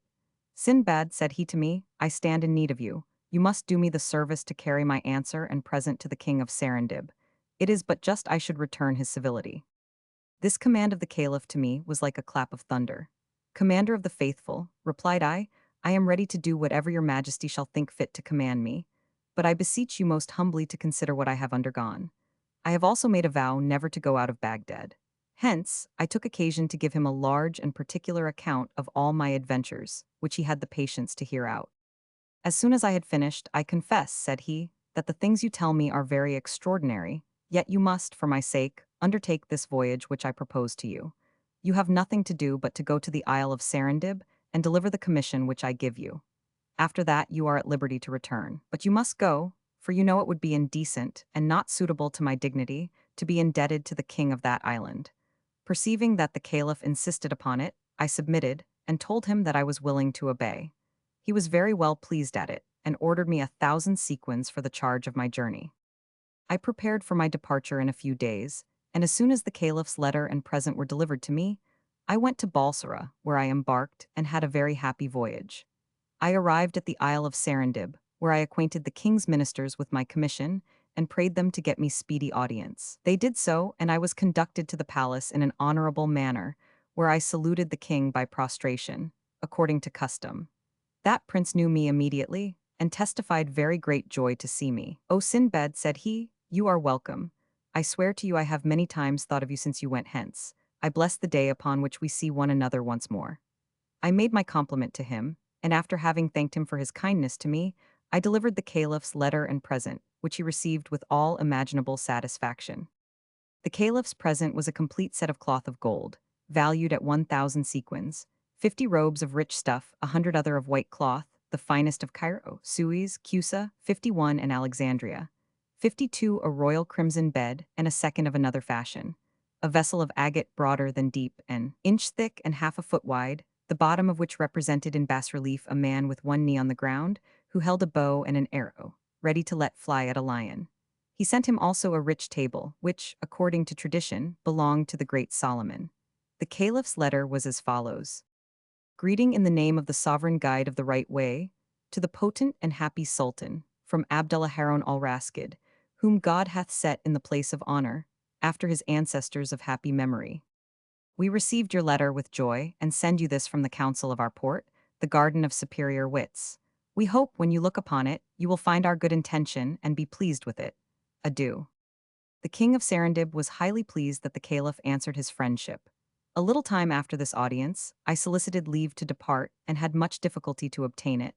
I obtained it, however, at last, and the king, when he dismissed me, made me a very considerable present. I embarked immediately to return to Baghdad, but had not the good fortune to arrive there as I hoped. God ordered it otherwise. 3 or 4 days after my departure, we were attacked by corsairs, who easily seized upon our ship, because it was no vessel of force. Some of the crew offered resistance, which cost them their lives, but for me and the rest, who were not so imprudent, the corsairs saved us, on purpose to make slaves of us. Day beginning to appear, Scheherazade was obliged to keep silence, but next night resumed the story thus. 89th night. "Sir," said she to the Sultan of the Indies, Sinbad continuing his story, told the company, "we were all stripped, and instead of our own clothes, they gave us sorry rags and carried us into a remote island where they sold us. I fell into the hands of a rich merchant, who, as soon as he bought me, carried me to his house, treated me well, and clad me handsomely for a slave. Some days after, not knowing who I was, he asked me if I understood any trade. I answered that I was no mechanic, but a merchant, and that the corsairs who sold me robbed me of all I had. 'But tell me,' replied he, 'can you shoot with a bow?' I answered that the bow was one of my exercises in my youth, and I had not yet forgot it. Then he gave me a bow and arrows, and taking me behind him upon an elephant, carried me to a vast forest some leagues from the town. We went a great way into the forest, and when he thought fit to stop, he bid me alight. Then showing me a great tree, 'Climb up that tree,' said he, 'and shoot at the elephants as you see them pass by, for there is a prodigious number of them in this forest, and if any of them fall, come and give me notice of it.' Having spoken thus, he left me victuals and returned to the town, and I continued upon the tree all night. I saw no elephant during that time, but next morning, as soon as the sun was up, I saw a great number. I shot several arrows among them, and at last one of the elephants fell. The rest retired immediately, and left me at liberty to go and acquaint my patron with my booty. When I had told him the news, he gave me a good meal, commended my dexterity, and caressed me highly. We went afterwards together to the forest, where we dug a hole for the elephant, my patron designing to return when it was rotten, and to take his teeth and see to trade with. I continued this game for 2 months, and killed an elephant every day, getting sometimes upon one tree and sometimes upon another. One morning, as I looked for the elephants, I perceived with an extreme amazement that, instead of passing by me across the forest as usual, they stopped and came to me with a horrible noise, in such a number that the earth was covered with them and shook under them. They encompassed the tree where I was with their trunks extended and their eyes all fixed upon me. At this frightful spectacle I continued immovable, and was so much frightened that my bow and arrows fell out of my hand. My fears were not in vain, for after the elephants had stared upon me some time, one of the largest of them put his trunk round the foot of the tree, and pulled so strong that he plucked it up and threw it on the ground. I fell with the tree, and the elephant, taking me up with his trunk, laid me on his back, where I sat more like one dead than alive, with my quiver on my shoulder. He put himself at the head of the rest, who followed him in troops, and carried me to a place where he laid me down on the ground, and retired with all his companions. Conceive, if you can, the condition I was in. I thought myself to be in a dream. At last, after having lain some time, and seeing the elephants gone, I got up, and found I was upon a long and broad hill, covered all over with the bones and teeth of elephants. I confess to you that this object furnished me with abundance of reflections. I admired the instinct of those animals. I doubted not but that was their burying place, and that they carried me thither on purpose to tell me that I should forbear to persecute them, since I did it only for their teeth. I did not stay on the hill, but turned towards the city, and, after having traveled a day and a night, I came to my patron. I met no elephant in my way, which made me think they had retired farther into the forest, to leave me at liberty to come back to the hill without any obstacle.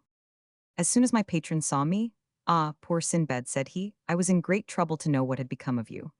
I have been at the forest, where I found a tree newly pulled up, and a bow and arrows on the ground, and after having sought for you in vain, I despaired of ever seeing you more.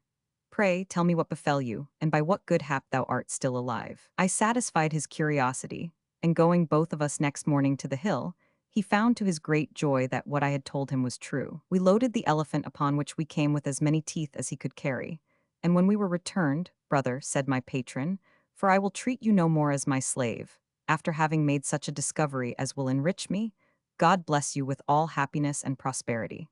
I declare before him that I give you your liberty. I concealed from you what I am now going to tell you. The elephants of our forest have every year killed us a great many slaves, whom we sent to seek ivory. For all the cautions we could give them, those crafty animals killed them one time or other. God has delivered you from their fury, and has bestowed that favor upon you only. It is a sign that he loves you, and has use for your service in the world. You have procured me incredible gain. We could not have ivory formerly, but by exposing the lives of our slaves, and now our whole city is enriched by your means. Do not think I pretend to have rewarded you by giving you your liberty. I will also give you considerable riches. I would engage all our city to contribute towards making your fortune, but I will have the glory of doing it myself.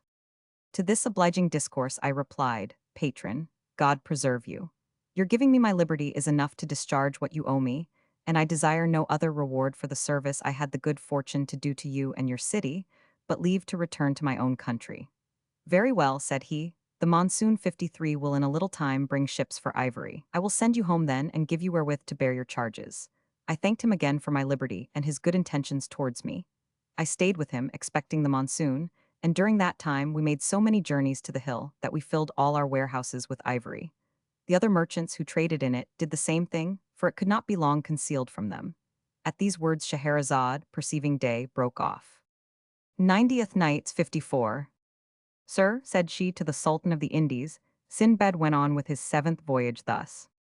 The ships arrived at last, and my patron himself having made choice of the ship wherein I was to embark, he loaded half of it with ivory on my account, he laid in provisions in abundance for my passage, and besides obliged me to accept a present of the curiosities of the country of great value.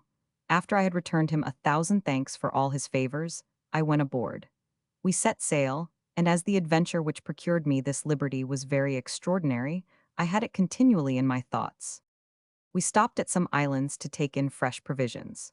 Our vessel being come to a port on the mainland in the Indies, we touched there, and not being willing to venture by sea to Balsora, I landed my proportion of the ivory, resolving to proceed on my journey by land. I made vast sums of my ivory, I bought several rarities which I intended for presents, and when my equipage was got ready, I set out in company of a large caravan of merchants. I was a long time on the way and suffered very much, but endured all with patience, when I considered that I had nothing to fear from the seas, from pirates, from serpents, nor of the other perils I had undergone. All these fatigues ended at last, and I came safe to Baghdad. I went immediately to wait upon the caliph, and gave him an account of my embassy. That prince told me he had been uneasy, by reason I was so long in returning, but that he always hoped God would preserve me. When I told him of the adventure of the elephants, he seemed to be much surprised at it, and would never have given any credit to it had he not known my sincerity. He reckoned this story, and the other relations I had given him, to be so curious, that he ordered one of his secretaries to write them in characters of gold, and lay them up in his treasury. I retired very well satisfied with the honors I received, and the presents which he gave me, and after that I gave myself up wholly to my family, kindred, and friends. Sinbad here finished the relation of his seventh and last voyage, and then, addressing himself to Hindbad, "Well, friend," said he, "did you ever hear of any person that suffered so much as I have done, or of any mortal that has gone through so many perplexities? Is it not reasonable that, after all this, I should enjoy a quiet and pleasant life?" As he said this, Sinbad drew near to him, and kissing his hand, said, "I must acknowledge, sir, you have gone through terrible dangers. My troubles are not comparable to yours. If they afflict me for a time, I comfort myself with the thoughts of the profit I get by them. You not only deserve a quiet life, but are worthy besides of all the riches you enjoy, because you make such a good and generous use of them. May you therefore continue to live in happiness and joy till the day of your death." Sinbad gave him 100 sequins more, received him into the number of his friends, and desired him to quit his porter's employment and come and dine every day with him, that he might all his days have reason to remember Sinbad the sailor. The Three Apples. The Caliph Harun al-Rashid one day commanded the Grand Vizier Ja'afar to come to his palace the night following. "Vizier," said he, "I will take a walk around the town to inform myself what people say, and particularly how they are pleased with my officers of justice. If there be any against whom they have reason of just complaint, we will turn them out and put others in their stead who shall officiate better. If on the contrary there be any that have gained their applause, we will have that esteem for them which they deserve." The Grand Vizier being come to the palace at the hour appointed, the Caliph, he, and Mesrer, the chief of the eunuchs, disguised themselves so that they could not be known, and went out all three together. They passed through several places and by several markets, and as they entered a small street, they perceived, by the light of the moon, a tall man with a white beard who carried nets on his head and a club in his hand. "The old man," said the Caliph, "does not seem to be rich. Let us go to him and inquire into his circumstances." "Honest man," said the Vizier, "who art thou?" The old man replied, "Sir, I am a fisher, but one of the poorest and most miserable of the trade. I went from my house about noon to go a-fishing, and from that time to this I have not been able to catch one fish. And at the same time I have a wife and small children, and nothing to maintain them." The Caliph, moved with compassion, said to the fisherman, "Hast thou the courage to go back and cast thy net once more? We will give thee 100 sequins for what thou shalt bring up." At this proposal, the fisherman, forgetting all his day's toil, took the Caliph at his word, and with him, Ja'afar and Mesrer returned to the Tigris. He saying to himself, "These gentlemen seem to be too honest and reasonable not to reward my pains, and if they give me the 100th part of what they promise me, it will be a great deal." Next, they came to the bank of the river, and the fisherman, throwing in his net when he drew it again, brought up a trunk, close shut and very heavy.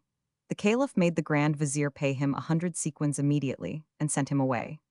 Mesrer, by his master's order, carried the trunk on his shoulder, and the Caliph was so very eager to know what was in it that he returned to the palace with all speed. When the trunk was opened, they found in it a large basket made of palm leaves, shut up, and the covering of it sewed with red thread.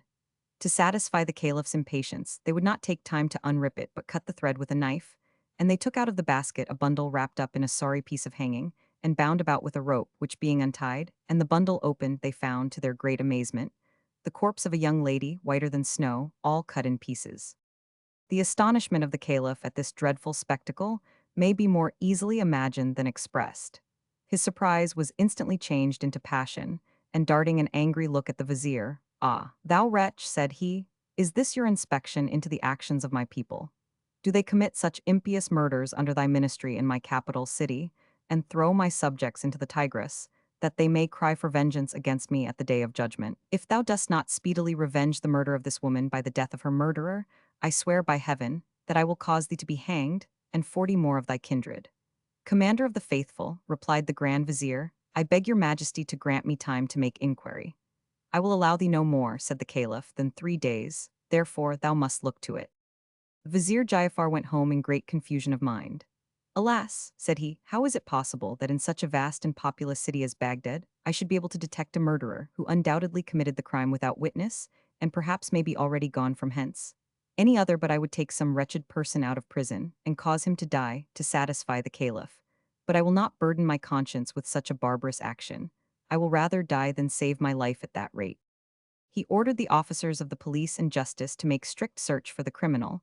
They sent their servants about, and they themselves were not idle, for they were no less concerned in this matter than the Vizier. But all their endeavors amounted to nothing. What pains soever they took, they could not find out the murderer, so that the Vizier concluded his life to be gone, unless some remarkable providence hinder it. The 3rd day being come, an officer came to this unfortunate minister with a summons to follow him, which the Vizier obeyed. The Caliph asked him for the murderer. He answered, with tears in his eyes, "Commander of the faithful, I have not found any person that could give me the least account of him." The caliph, full of fury and rage, gave him many reproachful words, and ordered that he and 40 Burmicides, 55 more, should be hanged up at the gate of the palace. In the meanwhile, the gibbets were preparing, and orders were sent to seize 40 Burmicides more in their houses. A public crier was sent about the city to cry thus, by the caliph's order: "Those who have a desire to see the Grand Vizier Jafar hanged, and 40 more Burmicides of his kindred, let them come to the square before the palace." When all things were ready, the criminal judge and a great many officers belonging to the palace brought out the Grand Vizier with the 40 Burmicides, and set each of them at the foot of the gibbet designed for them, and a rope was put about each of their necks. The multitude of people that filled the square could not without grief and tears behold this tragical sight. For the Grand Vizier and the Burmicides were loved and honored on account of their probity, bounty, and impartiality, not only in Baghdad, but through all the dominions of the Caliph. Next, nothing could prevent the execution of this prince's too severe and irrevocable sentence, and the lives of the most honest people in the city were just going to be taken away, when a young man of handsome mien and good apparel pressed through the crowd till he came where the Grand Vizier was, and after he had kissed his hand, said, "Most excellent Vizier, chief of the emirs of this court, and comforter of the poor, you are not guilty of the crime for which you stand here. Withdraw, and let me expiate the death of the lady that was thrown into the Tigris. It was I who murdered her, and I deserve to be punished for it." Though these words occasioned great joy to the vizier, yet he could not but pity the young man, in whose look he saw something that, instead of being ominous, was engaging. But as he was about to answer him, a tall man, pretty well in years, who had likewise forced his way through the crowd, came up to him, saying, "Sir, do not believe what this young man tells you. I killed that lady who was found in the trunk, and this punishment ought only to fall upon me. I conjure you in the name of God not to punish the innocent for the guilty." "Sir," said the young man to the vizier, "I do protest that I am he who committed this vile act, and nobody else had any hand in it." "My son," said the old man, "it is despair that brought you hither, and you would anticipate your destiny. I have lived a long time in the world, and it is time for me to be gone. Let me, therefore, sacrifice my life for yours." "Sir," said he again to the vizier, "I tell you once more I am the murderer. Let me die without any more ado."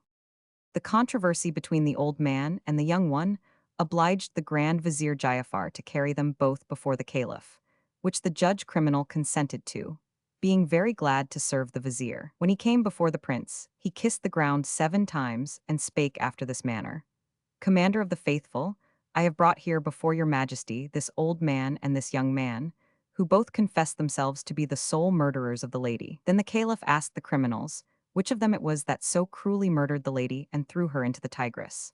The young man assured him it was he, but the old man maintained the contrary. "Go," said the caliph to the Grand Vizier, "and cause them both to be hanged."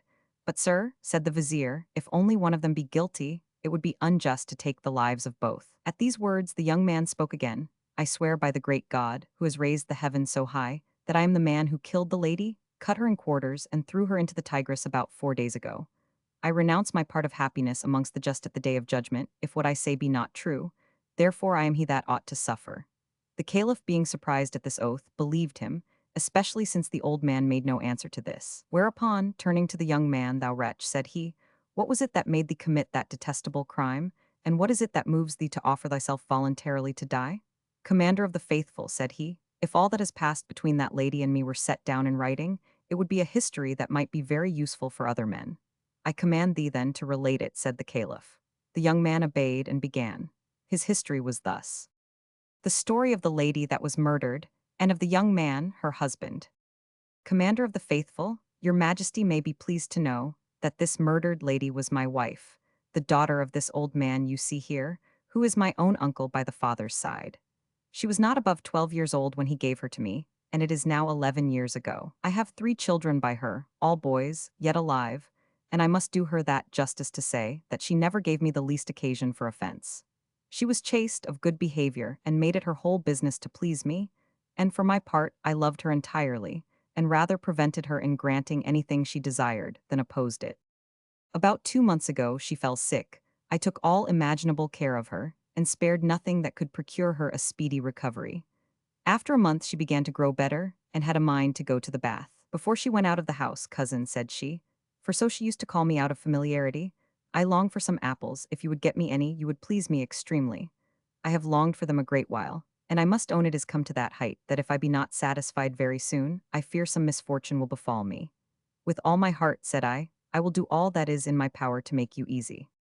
I went immediately round all the markets and shops in the town to seek for apples, but I could not get one, though I offered to pay a sequin apiece. I returned home very much dissatisfied at my disappointment, and for my wife, when she returned from the bagnio and saw no apples, she became so very uneasy that she could not sleep all night. I got up betimes in the morning and went through all the gardens, but had no better success than the day before.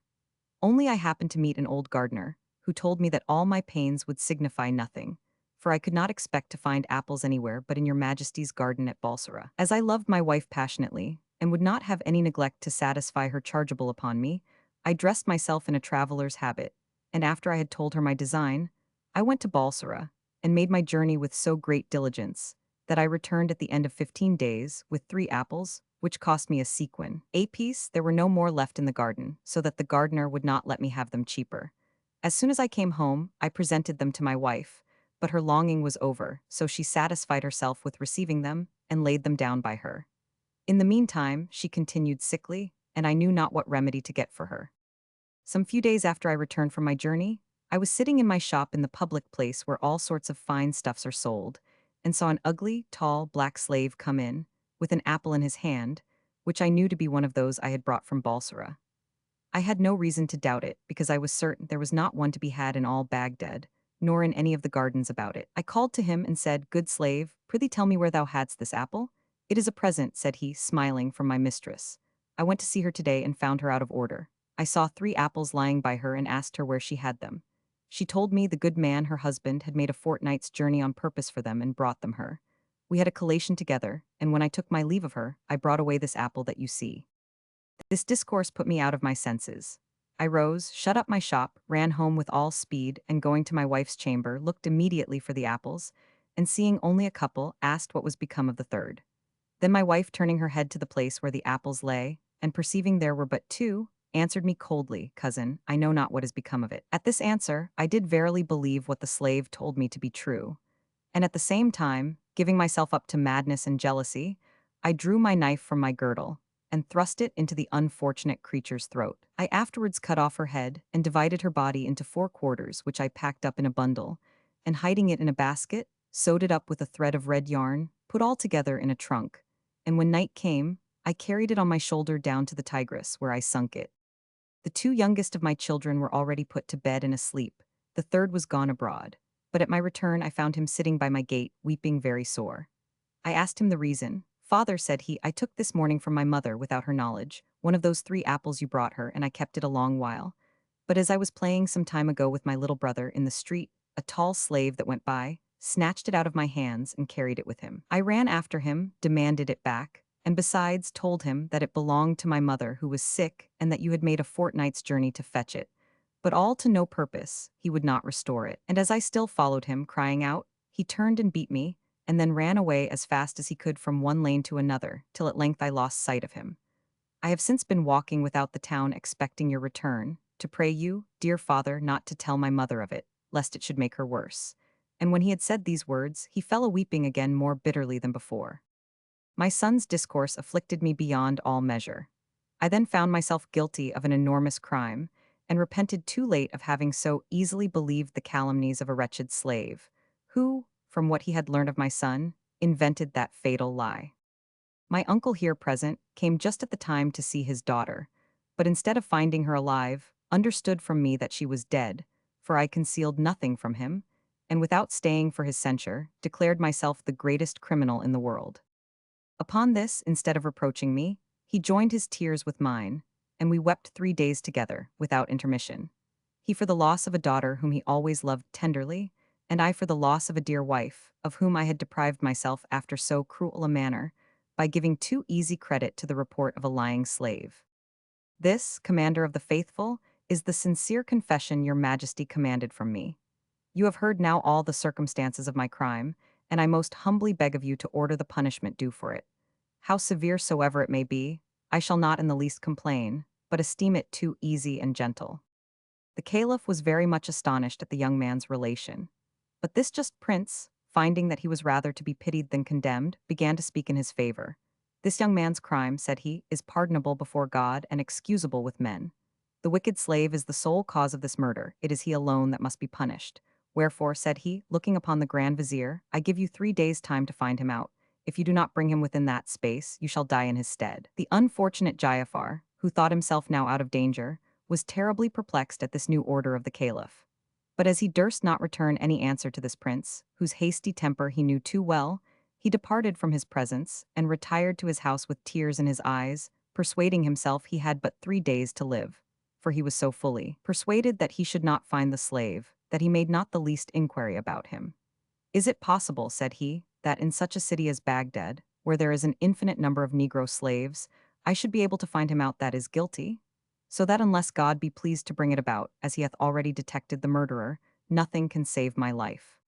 He spent the 2 first days in mourning with his family, who sat around him weeping and complaining of the caliph's cruelty. The 3rd day being come, he prepared himself to die with courage, as an honest minister, and one that had nothing to trouble his conscience. He sent for notaries and witnesses, who signed the last will he made in their presence. After which, he took leave of his wife and children, and bid them the last farewell. All his family were drowned in tears, so that there never was a more sorrowful spectacle. At last, the messenger came from the caliph to tell him that he was out of all patience. Herring heard nothing from him, nor concerning the Negro slave which he had commanded him to search for. "I am therefore ordered," said he, "to bring you before his throne." The afflicted vizier made ready to follow the messenger. But as he was going out, they brought him his youngest daughter, about 5 or 6 years of age. The nurses that attended her presented her to her father to receive his last blessing. As he had a particular love for that child, he prayed the messenger to give him leave to stop for a moment, and taking his daughter in his arms, he kissed her several times. As he kissed her, he perceived she had somewhat in her bosom that looked bulky and had a sweet scent.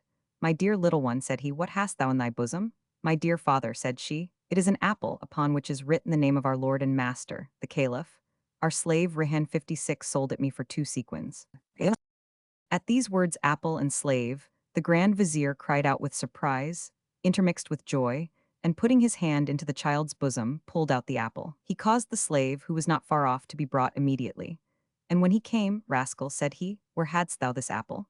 "My lord," said the slave, "I swear to you that I neither stole it in your house, nor out of the commander of the faithful's garden, but the other day, as I was going along a street where 3 or 4 small children were at play, one of them having it in his hand, I snatched it from him and carried it away. The child ran after me, telling me it was none of his own, but belonged to his mother, who was sick, and that his father, to save her longing, had made a long journey, and brought home 3 apples, whereof this was one, which he had taken from his mother without her knowledge. He said what he could to make me give it him back, but I would not, and so I brought it home and sold it for 2 sequins to the little lady, your daughter, and this is the whole truth of the matter." Ja'afar could not enough admire how the roguery of a slave had been the cause of an innocent woman's death, and almost of his own. He carried the slave along with him, and when he came before the caliph, he gave that prince an exact account of all that the slave had told him, and the chance that had brought him to the discovery of his crime. Never was any surprise so great as that of the caliph, yet he could not prevent himself from falling into excessive fits of laughter. At last he recovered himself, and with a serious mien told the vizier that since his slave had been the occasion of a strange accident, he deserved an exemplary punishment. "Sir, I must own it," said the vizier, "but his guilt is not irremissible. I remember a strange story of a vizier of Cairo, called Nuruddin Ali, 57, and Bedruddin Hassan, 58 of Balsara. And since your majesty delights to hear such things, I am ready to tell it upon condition that if your majesty finds it more astonishing than that, which gives me occasion to tell it, you will be pleased to pardon my slave." "I am content," said the caliph, "but you undertake a hard task, for I do not believe you can save your slave, the story of the apples being so very singular." Upon this, Ja'afar began his story thus. The story of Nuruddin Ali and Bedruddin Hassan. Commander of the faithful, there was in former days a sultan of Egypt, a strict observer of justice, gracious, merciful, and liberal, and his valor made him terrible to his neighbors. He loved the poor and protected the learned, whom he advanced to the highest dignities. This sultan had a vizier, who was prudent, wise, sagacious, and well versed in other sciences. This minister had 2 sons, very handsome men, and who, in everything, followed his own footsteps. The eldest was called Schemseddin 59 Mohammed, and the younger Nuruddin Ali. The last especially was endowed with all the good qualities that any man could possess. The vizier, their father, being dead, the sultan sent for them, And after he had caused them both to put on the usual robes of a vizier, "I am as sorry," said he, "for the loss of your father as you yourselves. And because I know you live together and love one another entirely, I will bestow his dignity upon you conjunctly. Go and imitate your father's conduct." The two new viziers humbly thanked the sultan and went home to their house to make due preparation for their father's interment. They did not go abroad for a month and then went to court, where they appeared continually on council days. When the sultan went out a hunting, one of the brothers went along with him, and this honor they had by turns. One evening, as they were talking after supper, the next day being the elder brother's turn to go a hunting with the sultan, he said to his younger brother, "Since neither of us is yet married, and we live so lovingly together, a thought is come into my head. Let us both marry in one day, and let us choose two sisters out of some family that may suit our quality. What do you think of this fancy?" "I must tell you, brother," answered Nuruddin Ali, "that it is very suitable to our friendship. There cannot be a better thought. For my part, I am ready to agree to anything you should think fit." "But hold, this is not all," said Scheherazade Mohammed. "My fancy carries me farther. Suppose both our wives should conceive the first night of our marriage, and should happen to be brought to bed on one day, yours of a son and mine of a daughter, we will give them to one another in marriage when they come to age." "Nay," said Nuruddin Ali aloud, "I must acknowledge that this prospect is admirable. Such a marriage will perfect our union, and I willingly consent to it. But then, brother," said he farther, "if this marriage should happen, would you expect that my son should settle a jointure on your daughter?" "There is no difficulty in that," replied the other. "For I am persuaded that besides the usual articles of the marriage contract, you will not fail to promise, in his name, at least 3,000 sequins, 3 good manors, and 3 slaves." "No," said the younger, "I will not consent to that. Are we not brethren, and equal in title and dignity? Do not you and I both know what is just? The male being nobler than the female, it is your part to give a large dowry with your daughter. By what I perceive, you are a man that would have your business done at another man's charge." Although Nuruddin Ali spoke these words in jest, his brother, being of an ill temper, was offended at it, and falling into a passion, "A mischief upon your son," said he, "since you prefer him before my daughter. I wonder you had so much confidence as to believe him worthy of her. You must needs have lost your judgment to think you are my equal, and say we are colleagues. I would have you to know, you fool, that since you are so impudent, I would not marry my daughter to your son, though you would give him more than you are worth." This pleasant quarrel between two brothers about the marriage of their children before they were born went so far that Scheherazade Mohammed concluded with threatening. "Were I not tomorrow," said he, "to attend the Sultan, I would treat you according as you deserve. But at my return I shall make you sensible that it does not become a younger brother to speak so insolently to his elder brother, as you have done to me." Upon this he retired to his apartment, and his brother went to bed. Scheherazade Mohammed rose very early next morning, and goes to the palace to attend the Sultan, who went to hunt about Cairo, near the pyramids. As for Nuruddin Ali, he was very uneasy all the night, and, considering that it would not be possible for him to live longer with a brother, who treated him with so much haughtiness, he provided a good mule, furnished himself with money, jewels, provisions, and victuals, and having told his people that he was going on a private journey for 2 or 3 days, he departed. When he was out of Cairo, he rode by the desert towards Arabia, but his mule happening to tire by the way, he was forced to continue his journey on foot. A courier that was going to Balsara, by good fortune, overtaking him, took him up behind him. As soon as the courier came to Balsara, Nuruddin Ali alighted and returned him thanks for his kindness. As he went about to seek for a lodging, he saw a person of quality, with a great retinue, coming along, to whom all the people showed the greatest respect, and stood still till he passed by. Nuruddin Ali stopped among the rest. This was the Grand Vizier to the Sultan of Balsara, who walked through the city to see that the inhabitants kept good order and discipline. This minister, casting his eyes by chance on Nuruddin Ali, found something extraordinary in his aspect, looked very attentively upon him, and as he came near him and saw him in a traveller's habit, he stood still, asked him who he was and from whence he came. "Sir," said Nuruddin Ali, "I am an Egyptian born at Cairo, and have left my country because of the unkindness of a near relation, and am resolved to travel through the world, and rather to die than to return home again." The Grand Vizier, who was a reverend old gentleman, after hearing these words, said to him, "Son, beware, do not pursue your design. There is nothing but misery in the world. You are not sensible of the hardships you must endure. Come, follow me. I may perhaps make you forget the thing that has forced you to leave your own country." Nuruddin Ali followed the Grand Vizier, who soon perceived his good qualities, and fell so much in love with him, that one day he said to him in private, "My son, I am, as you see, so far gone in years that there is no likelihood I shall live much longer. Heaven has bestowed only one daughter upon me, who is as beautiful as you are handsome, and now fit for marriage. Several people of the greatest quality at this court have desired her for their sons, but I could not grant their request. I have a love for you, and think you so worthy to be received into my family, that, preferring you before all those that have sought her, I am ready to accept you for my son-in-law. If you like the proposal, I will acquaint the Sultan my master that I have adopted you by this marriage, and I will pray him to grant you the reversion of my dignity of Grand Vizier in the kingdom of Balsara.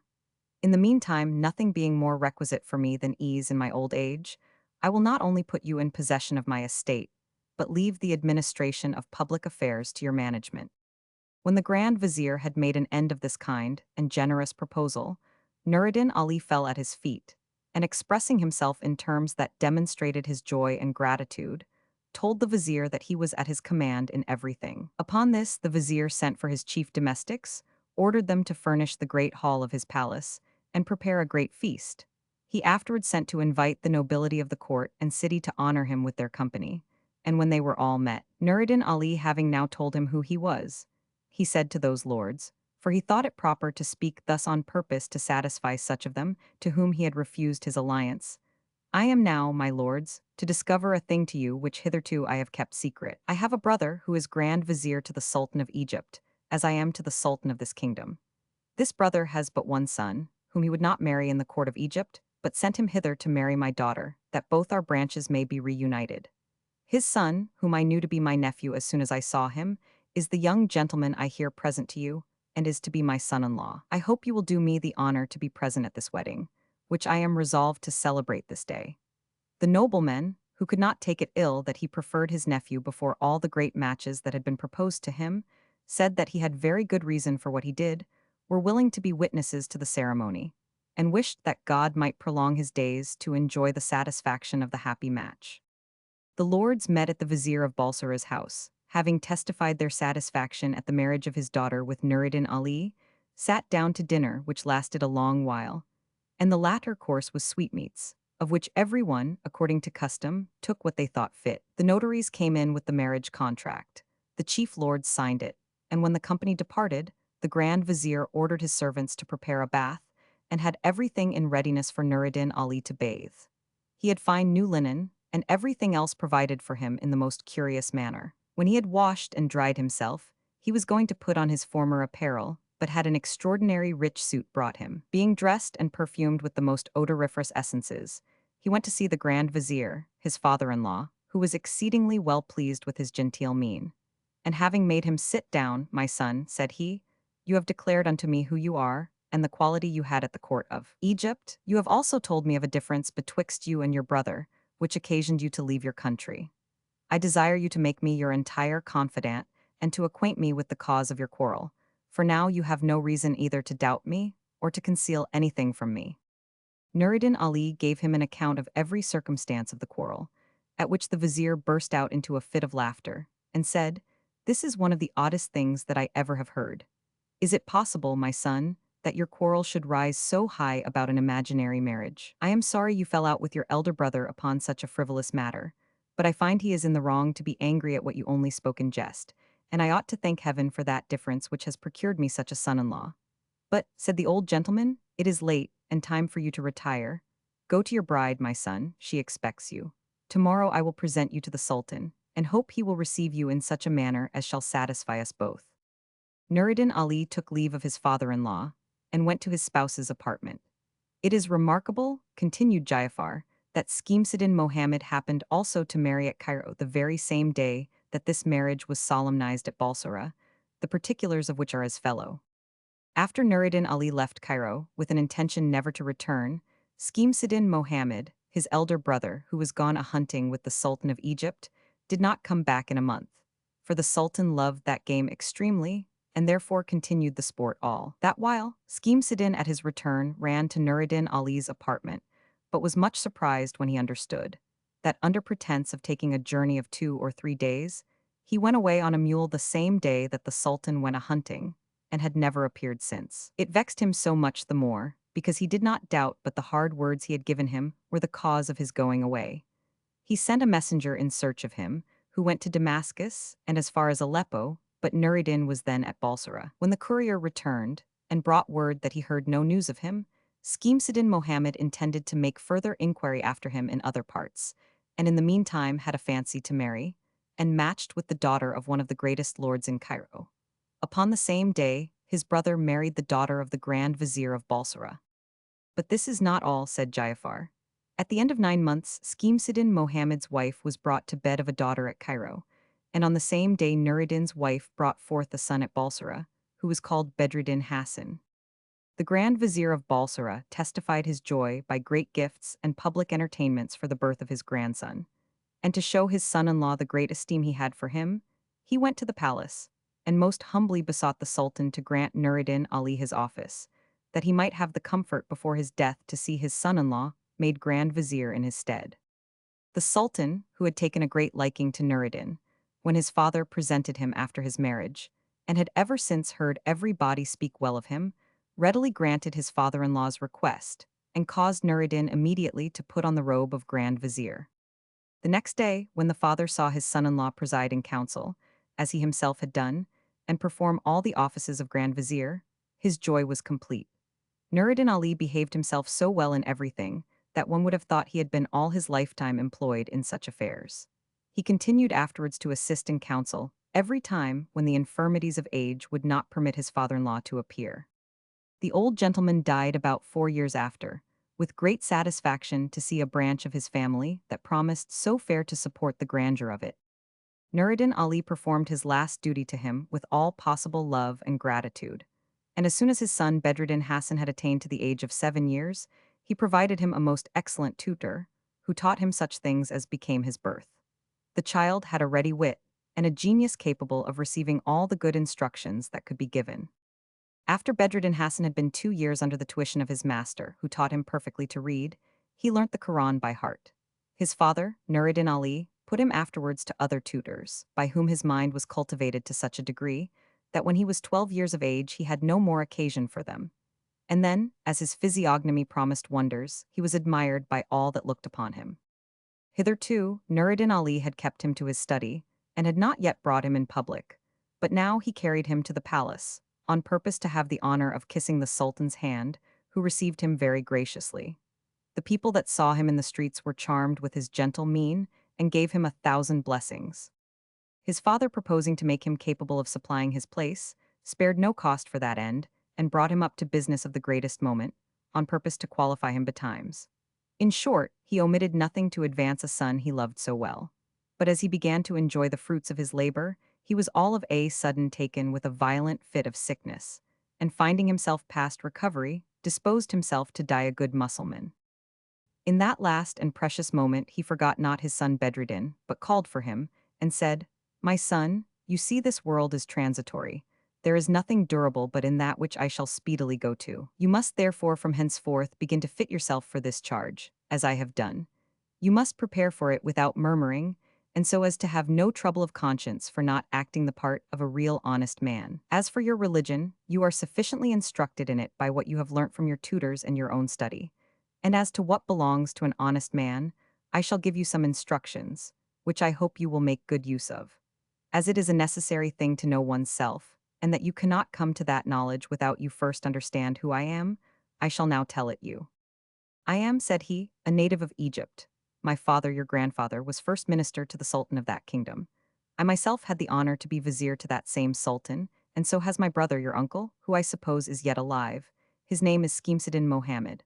I was obliged to leave him and come into this country, where I have raised myself to the high dignity I now enjoy. But you will understand all these matters more fully by a manuscript that I shall give you." At the same time, Nureddin Ali pulled out his pocketbook, which he had written with his own hand, and carried always about him, and giving it to Bedreddin Hassan, "Take it," said he, "and read it at your leisure. You will find, among other things, the day of my marriage and that of your birth.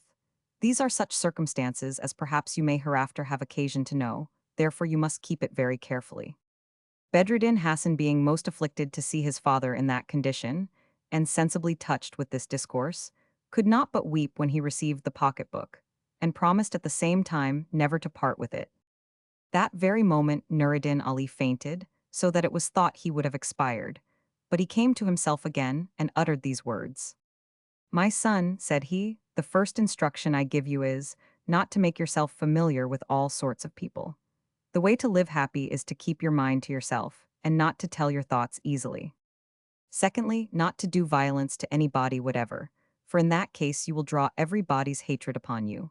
You ought to consider the world as a creditor, to whom you owe moderation, compassion, and forbearance. Thirdly, not to say a word when you are reproached, for, as the proverb says, he that keeps silence is out of danger. And in this case particularly you ought to practice it.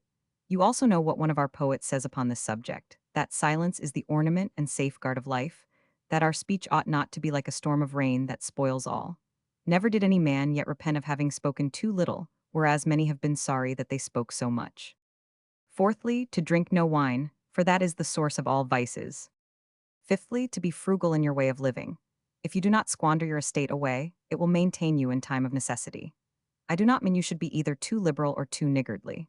For though you have never so little, if you husband it well, and lay it out on proper occasions, you shall have many friends. But if, on the contrary, you have great riches and make but a bad use of them, all the world will forsake you, and leave you to yourself. In short, Nuruddin Ali continued till the last moment of his breath to give good advice to his son. And when he was dead, he was magnificently interred with all the honors due to his quality. Bedruddin Hassan of Balsara, for so he was called because born in that town, was so overwhelmed with grief for the death of his father, that instead of a month's time to mourn, according to custom, he kept himself close shut up in tears and solitude about 2 months, without seeing anybody, or so much as going abroad to pay his duty to the Sultan of Balsara, who, being displeased at his neglect, looked upon it as a slight put on his court and person, suffered his passion to prevail, and in his fury called for the new Grand Vizier, for he had created a new one as soon as Nuruddin Ali died, commanded him to go to the house of the deceased and seize upon it with all his other houses, lands, and effects, without leaving anything for Bedruddin Hassan, and to bring him prisoner along with him. The new Grand Vizier, accompanied with a great many messengers belonging to the palace, justices, and other officers, went immediately to execute his commission.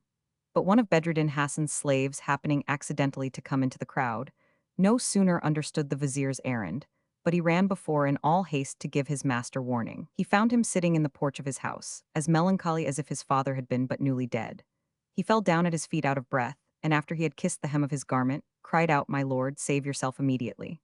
Bedruddin Hassan, lifting up his head, What is the matter? What news dost thou bring? My lord, said he, there is no time to be lost. The Sultan is horribly incensed against you, and he has sent people to take all you have and also to seize your person.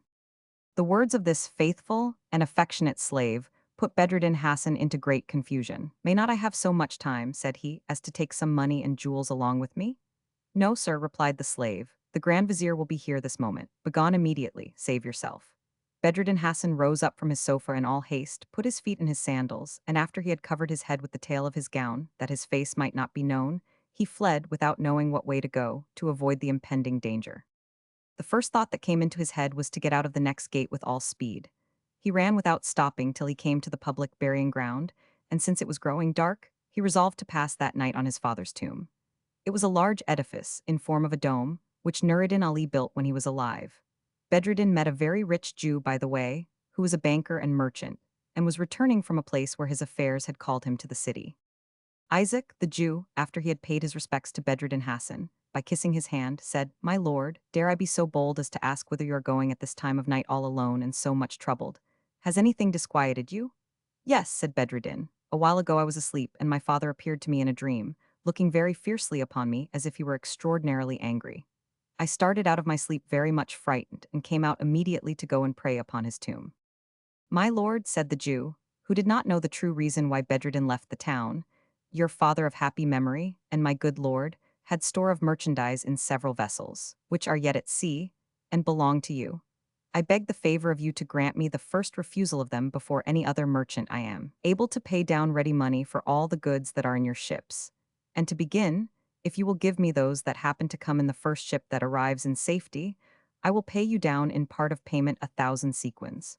And drawing out a bag from under his gown, he showed it him, sealed up with one seal. Bedruddin Hassan, being banished from home, and dispossessed of all that he had in the world, looked upon this proposal of the Jew as a favor from heaven, and therefore accepted it with a great deal of joy. My lord, said the Jew, Then you sell unto me, for 1,000 sequins, the lading of the first of your ships that shall arrive in port. Yes, answered Bedreddin, I sell it you for 1,000 sequins, it is done. Upon this, the Jew delivered him the bag of 1,000 sequins, and offered to count them, but Bedreddin Hassan saved him the trouble, and said he would trust his word. Since it is so, my lord, said he, be pleased to favor me with a small note in writing of the bargain we have made. And having said this, he pulled the inkhorn from his girdle, and taking a small reed out of it neatly cut for writing, he presented it to him, with a piece of paper he took out of his letter case. And whilst he held the inkhorn, Bedreddin Hassan wrote these words. This writing is to testify that Bedreddin Hassan of Balsara has sold to Isaac the Jew, for the sum of 1,000 sequins, received in hand, the lading of the first of his ships that shall arrive in this port. Bedreddin Hassan of Balsara. This note he delivered to the Jew, who put it in his letter case, and then took his leave of him. While Isaac pursued his journey to the city, Bedreddin Hassan made the best of his way to his father Nuruddin Ali's tomb. When he came to it, he bowed his face to the ground, and, with his eyes full of tears, deplored his miserable condition. Alas, said he, unfortunate Bedreddin, what will become of thee? Whither canst thou fly for refuge against the unjust prince that persecutes thee? Was it not enough to be afflicted for the death of so dear a father? Must fortune needs add new misfortunes to just complaints? He continued a long time in this posture, but at last rose up again, and leaning his head upon his father's sepulchre, his sorrows returned more violently than before, so that he sighed and mourned, till, overcome with heaviness, he stretched himself all along upon the floor and fell asleep. He had not slept long, when a genie, who had retired to that cemetery during the day, and was intending, according to his custom, to range about the world at night, espying this young man in Nuruddin Ali's tomb, he entered, and finding Bedreddin lying on his back, was surprised at his beauty. When the genie had attentively considered Bedreddin Hassan, he said to himself, to judge of this creature by his good mien, he would seem to be an angel of the terrestrial paradise, whom God has sent to put the world in a flame with his beauty. At last, after he had satisfied himself with looking upon him, he took a flight into the air, where meeting by chance with a fairy, they saluted one another. After which he said to her, pray descend with me into the cemetery where I stay, and I will show you a prodigious beauty which is worthy your admiration as well as mine. The fairy consented, and both descended. In an instant they came into the tomb. Look ye, said the genie to the fairy, showing her Bedreddin Hassan, did you ever see a young man of a better shape and more beautiful than this? The fairy, having attentively observed Bedreddin, returned to the genie. I must confess, said she, that he is a very handsome man, but I just now came from seeing an object at Cairo, more admirable than this, and if you will hear me, I will tell you a strange story concerning her. You will very much oblige me in so doing, answered the genie. You must know then, said the fairy, for I will tell it you at length, that the Sultan of Egypt has a vizier called Scheherazade Mohammed, who has a daughter of about 20 years of age, the most beautiful and complete person that ever was known. The Sultan, having heard of this young lady's beauty, sent the other day for her father and told him, I understand you have a daughter to marry. I have a mind to marry her. Will not you consent to it? The vizier, who did not expect this proposal, was troubled at it, and instead of accepting it joyfully, which another in his place would certainly have done, he answered the Sultan, may it please your majesty, I am not worthy of the honor you confer upon me, and I most humbly beseech you to pardon me, if I do not agree to your request. You know I had a brother called Nuruddin Ali, who had the honor, as well as myself, to be one of your viziers. We had some difference together, which was the cause of his leaving me on a sudden, and since that time I have had no account of him till within these 4 days, that I heard he died at Balsara, being Grand Vizier to the Sultan of that kingdom. Next, he has left a son behind him, and there having been an agreement between us to match our children together, if ever we had any, I am persuaded he intended that match when he died, and being desirous to fulfill the promise on my part, I conjure your majesty to grant me leave. You have in your court many other lords who have daughters as well as I, on whom you may please to bestow that honor. The Sultan of Egypt, provoked at this bold denial of Scheherazade Mohammed, said to him in a passion which he could not restrain, is this the way you requite my proposal to stoop so low as to desire your alliance? I know how to revenge your daring to prefer another to me, and I swear that your daughter shall be married to the most contemptible and ugly of all my slaves. And having spoken those words, he angrily bid the vizier begone, who went home to his house full of confusion, and extraordinarily sad. This very day, the Sultan sent for one of his grooms who is humpbacked, big-bellied, crook-legged, and as ugly as a hobgoblin. And after having commanded Scheherazade Mohammed to consent to marry his daughter to this ghastly slave, he caused the contract to be made and signed by witnesses in his own presence. The preparations for this fantastical wedding are all ready, and this very moment all the slaves belonging to the lords of the court of Egypt are waiting at the door of a bath, each with a flambeau in his hand, for the crook-backed groom, who is bathing himself, to go along with them to his bride, who is already dressed to receive him. And when I departed from Cairo, the ladies met for that purpose were going to conduct her in her nuptial attire to the hall, where she is to receive her hump-backed bridegroom, and is this minute now expecting him. I have seen her, and do assure you that no person can look upon her without admiration. When the fairy left off speaking, the genie said to her, "Whatever you think or say, I cannot be persuaded that the girl's beauty exceeds that of this young man." "I will not dispute it with you," answered the fairy, "for I must confess he deserves to be married to that charming creature which they design for humpback. And I think it were a deed worthy of us to obstruct the Sultan of Egypt's injustice, and to put this young gentleman in the room of the slave." "You are in the right," answered the genie. "I am extremely obliged to you for so good a thought. Let us deceive him. I consent to your revenge upon the Sultan of Egypt. Let us comfort a distressed father, and make his daughter as happy as she thinks herself miserable. I will know my utmost endeavor to make this project succeed, and I am persuaded you will not be backward. I will be at the pains to carry him to Cairo before he awake, and afterwards leave it to your care to carry him elsewhere, when we have accomplished our design." The fairy and the genie having thus concerted what they had to do, the genie lifted up Bedreddin Hassan gently, and with an inconceivable swiftness carried him through the air, and set him down at the door of a public house next to the bath, whence humpback was to come with the train of slaves that waited for him. Bedreddin Hassan awaked that very moment, and was mightily surprised to find himself in the middle of a city he knew not. He was going to cry out and to ask where he was, but the genie touched him gently on the shoulder and forbid him to speak a word. Then he put a torch in his hand and bid him go and mix with the crowd at the door of the bath. "Follow them till you come into a hall where they are going to celebrate a marriage. The bridegroom is a hump-backed fellow, and by that you will easily know him. Put yourself at the right hand as you go in, and then immediately open the purse of sequins you have in your bosom, and distribute them among the musicians and dancers as they go along. And when you are got into the hall, give money also to the female slaves you see about the bride, when they come near you. But every time you put your hand in your purse, be sure to take out a whole handful, and do not spare them. Observe to do everything exactly as I have told you, with great presence of mind. Be not afraid of any person or thing, and leave the rest to a superior power, who will order matters as he thinks fit." Young Bedreddin, being well instructed in all that he was to do, advanced towards the door of the bath. The first thing he did was to light his torch as that of a slave, and then mixing among them as if he belonged to some nobleman of Cairo, he marched along as they did, and followed humpback, who came out of the bath, and mounted a horse out of the Sultan's own stable. Bedreddin Hassan, coming near to the musicians, and men and women dancers, who went just before the bridegroom, pulled out time after time whole handfuls of sequins, which he distributed among them.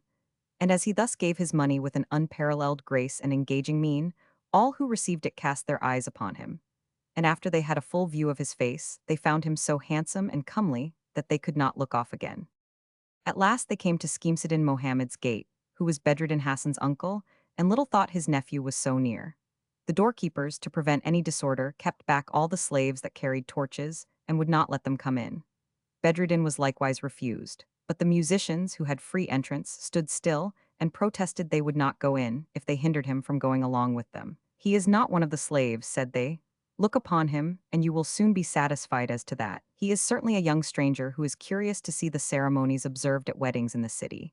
And saying thus, they put him in the midst of them, and carried him in, whether the porters would or no. They took his torch out of his hand, and gave it to the first they met. Having brought him into the hall, they placed him at the right hand of the hump-backed bridegroom, who sat near the vizier's daughter on a throne most richly adorned.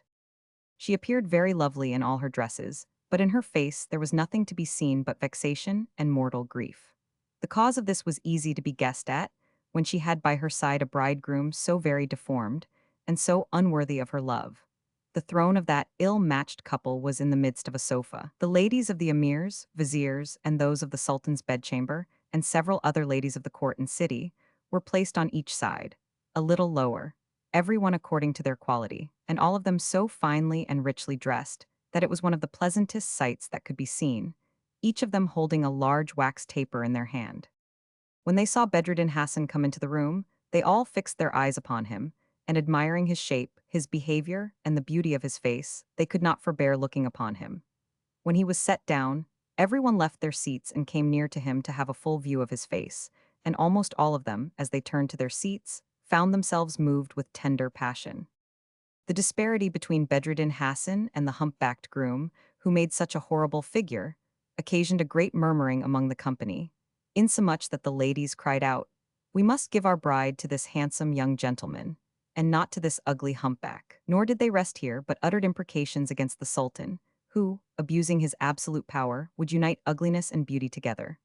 They did also upbraid the bridegroom, so as they put him quite out of countenance, to the great satisfaction of the spectators, whose shouts for some time put a stop to the concert of music in the hall.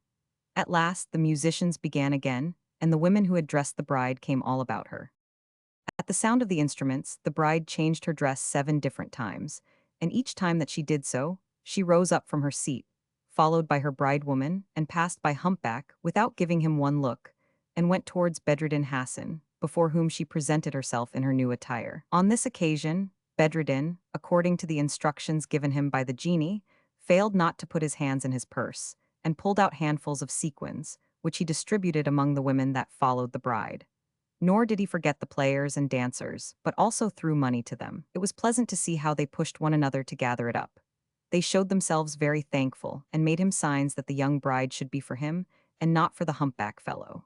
The women that attended her told her the same thing, and did not value whether the groom heard them or not, for they put 1,000 tricks upon him, which very much pleased the spectators. When the ceremony of changing habits was past, the music ceased and went away, but made a sign to Bedreddin Hassan to stay behind. The ladies did the same and went all home, but those that belonged to the house. The bride went into a closet, whither her woman followed to undress her, and none remained in the hall but the humpback groom, Bedreddin Hassan, and some of the domestics. Humpback, who was furiously mad at Bedreddin, suspecting him to be his rival, gave him a cross look and said, "And thou, what dost thou wait for? Why art thou not gone as well as the rest? Begone."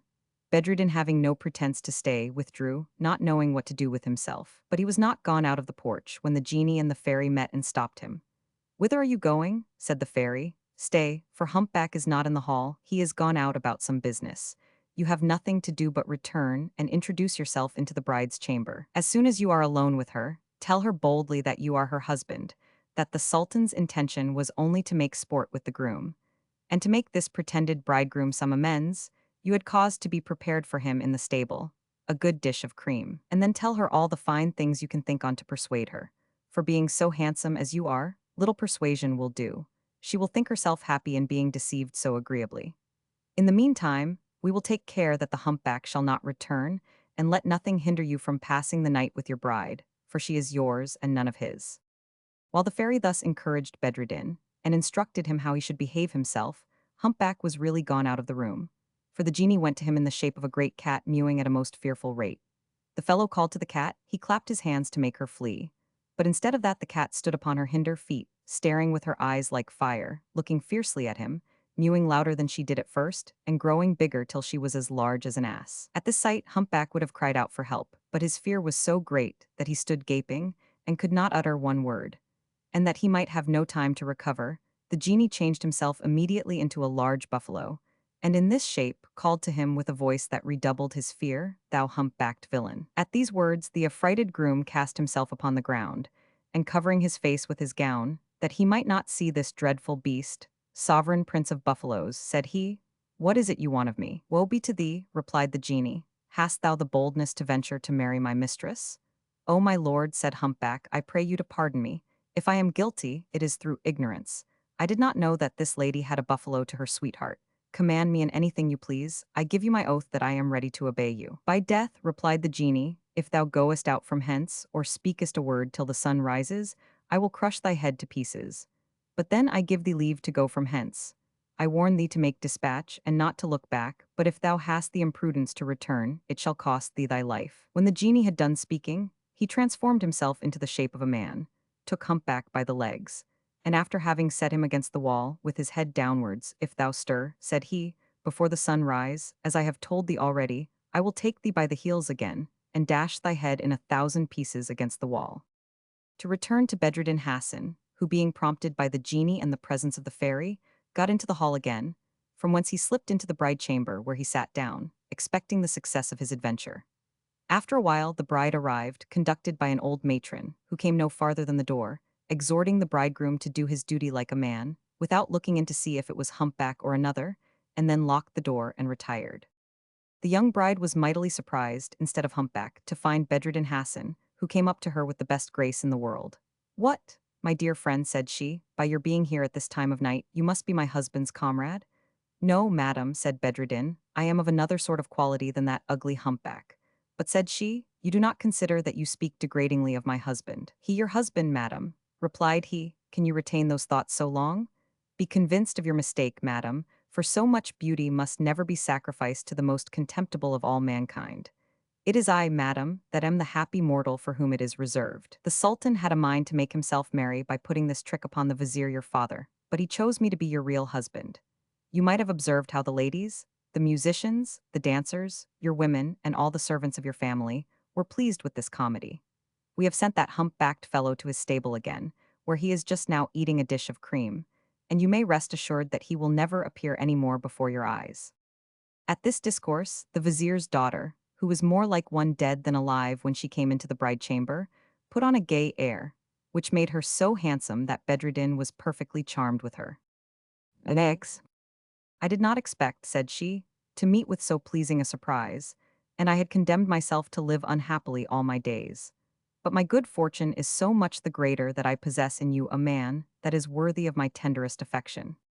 Having spoken thus, she undressed herself and stepped into bed. Bedreddin Hassan, overjoyed to see himself possessor of so many charms, made haste to follow her, and laid his clothes upon a chair, with the bag that he got from the Jew, which, notwithstanding all the money he had pulled out, was still full.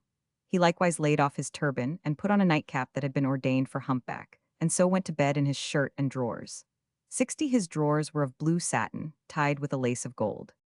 Whilst the two lovers were asleep, the genie, who had met again with the fairy, told her that it was high time to finish what was begun, and so successfully carried on hitherto. "Then let us not be overtaken by daylight, which will soon appear. Go you and bring off the young man again without awaking him." The fairy went into the bedchamber where the two lovers were fast asleep, and took up Bedreddin Hassan just as he was, that is to say, in his shirt and drawers, and in company with the genie, with a wonderful swiftness flew away with him to the gates of Damascus, in Syria, where they arrived just at the time when the officers of the mosques, appointed for that end, were calling the people to come to prayers at break of day. The fairy laid Bedreddin Hassan softly on the ground, and leaving him close by the gate, departed with the genie. The gate of the city being opened, and a great many people assembled to get out, they were mightily surprised to see Bedreddin Hassan lying in his shirt and drawers upon the ground. One said, "He has been hard put to it to get away from his mistress, that he could not get time to put on his clothes." "Look ye," said another, "how people expose themselves. Sure enough he has spent most part of the night in drinking with his friends, till he has got drunk, and then, perhaps, having occasion to go out instead of returning, is come this length, and not having his senses about him, was overtaken with sleep." Others were of another opinion, but nobody could guess what had been the occasion of his coming thither. A small puff of wind happening to blow at the same time, uncovered his breast, that was whiter than snow. Every one being struck with admiration at the fineness of his complexion, they spoke so loud that it awaked the young man. His surprise was as great as theirs, when he found himself at the gate of a city where he had never been before, and encompassed by a crowd of people gazing at him. "Gentlemen," said he, "for God's sake tell me where I am and what you would have of me?" One of the crowd spoke to him, saying, "Young man, the gates of the city were just now opened, and as we came out we found you lying here in this condition and stood still to look on you. Have you lain here all night, and do not you know that you are at one of the gates of Damascus?" "At one of the gates of Damascus," answered Bedreddin, "sure you mock me. When I lay down to sleep last night I was at Cairo." When he said these words, some of the people, moved with compassion for him, said, "It is pity that such a handsome young man should have lost his senses," and so went away. "My son," said an old gentleman to him, "you know not what you say. How is it possible that you, being this morning at Damascus, could be last night at Cairo?" "It is true, for all that," said Bedreddin, for I swear to you that I was all day yesterday at Balsara." He had no sooner said these words, but all the people fell into a fit of laughter and cried out, "He's a fool, he's a madman." There were some, however, that pitied him because of his youth, and one among the company said to him, "My son, you must certainly be crazed. You do not consider what you say. Is it possible that a man could yesterday be at Balsara, the same night at Cairo, and next morning at Damascus? Sure you are asleep still. Come, rouse up your spirits." "What I say," answered Bedruddin Hassan, "is so true that last night I was married in the city of Cairo." All those that laughed before could not forbear laughing again when he said so. "Call yourself to mind," said the same person that spoke before. "You have sure enough dreamt all this, and that fancy still possesses your brain." "I am sensible of what I say," answered the young man. "Pray can you tell me how it was possible for me to go in a dream to Cairo, where I am very certain I was in person, and where my bride was 7 times brought before me, each time dressed in a different habit, and where I saw an ugly hump-backed fellow to whom they intended to give her? Besides, I want to know what has become of my gown, my turban, and the bag of sequins I had at Cairo." Though he assured them that all these things were matter of fact, yet they could not forbear to laugh at him, which put him into such confusion that he knew not what to think of all those adventures. After Bedruddin Hassan had confidently affirmed all that he said to be true, he rose up to go into the town, and everyone that followed him called out, "A madman, a fool." Upon this some looked out at their windows, some came to their doors, and others joined with those that were about him, calling out as they did, "A madman," but not knowing for what in this perplexity of mind the young gentleman happened to come before a pasture cook's shop, and went into it to avoid the rabble. This pasture cook had formerly been captain to a troop of Arabian robbers, who plundered the caravans, and though he was become a citizen of Damascus, where he behaved himself to everyone's content, yet he was dreaded by all those that knew him. Wherefore, as soon as he came out to the rabble that followed Bedruddin, they dispersed. The pasture cook, seeing them all gone, asked him who he was and what brought him thither. Bedruddin Hassan told him all, not concealing his birth, nor the death of his father, the Grand Vizier. He afterwards gave him an account why he left Balsara. Now, after he had fallen asleep the night following upon his father's tomb, he found himself when he awaked at Cairo, where he had married a lady. And at last, in what amazement he was, when he found himself at Damascus, without being able to penetrate into all those wonderful adventures. "Your history is one of the most surprising," said the pasture cook. "But if you will follow my advice, you shall let no man know those matters you have revealed to me, but patiently expect till heaven think fit to put an end to your misfortunes. You shall be free to stay with me till then, and since I have no children, I will own you for my son, if you consent to it. And after you are so adopted, you may freely walk up and down the city, without being exposed any more to the insults of the rabble." Though this adoption was below the son of a grand vizier, Bedruddin was glad to accept of the pasture cook's proposals, judging it the best thing he could do, considering his then circumstances. The cook clothed him, called for witnesses, and went before a notary, where he acknowledged him for his son. After this, Bedruddin stayed with him by the name of Hassan, and learned the pastry trade. Whilst this passed at Damascus, Schemseddin Mohammed's daughter awaked, and finding Bedruddin gone out of bed, supposed he had risen softly for fear of disturbing her, but he would soon return. As she was in expectation of him, her father, the vizier, who was mightily vexed at the affront put upon him by the sultan, came and knocked at her chamber door with a resolution to bewail her sad destiny. He called her by her name, and she, knowing him by his voice, immediately got up and opened the door. She kissed his hand and received him with so much satisfaction in her countenance as surprised the vizier, who expected to find her drowned in tears and as much grieved as himself. "Unhappy wretch," said he in a passion, "do you appear before me thus? After the hideous sacrifice you have just consummated, can you see me with so much satisfaction?" The new bride, seeing her father angry at her pleasant countenance, said to him, "For God's sake, sir, do not reproach me wrongfully. It is not the humpback fellow whom I abhor more than death. It is not that monster I have married. Every body laughed him to scorn and put him so out of countenance that he was forced to run away and hide himself to make room for a charming young gentleman, who is my real husband." "What fable do you tell me?" said Schemseddin Mohammed roughly. "What, did not Crookback lie with you tonight?" "No, sir," said she. "It was that young gentleman I told you of, who has large eyes and black eyebrows." At these words the vizier lost all patience and fell into a terrible passion. "Ah, wicked woman," said he, "you will make me distracted." "It is you, father," said she, "that put me out of my senses by your incredulity." "So it is not true," replied the vizier, "that humpback—" "Let us talk no more of humpback," said she. "A curse upon humpback. Must I always have him cast in my dish?" "Father," said she, "I tell you once more that I did not bed with him, but with my dear spouse, who, I believe, is not very far off." Next, Schemseddin Mohammed went out to seek him, but instead of seeing him was mightily surprised to find humpback with his head on the ground and his heels uppermost, as the genie had set him against the wall. "What is the meaning of this?" said he. "Who placed you thus?" Crookback, knowing it to be the vizier, answered, "Alas, alas, it is you then that would marry me to the mistress of a buffalo, the sweetheart of an ugly genie? I won't be your fool, you shan't put a trick upon me." Scheherazade Mohammed, when he heard humpback speak thus, thought he was raving, and bid him move and stand upon his legs. "I will take care how I do that," said humpback, "unless the sun be risen.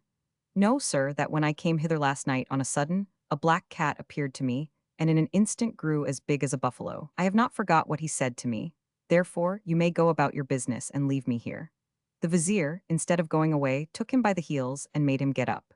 Then humpback ran off as fast as he could, without looking behind him, and coming to the palace, presented himself to the sultan, who laughed heartily when he told him the story how the genie had served him. Scheherazade Mohammed returned to his daughter's chamber more astonished than before.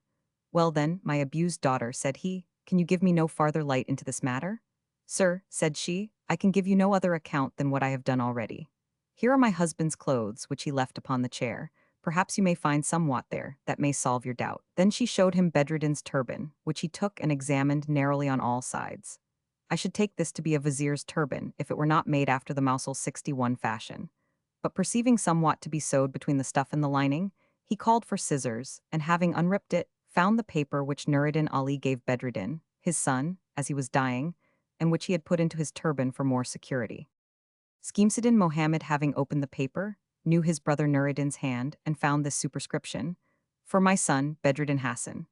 Before he could make any reflections upon it, his daughter delivered him the bag that lay under his clothes, which he likewise opened, and found it full of sequins. For, as I told you before, notwithstanding all the liberality of Bedreddin, it was still kept full by the genie and fairy. He read these following words upon a note in the bag: "1,000 sequins belonging to Isaac the Jew." And these lines underneath, which the Jew wrote before he parted from Bedreddin Hassan: "Delivered to Bedreddin Hassan, for the cargo of the first of those ships that formerly belonged to Nuruddin Ali, his father of worthy memory, sold unto me upon its arrival in this place." He had scarce read these words, when he gave a shout and fainted away. The vizier, Scheherazade Mohammed, being recovered from his fit by the help of his daughter and the woman she called to her assistance. "Daughter," said he, "do not frighten yourself at this accident. The reason of it is such as you can scarcely believe. Your bridegroom is your cousin, the son of Nuruddin Ali. The 1,000 sequins in the bag puts me in mind of a quarrel I had with my dear brother. It is, without doubt, the dowry he gives you. God be praised for all things, and particularly for this miraculous adventure, which demonstrates his almighty power." Then looking again upon his brother's writing, he kissed it several times, shedding abundance of tears.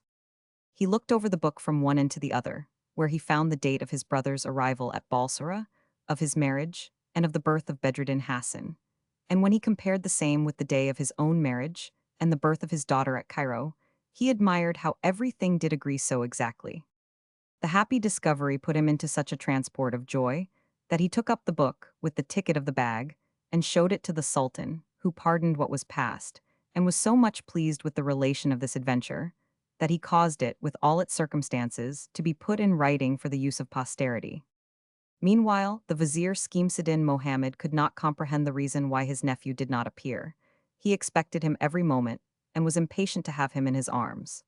After he had expected him 7 days in vain, he searched for him through all Cairo, but could hear no news of him, which perplexed him very much. "This is the strangest adventure," said he, "that ever man met with, and not knowing what alteration might happen, he thought fit to draw up in writing with his own hand, after what manner the wedding had been solemnized, how the hall and his daughter's bedchamber were furnished, and other circumstances. He likewise made the turban, the bag, and the rest of Bedreddin's things into a bundle, and locked them up. After some days were passed, the vizier's daughter perceived herself with child, and was brought to bed of a son after 9 months. A nurse was provided for the child, besides other women and slaves to wait upon him, and his grandfather called him Ajib. 62. When young Ajib had attained the age of 7, the vizier, instead of teaching him to read at home, put him to school with a master, who was in great esteem, and 2 slaves were ordered to wait upon him. Ajib used to play with his schoolfellows, and as they were all inferior to him in quality, they showed him great respect, according to the example of their master, who many times would pass by faults in him, that he would not pass by in the rest. This complacence spoiled Ajib, so that he became proud and insolent, would have his playfellows bear all from him, and would bear nothing from them but be master everywhere. And if anyone took the liberty to thwart him, he would call them 1,000 names and many times beat them. In short, all the scholars were weary of his company and complained of him to their master. He answered that they must have patience, but when he saw that Ajib still grew more and more insolent, and occasioned him a great deal of trouble, "Children," said he to his scholars, "I find Ajib is a little insolent gentleman. I will show you a way how to mortify him, so as he shall never torment you any more. Nay, I believe it will make him leave the school. When he comes again tomorrow, and that you have a mind to play together, set yourselves round him, and do one of you call out, 'Come, let us play,' but upon condition that they who desire to play shall tell his own name, and the names of his father and mother, and they who refuse it shall be esteemed bastards, and not suffered to play in our company." Next day, when they were gathered together, they failed not to follow their master's instructions. They placed themselves round Ajib, and one of them called out, "Let us begin a play, but on condition that he who cannot tell his own name, and that of his father and mother shall not play at all." They all cried out, and so did Ajib, "We consent to it." Then he that spoke first asked everyone the question, and all fulfilled the condition except Ajib, who answered, "My name is Ajib. My mother is called the Lady of Beauty, and my father Schemseddin Mohammed, vizier to the Sultan." At these words all the children cried out, "Ajib, what did you say? That is not the name of your father, but your grandfather. A curse on you," said he in a passion. "What? Dare you say that the vizier Schemseddin Mohammed is not my father?" "No, no," cried they with great laughter, "he is but your grandfather, and you shall not play with us. Nay, we will take care how we come into your company." Having spoken thus, they all left him, scoffing him, and laughing among themselves, which mortified Ajib so much that he wept. This schoolmaster, who was near and heard all that passed, came just at the nick of time, and speaking to Ajib, said he, "Ajib, do not you know that the vizier Schemseddin Mohammed is none of your father, but your grandfather, and the father of your mother, the Lady of Beauty? We know not the name of your father no more than you do. We only know that the Sultan was going to marry your mother to one of his grooms, a humpback fellow, but a genie lay with her. This is hard upon you, and ought to teach you to treat your schoolfellows with less haughtiness than you have done hitherto." Little Ajib, being nettled at this, ran hastily out of the school, and went home crying. He came straight to his mother's chamber, who, being alarmed to see him thus grieved, asked him the reason. He could not answer for tears, his grief was so great, and it was but now and then he could speak plain enough to repeat what had been said to him, and occasioned his sorrow. When he came to himself, "Mother," said he, "for the love of God be pleased to tell me who is my father." "My son," said she, "Schemseddin Mohammed, that every day makes so much of you, is your father." "You do not tell me truth," said he, "he is your father and none of mine." "But whose son am I?" At this question, the Lady of Beauty, calling to mind her wedding night, which had been succeeded by a long widowhood, began to shed tears, repining bitterly at the loss of so lovely a husband as Bedreddin. Next, whilst the Lady of Beauty and Ajib were both weeping, in comes the vizier, who demanded the reason of their sorrow. The lady told him the shame Ajib had undergone at school, which so much affected the vizier, that he joined his tears with theirs, and judging from this that the misfortune which had happened to his daughter was the common discourse of the town, he was quite out of patience. Being thus afflicted, he went to the Sultan's palace, and falling prostrate at his feet, most humbly prayed him to give him leave to make a journey into the provinces of the Levant, and particularly to Balsora, in search of his nephew Bedreddin Hassan. For he could not bear any longer that the people of the city should believe a genie had got his daughter with child. The Sultan was much concerned at the vizier's affliction, approved his resolution, and gave him leave to go. He caused a passport also to be written for him, praying, in the most obliging terms that could be, all kings and princes, in whose dominions the said Bedreddin might sojourn, to grant that the vizier might bring him along with him. Schemseddin Mohammed, not knowing how to express his thankfulness to the Sultan for this favor, thought it his duty to fall down before him a second time, and the floods of tears he shed gave him sufficient testimony of his gratitude. At last, having wished the Sultan all manner of prosperity, he took his leave and went home to his house, where he disposed everything for his journey, and the preparations for it were carried on with so much diligence, that in 4 days after he left the city, accompanied by his daughter the Lady of Beauty, and his grandson Ajib. They traveled 19 days without stopping anywhere.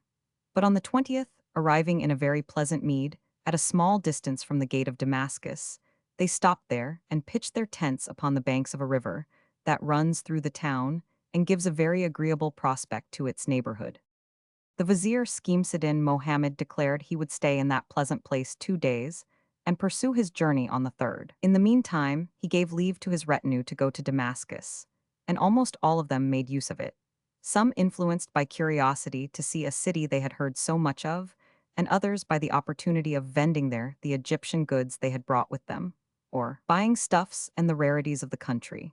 The beautiful lady, desiring her son Ajib might share in the satisfaction of viewing that celebrated city, ordered the black eunuch that acted in quality of his governor to conduct him thither, and take care he came to no harm. Ajib, in magnificent apparel, went along with the eunuch, who had a large cane in his hand. They had no sooner entered the city than Ajib, fair and glorious as the day, attracted the eyes of the people. Some got out of their houses to gain a nearer and narrower view of him. Others put their heads out of the windows, and those who passed along the street were not satisfied in stopping to look upon him, but kept pace with him, to prolong the pleasure of the agreeable sight. In fine, there was nobody that did not admire him, and bestow 1,000 benedictions on the father and mother that had given being to so fine a child. By chance the eunuch and he passed by the shop where Bedreddin Hassan was, and there the crowd was so great that they were forced to halt. The pasture cook that had adopted Bedreddin Hassan had died some years before, and left him his shop and all his estates. So Bedreddin became master of the shop, and managed the pastry trade so dexterously that he gained great reputation in Damascus. Bedreddin, seeing so great a crowd before his door, that were gazing so attentively upon Ajib and the black eunuch, stepped out to see them himself, and having cast his eyes particularly upon Ajib, presently found himself moved, he knew not how nor why. He was not struck, like the people, with the brilliant beauty of the boy. Another cause, unknown to him, gave rise to the uneasiness and emotion he felt. It was the force of blood that wrought in this tender father, who, laying aside his business, made up to Ajib, and with an engaging air said to him, "My little lord, who hast won my soul, be so kind as to come into my shop, and eat a bit of such fare as I have, that I may have the pleasure of admiring you at my ease." These words he pronounced with such tenderness that tears trickled from his eyes. Little Ajib was moved when he saw it, and turning to the eunuch, "This honest man," said he, "has a face that pleases me. He speaks in such an affectionate manner that I cannot avoid complying with his request. Let us step into his house and taste his pastry." "It would be a fine thing truly," replied the slave, "to see the son of a vizier like you go into a pasture cook's shop to eat. Do not imagine that I will suffer any such thing." "Alas, my little lord," cried Bedreddin, "it is a great piece of cruelty to trust the conduct of you in the hands of a person who treats you so harshly." Then applying himself to the eunuch, "My good friend," continued he, "pray do not hinder this young lord from granting me the favor I ask. Do not put that piece of mortification upon me. Rather do me the honor to walk in along with him, and by so doing, you will let the world know that, though your outside is brown like a chestnut, your inside is as white. Do you know," continued he, "that I am master of the secret to make you white, instead of being black as you are?" This set the eunuch a-laughing, and then he asked Bedreddin what that secret was. "I will tell you," replied Bedreddin, and so he repeated some verses in praise of black eunuchs, implying that it was by their ministry that the honor of princes and of all great men was secured. The eunuch was so charmed with these verses that, without further hesitation, he suffered Ajib to go into the shop and went in with him himself. Bedreddin Hassan was overjoyed in having obtained what he had so passionately desired, and falling again to the work he had thus discontinued, "I was making," said he, "cream tarts, and you must, with submission, eat of them. I am persuaded you will find them very good, for my own mother, who makes them incomparably well, taught me to make them, and the people send to buy them of me from all quarters of the town." This said, he took a cream tart out of the oven, and after strewing upon it some pomegranate kernels and sugar, set it before Ajib, who found it very delicious. Another was served up to the eunuch, and he gave the same judgment.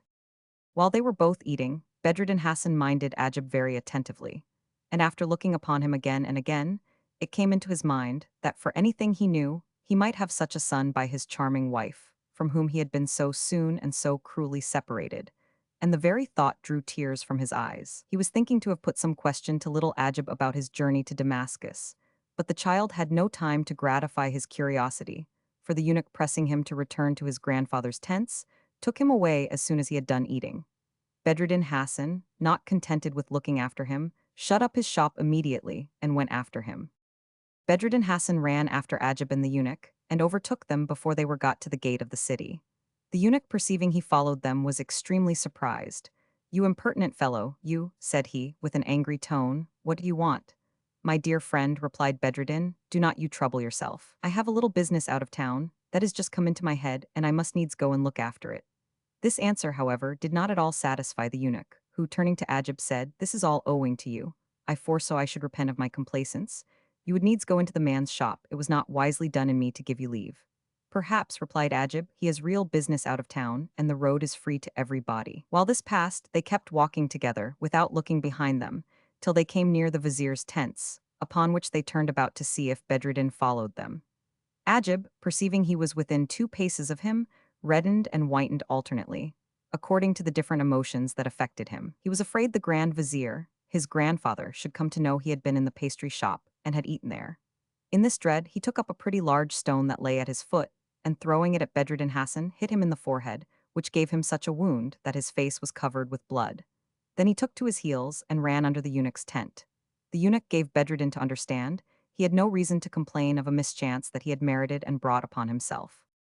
Bedreddin turned towards the city, stanching the blood of this wound with his apron, which he had not put off. "I was a fool," said he within himself, "for leaving my house, to take so much pains about this brat. For doubtless he would never have used me after this manner, if he had not thought I had some ill design against him." When he got home, he had his wound dressed, and softened the sense of his mischance by the reflection that there was an infinite number of people upon the earth that were yet more unfortunate than he. Bedreddin kept on the pastry trade at Damascus, and his uncle, Schemseddin Mohammed, went from thence 3 days after his arrival. He went by way of Emmaus, Hannah, and Halep, then crossed the Euphrates, and after passing through Mardin, Mosul, Singyar, Diarbekir, and several other towns, arrived at last at Balsara, and immediately after his arrival desired audience of the Sultan, who was no sooner informed of Schemseddin's quality than he gave him audience, received him very favorably, and asked him the occasion of his journey to Balsara. "Sir," replied the vizier Schemseddin Mohammed, "I come to know what is become of the son of Nuruddin Ali, my brother, who has had the honor to serve your majesty." "Nuruddin Ali," said the Sultan, "has been dead a long while. As for his son, all I can tell you of him is that he disappeared all on a sudden, about 2 months after his father's death, and nobody has seen him since, notwithstanding all the inquiry I ordered to be made. But his mother, who is daughter of one of my vizier, is still alive." Schemseddin Mohammed desired leave of the Sultan to see her, and carry her to Egypt, and having obtained his request, without tarrying till the next day for the satisfaction of seeing her, inquired after her place of abode, and that very hour went to her house, accompanied with his daughter and his grandson. The widow of Nuruddin Ali lived still in the same place where her husband had lived. It was a fine stately house, adorned with marble pillars, but Schemseddin did not stop to view it. At his entry, he kissed the gate and the piece of marble upon which his brother's name was written in letters of gold. He asked to speak with his sister-in-law, and was told by her servants that she was in a small building in form of a dome, which they showed to him, in the middle of a very spacious court. This tender mother used to spend the greatest part of the day and night in that room, which she had built for a representation of the tomb of Bedreddin Hassan, whom she took to be dead after so long absence. At that very minute she was pouring tears over the thoughts of that dear child, and Schemseddin Mohammed entering, found her buried in the deepest affliction. He made his compliment, and after beseeching her to suspend her tears and sighs, informed her he had the honor to be her brother-in-law, and acquainted her with the reason of his journey from Cairo to Balsara. He also acquainted his sister-in-law with all that had passed at Cairo on his daughter's wedding night, and after informing her of the surprise occasioned by the discovery of the paper sewed up in Bedreddin's turban, presented to her Ajib and the beautiful lady. The widow of Nuruddin Ali, who had still continued sitting like a woman dejected and weaned from the affairs of this world, no sooner understood by his discourse that her dear son, whom she lamented so bitterly, might still be alive, than she arose, and repeatedly embraced the beautiful lady and her grandchild, Ajib, and perceiving in the youth the features of Bedreddin, shed tears of a quite different stamp from what she had been so long accustomed to shed. She could not forbear kissing the youth, who, for his part, received her embraces with all the demonstrations of joy he was capable of. "Madam," said Schemseddin Mohammed, "it is time to wipe off your tears and cease your groans. You must think of going along with us to Egypt. The Sultan of Balsara gives me leave to carry you thither, and I doubt not you will agree to it. I am in hopes we shall at last find out your son, my nephew, and if that comes to pass, the history of him, of you, of my own daughter, and of my own adventures, will deserve to be committed to writing and transmitted to posterity." The widow of Nur-ed-Din Ali heard this proposal with pleasure, and from that minute ordered preparations to be made for her departure.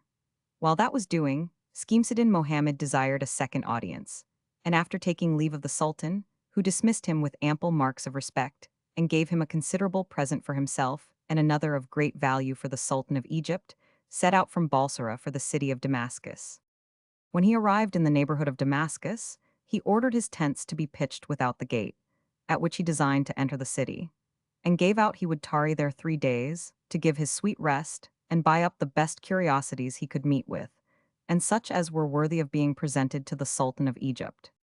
While he was employed in looking upon and picking out the finest stuffs that the principal merchants had brought to his tents, Ajib begged the black eunuch, his governor, to carry him through the city, in order to see what he had not leisure to view as he passed before, and to know what was become of the pastry cook that he had wounded with a stone. The eunuch, complying with his request, went along with him towards the city, after leave obtained of the beautiful lady his mother. They entered Damascus by the Paradise Gate, which lay next to the tents of the vizier Schemseddin Mohammed. They walked through the great squares and the public places where the richest goods were sold, and took a view of the ancient mosque of the Amiyad, 63 at the hour of prayer, between noon and sunset. 64 after that they passed by the shop of Bedruddin Hassan, whom they found still employed in making cream tarts. "I salute you, sir," said Ajib. "Do you know me? Do you remember you ever saw me before?" Bedruddin, hearing these words, cast his eyes upon him, and knowing him, such was the surprising effect of paternal love, felt the same emotion as when he saw him first of all. He was confused, and instead of making an answer, continued a long time without uttering one word. But after all, recovering himself, "My little lord," said he, "be so kind as to come once more with your governor into my house, and taste a cream tart. I beg your lordship's pardon for the trouble I gave you in following you out of town.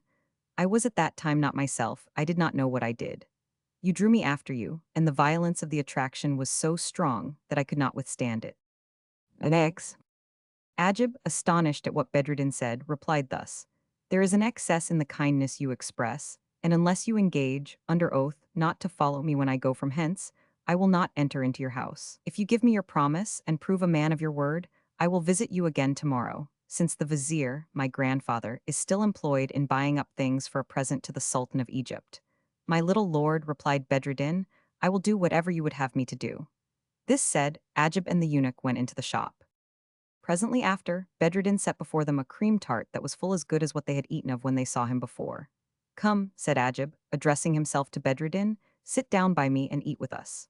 Bedruddin sat down and made offers to embrace Ajib, as a testimony of the joy he conceived upon his sitting by him.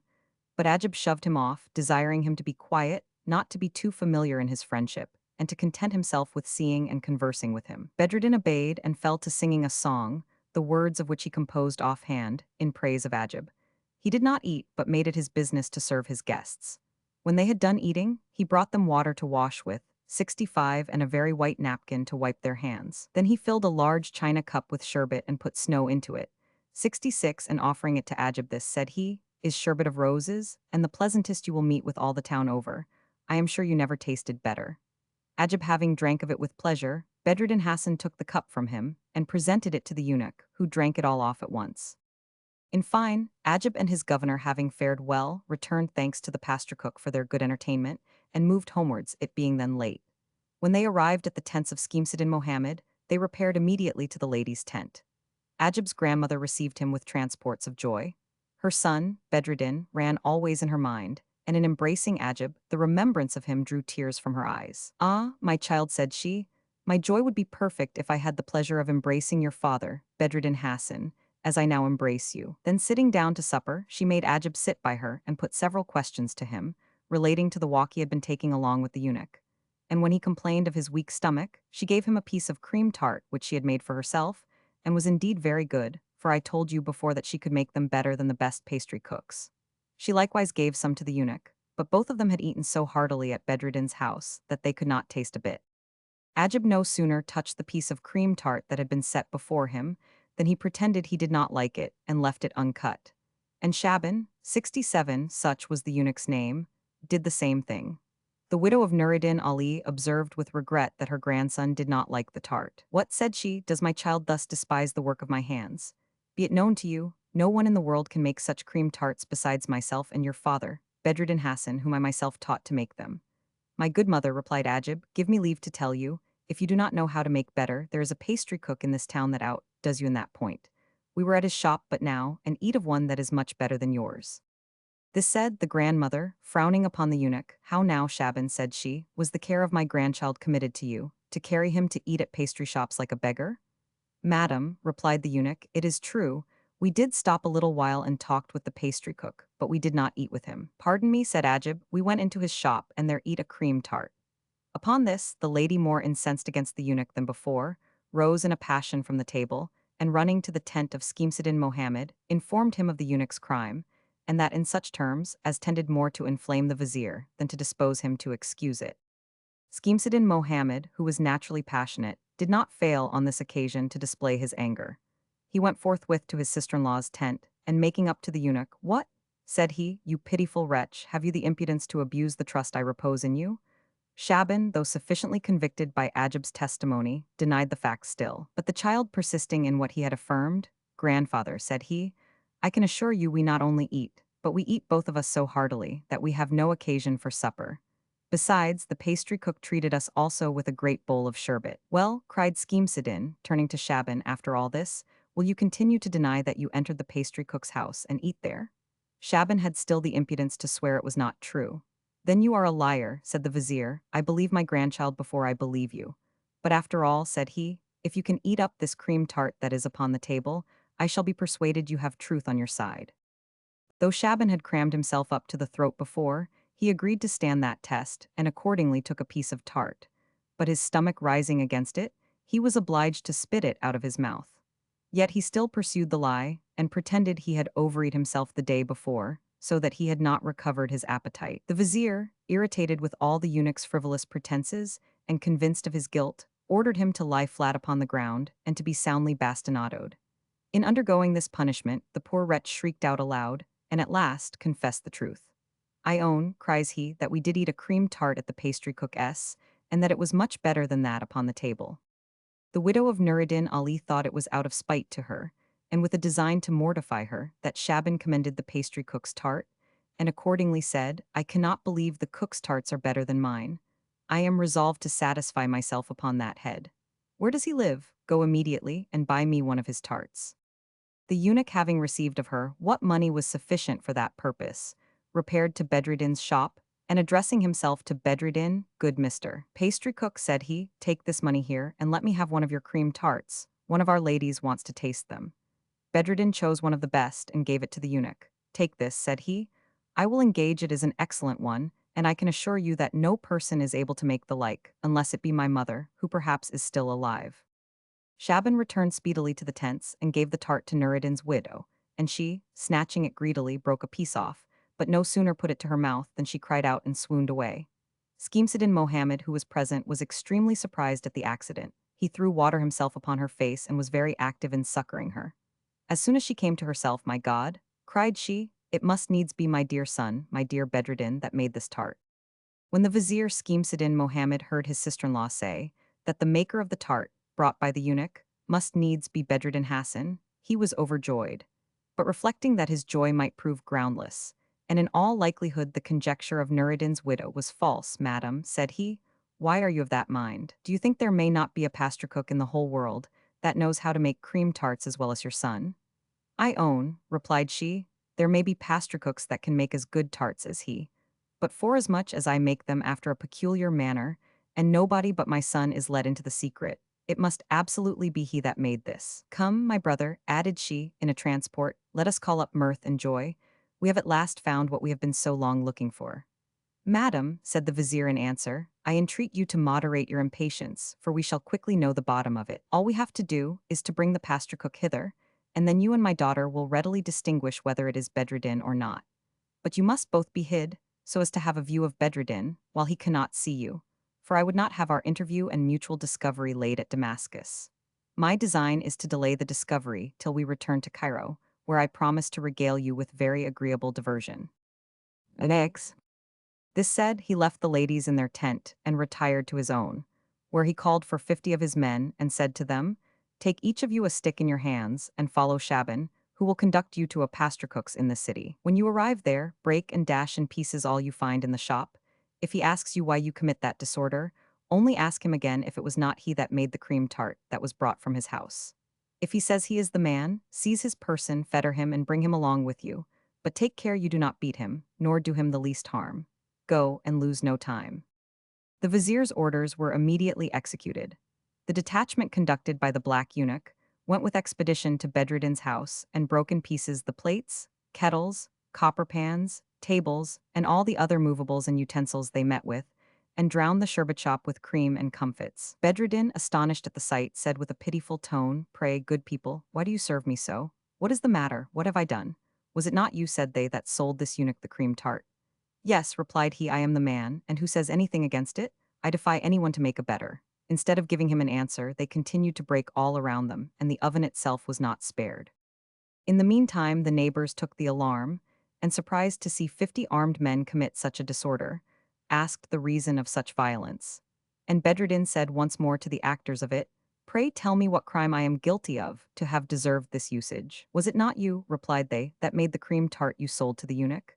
"Yes, yes, it is I," replied he. "I maintain it is a good one.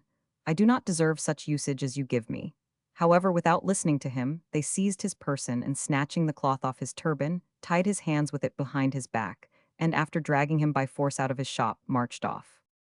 The mob, gathering and taking compassion for Bedreddin, took his part and offered opposition to Scheherazad's men. But that very minute up came some officers from the governor of the city, who dispersed the people and favored the carrying off of Bedreddin. For Scheherazade, Mohammed had in the meantime gone to the governor's house to acquaint him with what order he had given, and to demand the interposition of force to favor the execution. And the governor, who commanded all Syria in the name of the Sultan of Egypt, was unwilling to refuse anything to his master's vizier. So Bedreddin was carried off, after all his cries and tears. It was needless for Bedreddin Hassan to ask by the way those who carried him off what fault had been found with his cream tart. They gave him no answer. In short, they carried him to the tents and made him stay there till Scheherazade Mohammed returned from the governor of Damascus's house. Upon the vizier's return, Bedreddin Hassan was brought before him. "My lord," said Bedreddin, with tears in his eyes, "pray do me the favor to let me know wherein I have displeased you." "Why, you wretch, you," said the vizier, "was it not you that made the cream tart you sent me?" "I own I am the man," replied Bedreddin, "but pray what crime is that?" "I will punish you according to your deserts," said Scheherazade. "It shall cost you your life for sending me such a sorry tart." "Good God," cried Bedreddin, "what news is this? Is it a capital crime to make a bad cream tart?" "Yes," said the vizier, "and you are to expect no other usage from me." While this interview lasted, the ladies who were hid minded Bedreddin narrowly and readily knew him, notwithstanding he had been so long absent. They were so transported with joy that they swooned away, and when they recovered, would fain have ran up and fallen upon Bedreddin's neck. But the promise they had made to the vizier of not discovering themselves restrained the tender emotions of love and of nature. Scheherazade Mohammed, having resolved to set out that very night, ordered the tents to be struck and the necessary preparations to be made for his journey. And as for Bedreddin, he ordered him to be clapped into a chest or box well locked and laid on a camel. When everything was got ready, the vizier and his retinue began their march and traveled the rest of that night and all the next day without stopping. In the evening they halted, and Bedreddin was taken out of his cage, in order to be served with the necessary refreshments, but still carefully kept at a distance from his mother and his wife, and during the whole expedition, which lasted 20 days, was served in the same manner. When they arrived at Cairo, they encamped in the neighborhood of that place. Scheherazade called for Bedreddin, gave orders in his presence to a carpenter to get some wood with all expedition, and make a stake. "Heyday," said Bedreddin, "what do you mean to do with a stake?" "Why, to nail you to it," replied Scheherazade, "then to have you carried through all the quarters of the town, that the people may have the spectacle of a worthless pastry cook, who makes cream tarts without pepper." This said, Bedreddin cried out so comically that Scheherazade had enough to do to keep his countenance. "Good God," cried he, "must I suffer a death as cruel as it is ignominious for not putting pepper in a cream tart? And must I be rifled and have all the goods in my house broken to pieces? Must I be imprisoned in a chest and at last nailed to a stake, and all for not putting pepper in a cream tart?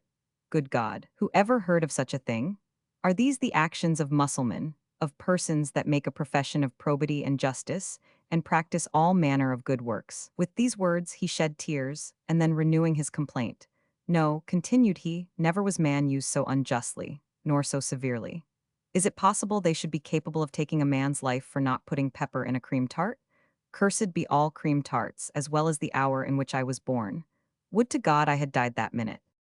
Disconsolate Bedreddin did not cease his lamentations, and when the stake was brought, and the nails to fasten him to it, he cried out bitterly at the horrid sight. Heaven, said he, can you suffer me to die an ignominious and painful death? And all this for what crime? Not for robbery or murder or renouncing my religion, but for not putting pepper in a cream tart. Night being then pretty far advanced, the vizier Scheherazade Mohammed ordered Bedreddin to be clapped up again in his cage, saying to him, "Stay there till tomorrow. The day shall not be spent before I give orders for your death." Then the chest or cage was carried away and laid upon the camel that had brought it from Damascus. At the same time, all the other camels were loaded again, and the vizier, mounting his horse, ordered the camel that carried his nephew to march before him, and so entered the city with all his suite.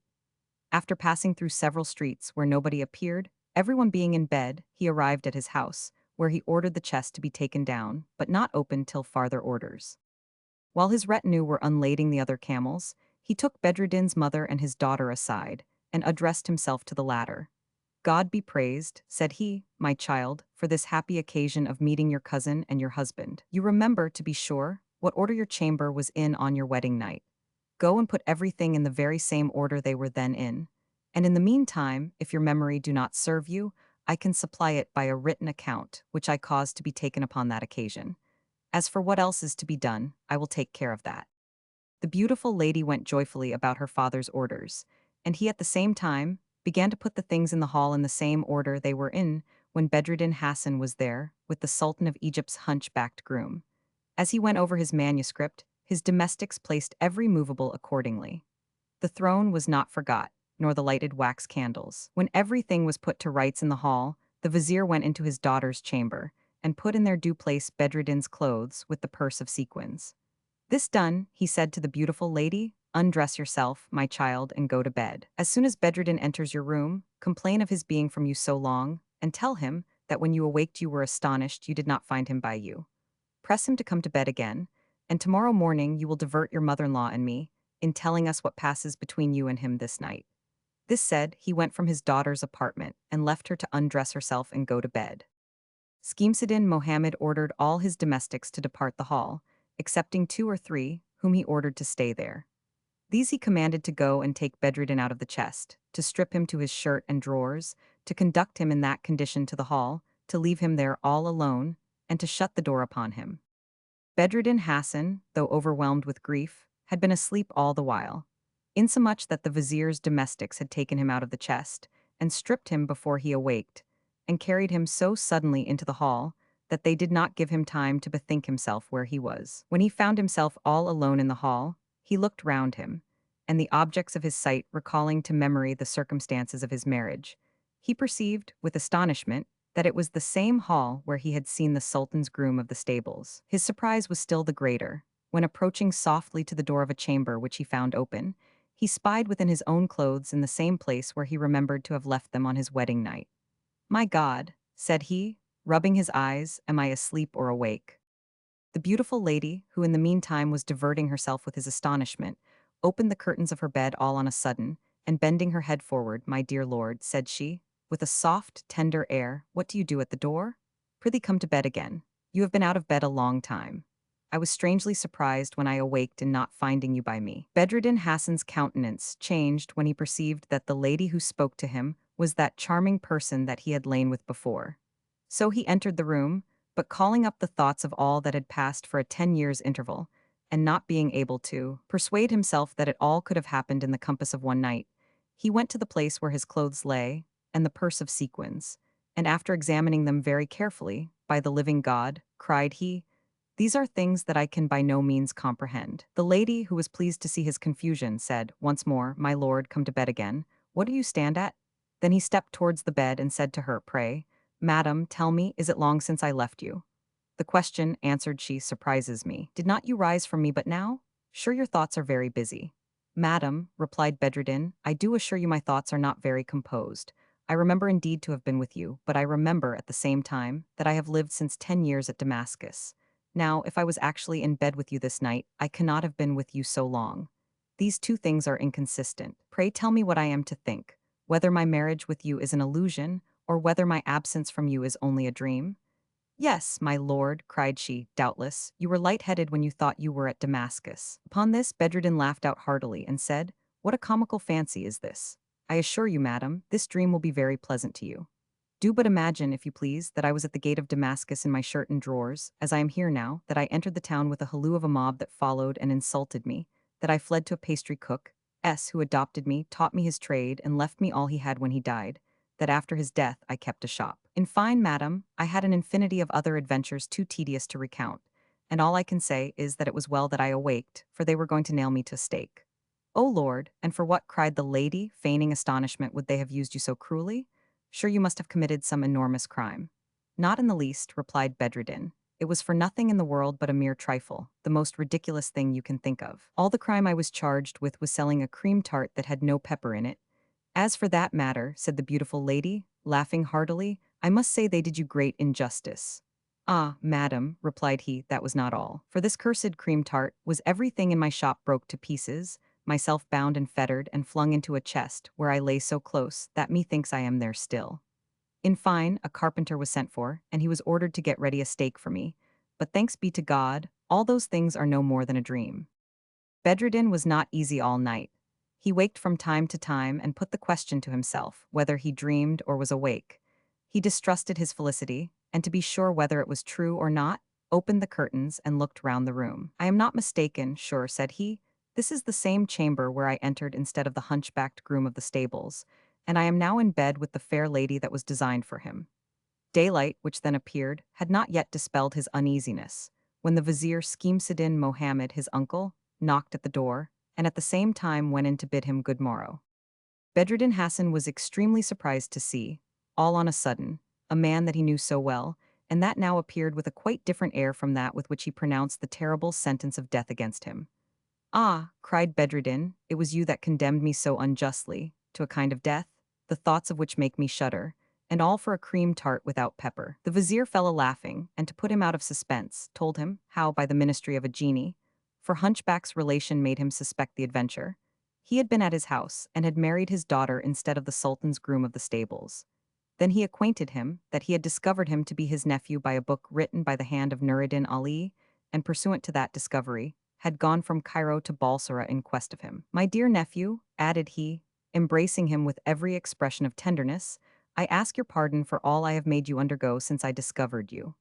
I had a mind to bring you to my house before I told you your happiness, which ought now to be so much the dearer to you, as it has cost you so much perplexity and affliction. To atone for all your afflictions, comfort yourself with the joy of being in the company of those who ought to be dearest to you. While you are dressing yourself, I will go and acquaint your mother, who is beyond measure impatient to see you, and will likewise bring to you your son, whom you saw at Damascus, and for whom you showed so much affection without knowing him. No words are of sufficient energy to express the joy of Bedreddin when he saw his mother and his son. These three embraced and showed all the transports that love and tenderness could inspire. The mother spoke to Bedreddin in the most moving terms. She mentioned the grief she had felt for his long absence and the tears she had shed. Little Ajib, instead of flying his father's embraces, as at Damascus, received them with all the marks of pleasure.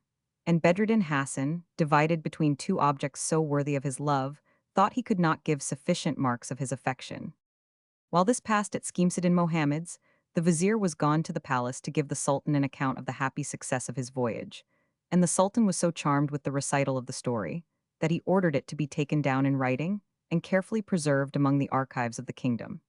After Scheherazad's return to his house, having prepared a noble feast, he sat down to table with his family, and all the household passed the day in festivity and mirth. The vizier Ja'afar, having thus made an end of the story of Bedreddin Hassan, told the Caliph Harun al-Rashid that this was what he had to relate to his majesty. The Caliph found the story so surprising that without farther hesitation, he granted his slave Rehan's pardon, and to condole the young man for the grief of having unhappily deprived himself of a woman whom he loved so tenderly, married him to one of his slaves, bestowed liberal gifts upon him, and maintained him till he died. The story of the little hunchback. There was in former times at Kaskar, upon the utmost skirts of Tartary, a tailor that had a pretty wife whom he doted on and was reciprocally loved by her. One day as he sat at work, a little hunchback came and eat down at the shop door, and fell to singing and playing upon a tabor. The tailor took pleasure to hear him, and resolved to take him into his house to please his wife. "This little fellow," said he to his wife, "will divert us both this evening." He invited him in, and the other readily accepted of the invitation, so the tailor shut up his shop and carried him home. As soon as they came in, the tailor's wife having before laid the cloth, it being supper time, set before them a good dish of fish.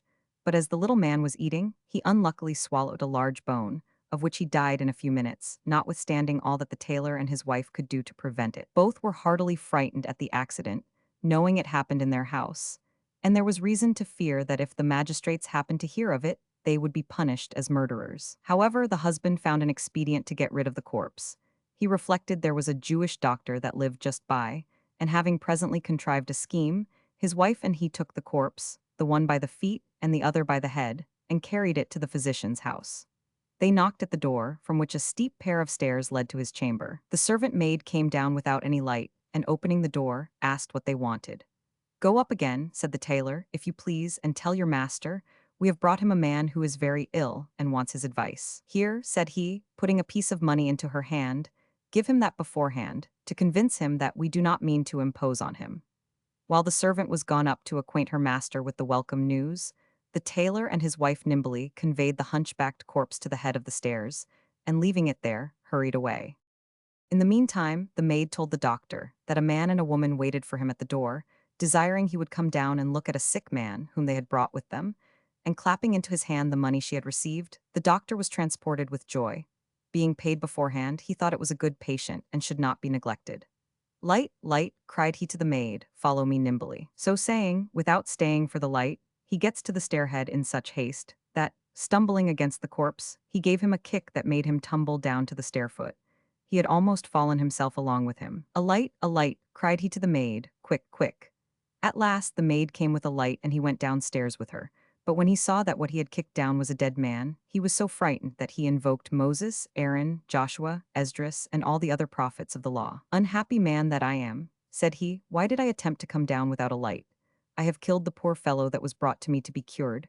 Questionless, I am the cause of his death, and unless Esdras's ass 68 comes to assist me, I am ruined.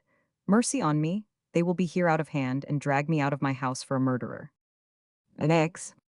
Notwithstanding the perplexity and jeopardy he was in, he had the precaution to shut his door, for fear anyone passing by in the street should observe the mischance of which he reckoned himself to be the author. Then he took the corpse into his wife's chamber, who was ready to swoon at the sight. "Alas," cried she, "we are utterly ruined and undone, unless we fall upon some expedient to get the corpse out of our house this night. Beyond all question, if we harbor it till morning, our lives must pay for it. What a sad mischance is this! What did you do to kill this man?" "That is not the question," replied the Jew. "Our business now is to find out a remedy for such a shocking accident." The doctor and his wife consulted together how to get rid of his dead corpse that night. The doctor racked his brain in vain. He could not think of any stratagem to get clear. But his wife, who was more fertile in invention, said, "I have a thought just come into my head. Let us carry the corpse to the leads of our house, and tumble him down the chimney into the house of the Mussulman, our next neighbor." This Mussulman was one of the Sultan's purveyors for furnishing oil, butter, and all sorts of fat articles, and had a magazine in his house, where the rats and mice made prodigious havoc. The Jewish doctor approving the proposed expedient, his wife and he took the little hunchback up to the roof of the house, and, clapping ropes under his armpits, let him down the chimney into the purveyor's chamber so softly and dexterously that he stood upright against the wall as if he had been alive. When they found he had reached the bottom, they pulled up the ropes and left the corpse in that posture.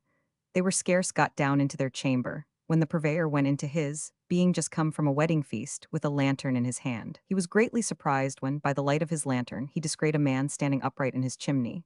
But being naturally a stout man, and apprehending it was a thief, he took up a good stick, and making straight up to the hunchback, "Ah," said he, "I thought it was the rats and mice that eat my butter and tallow, and it is you come down the chimney to rob me. But I think you will not come here again upon this errand." This said, he falls upon the man and gives him many strokes with his stick. The corpse fell down flat on the ground, and the purveyor redoubled his blows. But observing the body not to move, he stood to consider a little, and then, perceiving it was a dead corpse, fear succeeded his anger. "Wretched man that I am," said he, "what have I done? I have killed a man. Alas, I have carried my revenge too far. Good God, unless thou pity me, my life is gone. Cursed, 10,000 times accursed, be the fat and the oil that gave occasion to this my commission of such a criminal action? He stood pale and thunderstruck. He thought he saw the officers already come to drag him to condign punishment, and could not tell what resolution to take. An X. Hunchback and the Sultan's purveyor. An X. The Sultan of Cascar's purveyor had never noticed the little man's humpback when he was beating him, but as soon as he perceived it, he threw out 1,000 imprecations against him. "Ah, you cursed hunchback," cried he, "you crook son of a bitch. Would to God you had robbed me of all my fat, and I had not found you here. I had not then been so much perplexed for the sake of you and your vile hunch. Oh, ye stars that twinkle in the heavens, give light to none but me in this dangerous juncture." As soon as he had uttered these words, he took the crooked corpse upon his shoulders and carried him out of doors to the end of the street, where he set him upright, resting against a shop, and so trudged home again without looking behind him. A few minutes before the break of day, a Christian merchant who was very rich and furnished the Sultan's palace with various articles. This merchant, I say, having sat up all night at a debauch, stepped at that instant out of his house to go to bathe. Though he was drunk, he was sensible that the night was far spent, and that the people would quickly be called to the morning prayers at break of day. Therefore he quickened his pace to get in time to the bath, for fear any Mussulman meeting him in his way to the mosque should carry him to prison for a drunkard. As he came to the end of the street, he stopped upon some necessary occasion against the shop where the Sultan's purveyor had put the hunchbacked corpse, which being jostled, tumbled upon the merchant's back. The merchant, thinking it was a robber that came to attack him, knocked him down with a swinging box on the ear, and after redoubling his blows, cried out, "Thieves!" The outcry alarmed the watch, who came up immediately, and finding a Christian beating a Mussulman, "For humpback was of our religion, what reason have you," said he, "to abuse a Mussulman after this rate?" "He would have robbed me," replied the merchant, "and jumped upon my back with intent to take me by the throat." "If he did," said the watch, "you have revenged yourself sufficiently. Come, get off him." At the same time, he stretched out his hand to help little humpback up, but observing he was dead, "Oh," said he, "is it thus that a Christian dares to assassinate a Mussulman?" So saying, he laid hold of the Christian, and carried him to the house of the lieutenant of the police, where he was kept till the judge was stirring, and ready to examine him. In the meantime, the Christian merchant grew sober, and the more he reflected upon his adventure, the less could he conceive how such single blows of his fist could kill the man. The judge, having heard the report of the watch and viewed the corpse, which they had taken care to bring to his house, interrogated the Christian merchant upon it, and he could not deny the crime, though he had not committed it. But the judge, considering that little humpback belonged to the Sultan, for he was one of his buffoons, would not put the Christian to death, till he knew the Sultan's pleasure. For this end he went to the palace, and acquainted the Sultan with what had happened, and received from the Sultan this answer: "I have no mercy to show to a Christian that kills a Mussulman. Go, do your office." Upon this the judge ordered a gibbet to be erected, and sent criers all over the city to proclaim that they were about to hang a Christian for killing a Mussulman. At length the merchant was brought out of jail to the foot of the gallows, and the hangman, having put the rope about his neck, was going to give him a swing, when the Sultan's purveyor, pushing through the crowd, made up to the gibbet, calling to the hangman to stop, for that the Christian had not committed the murder, but himself had done it. Upon that the officer who attended the execution began to question the purveyor, who told him every circumstance of his killing the little humpback, and how he conveyed his corpse to the place where the Christian merchant found him. "You were about," added he, "to put to death an innocent person, for how can he be guilty of the death of a man who was dead before he came at him? It is enough for me to have killed a Mussulman, without loading my conscience with the death of a Christian, who is not guilty." The Sultan of Cascar's purveyor having publicly charged himself with the death of the little hunchbacked man, the officer could not avoid doing justice to the merchant. "Let the Christian go," said he to the executioner, "and hang this man in his room, since it appears by his own confession that he is guilty." Thereupon, the hangman released the merchant, and clapped the rope around the purveyor's neck.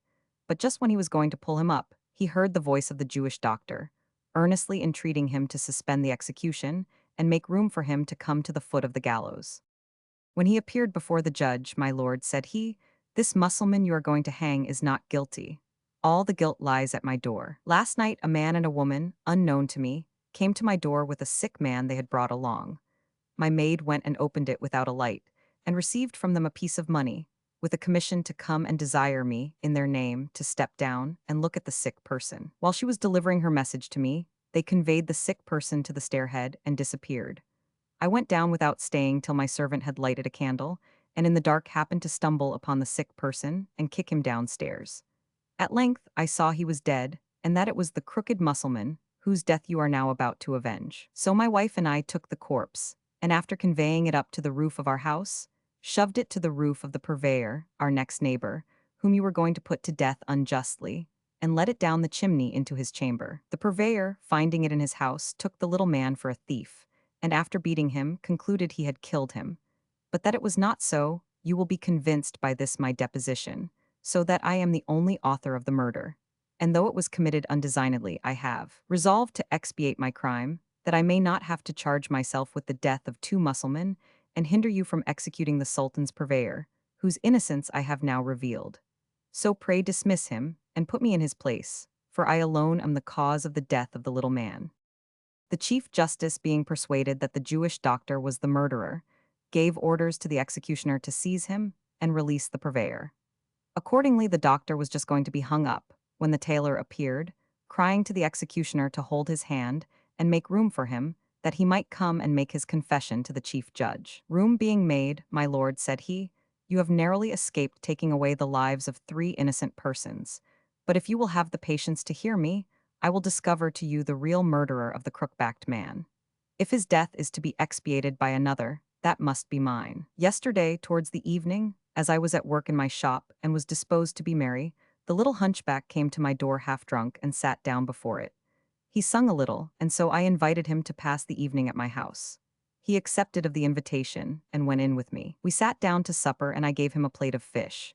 But in eating, a bone stuck in his throat, and though my wife and I did our utmost to relieve him, he died in a few minutes.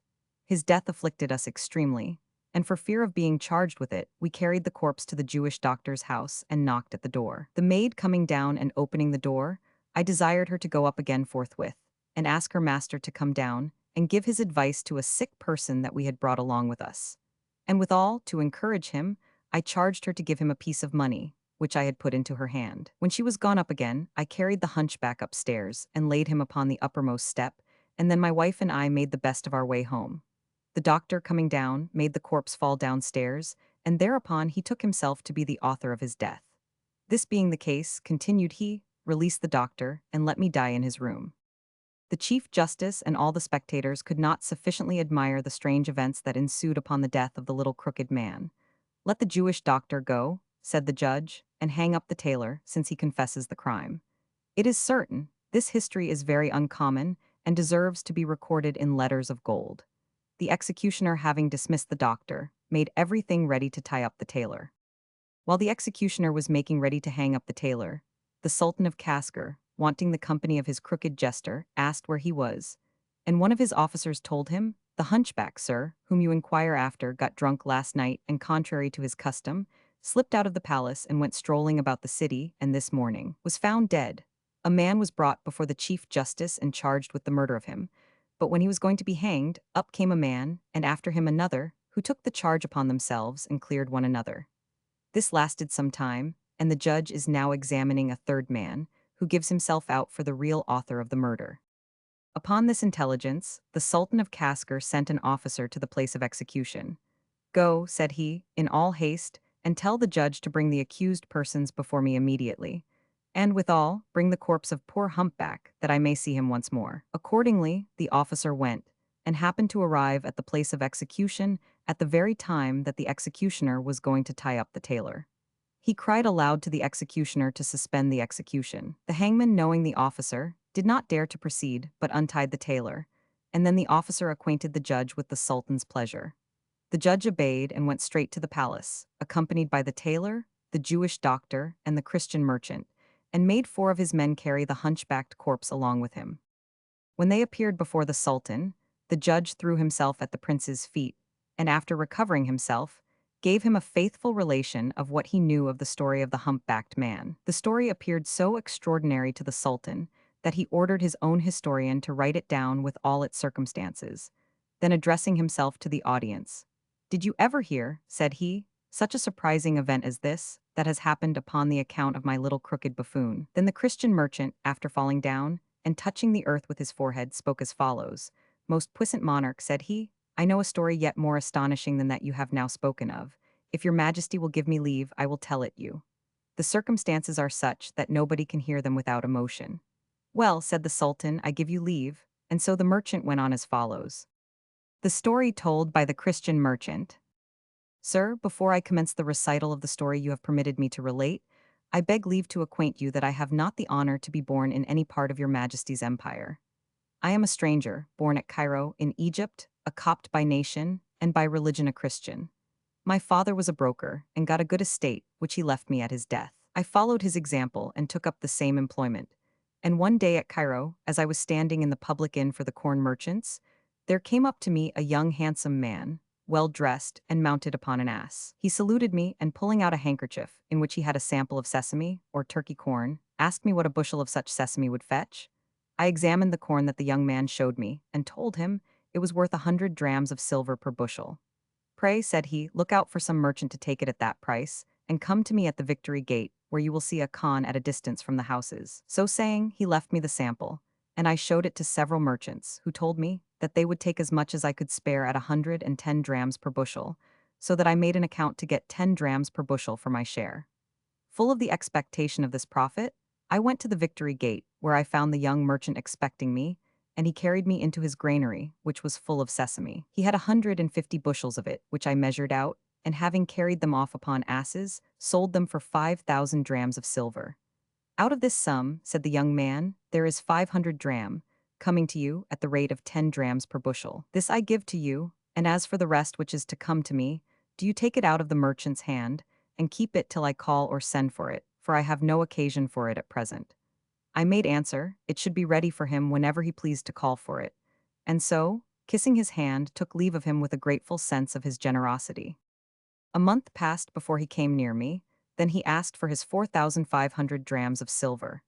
I told him they were ready, and should be told down to him immediately. He was then mounted on his ass, and I desired him to alight, and do me the honor to eat a mouthful with me before he received his money. No, said he, I cannot alight at present. I have urgent business that obliges me to be at a place just by here.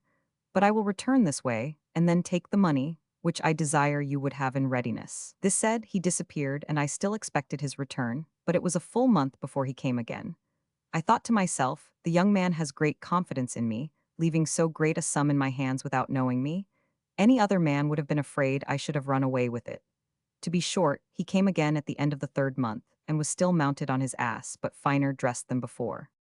As soon as I saw the young man, I entreated him to alight, and asked him if he would not take his money. There is no hurry, said he, with a pleasant, easy air. I know it is in good hands. I will come and take it when my other money is all gone. Adieu, continued he, I will come again towards the latter end of the week. With that he struck the ass and was soon out of sight. Well, thought I to myself, he says he will see me towards the latter end of the week, but it is likely I may not see him in a great while. I will go and make the most of his money, and shall get a good profit by it. And as it happened, I was not out in my conjecture, for it was a full year before I saw my young merchant again. Then he appeared indeed, with richer apparel than before, but seemed to have something on his mind. I asked him to do me the honor to walk into my house. For this time, replied he, I will go in, but upon this condition, that you shall put yourself to no extraordinary charge upon my account. I will do just as you please, said I. Only do me the favor to alight and walk in. Accordingly, he complied, and I gave orders for an entertainment, and while that was getting ready, we fell into discourse together. When the entertainment was got ready, we sat down to table. I observed he took the first mouthful with his left hand, and not with the right. I could not tell what to think of it. Said I to myself, ever since I knew this young man, he always appeared very polite. Is it possible he can do this out of contempt of me? What can be the matter that he does not make use of his right hand? I was very anxious to know why my guest ate with the left hand. After we had done eating and everything was taken away, we sat down upon a sofa, and I presented him with a lozenge by way of dainty, and still he took it with his left hand. Then I said to him, pardon, sir, the liberty I take, in asking you what reason you have for not making use of your right hand. Perhaps you have some complaint in that hand. Instead of answering, he fetched a deep sigh, and pulling out his right arm, which he had hitherto kept under his garment, showed me, to my great astonishment, that his hand had been cut off. Doubtless you were alarmed, said he, to see me feed myself with the left hand, but I leave you to judge whether it was in my power to do otherwise. May one ask you, said I, by what mischance it was that you lost your right hand? Upon that he burst into tears, and after wiping his eyes, gave me the following relation. You must know, said he, that I am a native of Baghdad, the son of a rich father, the most eminent in that city for quality and for riches. I had scarce launched into the world, when falling into the company of travelers, and hearing their wonderful accounts of Egypt, especially Grand Cairo, I was moved by their discourse and felt a longing desire to travel. But my father was then alive and had not given me leave. At length he died, and being now my own master, I resolved to take a journey to Cairo. I laid out a large sum of money upon several sorts of fine stuffs of Baghdad and Mosul, and so undertook my journey. Arriving at Cairo, I went to the Khan, called the Khan of Mesrer, and there took lodgings with a warehouse for my bales, which I brought along with me upon camels. This done, I retired to my chamber to rest myself after the fatigue of my journey, and gave some money to my servants, with orders to go and buy some provisions and dress them. After I had eaten, I went and saw the castle, some mosques, the public squares, and the other places that were curious. Next day, I dressed myself, and ordered some of the finest and richest of my bales to be picked out and carried by my slaves to the Circassian Bezestein, 69, whither I went myself. I no sooner got there than I was surrounded with brokers and criers who had heard of my arrival. I gave patterns of my stuffs to several of the criers, who went and cried them, and showed them all over the Bezestein, but none of the merchants offered near so much as they had cost me in prime cost and carriage. This vexed me, and the criers observing I was dissatisfied, "If you will take our advice," said they, "we will put you in a way to sell your stuffs without loss." The brokers and the criers having thus promised to put me in a way of losing nothing by my goods, I asked them what course they would have me take. "Divide your goods," said they, "among several merchants, and they will sell them by retail. And twice a week, that is, on Mondays and Thursdays, you may receive what money they take. By this means you will get instead of losing, and the merchants will gain by you, and in the meanwhile you will have time to take your pleasure and walk about the town, or go upon the Nile." I took their advice and carried them to my warehouse, from whence I brought all my goods to the Bezestein, and there divided them among the merchants whom they represented as most reputable and able to pay. And the merchants gave me a formal receipt before witnesses, stipulating withal that I should not make any demands upon them for the first month. Having thus regulated my affairs, my mind was taken up with other things than the ordinary pleasures. I contracted friendship with divers persons almost of the same age with myself, who took care to make the time pass pleasantly. After the first month was expired, I began to visit my merchants twice a week, taking along with me a public officer to inspect their books of sale, and a banker to see they paid me in good money, and to regulate the value of the several species. And so every pay day I had a good sum of money to carry home to my lodging at the Khan of Mesrer. I went, nevertheless, on the other days, to pass the morning sometimes at one merchant's house, and sometimes at another. In short, I diverted myself in conversing with them and seeing what passed in the Bezestein.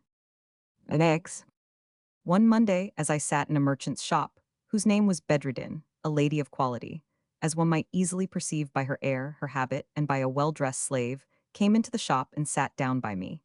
Her external appearance, joined to a natural grace that shone in all her actions, prejudiced me in her favor, and inspired me with a longing desire to be better acquainted with her. I know not whether she observed that I took pleasure in gazing upon her, and whether this attention on my part was not agreeable to her.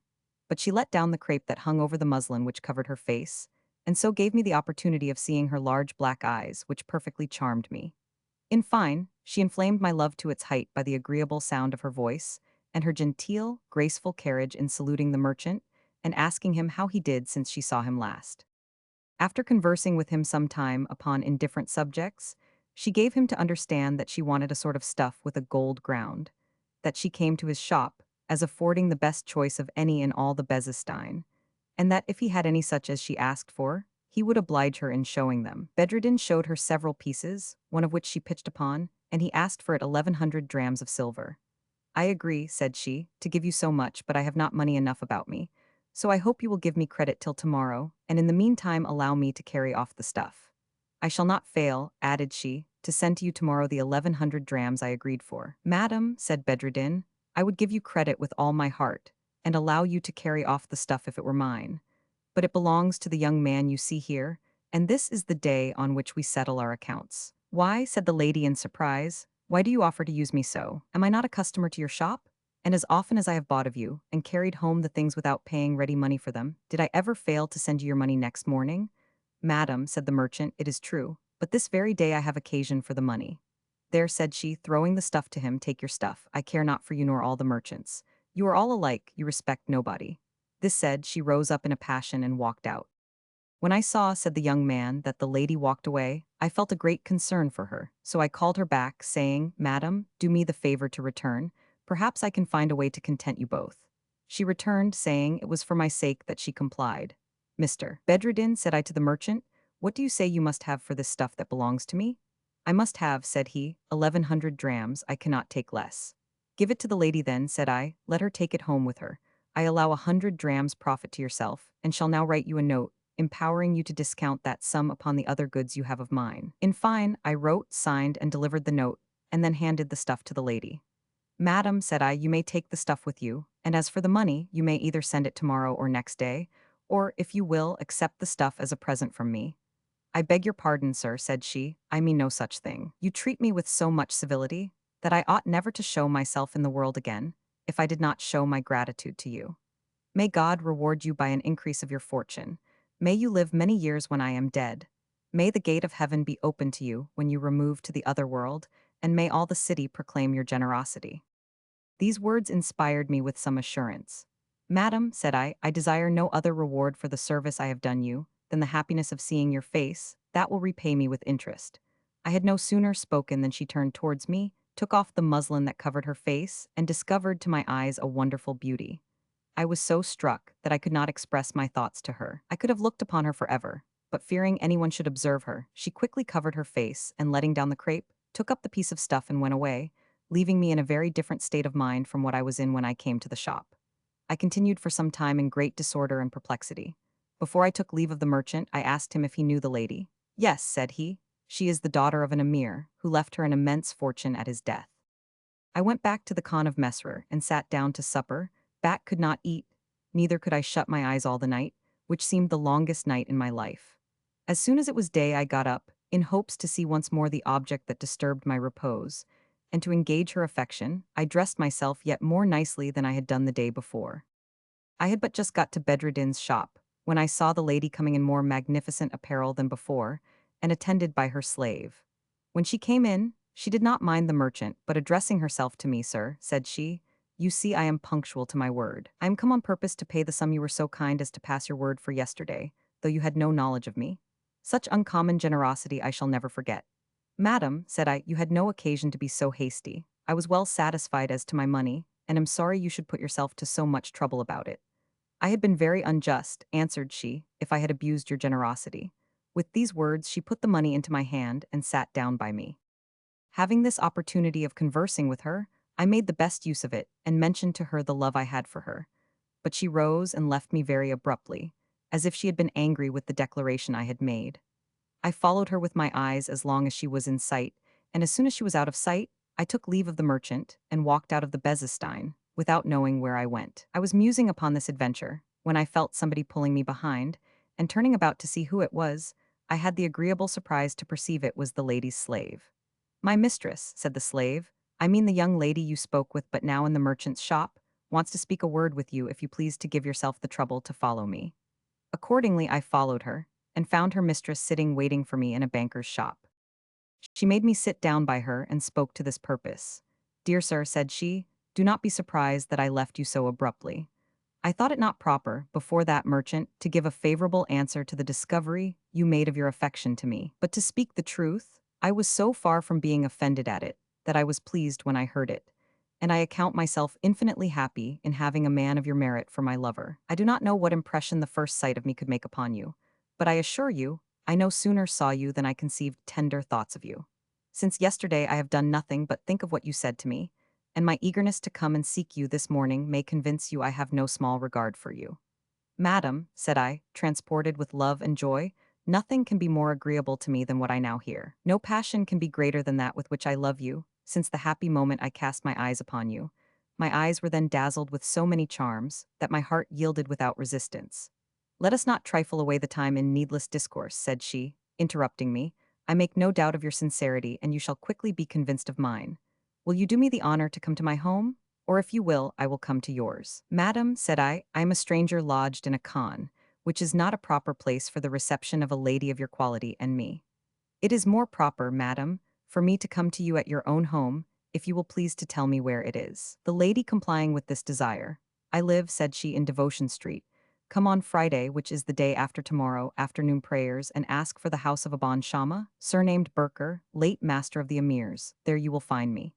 This said, we parted, and I passed the next day in great impatience.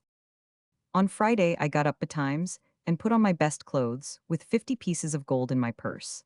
I mounted an ass I had bespoke the day before, and set out, accompanied by the man that let me the ass. When we came to Devotion Street, I directed the owner of the ass to inquire for the house I wanted. He found it and conducted me thither.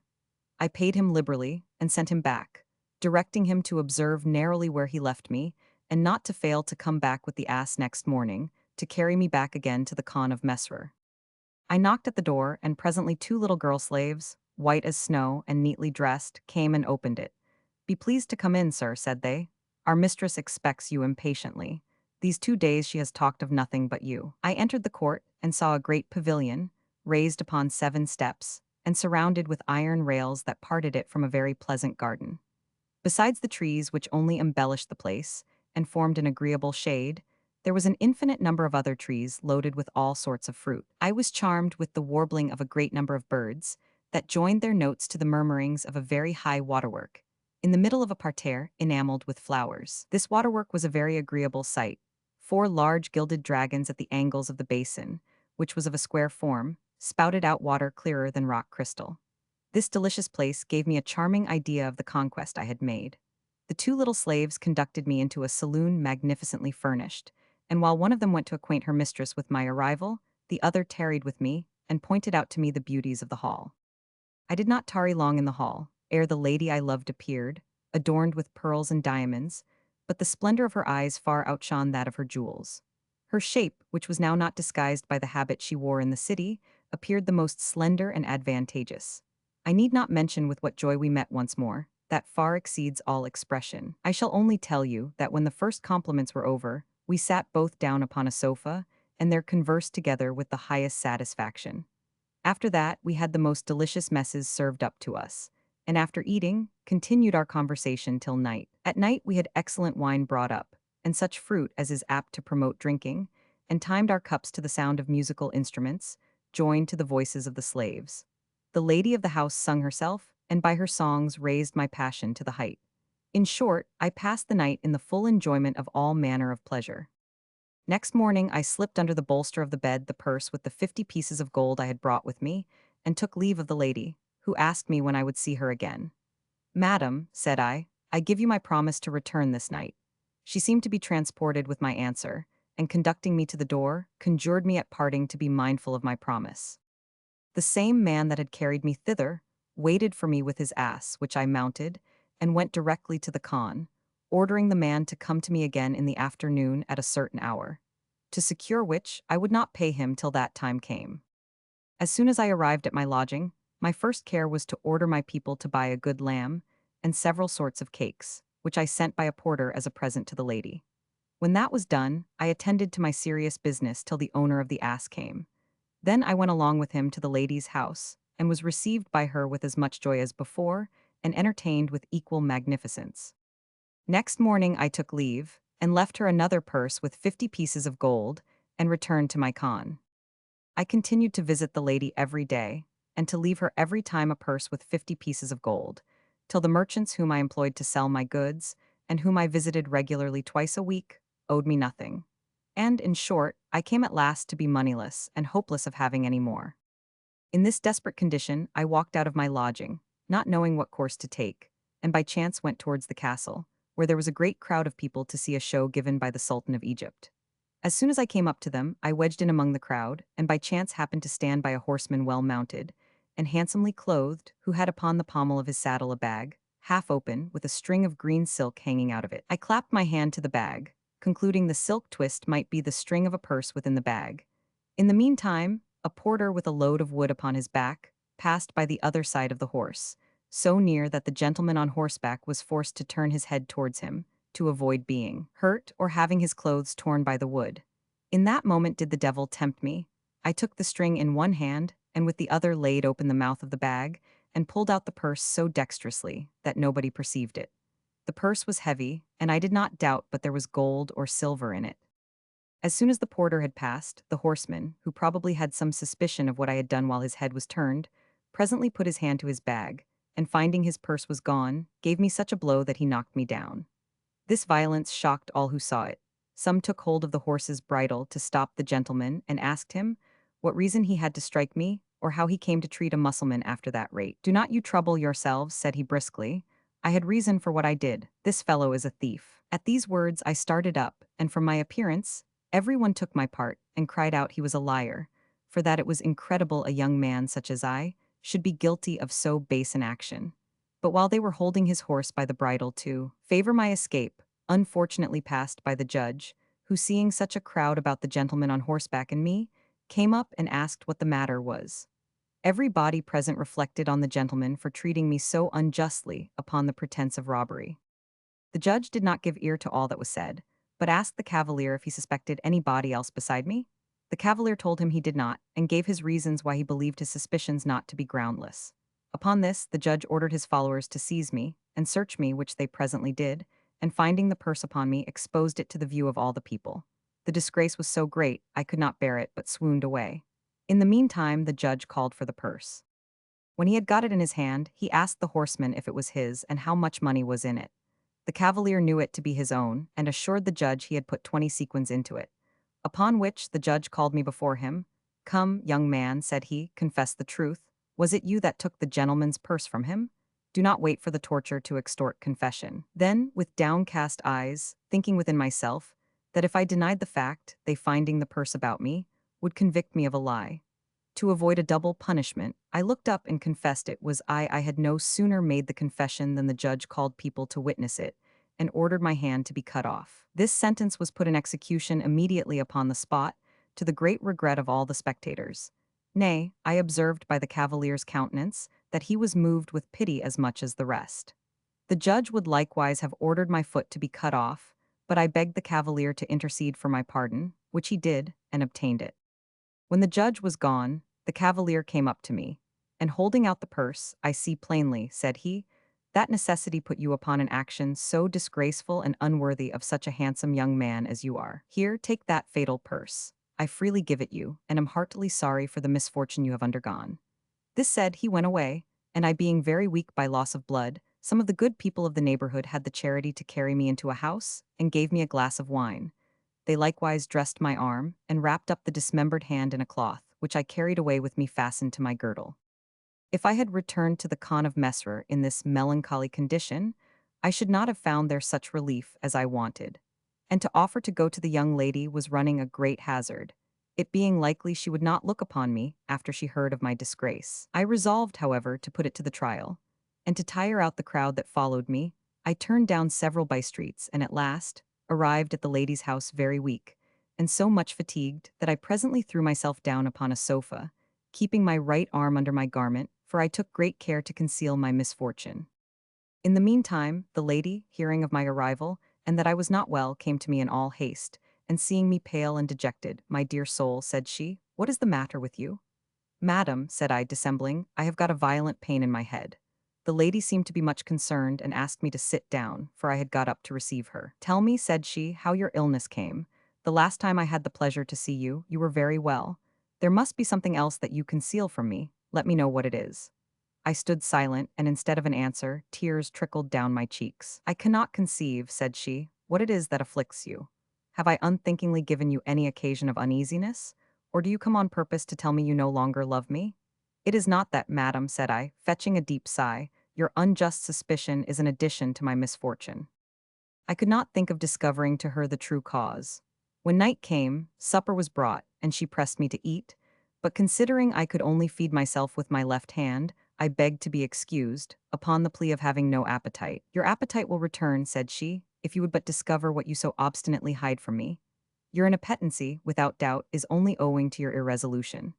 "Alas, madam," said I find I must resolve at last." I had no sooner spoke these words than she filled me a cup full of wine, and offering it to me, "Drink that," said she, "it will give you courage." I reached out my left hand and took the cup. When I had got the cup in my hand, I redoubled my tears and sighs. "Why do you sigh and weep so bitterly?" said the lady, "and why do you take the cup with your left hand rather than your right?" "Ah, madam," said I, "excuse me, I beseech you. I have a swelling in my right hand. Let me see that swelling, said she. I will open it. I desired to be excused, alleging it was not ripe enough for opening, and drank off the cup, which was very large. The fumes of the wine, joined to my weakness and weariness, set me asleep, and I slept very soundly till next morning. In the meantime, the lady, curious to know what ailed my right hand, lifted up my garment that covered it, and saw to her great astonishment that it was cut off, and that I had brought it along with me wrapped up in a cloth. She presently apprehended what was my reason for declining a discovery, notwithstanding all her pressing solicitation, and passed the night in the greatest uneasiness upon my disgrace, which she concluded had been occasioned only by the love I bore to her. When I awaked, I discerned by her countenance that she was extremely grieved. However, that she might not increase my uneasiness, she said not a word. She called for jelly broth of fowl, which she had ordered to be prepared, and made me eat and drink to recruit my strength. After that, I offered to take leave of her, but she declared I should not go out of her doors.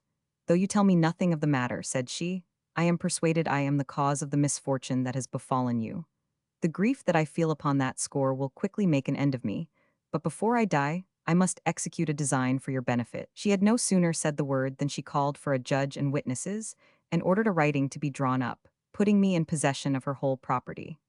After this was done, and every body dismissed, she opened a large trunk, where lay all the purses I had given her from the commencement of our amour. There they are all entire, said she. I have not touched one of them. Here is the key, take it, for all is yours. After I had returned her thanks for her generosity and goodness, what I have done for you, said she, is nothing.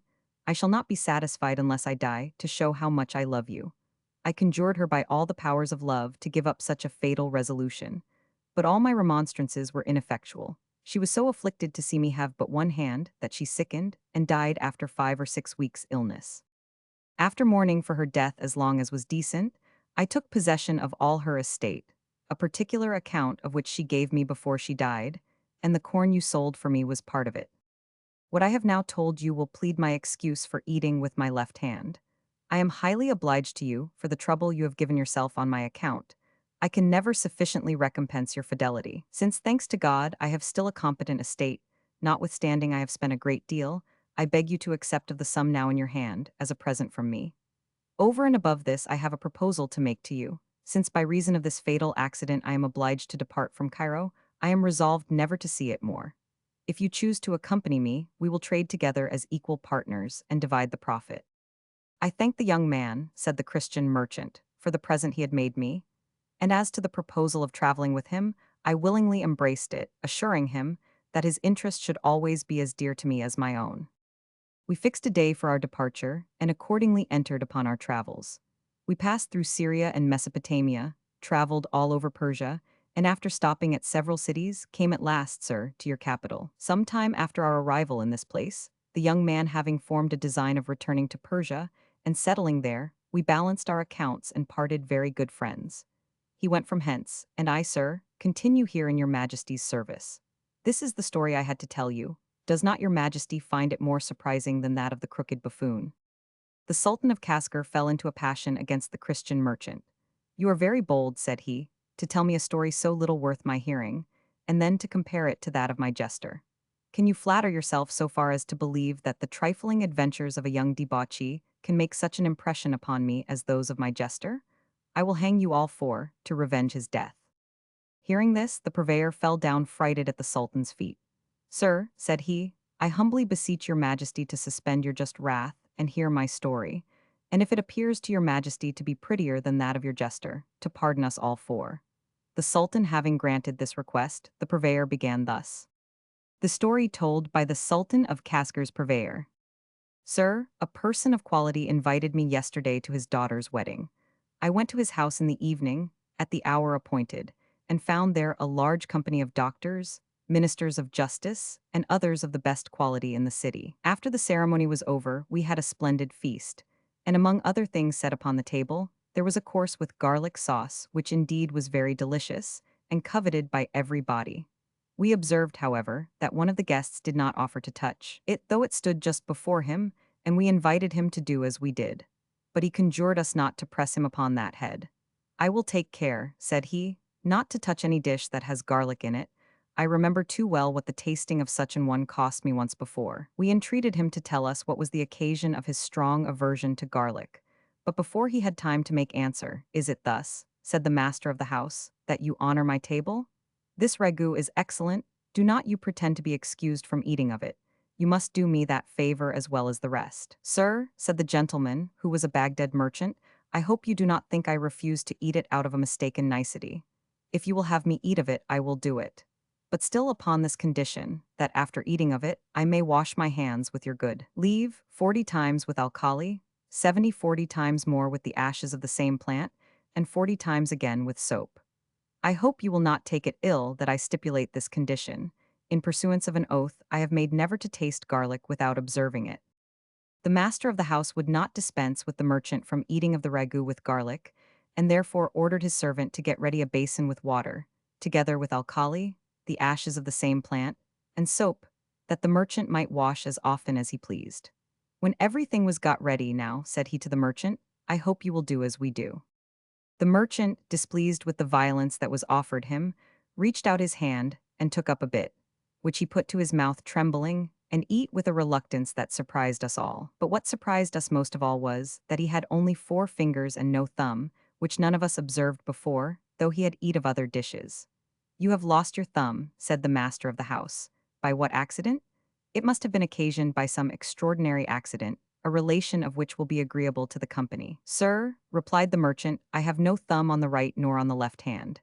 In speaking this, he put out his left hand, and showed that what he said was true. "But this is not all," continued he. "If you will believe me, I have no great toe on either of my feet.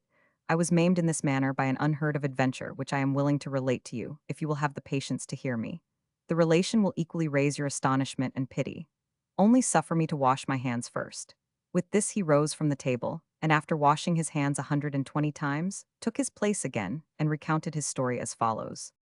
"You must know, gentlemen, that in the reign of the Caliph Harun al-Rashid, my father lived in Baghdad, the place of my nativity, and was reputed one of the richest merchants in the city. But being a man addicted to his pleasures, and neglecting his private affairs, instead of leaving me a plentiful fortune at his death, he left me in such a situation that all my economy was scarcely sufficient to clear off his debts.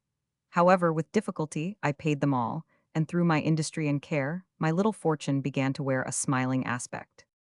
One morning, as I opened my shop, a lady, mounted upon a mule, and attended by an eunuch and 2 slaves, stopped near my shop door, and with the assistance of the eunuch's hand, alighted. "Madam," said the eunuch, "I told you you would be too soon. You see there is nobody yet in the Bezestein. If you had taken my advice, you might have saved yourself the trouble of waiting here." The lady looked all round her, and finding there was no shop open but mine, addressed herself to me, asking leave to sit in my shop till the rest of the merchants came. I could do no less than return a civil answer, and invite the lady into my shop. The lady sat down in my shop, and observing there was nobody in the whole Bezestein, but the eunuch and myself, uncovered her face to take the air, and I must say I never saw so beautiful a person. I no sooner had a sight of her face than I conceived a passion for her. I fixed my eyes upon her, and perceived that she was not displeased with my ogling, for she gave me a full opportunity to look on her, and did not cover her face but when she was afraid of being taken notice of. After she had pulled down her veil again, she told me she wanted several sorts of the richest and finest stuffs, and asked me if I had them. "Alas, madam," said I am but a young man, and just beginning the world. I have not stock enough for such great concerns, and it is a mortification to me that I have nothing to show you that will suit you.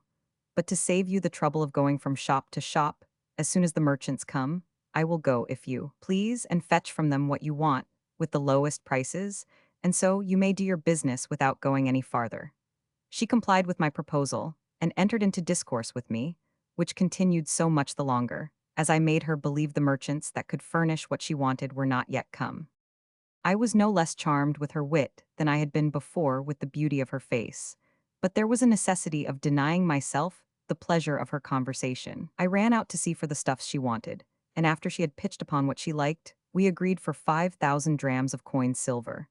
I wrapped up the stuffs in a small bundle and gave it to the eunuch, who put it under his arm. This done, she rose and took leave. I followed her with my eyes till she had reached the Bezestein gate, and even after she had mounted her mule again. The lady had no sooner disappeared than I perceived that love had caused me to commit a great neglect. It had so engrossed my thoughts that I did not reflect that she went away without paying the money, Neither had I the thought to ask who she was or where she dwelt. However, I considered I was accountable for a large sum to the merchants, who, perhaps, would not have the patience to stay for their money. And so I went to them and made the best excuse I could, pretending that I knew the lady. And then came home again, equally affected with love and with the burden of such a heavy debt. I had desired my creditors to stay 8 days for their money, and when 8 days were past, they did not fail to dun me. Then I entreated them to give me 8 days more, which they agreed to, and the very next day I saw the lady come to the Bezestein, mounted on her mule, with the same attendants as before, and exactly at the same hour of the day. She came straight to my shop. "I have made you stay some time," said she, "but here is your money at last. Carry it to the banker, and see it is all good and right." The eunuch who brought me the money went along with me to the banker, and we found it very right. I returned, and had the happiness of conversing with the lady till all the shops of the Bezestein were open. Though we talked but of ordinary things, she gave them such a turn that they appeared new and uncommon, and convinced me that I was not mistaken in admiring her wit at our first interview. As soon as the merchants had arrived and opened their shops, I carried to the respective owners the money due for their stuffs, and was readily entrusted with more, which the lady had desired to see. She chose some from these to the value of 1,000 pieces of gold, and carried them away as before without paying, nay, without speaking a word, or informing me who she was. What distressed me was the consideration that, while at this rate she risked nothing, she left me without any security against being made answerable for the goods in case she did not return. She has paid me, thought I, a considerable sum, but she leaves me responsible for a greater. Surely she cannot be a cheat. It is not possible she can have any such design as to inveigle me to my ruin. The merchants do not know her, they will all come upon me. In short, my love was not so powerful as to stifle the uneasiness I felt when I reflected upon all the circumstances in which I was placed. A whole month passed before I heard anything of the lady again, and during that time my alarm increased. The merchants were impatient for their money, and to satisfy them, I was going to sell off all I had, when one morning the lady returned with the same equipage as before. "Take your weights," said she, "and weigh the gold I have brought you." These words dispelled my fear and inflamed my love. Before we counted the money, she asked me several questions, and particularly if I was married. I answered I never had been. Then reaching out the gold to the eunuch, "Let us have your interposition," said she, "to accommodate our matters." Upon which the eunuch fell a-laughing, and calling me aside, made me weigh the gold. While I was thus occupied, the eunuch whispered in my ear, "I know by your eyes you love this lady, and am surprised you have not the courage to disclose your passion. She loves you more ardently than you do her. Do not imagine that she has any real occasion for your stuffs. She only makes this her pretense to come here, because you have inspired her with a violent passion. It was for this reason she asked you if you were married. It will be your own fault if you do not marry her."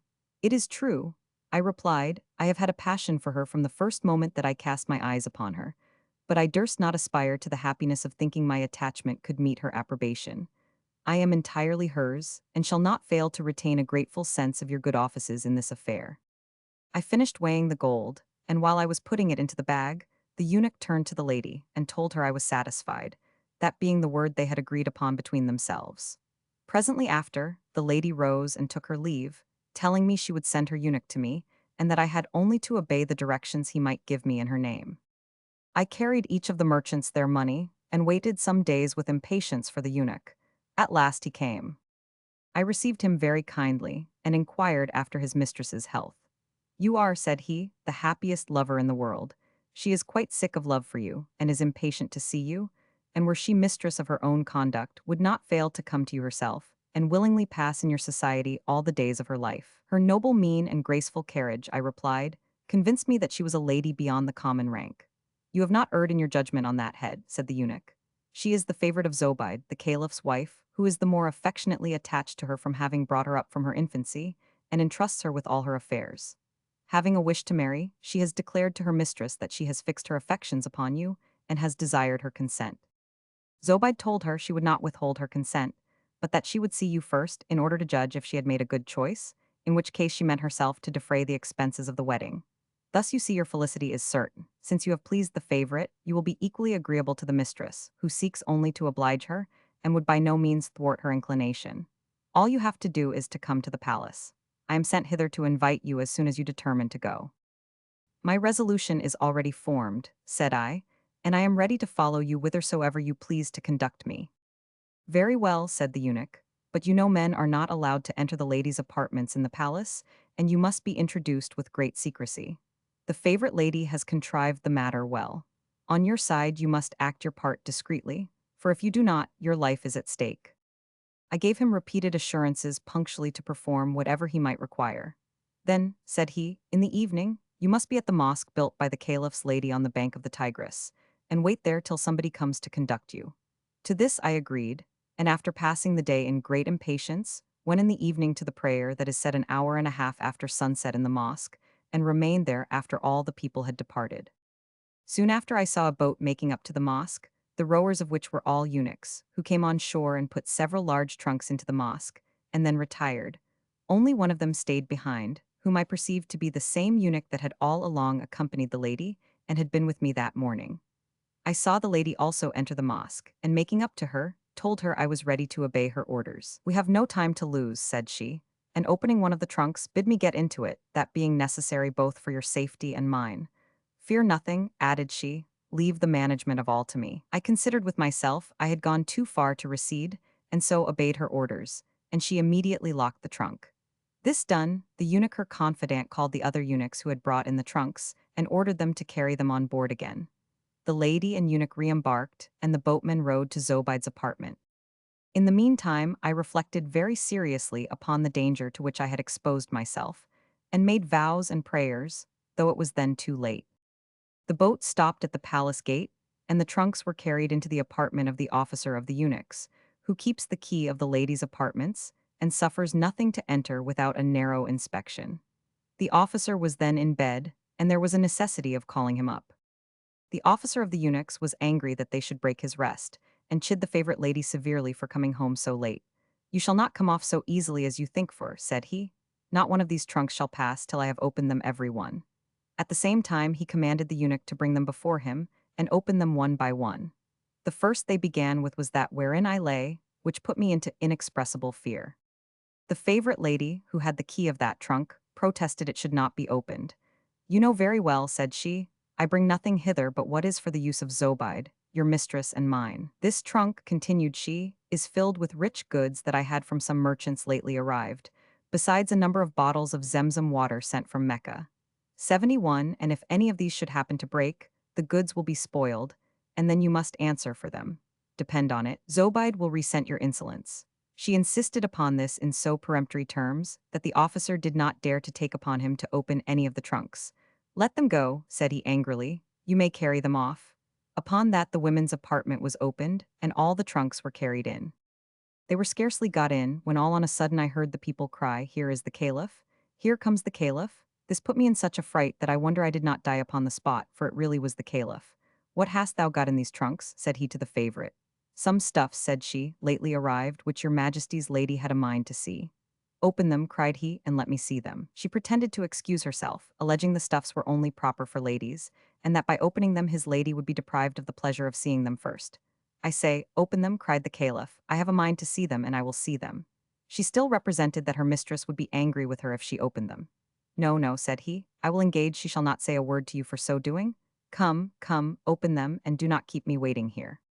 There was a necessity of obeying, which gave me such alarm that I tremble every time I think on it. The Caliph sat down, and the favorite ordered all the trunks to be brought before him one after another. Then she opened them, and to lengthen out the time, showed all the beauties of each particular stuff, thinking thereby to tire out his patience. But her stratagem did not succeed. Being as unwilling as myself to have the trunk where I lay opened, she left that to the last. So when all the rest were viewed, "Come," said the Caliph, "make an end. Let us see what is in that."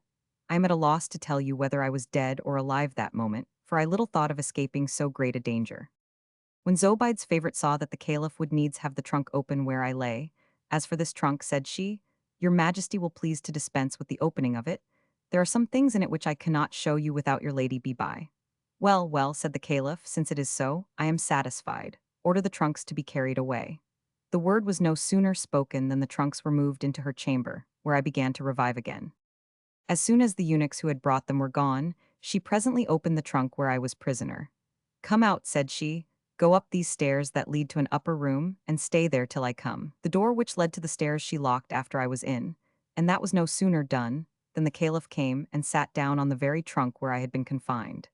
The occasion of this visit was a motive of curiosity that did not respect me. He had a mind to question the lady about what she had seen or heard in the city. So they discoursed together some while, and then he left her and retired to his apartment. When she found the coast clear, she came to the chamber where I was, and made many apologies for the alarms she had given me. My uneasiness, said she, was no less than yours. You cannot well doubt of that, since I have run the same risk out of love to you. Perhaps another person in my situation would not have had the presence of mind to manage matters so dexterously upon so delicate an occasion, where so much courage and presence of mind were requisite. Nothing less than the love I had for you could have inspired me with courage to do it. But come, take heart, now the danger is over. After much tender discourse between us, she told me it was time to go to rest, and that she would not fail to introduce me to Zobeide, her mistress, some hour tomorrow, which will be very easy. For the caliph never sees her, added she, but at night. Encouraged by these words, I slept very well, or if my sleep was interrupted, it was by agreeable disquietudes caused by the hopes of enjoying a lady, blessed with so much wit and beauty. Next. The next day, before I was introduced to Zobeide, her favorite instructed me how to behave, mentioning what questions she would put to me, and dictating the answers I was to give. This done, she carried me into a very magnificent and richly furnished hall. I was no sooner entered than 20 women slaves, advanced in age, dressed in rich and uniform habits, came out of Zobeide's apartment, and placed themselves very modestly before the throne in 2 equal rows. They were followed by 20 other younger ladies clothed after the same manner, only their habits appeared somewhat gayer. In the middle of these appeared Zobeide, with a majestic air, and so laden with jewels that she could scarce walk. She went and sat down on the throne, and the favorite lady, who had accompanied her, stood just by her on her right hand, the other ladies, who were slaves, being placed at some distance on each side of the throne. As soon as the caliph's lady was set down, the slaves that came in first made a sign for me to approach. I advanced between the 2 rows they had formed, and prostrated myself upon the carpet that was under the princess's feet. She ordered me to rise, and did me the honor to ask my name, my family, and the state of my fortune. Upon all which I gave her satisfactory answers, as I perceived not only by her countenance, but by her words. I am glad, said she, that my daughter, so she used to call the favorite lady, for I look upon her as such, after the care I have taken of her education, I am very glad she has made a choice that pleases me. I approve of it and give consent to your marriage. I will myself give orders for solemnizing it, but I want to have my daughter stay 10 days with me before the solemnity, and in that time I will speak to the caliph and obtain his consent. Meanwhile, do you stay here? You shall be taken care of. Pursuant to the caliph's lady's orders, I stayed 10 days in the women's apartments, and during that time was deprived of the pleasure of seeing the favorite lady, but was so well used by her orders that I had no reason to be dissatisfied. Zobeide told the caliph her resolution of marrying the favorite lady, and the caliph, leaving to her the liberty of doing upon that head what she pleased, granted the favorite a considerable sum by way of settlement. When the 10 days were expired, Zobeide ordered the contract of marriage to be drawn up and brought to her, and the necessary preparations being made for the solemnity, the musicians and the dancers, both men and women, were called in, and there were great rejoicings in the palace for 9 days. The 10th day being appointed for the last ceremony of the marriage, the favorite lady was conducted to a bath, and I to another. At night I sat down to table, and had all manner of dishes served up to me, and among others, a ragout with garlic, such as you have now forced me to eat of. This ragout I liked so well that I scarce touched any of the other dishes, but such was my unhappiness that when I arose from the table, I only wiped my hands instead of washing them well, a piece of negligence I had never been guilty of before. Though it was then night, the whole apartment of the ladies was as light as day, by means of many illuminations. Nothing was to be heard all over the palace but musical instruments, dances, and acclamations of joy. My bride and I were introduced into a great hall, where we were placed upon 2 thrones. The women that attended her made her shift herself several times, and painted her face with different sorts of colors, according to the usual custom on wedding days, and every time she changed her habit they showed her to me. All these ceremonies being over, we were conducted to the nuptial room. As soon as the company retired, I approached to embrace my wife, but instead of returning my transports, she pushed me away and cried out most fearfully. Upon which, all the ladies of the apartment came running into the chamber to know what she cried for, and for my own part I was so thunderstruck that I stood like a post, without the power of even asking what she meant by it. "Dear sister," said they to her, "what has happened since we left you so lately? Let us know, that we may try to relieve you." "Take," said she, "take out of my sight that vile fellow." "Why, madam," said I, "wherein have I deserved your displeasure?" "You are a villain," said she, in a furious passion, to eat garlic and not wash your hands. "Do you think I would suffer such a filthy fellow to poison me? Down with him upon the ground," continued she, addressing herself to the ladies, "and bring me a good bull's pizzle." In short, I was thrown upon the ground, and while some held my hands and others my feet, my wife, who was presently furnished with a weapon, laid on me as long as she could stand over me. Then she said to the ladies, "Take him, send him to the judge, and let the hand be cut off with which he fed upon the garlic ragout." "Good God," cried I, "must I be beat and bruised unmercifully, and to complete my affliction, have my hand cut off, for eating of a ragout with garlic and forgetting to wash my hands? What proportion is there between the punishment and the crime? Curse on the ragout, and on the cook that dressed it, and on him that served it up." All the ladies that were by, and had witnessed my receiving the 1,000 strokes, took pity of me when they heard the cutting off of my hand spoken of. "Dear madam, dear sister," said they to the favorite lady, "you carry your resentment too far. We own he is a man quite ignorant of the world, of your quality, and the respect due to you. But we beseech you to overlook and pardon the fault he has committed." "I have not received suitable satisfaction," said she. "I will teach him to know the world. I will make him bear sensible marks of his impertinence, and be cautious hereafter how he tastes a garlic ragout without washing his hands." Afterwards they continued their solicitations, and fell down at her feet, and kissing her fair hands, "Good madam," said they, "in the name of God, moderate your wrath and grant the favor we request." She answered not a word, but got up, and after uttering 1,000 reproaches against me, walked out of the chamber, and all the ladies followed her, leaving me in inconceivable affliction. I continued there 10 days, without seeing anybody but an old woman's slave that brought me victuals. I asked her what was become of the favorite lady. "She is sick," said the old woman. "She is sick of the poisoned smell you infected her with. Why did you not take care to wash your hands after eating of that cursed ragout? Is it possible," thought I to myself, "that these ladies can be so nice and so vindictive for so small a fault?" I loved my wife, notwithstanding all her cruelty, and could not help pitying her. One day the old woman told me my spouse was recovered, and gone to bathe, and would come to see me the next day. "So," said she, "I would have you call up your patience, and endeavor to accommodate yourself to her humor, for she is otherwise a woman of good sense and discretion, and beloved by all the ladies about the court of Zobeide, our respectable mistress." In effect, my wife came next night, and accosted me thus: "You see I am too good in seeing you again after the affront you have offered me. But still, I cannot be reconciled to you till I have punished you according to your demerit, in not washing your hands after eating the garlic ragout." This said, she called the ladies, who, by her order, threw me upon the ground, and after binding me fast, she had the barbarity to cut off my thumbs and great toes herself with a razor. One of the ladies applied a certain root to staunch the blood, but by bleeding and by the pain, I swooned away. When I came to myself, they gave me wine to drink, to recruit my strength. "Ah, madam," said I to my wife, "if ever I eat of a garlic ragout again, I solemnly swear to wash my hands 120 times with the herb alkali, with the ashes of the same plant, and with soap." "Well," replied my wife, "upon that condition I am willing to forget what is past, and live with you as my husband." "This," continued the Baghdad merchant, addressing himself to the company, "this is the reason why I refuse to eat of the garlic ragout that is now upon the table." The ladies applied to my wounds, not only the root I mentioned to you, but likewise some balsam of Mecca, which they were well assured was not adulterated, because they had it out of the caliph's own dispensatory. By virtue of that admirable balsam was I perfectly cured in a few days, and my wife and I lived together as agreeably as if I had never eat of the garlic ragout. But having been all my lifetime used to enjoy my liberty, I grew weary of being confined to the caliph's palace. Yet I said nothing of it to my wife, for fear of displeasing her.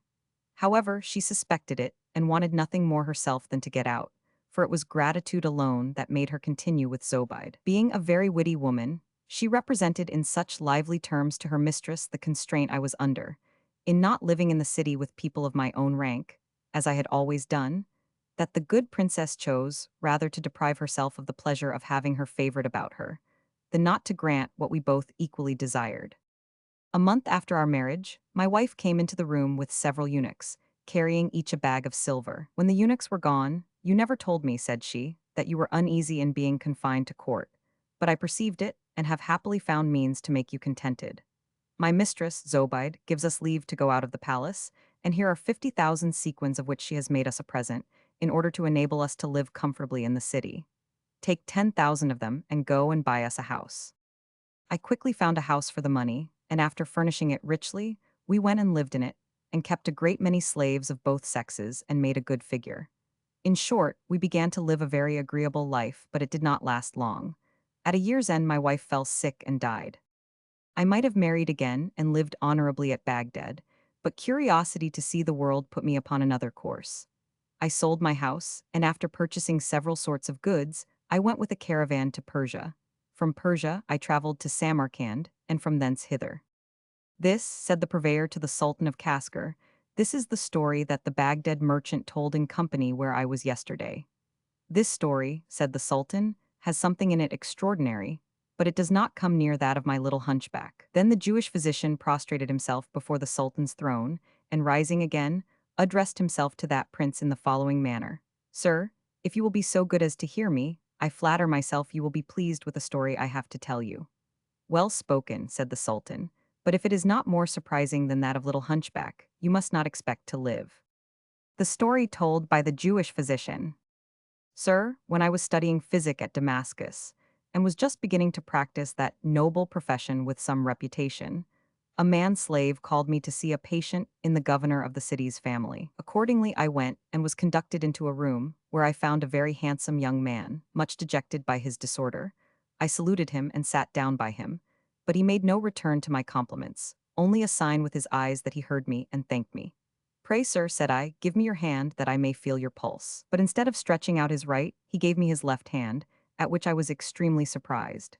This, said I to myself, is a gross piece of ignorance, that he does not know that people present their right hand and not their left to a physician. However, I felt his pulse, wrote him a prescription, and took my leave. I continued my visits for 9 days, and every time I felt his pulse, he still gave me his left hand. On the 10th day he seemed to be pretty well, and so I prescribed nothing for him but bathing. The governor of Damascus, who was by, in testimony of his being well satisfied with my service, invested me with a rich robe, saying he made me a physician of the city hospital and physician in ordinary to his house, where I might freely eat at his table when I pleased. The young man likewise showed me many civilities, and asked me to accompany him to the bath. Accordingly, we went together, and when his attendants had undressed him, I perceived he wanted the right hand, and that it had not long been cut off, which had been the occasion of his disorder, though concealed from me. For while the people about him were applying proper medicines externally, they had called me to prevent the ill consequence of the fever which was on him. I was very much surprised and concerned on seeing his misfortune, which he observed by my countenance. Doctor, cried he, do not be astonished to see that my hand is cut off. Some day or other I will tell you the occasion of it, and in that relation you will be entertained with very surprising adventures. After we had done bathing, we sat down to table, and after some other discourse together, he asked me if it would be any prejudice to his health if he went and took a walk out of town in the governor's garden. I made answer, so far from it, that the air would benefit his health. Since it is so, said he, if you will give me your company, I will tell you the history of my adventures. I replied I was at his command for all that day. Upon which he presently called his servants to bring something for a collation, and we went to the governor's garden. There we took 2 or 3 turns, and then sat down upon a carpet that his servants had spread under a tree, which gave a very pleasant shade. After we were seated, the young man gave me his history in the following terms.